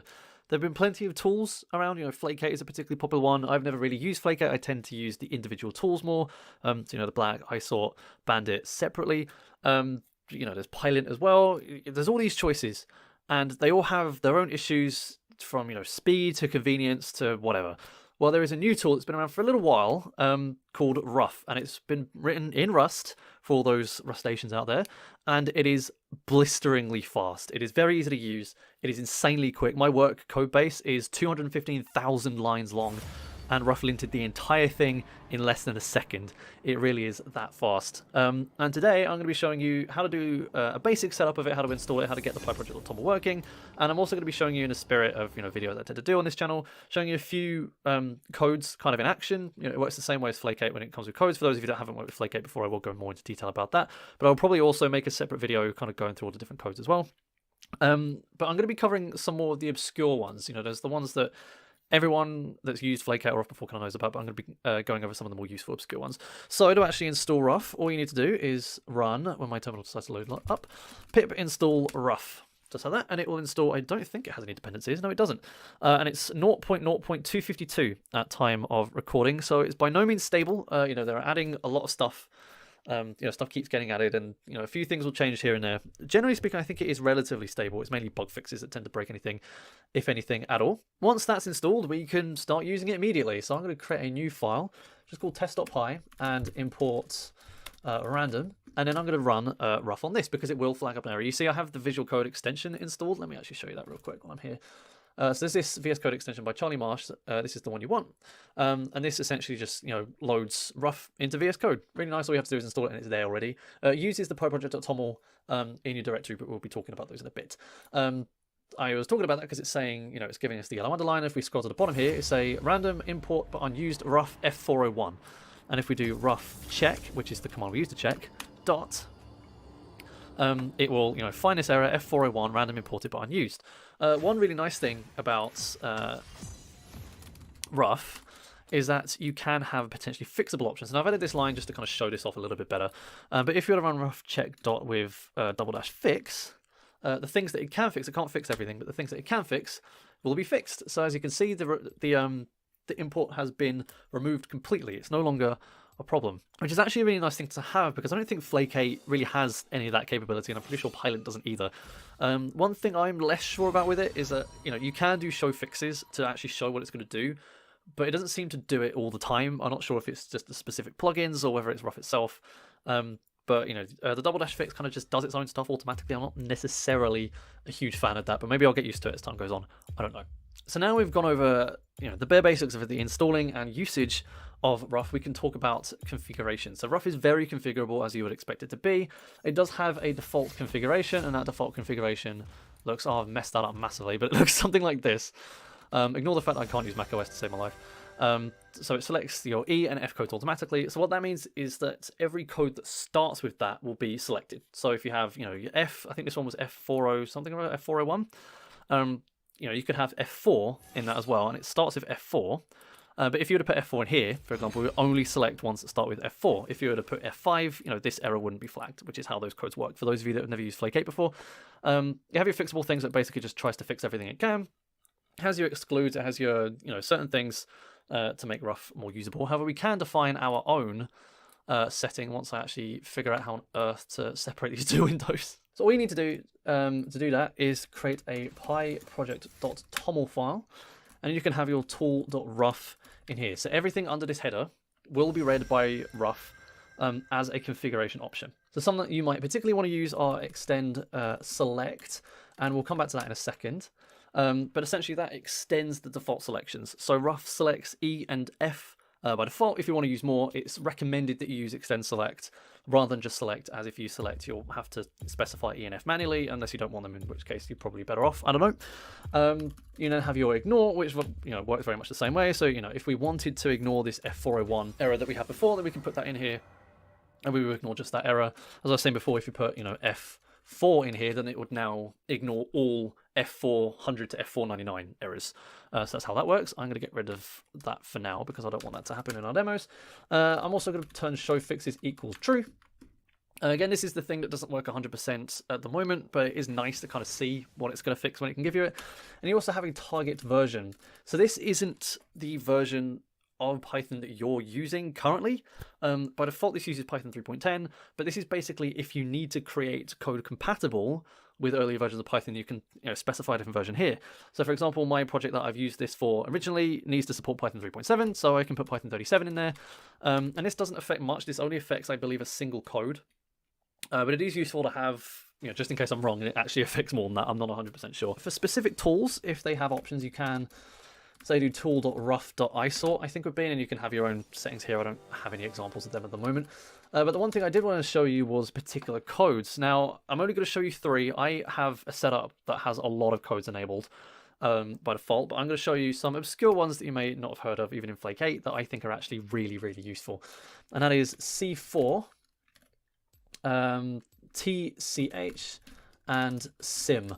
And for those of you that is bugging, I'm going to make this alphabetical because that bugs me too. So C4 is comprehensions. So basically this will look through your code and tell you if you can make your comprehensions any better. SIM is code simplification, so it will tell you if you can simplify your code. And TCH is kind of a type checking thing. So if there's anything particularly you could do better with type checking, it will tell you that. I'm going to show you one example of one code from each in our test.py file. So if I were to say, for the C4, if I were to say create a set from a generator, so if we do, actually we don't need that, do we, at all? So I for I in range 10, it will now flag that up, and it will give us an error, C401, unnecessary generator, rewrite a set comprehension. So that's told me, oh, I can rewrite it like this, and this is giving me a different error. Unnecessary set comprehension, rewrite using set. Okay, this is giving us something where we don't need a comprehension in this case, but it can tell you whether or not you can simplify your comprehensions, or as I say, if you don't need your comprehensions at all, there are plenty of codes for that, and it's actually really nice because comprehensions can be kind of awkward, and something that help you on those parts is actually really useful. The code simplification, the one example I know from that looks for nested if blocks that don't need to be nested if blocks. To say if we had n equals 5 and an x equals 3. If we were to do if n is greater than 5, and then if you were to put in here, if x is less than 4, print we're golden, we'll get an error. Specifically sim102 saying use a single if statement instead of nested if statements. So now it will tell us that we can do this. If I can type this instead, and suddenly our code has been simplified. It's now much more readable, and we're not dealing with unnecessary nested things. Code simplification can do much further as well. I believe it could probably do nested for loops if you don't need multiple for loops or whatever. But that's just one example of that. And the other one, TCH, which is actually really nice. So if we import typing and then say if, well, let's do just a def func, and if we have a date time. If we import date time like that, and this is going to be the date time of date time, and then it's going to be none, for example, and then we just print date time as it is, then we won't get the error at the moment because it's telling us that we are not using import, so I'm just going to do type checking, and now we should. I don't know why this isn't flagging up actually. Yeah, I'm an idiot. I'm supposed to be printing DT here. So now that we're not actually using the code, we've got here, it's given us now saying move standard library import datetime into a type checking block. So what this means is that because we're only using it as a type hint annotation, we can actually move this in here so we don't import it at runtime. And that's, as someone that uses these type checking blocks a lot, that is actually really, really useful to have, because it just means that you're not importing unnecessary things at runtime, meaning, your code can be more efficient. It's probably not going to make a huge difference. With Python it is good to get every optimization you can get. So those are just some examples of things you can do in Rough. It has plenty more. It's not fully Flake 8 complete. It's not fully Python complete. Things are still being added, but there are a lot of rules already in there. And to see which ones you can use, you can do rough linter, and these are all the ones that have been ported over so far. So the up is particularly useful. This is so when this is actually what the target version is useful primarily. So you can use this to see if there are any upgrades you can make to your code. So instead of doing .update predicts, you can use the merge operator, which I believe is faster. Someone correct me if I'm wrong about that, but I do believe it does something different under the hood. By docstar, which works with doc strings, FFX naming, which is naming conventions. Macave, which is close to complexity. You also have a lot of Flake 8 stuff that Flake 8 prints, which confusingly is T20. which is a funny one. You have long formats, raisings, you have all these things, and you have pilings, and you have rough specific rules as well down here. You even have specialized ones for, pandas, and, there's an umpire one up here somewhere. There's a load of different rules you can activate. I actually have, I'll show you my configurations very quickly. These are the ones that I have activated for a product of mine, or project of mine, sorry. As you can see, there is a lot of things that I have active, and it doesn't slow it down at all. It's as fast to check all these things as it was when it was just checking ENF. And you can see I'm using extend select here, not select, so ENF are still being caught here. So I should probably activate W as well, which activates the main warnings. And I have all these things down here I will do another video at some point, whether that will be the next video, I don't know, covering all the individual rules you can do at the moment and giving examples of each. Some of them I don't think are particularly useful, so whether I cover those, I don't know. But hopefully that should have given you enough reason and enough of an introduction to Rough to really take it on board and implement it in your project, because it's really not that difficult to add to your own project tool, which is really nice. If you like this video at any point, then consider liking to let me know, and also subscribing so you don't miss out on any future videos like this. If you have any comments or questions or things you want to see me do in future videos, feel free to leave a comment in the comment section below. I read them all, so your feedback is greatly appreciated. If you want to support this channel monetarily, you can do so in one of two ways. The first of which is to become a channel member using the join button below. The second way is to become a Patreon user, link in the description. £1 a month and you can be on this like these people, and I will see you in the next video for whatever we do next. I don't know what that might be. That might be this rough code. We'll see. So I'll see you for that.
has been slain.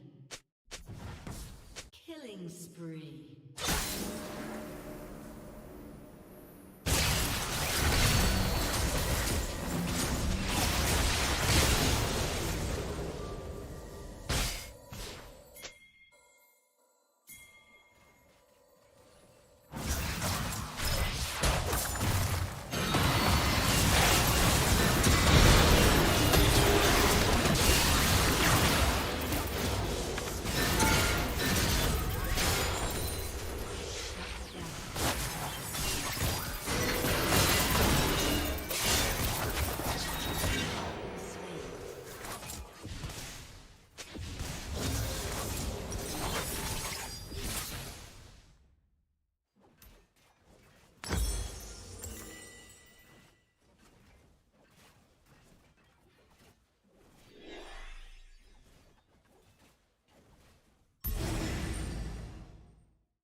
Your team has destroyed a turret.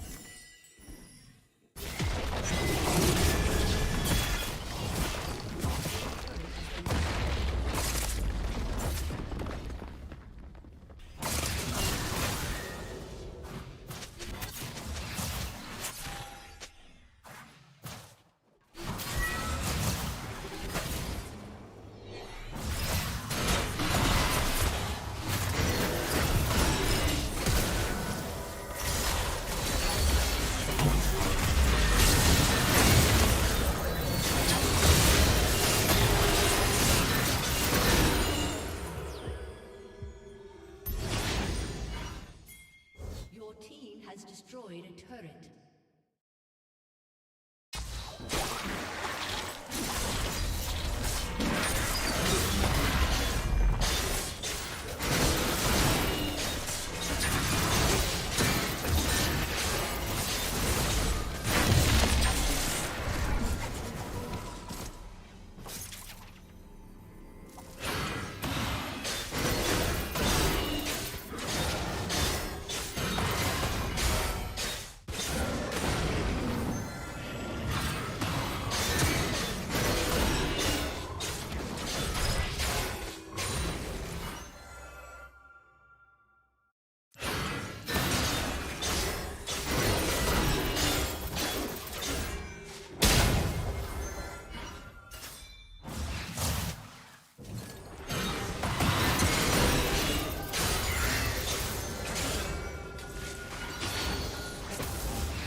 An enemy has been slain. Shut down. Enemy triple kill. Double kill.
It is all too possible in Python that you've seen something like this before, where dictionary is type hinted with dict string to any. Now this is often used when type hinting JSON objects, because generally speaking they are string to any. But what if you knew exactly what schema the dictionary was going to have? What if it was always going to have name and that was always going to be a string, you're always going to have age, and you're always going to have jobs? Well, from Python 3.8 or from Python 3.7 with type extensions installed, you can use the type dict to do just that instead. And then we can create a new class, and I'm going to call this profile T for profile type, and we can inherit from type dict. And then with the class attributes, we can set exactly what the thing is going to be. So the keys go in here, it's just variable names, and then you can type into them with the types that they're going to be. So, for example, the name is always going to be a string, and as such, the age is always going to be an int, and the jobs is always going to be a list of strings.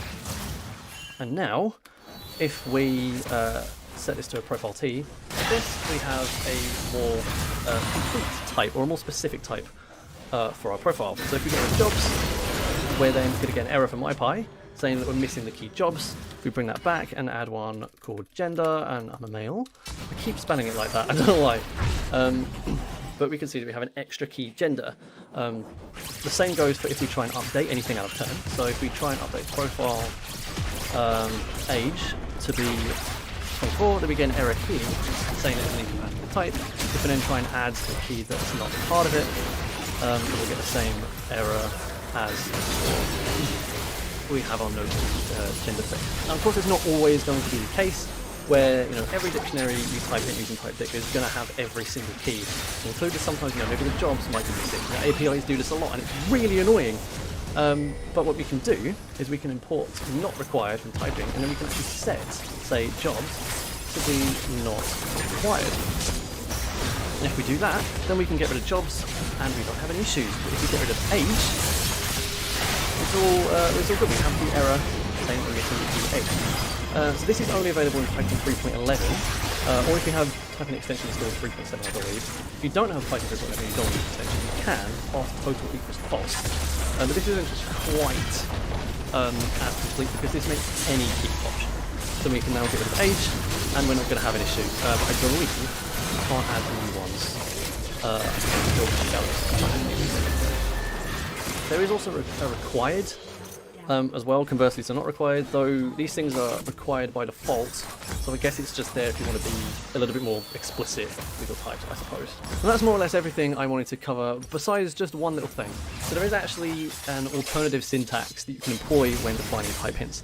I don't really think I prefer this as much. I think it's a little bit messier. I believe this is introduced in Python 3.11, but I might have been misreading the pet, so feel free to try it if you prefer this. And we're just going to call this new profile T. And then we're going to use typedict as a class constructor. So here, you give your type a name, much like you would in a named tuple, so use profile T. And then we're providing a dict itself with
A megalopolis is a group of separate metropolitan areas, all connected to form one much larger populated area. I consider there to be 7 major megalopolises in the United States: the Northeast Megalopolis, Southeast Megalopolis, SoCal, Texas Triangle, Florida Peninsula, Front Range, and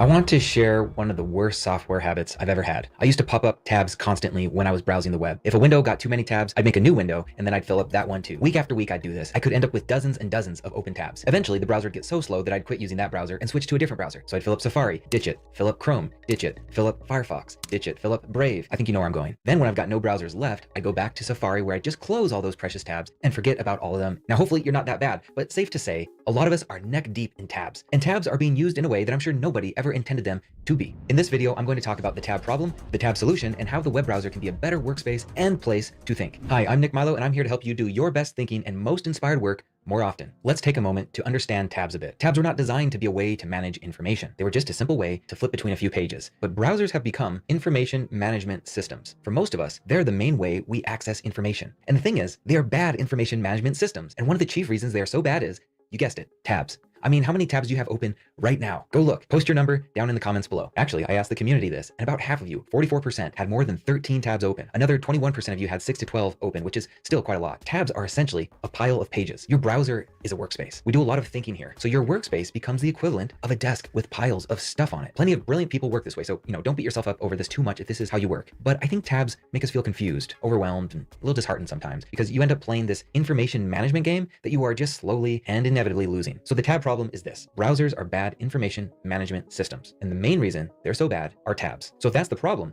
what's the solution? I think the best solution is a new tool, a browser that is designed as an information management system, as a workspace. And that browser exists, and it's called Arc. Now, Arc is Mac only right now, but a Windows version is coming soon. It is an invite-only beta, so you need to join the waitlist or get an invite from someone already using it. Arc is a Chromium-based browser, so under the hood, it's all Google Chrome, meaning that your extensions, if you use any, they're all going to work. Arc's big idea is that it merges tabs with bookmarks and then orders them in a cohesive way, and it does some cleanup for you. I'll explain all that shortly. It's a unique interface, and it may cause you a bit of frustration because we're so used to the old way, the tab way. But I'm hoping this video will lessen that frustration. And I assure you that the minor learning curve is well worth it. So how does Arc work? Tabs are gone from the top and they now live along the side. This is surprisingly great because managing pages vertically is just simply better than managing them horizontally. You can see all the text for starters, or at least enough of it, and it's quicker and easier to drag stuff up and down than it is side to side. Now think about it. You can put pages in folders and open or close them as you see fit. You can select several pages at once and close them. Basically, the way that you manage files already on your computer, you can now do that with your browser tabs. It's like, finally. In Arc, there are 3 types of tabs. Let's talk this through because it might sound kind of weird, but it's pretty simple. You can make these buttons at the top for your priority sites. These are called favorites. Lots of people will want their email there, or Slack, or their calendar, or Spotify. These buttons are actually like bookmarks and tabs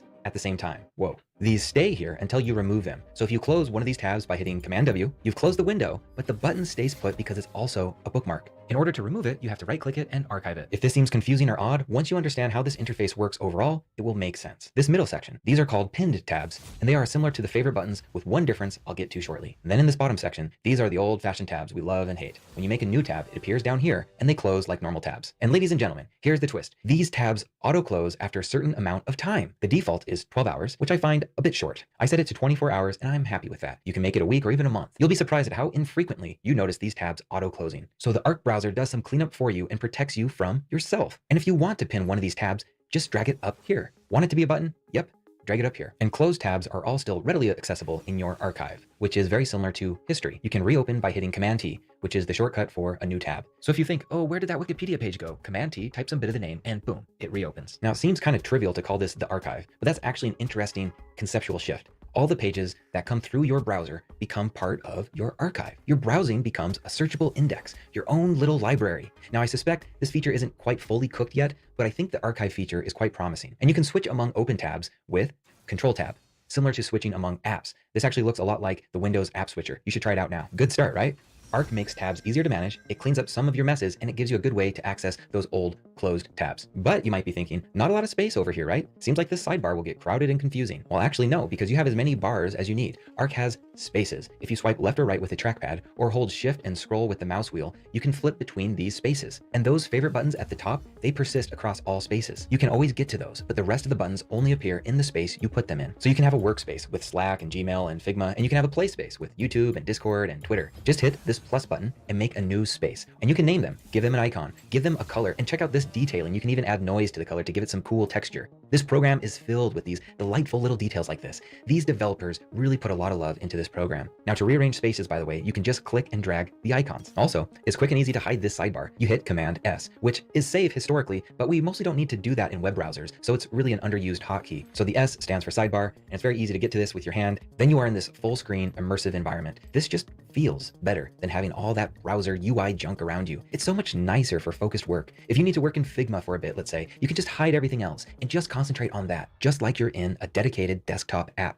This sidebar, it's basically the interface. Everything is here. What these features thus far do is this. They let you spatially arrange the pages in your workspace, and you can hide the stuff that you don't need right now. It is clunky or impossible to do this with traditional browser tabs. Those are the fundamentals of the Arc browser.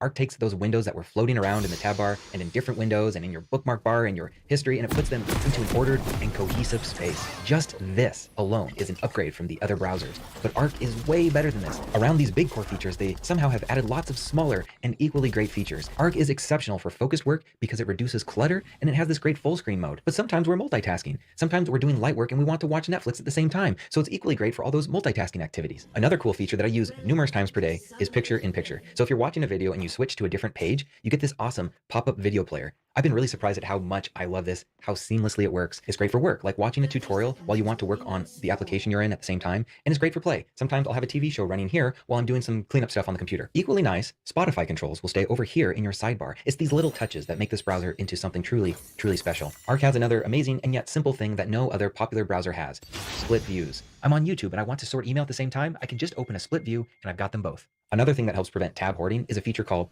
Little Arc. Hit Command Option N anywhere, start typing a site name, and boom, you get this mini browser with almost no UI. If I want to check a movie time, let's say, I can just pop up a Little Arc, I can take a look, I can close it. Done. It's a simple way to keep unimportant tabs from getting mixed up with all the important ones. Here's another brand new feature they just added right now: Peek. If you click a link to another site, you get this pop-up preview. You click away and it's gone. So great. We are entering the home stretch, friends. Just a quick mention of some other notable features. Firstly, for Obsidian users, here's a fantastic one. Hit Command Option Shift C and you get a markdown link. You get the page title with a link. I use this all the time. It's incredibly handy. And you can also hit Command Shift C to just get the URL. Also, over here on the left is something called the library, which has screenshots, even your desktop and also your downloads. The most notable feature, however, is called easel, which lets you grab screenshots and type text and draw lines and arrows. It's kind of like Canvas in Obsidian. I've not gotten into using this, but something I really like here is that it maintains links to where everything came from. So when you take a screenshot, you can easily get back to the original source. That's really amazing. And screenshots, they're awesome in Arc. Look at how your cursor snaps to regions, and then you choose what you want to do with the capture.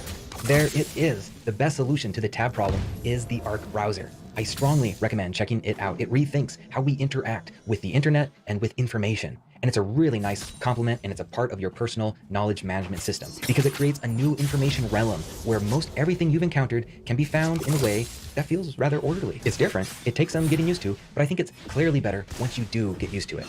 It's now my daily personal browser. It's hugely impressive, and yes, it's still in beta somehow. Even if you've never tried Arc browser, I think one day in the future, you'll be using some of these features in whatever browser you're using, because I suspect the big boys will be stealing them. They're just too good. Thank you so much for your time, everyone. I look forward to seeing you again, and until then, stay connected.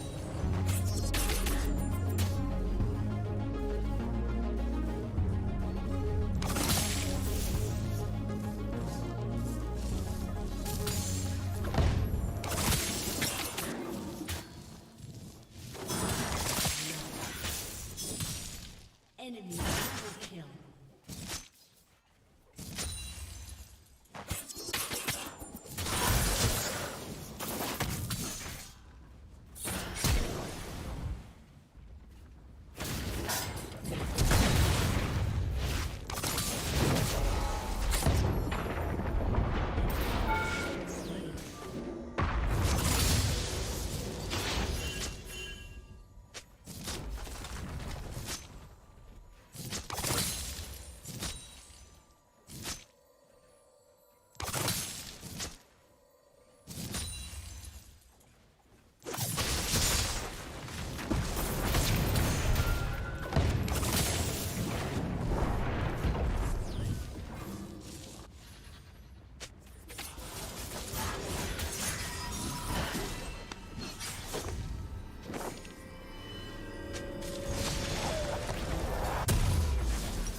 Killing spree.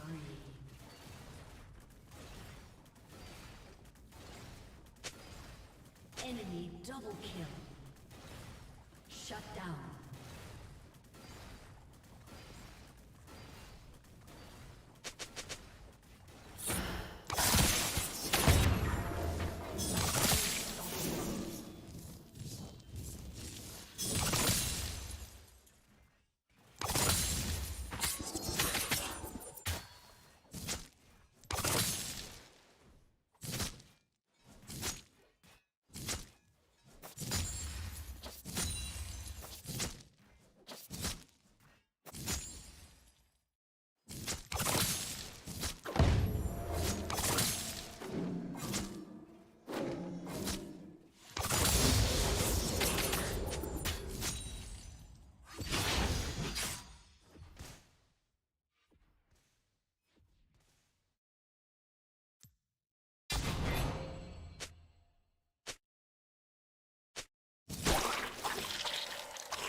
I make videos about how walkable cities are more efficient, more environmentally friendly, more financially sustainable, and just better places to live. So given these benefits, it's not surprising that cities all around the world are trying to build more mixed-use walkable neighborhoods and viable alternatives to driving. Unfortunately, as engineers, planners, and advocates try to repair the mistakes of the 1960s and build the cities of the future, there's a growing trend that could undo all of that hard work: the growth of SUVs and light trucks. I really don't think it's an exaggeration to say that if there's a positive goal that cities have for the future, SUVs fight against that. They're just bad for cities. They're really bad. If you're walking and you get hit by an SUV, you're 3 times more likely to die than if you've been hit by a regular car. If you're in that regular car, you're more likely to die in a crash if it's with an SUV. SUVs are more likely to hit people in the first place because they're big, unwieldy, and have poor visibility. SUV drivers themselves are twice as likely to be killed in a rollover than car drivers. SUVs make congestion worse because they take up more space on the road, they have terrible fuel economy too, and the list goes on and on. And to be completely honest, I'm making this video because I'm absolutely fed up with the conversation around SUVs and light trucks. We're constantly being told that doing anything about the astronomical growth in the average size of motor vehicles would infringe on the freedoms of people to do whatever they want. But your freedom to swing your arm ends where my face begins, and SUVs are a giant punch in the face to everyone who doesn't drive them. In short, SUVs are oversized, ridiculous, unnecessary death machines that are literally killing people, even their own drivers. So let's look at why they're so popular.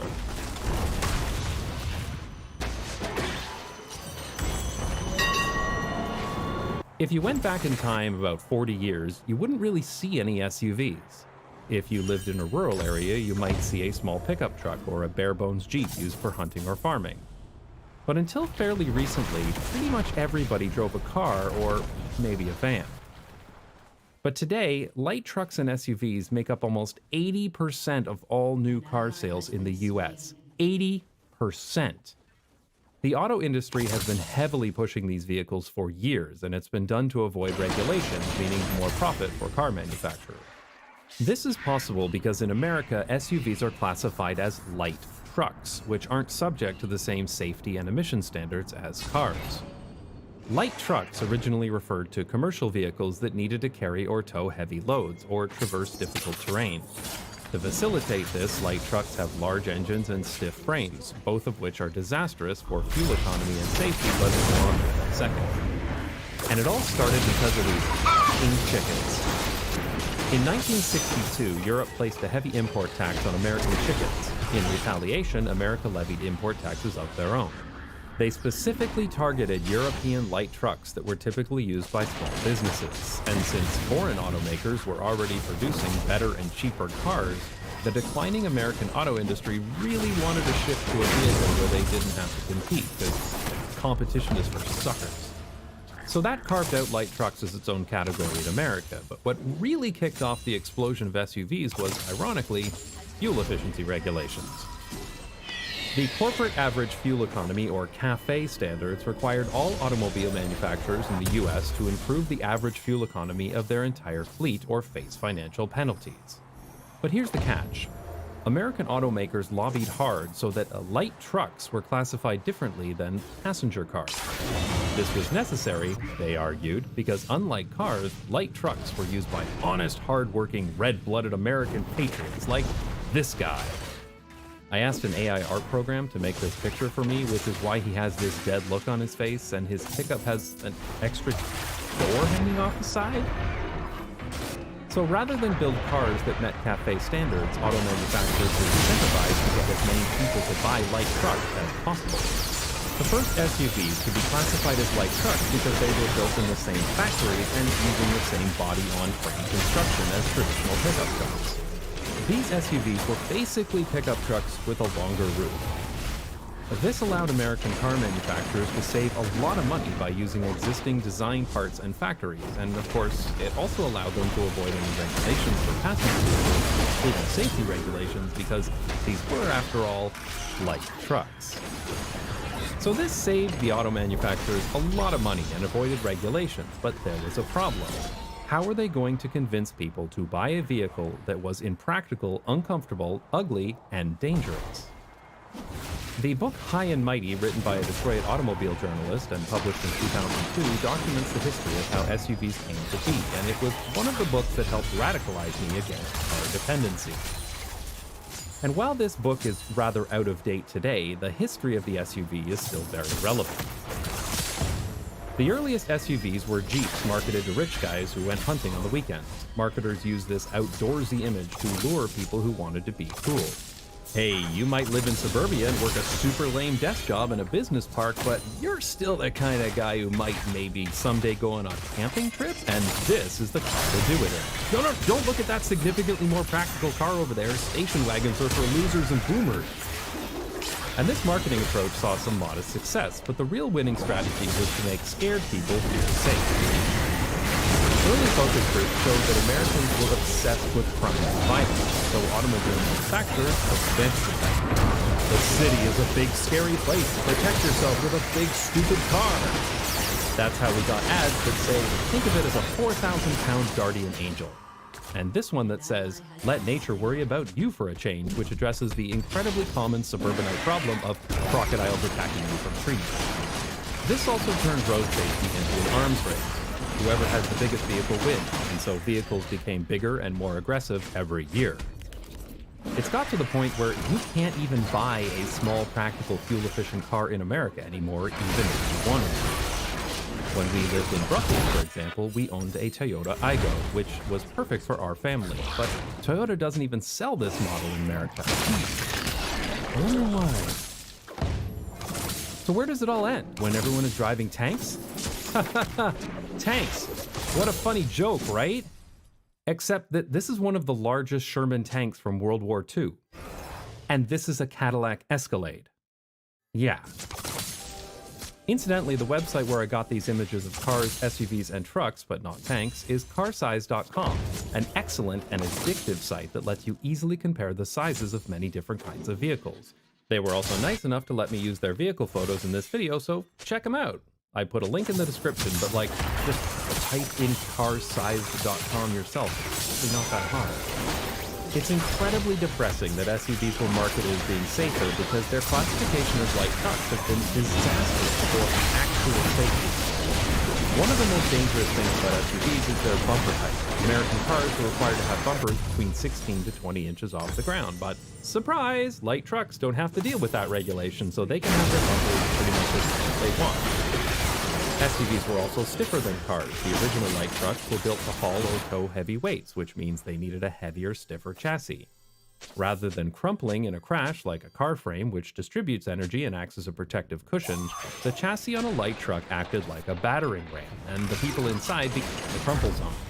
Combine that with a high bumper and you run into a problem known as crash compatibility.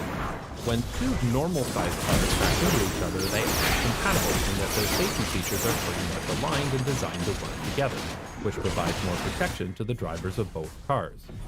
But when a regular car and an SUV crash into each other, the bigger, higher, stiffer vehicle doesn't line up with the smaller car's safety features, which can make the crash more deadly. Of course, it's even worse for anyone outside of a car. When a person gets hit by a car, they're typically thrown onto the hood.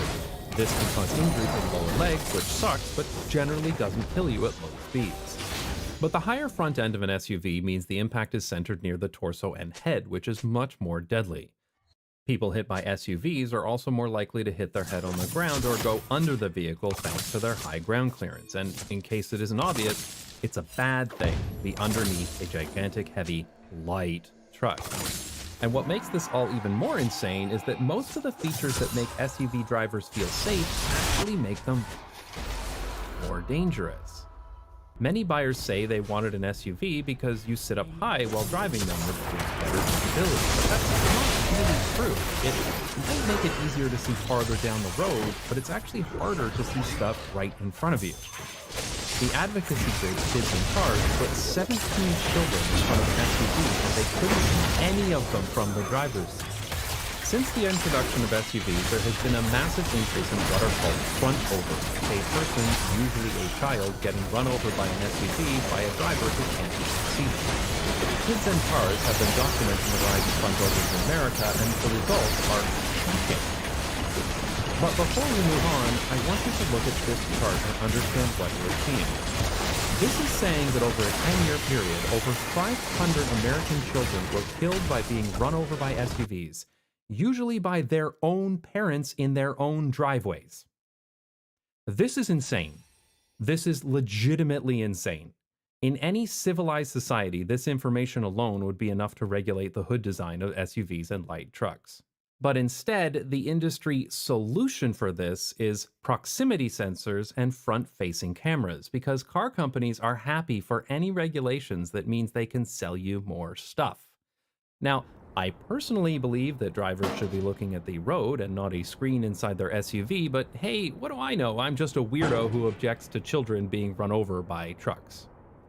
If you agree with me, then you can sign the Consumer Reports petition, link in the description. Light trucks are usually four-wheel drive as well, which is pitched as another safety feature. Four-wheel drive is great for accelerating in slippery conditions like mud, but what four-wheel drive doesn't do is help you slow down. That means overconfident SUV drivers can go as fast as they want in bad conditions, as long as they're not planning on stopping. Maybe that's fine in a rural setting, but these land yachts are all over American cities. I once drove across Texas in the middle of a once-in-a-decade snowstorm, and there was literally a light truck in the ditch every few miles, while my rear-wheel drive Oldsmobile pushed through without any issues. Though part of this is because SUV owners are more likely to be bad drivers. That's not just my opinion. Car companies paid millions of dollars for market research to find this out.